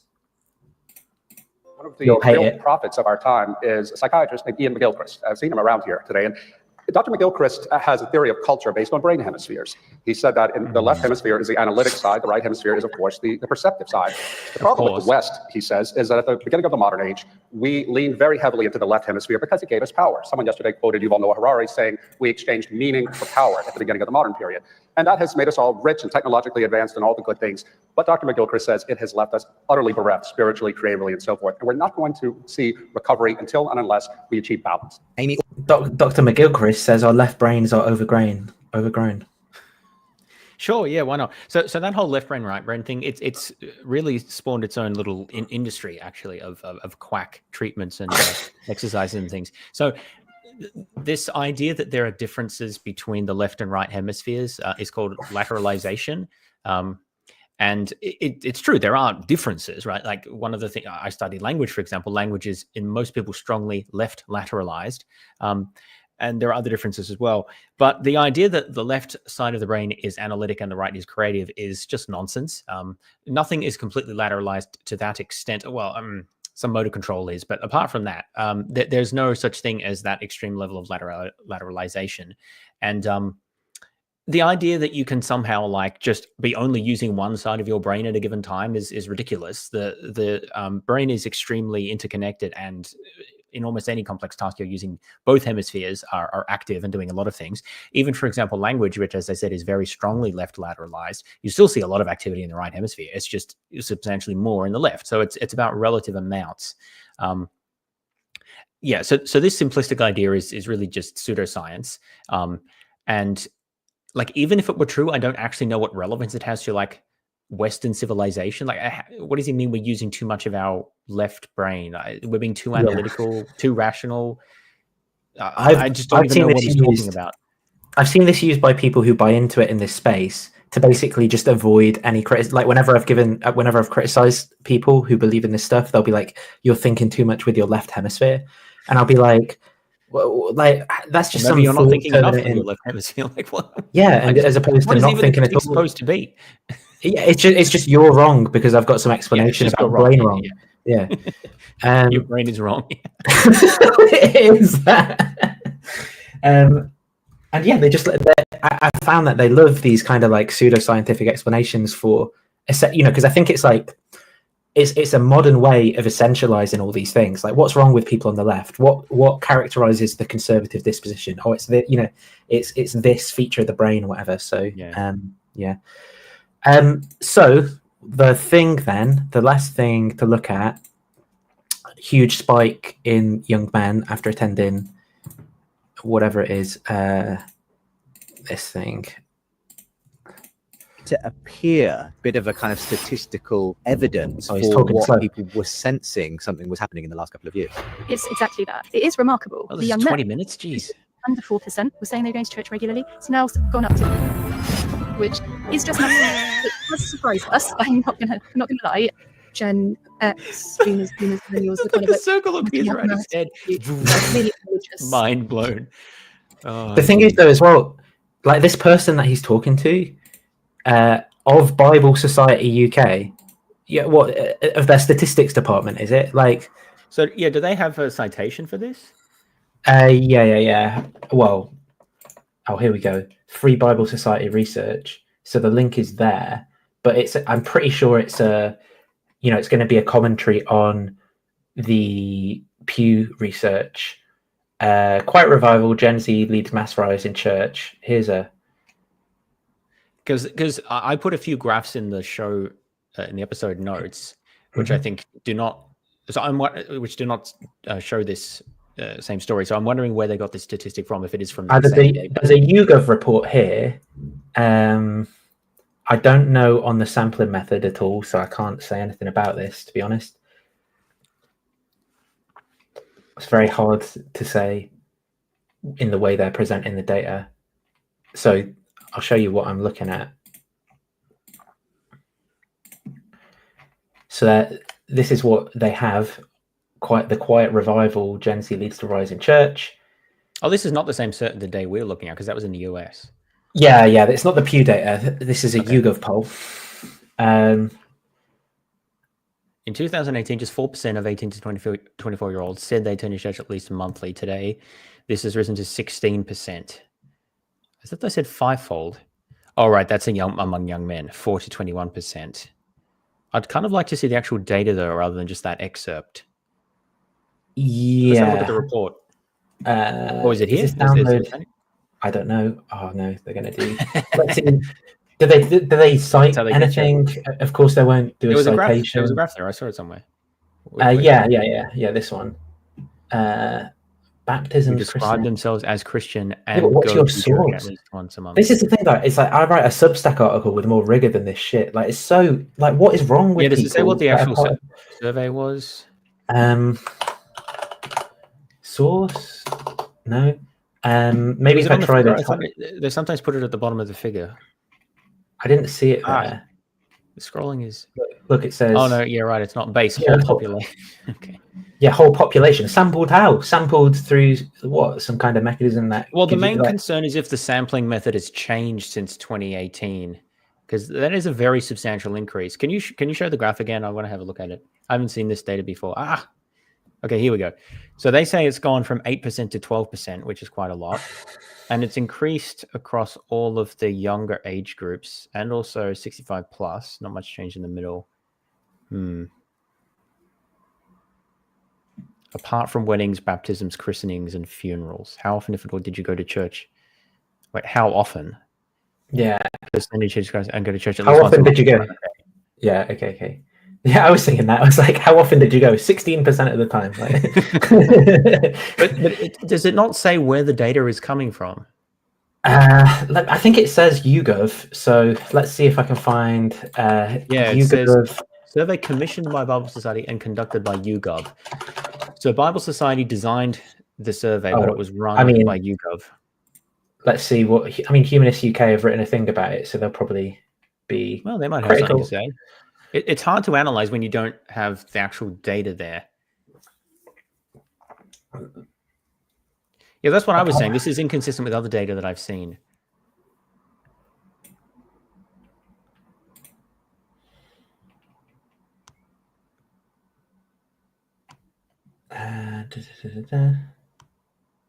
From 1.1 mil to 1 million, it records average weekly attendance going down. So the results from this survey are inconsistent with other evidence saying that there's been a decline in church attendance. Because their survey reported, I think, overall it was 8 to 12% increase, 8 percentage points to 12 percentage points, which is quite a large increase in overall church attendance, which on the face of it seems fairly unlikely. They don't seem to have a clear answer as to where this data came from, though. Honestly, read the Bible Society's report. I just want the full report. Like, why? You're going to have to sign your life away. Oh, for God's sake. Let's give it a go. Let's see. James Fogel. Where do you live, James? Geelong. I don't want to give you my postcode. Organization.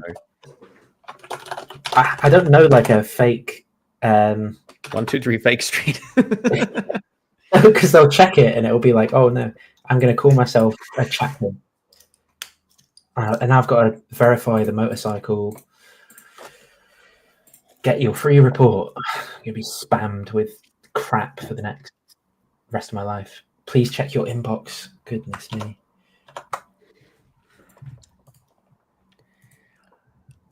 Oh. And someone has sent me an email that says, what the hell? So I'll tell you something I have received in my email. Just opening it up. Right? Is this. Now I have no idea. What the hell? Why someone sent me this? It just says "fuck YouTube" is the title. So that is, yeah, that's pretty weird. Okay, Bible Society, contact us. Download Quiet Revival. Just, oh my God, stop making me jump through hoops. Download report. Finally. And so if I go in here.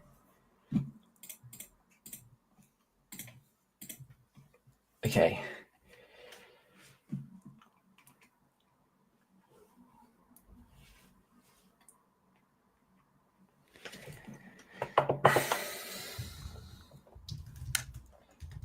Yeah, but how did you design your study? 2 data sets commissioned by Bible Society. Sample size 19,000. So it's a smaller sample size in 2024 by about 5,000. Which is how they sample is the quite... most important thing. I can't read it from this distance. Can you zoom in? Yeah. Both samples give a 1% margin of error. Yeah, but what's the power? Who the hell writes a report like this? Well, someone with a conclusion to get to. Meaning that they are highly reliable. Oh my God. Someone doesn't know about the replication crisis. What? Why is it that a lot of journals ban... conducted through YouGov's online panel to population targets? So it was through an online survey, post-ratification waiting, adults not under 18. Field work. I don't know what they mean by field work. The survey was carried out online. Oh, they probably just mean the online survey. Yeah. Field work is undertaken. It's a weird to call it field work. Okay, online. Okay, yeah. So it seems to have been the same. Wow. They did change the ethnicity targets, so the ethnicity weightings would be different in the 2 years. I don't know how much of a difference that would make. I just don't know that I think this is measuring anything. Like the sample there is so small compared to the UK population. I don't think that's a good criticism. So if you have a representative, representative sample, you only need a few hundred to draw robust conclusions from a population. You don't need a large sample at all. The central limit theorem does the magic for you. Can we scroll down a bit? To this way? No, I don't care about the background. I want to see some more about the data. I think that's it on the data, to be honest. Do they not actually show that? Okay, here we go. Here we go. Rising regular church going. I think this was the one we saw before. Men are more likely to attend church than women. That's also quite surprising. Who describe themselves as Christian and attend church at least once a month. Describe themselves as Christian and go to church. Why does it say attend church and go to church here? But I think in that sampling method, you don't know, right, you don't know, like, what is YouGov's sampling method? How does that work? Has that changed between the 2 dates? Like, all of that stuff is what I'm talking about. You don't. So YouGov is a fairly reliable pollster, and it would be the same as most of these other platforms, which they claim to have. They get people to sign up to do these things, and then they have various ways of weighting it so that the sample that they collect represents the demographic characteristics of the population that they target. So it's usually things like ethnicity and age, gender. Those are the main ones. I wouldn't expect it to dramatically change between 2018 and 2024. It is possible that the composition of the survey population who take this has changed. I don't think that can reasonably explain a fourfold increase over that period of time. But I'm also very skeptical that that's representing a real change in church attendance. I'm just trying to see if there's any other information here that might cast some light on this. But it's not very... Hang on. Oh, that's male versus female. Yeah, they're saying... See, the idea that men attend church more than women, I find very hard to believe, because all the data I've ever seen about that is that women are much more religious than men. So I am a bit skeptical about how this sample was... how people were recruited to do this research.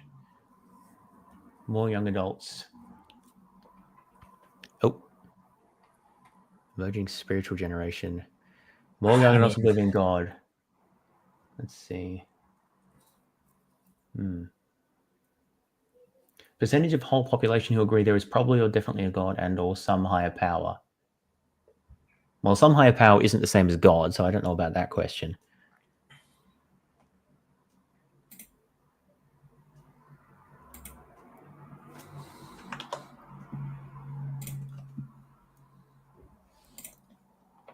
Interesting. Yeah, it's hard to say. Maybe I'll have more of a... Could you email this to me? I don't want to have to sign my life away to copy this. I might have more of a look at it later because I hadn't haven't seen this. Yeah, I can't see any obvious problems with the survey design, but I'm still very skeptical of the results because they show such a huge effect over a short period of time. That's That's suspect to me. It also doesn't match what we see in the American data, which is what I had looked at before. It's of course possible that the trends are different in the two cases. But the thing is that if it's true that more 18 to 24-year-olds are attending church monthly, the question that you would want to ask is why that's happening. And it's not obvious that the answer is because they're converting to Christianity. Like there could be other explanations that we might not be aware of, which is why you need to dig into these results and then not just interpret them on the basis of your preferred theory without further evidence. Yeah, I mean, Hiroyuki says maybe the survey was legit, and that could be true as well. I just don't know. I mean, look, when you talk, what is in it measures. I don't think it was faked.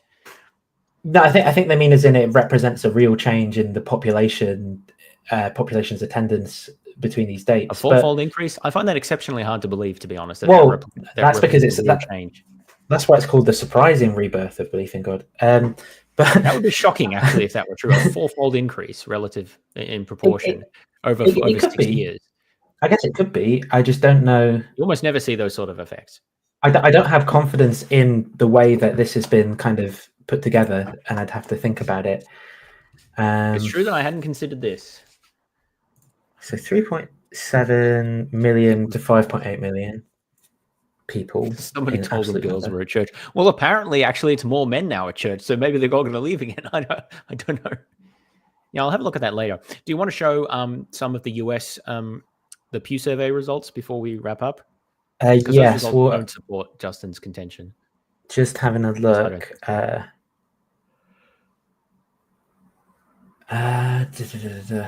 Refusals recorded as prefer not to say. Changes in census data between 2018 and 2024. So new census data 2021 became available, leading to updated ethnicity targets for sampling.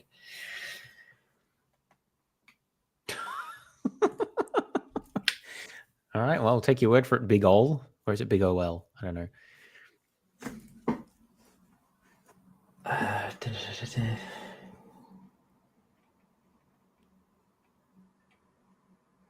Yeah, online power equipment. Don't know. Interesting, it says here that the proportion of young adults who identify as Christian continues to fall.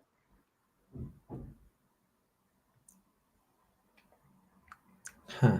So this data could potentially be, I'd have to look at it, it could potentially be explained by a rise in religiosity of those Christians, of those people who remain Christian at that age. Yeah, not that more people are converting to Christianity, but that those who are Christian are going to church more. That's it would be consistent with what they say here. I have to look at the data a bit more. I don't know what I think about this overall, to be honest.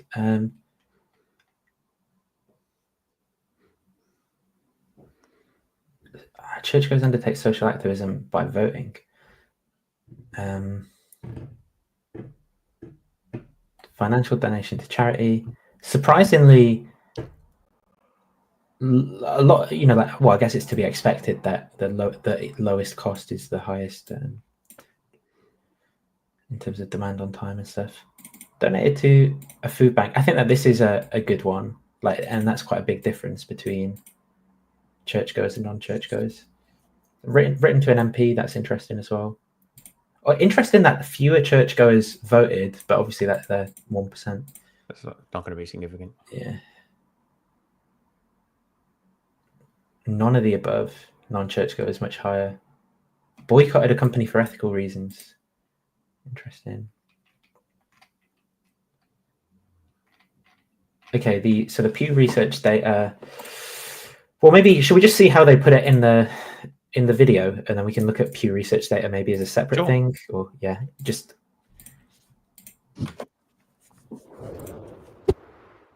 Well, I'm delighted to be joined by Rhiannon McAleer now, who's the Director of Research for Bible Society, and joining me to talk about some really interesting and exciting data that they've been working on and released just recently, especially around the interesting growth in young men, it would appear, going to church in the UK, as well as a number of other interesting findings. Rhiannon, thanks for joining me. Thanks for having me. So tell us a little bit about this new research. What were the questions you were asking? What were you hoping to find out? Bible Society has been undertaking large population attitudinal studies for a number of years now. So we did our first one in 2018, and we asked the population of England and Wales a whole bunch of questions about how they feel about the Bible, but also their religious practice. Like, do they go to church? Do they take part in other spiritual activities? What do they think of Christians and the church at large? All these kind of things. And we have recently rerun this at scale. So the 2018 survey, we did a massive sample of 19,000 people on. And last year when we pulled this again, we repeated the survey in its entirety, and we pulled 13,000 people, which again is absolutely massive. So they're both really robust surveys and give us a really good picture of The sample size doesn't tell you how robust the survey is. The main reason to have a large sample size is so that you can make inferences about subpopulations, because in order to do that, you need to be able to sufficiently sample each of those subgroups. And so they want to separately look at different ages and different genders. I don't know if they look at ethnicity. So you need to sample at least several hundred, ideally like 1,000 or 2 from each of those subgroups. So that's why you have a large sample size. If you just wanted to look at the overall population, there's no need to have a sample that big. A couple of thousand is more than sufficient, because much more important than the sample size is how representative your sample is. And that's always going to be the limiting factor for these sorts of online surveys that are voluntary. The way you try to make it look like your sample, the way you try to make your sample look like the population is to do stratified sampling. So like you make sure that there's the same proportion of men and women, and by age and by ethnicity are the main ones that's done by. It's honestly not a very good method, but it's sort of the best that you have, because you can't make people do the survey, right? So the people who do it are self-selected. And so you don't know what other characteristics that differ between the people who've done your survey and the general population. I mean, you can try to measure that. You can get them to answer other questions and see whether they match like census data or things like that. But anyway, the point is that it's a bit irresponsible for her to say that it's a really robust survey because it has a large sample size. That is, I mean, there's a very famous example from that, the Reader's Digest survey before one of the elections in the 20s, I think it was, where they had millions of respondents, and they've all very confidently said that, I can't remember who the candidates were, but they said the one candidate was going to win, whereas it was the other one. And that was because their readership wasn't a representative sample of the population, right? So that they, the point is the sample size, if people fixate on the sample size, this is just one of my pet bugbears, the sample size is actually not that important for most surveys, because most people have at least a few hundred people in the sample, and that's enough, at least to get a reasonable good guide, if you have a representative sample. And that's always, like almost always, the bigger issue is having a representative sample. Also how the questions were designed and how the statistics were analyzed and other stuff are important too. The sample size is like pretty secondary. So 19,000 and 13,000, that is quite large. But I'm more interested in how they know that this was a representative and whether there was any change over the 6 years, and also how they interpret this data, which I guess maybe we'll find out more about. 1936, Roosevelt, right? That sounds right, yes. Yeah. Trying to see. We've got a statement here: the increase in young men attending church is a result of demographic change. That could be the case, but it's sort of not obvious how that would be, because the stated statistic is the proportion of young men in that age group who attended church at least monthly and identified as Christian. So I'm not sure what demographic would change in order to increase that. It's obviously not age group, and it's not gender, and it's not non-Christians who go to a church, because it's specifically church. So it could be demographic change. Maybe it's migrants from other countries who were more going to church. I don't know. But yeah, a fourfold increase is a very large increase, which is one of the reasons why I'm skeptical about this result. Anyway, keep going. 6 years, and obviously we've got COVID in the middle, so we're really excited to see what but how many non-white men are Christians? And how many would have to go to church for that to quadruple the proportion? I don't think that's a plausible explanation, personally. It's the migrant crisis. Exciting and surprising, I guess, in some ways, things to come out was that we saw that the church had grown. So we have more people telling us they go to church on at least a monthly basis than in 2018. And where this growth is happening is the most exciting thing. So back in 2018, under 4% of 18 to 24-year-olds were saying they were going to church at least monthly, with much bigger among older age groups. So we all know that story, right? The church is getting older and declining. But today, we're seeing that 16% of 18 to 24-year-olds are telling us that they're going to church at least monthly. And the most rapid or most exciting change within those young people is among the young men. So we've seen a rise in young women saying they're going to church, and that's important to note. But for the young men, in 2018, under 4% were saying they're going to church regularly. It's now gone up to 21%, which is just massive. It has surprised us. I'm not gonna lie, and we have looked extensively into the data and tried to unpick it, see if there's a methodological reason that this might have happened. But the Bible Society, like many organisations, has been hearing indications of warmth among young people for a couple of years now, and particularly young men. So this data has backed up what we were hearing on the ground anyway, which is really cool. It's really interesting. And obviously, I've taken a personal interest in this because I've written a book and now a podcast series talking about the rebirth of belief in God. And I, like you, have picked up on lots of anecdotal stories of young men being influenced in the direction of church and faith through some online influencers that we could mention, but just a lot of pastors telling me, I've just had young guys walking into church. They want to find out more. They're picking up a Bible and so on. So maybe there are just lots of people becoming Christians. I don't know that I trust exactly what's going on here just yet in terms of my understanding, but it might be. I guess to some extent, does this data appear to be a kind of a bit of a kind of statistical evidence for what, as you say, people were sensing something was happening in the last couple of years? Right, it's exactly that. And if you were to do a single survey and these results came up, you could quite reasonably question, did you have a good sample? Was there something going on with your participants? All of this kind of thing. The really interesting thing about our data sets, though, is that we have this comparison to 2018. We've also surveyed in the years in between as well, but we just didn't do the full survey, so not necessarily a pure like for like. So when you are looking at that trend data, I'd like to see those in between years. Yeah. They don't show that. Which is a shame. I wonder, maybe if I emailed them or something, they'd give it. I don't know, or maybe they wouldn't.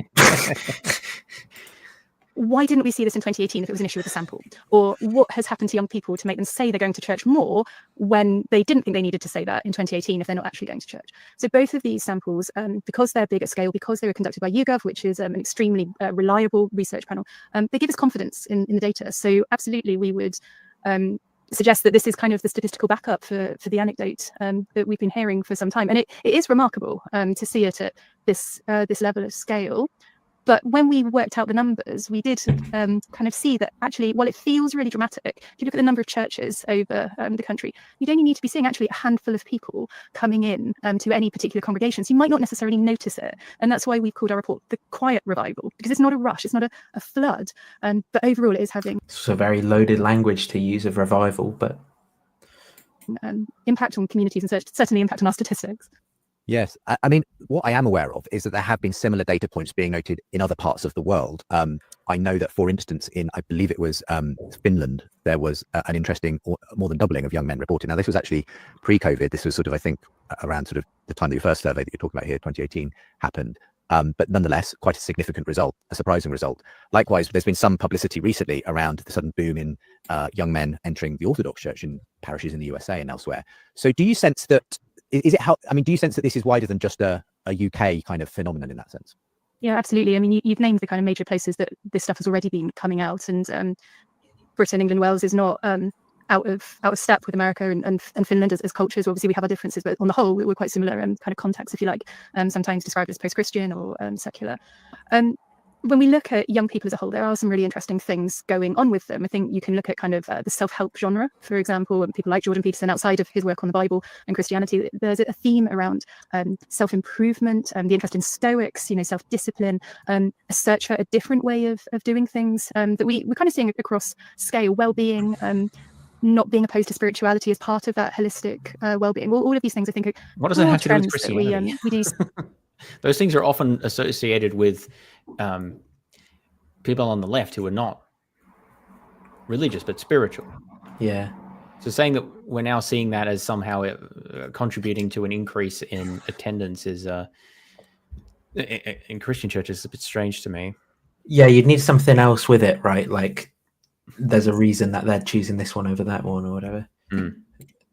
See in young people, and the really interesting thing is that for many young people, they are finding these things in church. Certainly not all of them, but I mean, it's a massive change, certainly from millennials and even sort of 6 years ago.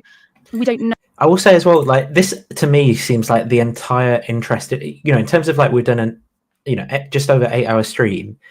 This is the entire interesting part, and yet all of the stuff, and we covered a fraction of what Justin's put out on this, was all just like, what was it? It was like storytelling about new atheism and all of that stuff. But Well, this I just think that seems to be those are the things he actually wants to talk about.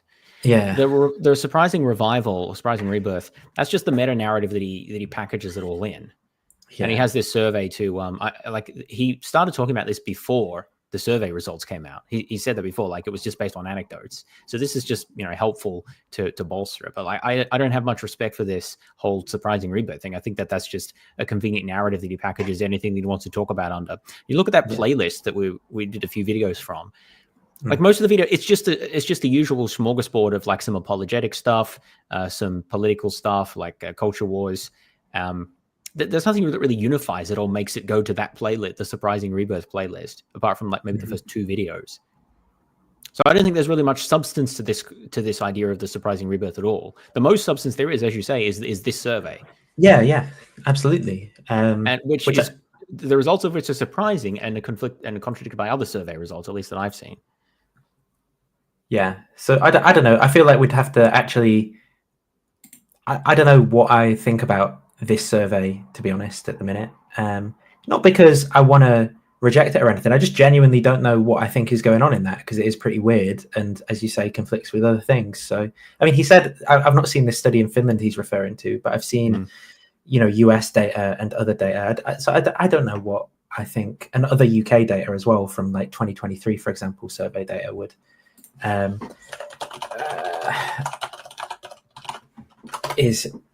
Seems to no, that's just more people talk about this survey. That's this survey again. Everyone's just referring to this survey. God damn.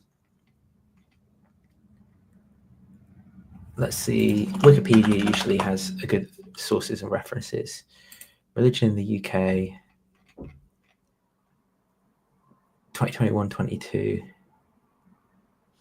That's census ID, not attendance.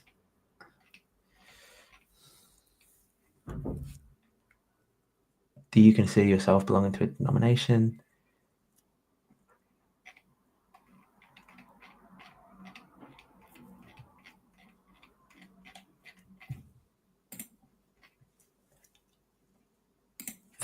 This one is, that would seem to also show church attendance. So that's different, whatever their source of information is.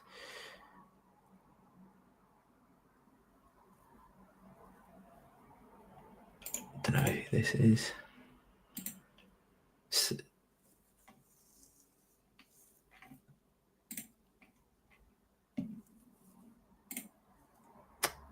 I hate when it does that. Yeah, I don't know. I don't know is my answer. Do you have a strong view? Strong view on the survey. I don't believe the result. I don't believe that the proportion of young males who go to church has quintupled in 6 years, who describe themselves as Christians and go to church at least once a month. That seems very implausible to me, unless there's some exogenous factor that's sort of not being considered here. The Holy Spirit. She sort of mentioned that it's just too large an effect to see over such a short period of time. In my opinion, I could be wrong about that, but I just find it a bit hard to believe without more clarity about the details. She also mentioned they did surveys in the intermediate years. I would kind of like to see those results. I'd like to see other measures of religiosity compared as well, because if there's a consistent signal across multiple surveys and different measures, I find that easier to believe than just one result.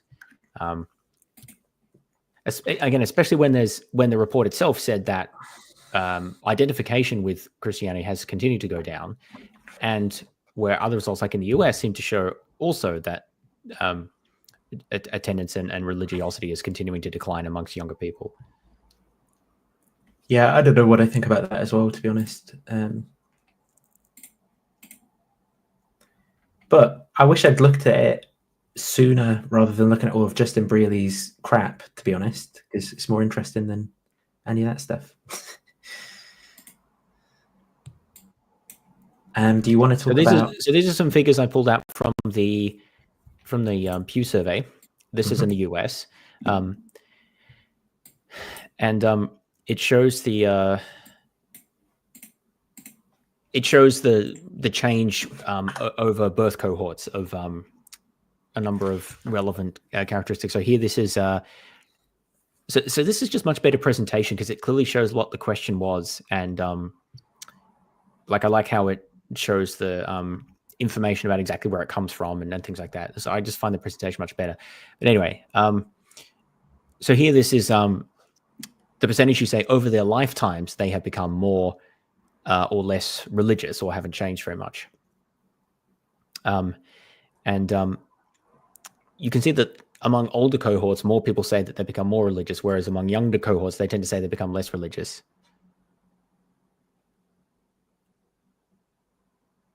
Right. So interesting. Yeah. Oh, go ahead. No, it's just interesting. It's kind of relatively no clear change is relatively stable. Yes, obviously this is relative to what they started with. Yeah. What they started as. And then this one. But the point is, if you can go back to that previous one for a second, if the claim is that many young people are going to church, that they are converting or going back to church, much more so than previous generations had, that's not borne out in this data. Yeah. That's. So the next one, what's this one here? So this is a measure of religiosity. Hang on, what's the actual? I may have accidentally clipped off. Is that the same data as before present? Oh, here we go. Here's a different one. More Americans. So this is similar, but it's about spirituality. Yeah. Instead of religiosity. So you can see that many more people are saying their spirituality has increased. But spirituality is not the same as religiosity. So this is one of the interesting aspects of how you ask the question. It's important not to conflate being spiritual with being religious, because those are not the same, right? Interesting how most people become more over the course of their lives than less. Yes. It's unclear how people interpret the term spiritual. Yeah. Sorry, can we go back to the previous one? So this is about changes within a cohort over time, over their life. No, not this one. This one here. Yeah. So this is. I don't think it says it on this, unfortunately, but this is a measure of religiosity. So basically, dividing it up into medium, high, and low. And I think that this may be an index, but it's basically like you ask people things like, how important is religion to you, or how important are your beliefs to you, or things like this. So you can see here that this is by cohort, so when the people are born.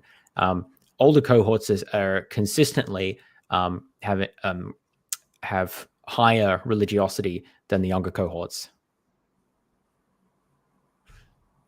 Yeah, and that trend continues.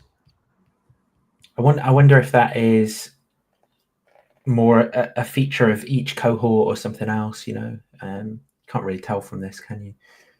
Well, no, but this is just data that bears on the claim that is there something different about 18 to 24-year-olds now, which is the same group that was surveyed in the previous survey, in the UK one. I mean, same age group. Which we're not seeing here. Well, there is this little difference, maybe. There's a bit more in the middle, but there's also less high. Yeah. And that's not consistent with a 4 or 5-fold increase in church attendance, right? Christian and church attendance. So then there's one more. This one here. So this is probably one of the most interesting. So this actually shows cohort effects and temporal effects. So there's praying daily, self-identification as Christian, and then religious identification or affiliation. And then we see how that changes over time within the same cohort. So it's tracking the cohort over time. So essentially all cohorts pray less, are less Christian, and are more religiously unaffiliated. So that's the fact that these lines are sloped downwards for the first two and then upwards for the last one, right? Then you also see a downward shift from older to younger cohorts. So the youngest one only has a point because they were only sampled in the most recent survey, right? So that doesn't have a line, but it's still further down. So, for example, percentage who pray daily, it's lowest in the most recent survey for the youngest cohort, 27%, whereas it's highest in the oldest survey, 2007, and the oldest cohort, which is born in the 1940s. So this data tells us two things. It says that all age groups in America are becoming less religious, as measured by praying and religious affiliation and identifying as Christian, or at least less Christian in that case, not necessarily less religious.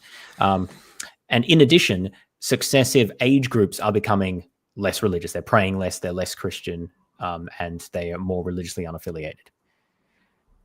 So this does not specifically attract church attendance. So this is why one of the things that I have an issue with on the survey that we looked at is that it only presented church attendance. Whereas ideally what you want to do is have a number of measures. So you want to look at like, how often do you read the Bible? How often do you pray? Do you consider yourself Christian? How often do you go to church? These are different ways of measuring the same thing, which is a way of seeing whether you're picking up what you think you're measuring, which is like religiosity or something like that, and not just some artifact of one particular thing, which is why I trust these survey results more when you can see a wider range of measures, not just one figure that may have been cherry-picked or something else going on that I don't understand. The other thing here is that there's a very clear trend across time and across age demographics, like age groups, age cohorts, which it is why I find it very hard to believe the UK data, because the trends in the UK and the US are usually relatively similar for these sorts of things. Like I wouldn't expect them to be dramatically out of kilter with each other, because the societies are quite interconnected. There's trends that happen in the US affect the UK. And so here we don't see any evidence for a big increase in religiosity amongst 18 to 24-year-olds. What we're supposed to believe, there's a 4 to 5-fold increase in the UK. It's hard for me to reconcile those two things. Are the two countries having that different experiences? I find that hard to believe. My opinion is I think that these data present a more accurate presentation of what I think is happening in the US and probably in the UK as well. I don't have a full explanation for the results shown in the UK survey, but I find them a bit suspect. Yeah, I think I probably will email them to see if they'll give me the in-between sample data or full data set. And send me the paper report as well. I'll have a bit of a more detailed look. Because I don't know what's going on there. But yeah, I've also seen, there's one trend from this Pew data that's like shows a flattening off as well, right? Yes, that's one of the headline results. That's overall. Is it overall church attendance again, though, or is it something else? I can't remember what It's overall something in the US. I can't remember if it's identified religiosity or church attendance. The problem with that is that overall measures are not very useful when there's demographic change. Ideally, you want to isolate it by cohort and by ethnicity, especially in the US, because there's big differences among like Hispanics, whites, and blacks. I think it was this one. As with demographic change is going to come religious change if different demographics have different religiosity. This is this one here. Yeah. This is the share identifying as Christian. Identifying as. Yeah. See, this is less useful because these sort of aggregated results are subject to the you mentioned it before, Simpson's paradox, right? It's possible for every single demographic to be becoming less religious, but the US as a whole to be becoming more religious.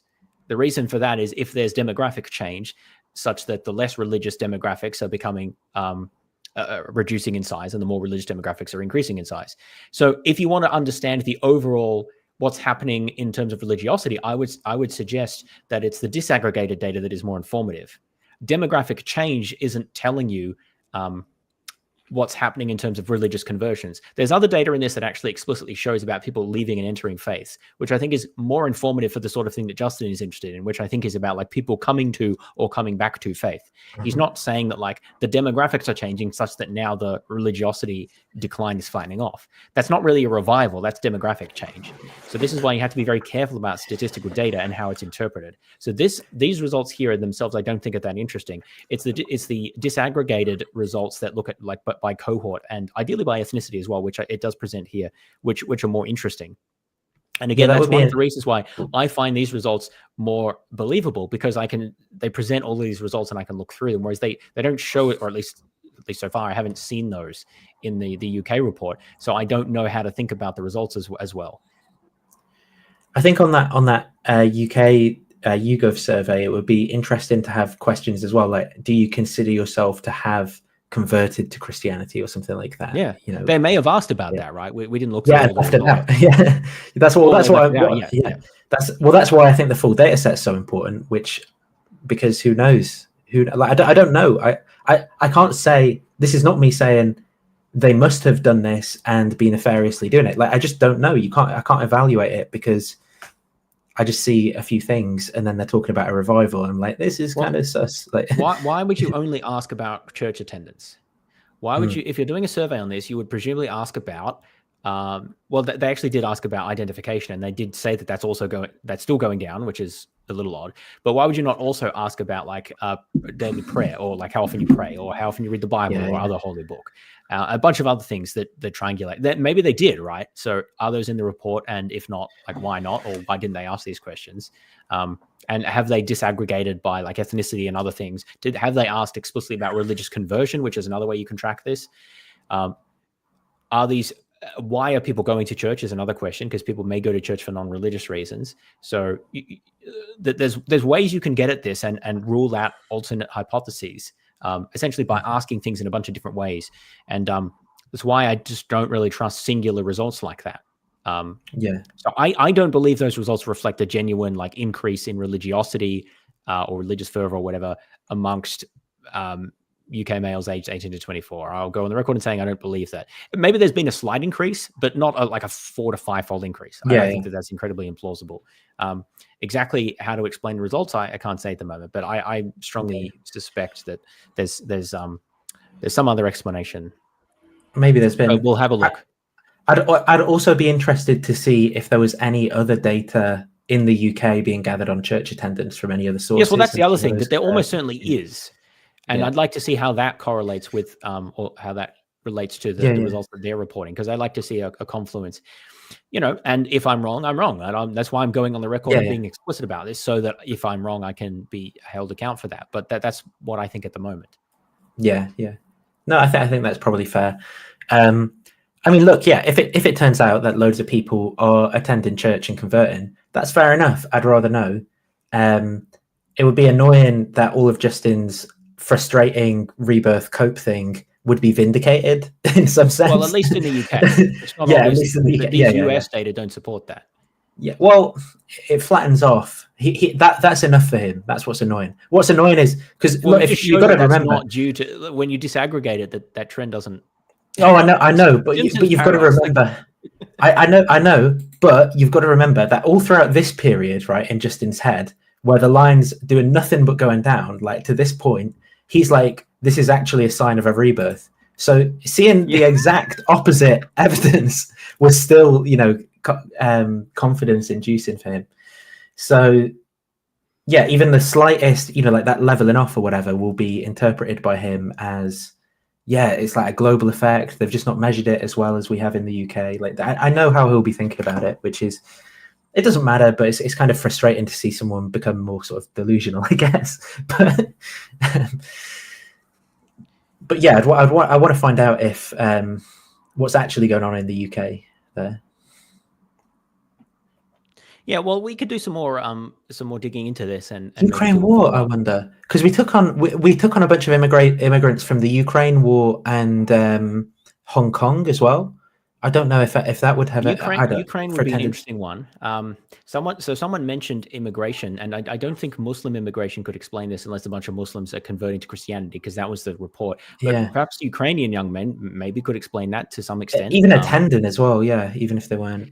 So this is the sort of things we want to look into, and that's why it's good to ask explicitly about religious conversion, because it's actually tracking movement from one of these buckets to another, and not just like number of people coming. There's people who enter the country, there's people who are born and age up, right? If you're interested in actual conversions, you can track that directly rather than overall demographic changes that conflate many different causes. So yeah, that could be one. There could be a whole bunch of things that are going on there, which is why, again, I say that I don't I don't believe that that reflects a genuine increase in religiosity of like a comparable demographic over that period of time. So in short, there has been a miracle, and the miracle is this. That is our miracle. Oh, it went from 61 to 63. A little bit of a lame revival, even if that's how you interpret this. Yeah. It's a lot of people, though. Yeah. But are these real Christians or fake Christians? That's what you have to ask. Well, that's a good point as well. Yeah, that's it. That's true. Oh, by the way, this partly answers the question I had before, which was what proportion of the US population identified as Christian in 2004? Remember when we were told that it wasn't really a Christian nation? So this earliest was 2007 here. So extrapolating back a little bit, let's say 80% identified as Christian at the time that Sam Harris wrote his book. So, clearly 80% doesn't really count as a Christian nation, right? Like, that's just like barely anything less than 100%. Yeah, again, I'm actually in favor of a Christian revival in the US if it would mean like people's values changing and wanting to oppose like the contemporary politics that they see over there as well. Like, I'm all in favor of a Christian revival if it would mean Christians being like, oh, like Jesus doesn't teach any of this stuff. So I actually would like there to be a Christian revival in that sense in the US. I just don't want there to be like a bunch of people saying they're going to church or whatever because they watched Jay Dyer and they voted Trump. So. Well, anecdotally, I emphasize anecdotally, I've heard reports that some number of conservative Christians are upset with their pastors for teaching woke values from the pulpits. Yes. And by woke values, I mean Jesus is teaching. Yeah. They're like, where did you get that? Or Jesus. Yeah. Oh, I don't know. It's like, or various. So, we live in interesting times. Let's put it that way. Yeah. Well, we'll look into the data further, say if we find anything interesting.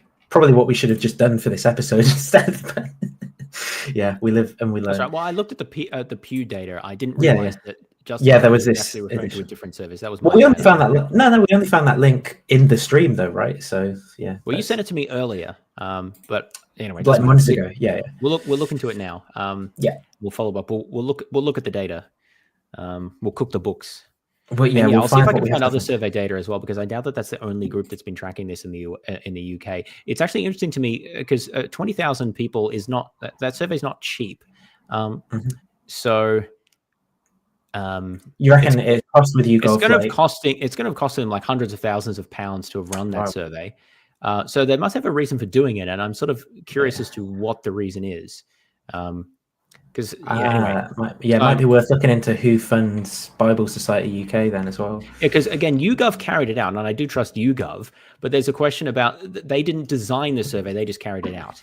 And so there's a question about like what questions were included and what data are they sharing with us, and why are they collecting this data distinct from anyone else collecting this sort of data? So I'd like some of those questions answered as well. Try to see if I can find who funds them quickly before the end. Primarily funded donations and legacies. Yeah, but who? Well, I've done some to answer this question about why surveys are so expensive. I've done online surveys myself. I don't know how long their survey was, but for many of these, you would need to pay your participants at least a few pounds. To motivate them to get them to participate. If it's any decently lengthy survey to get some reasonable data. So, and if you're surveying 20,000 people, that's just the participant cost. Like you have to pay for the researchers who are analyzing the data and all this other stuff, and then there's overhead fees for the platform.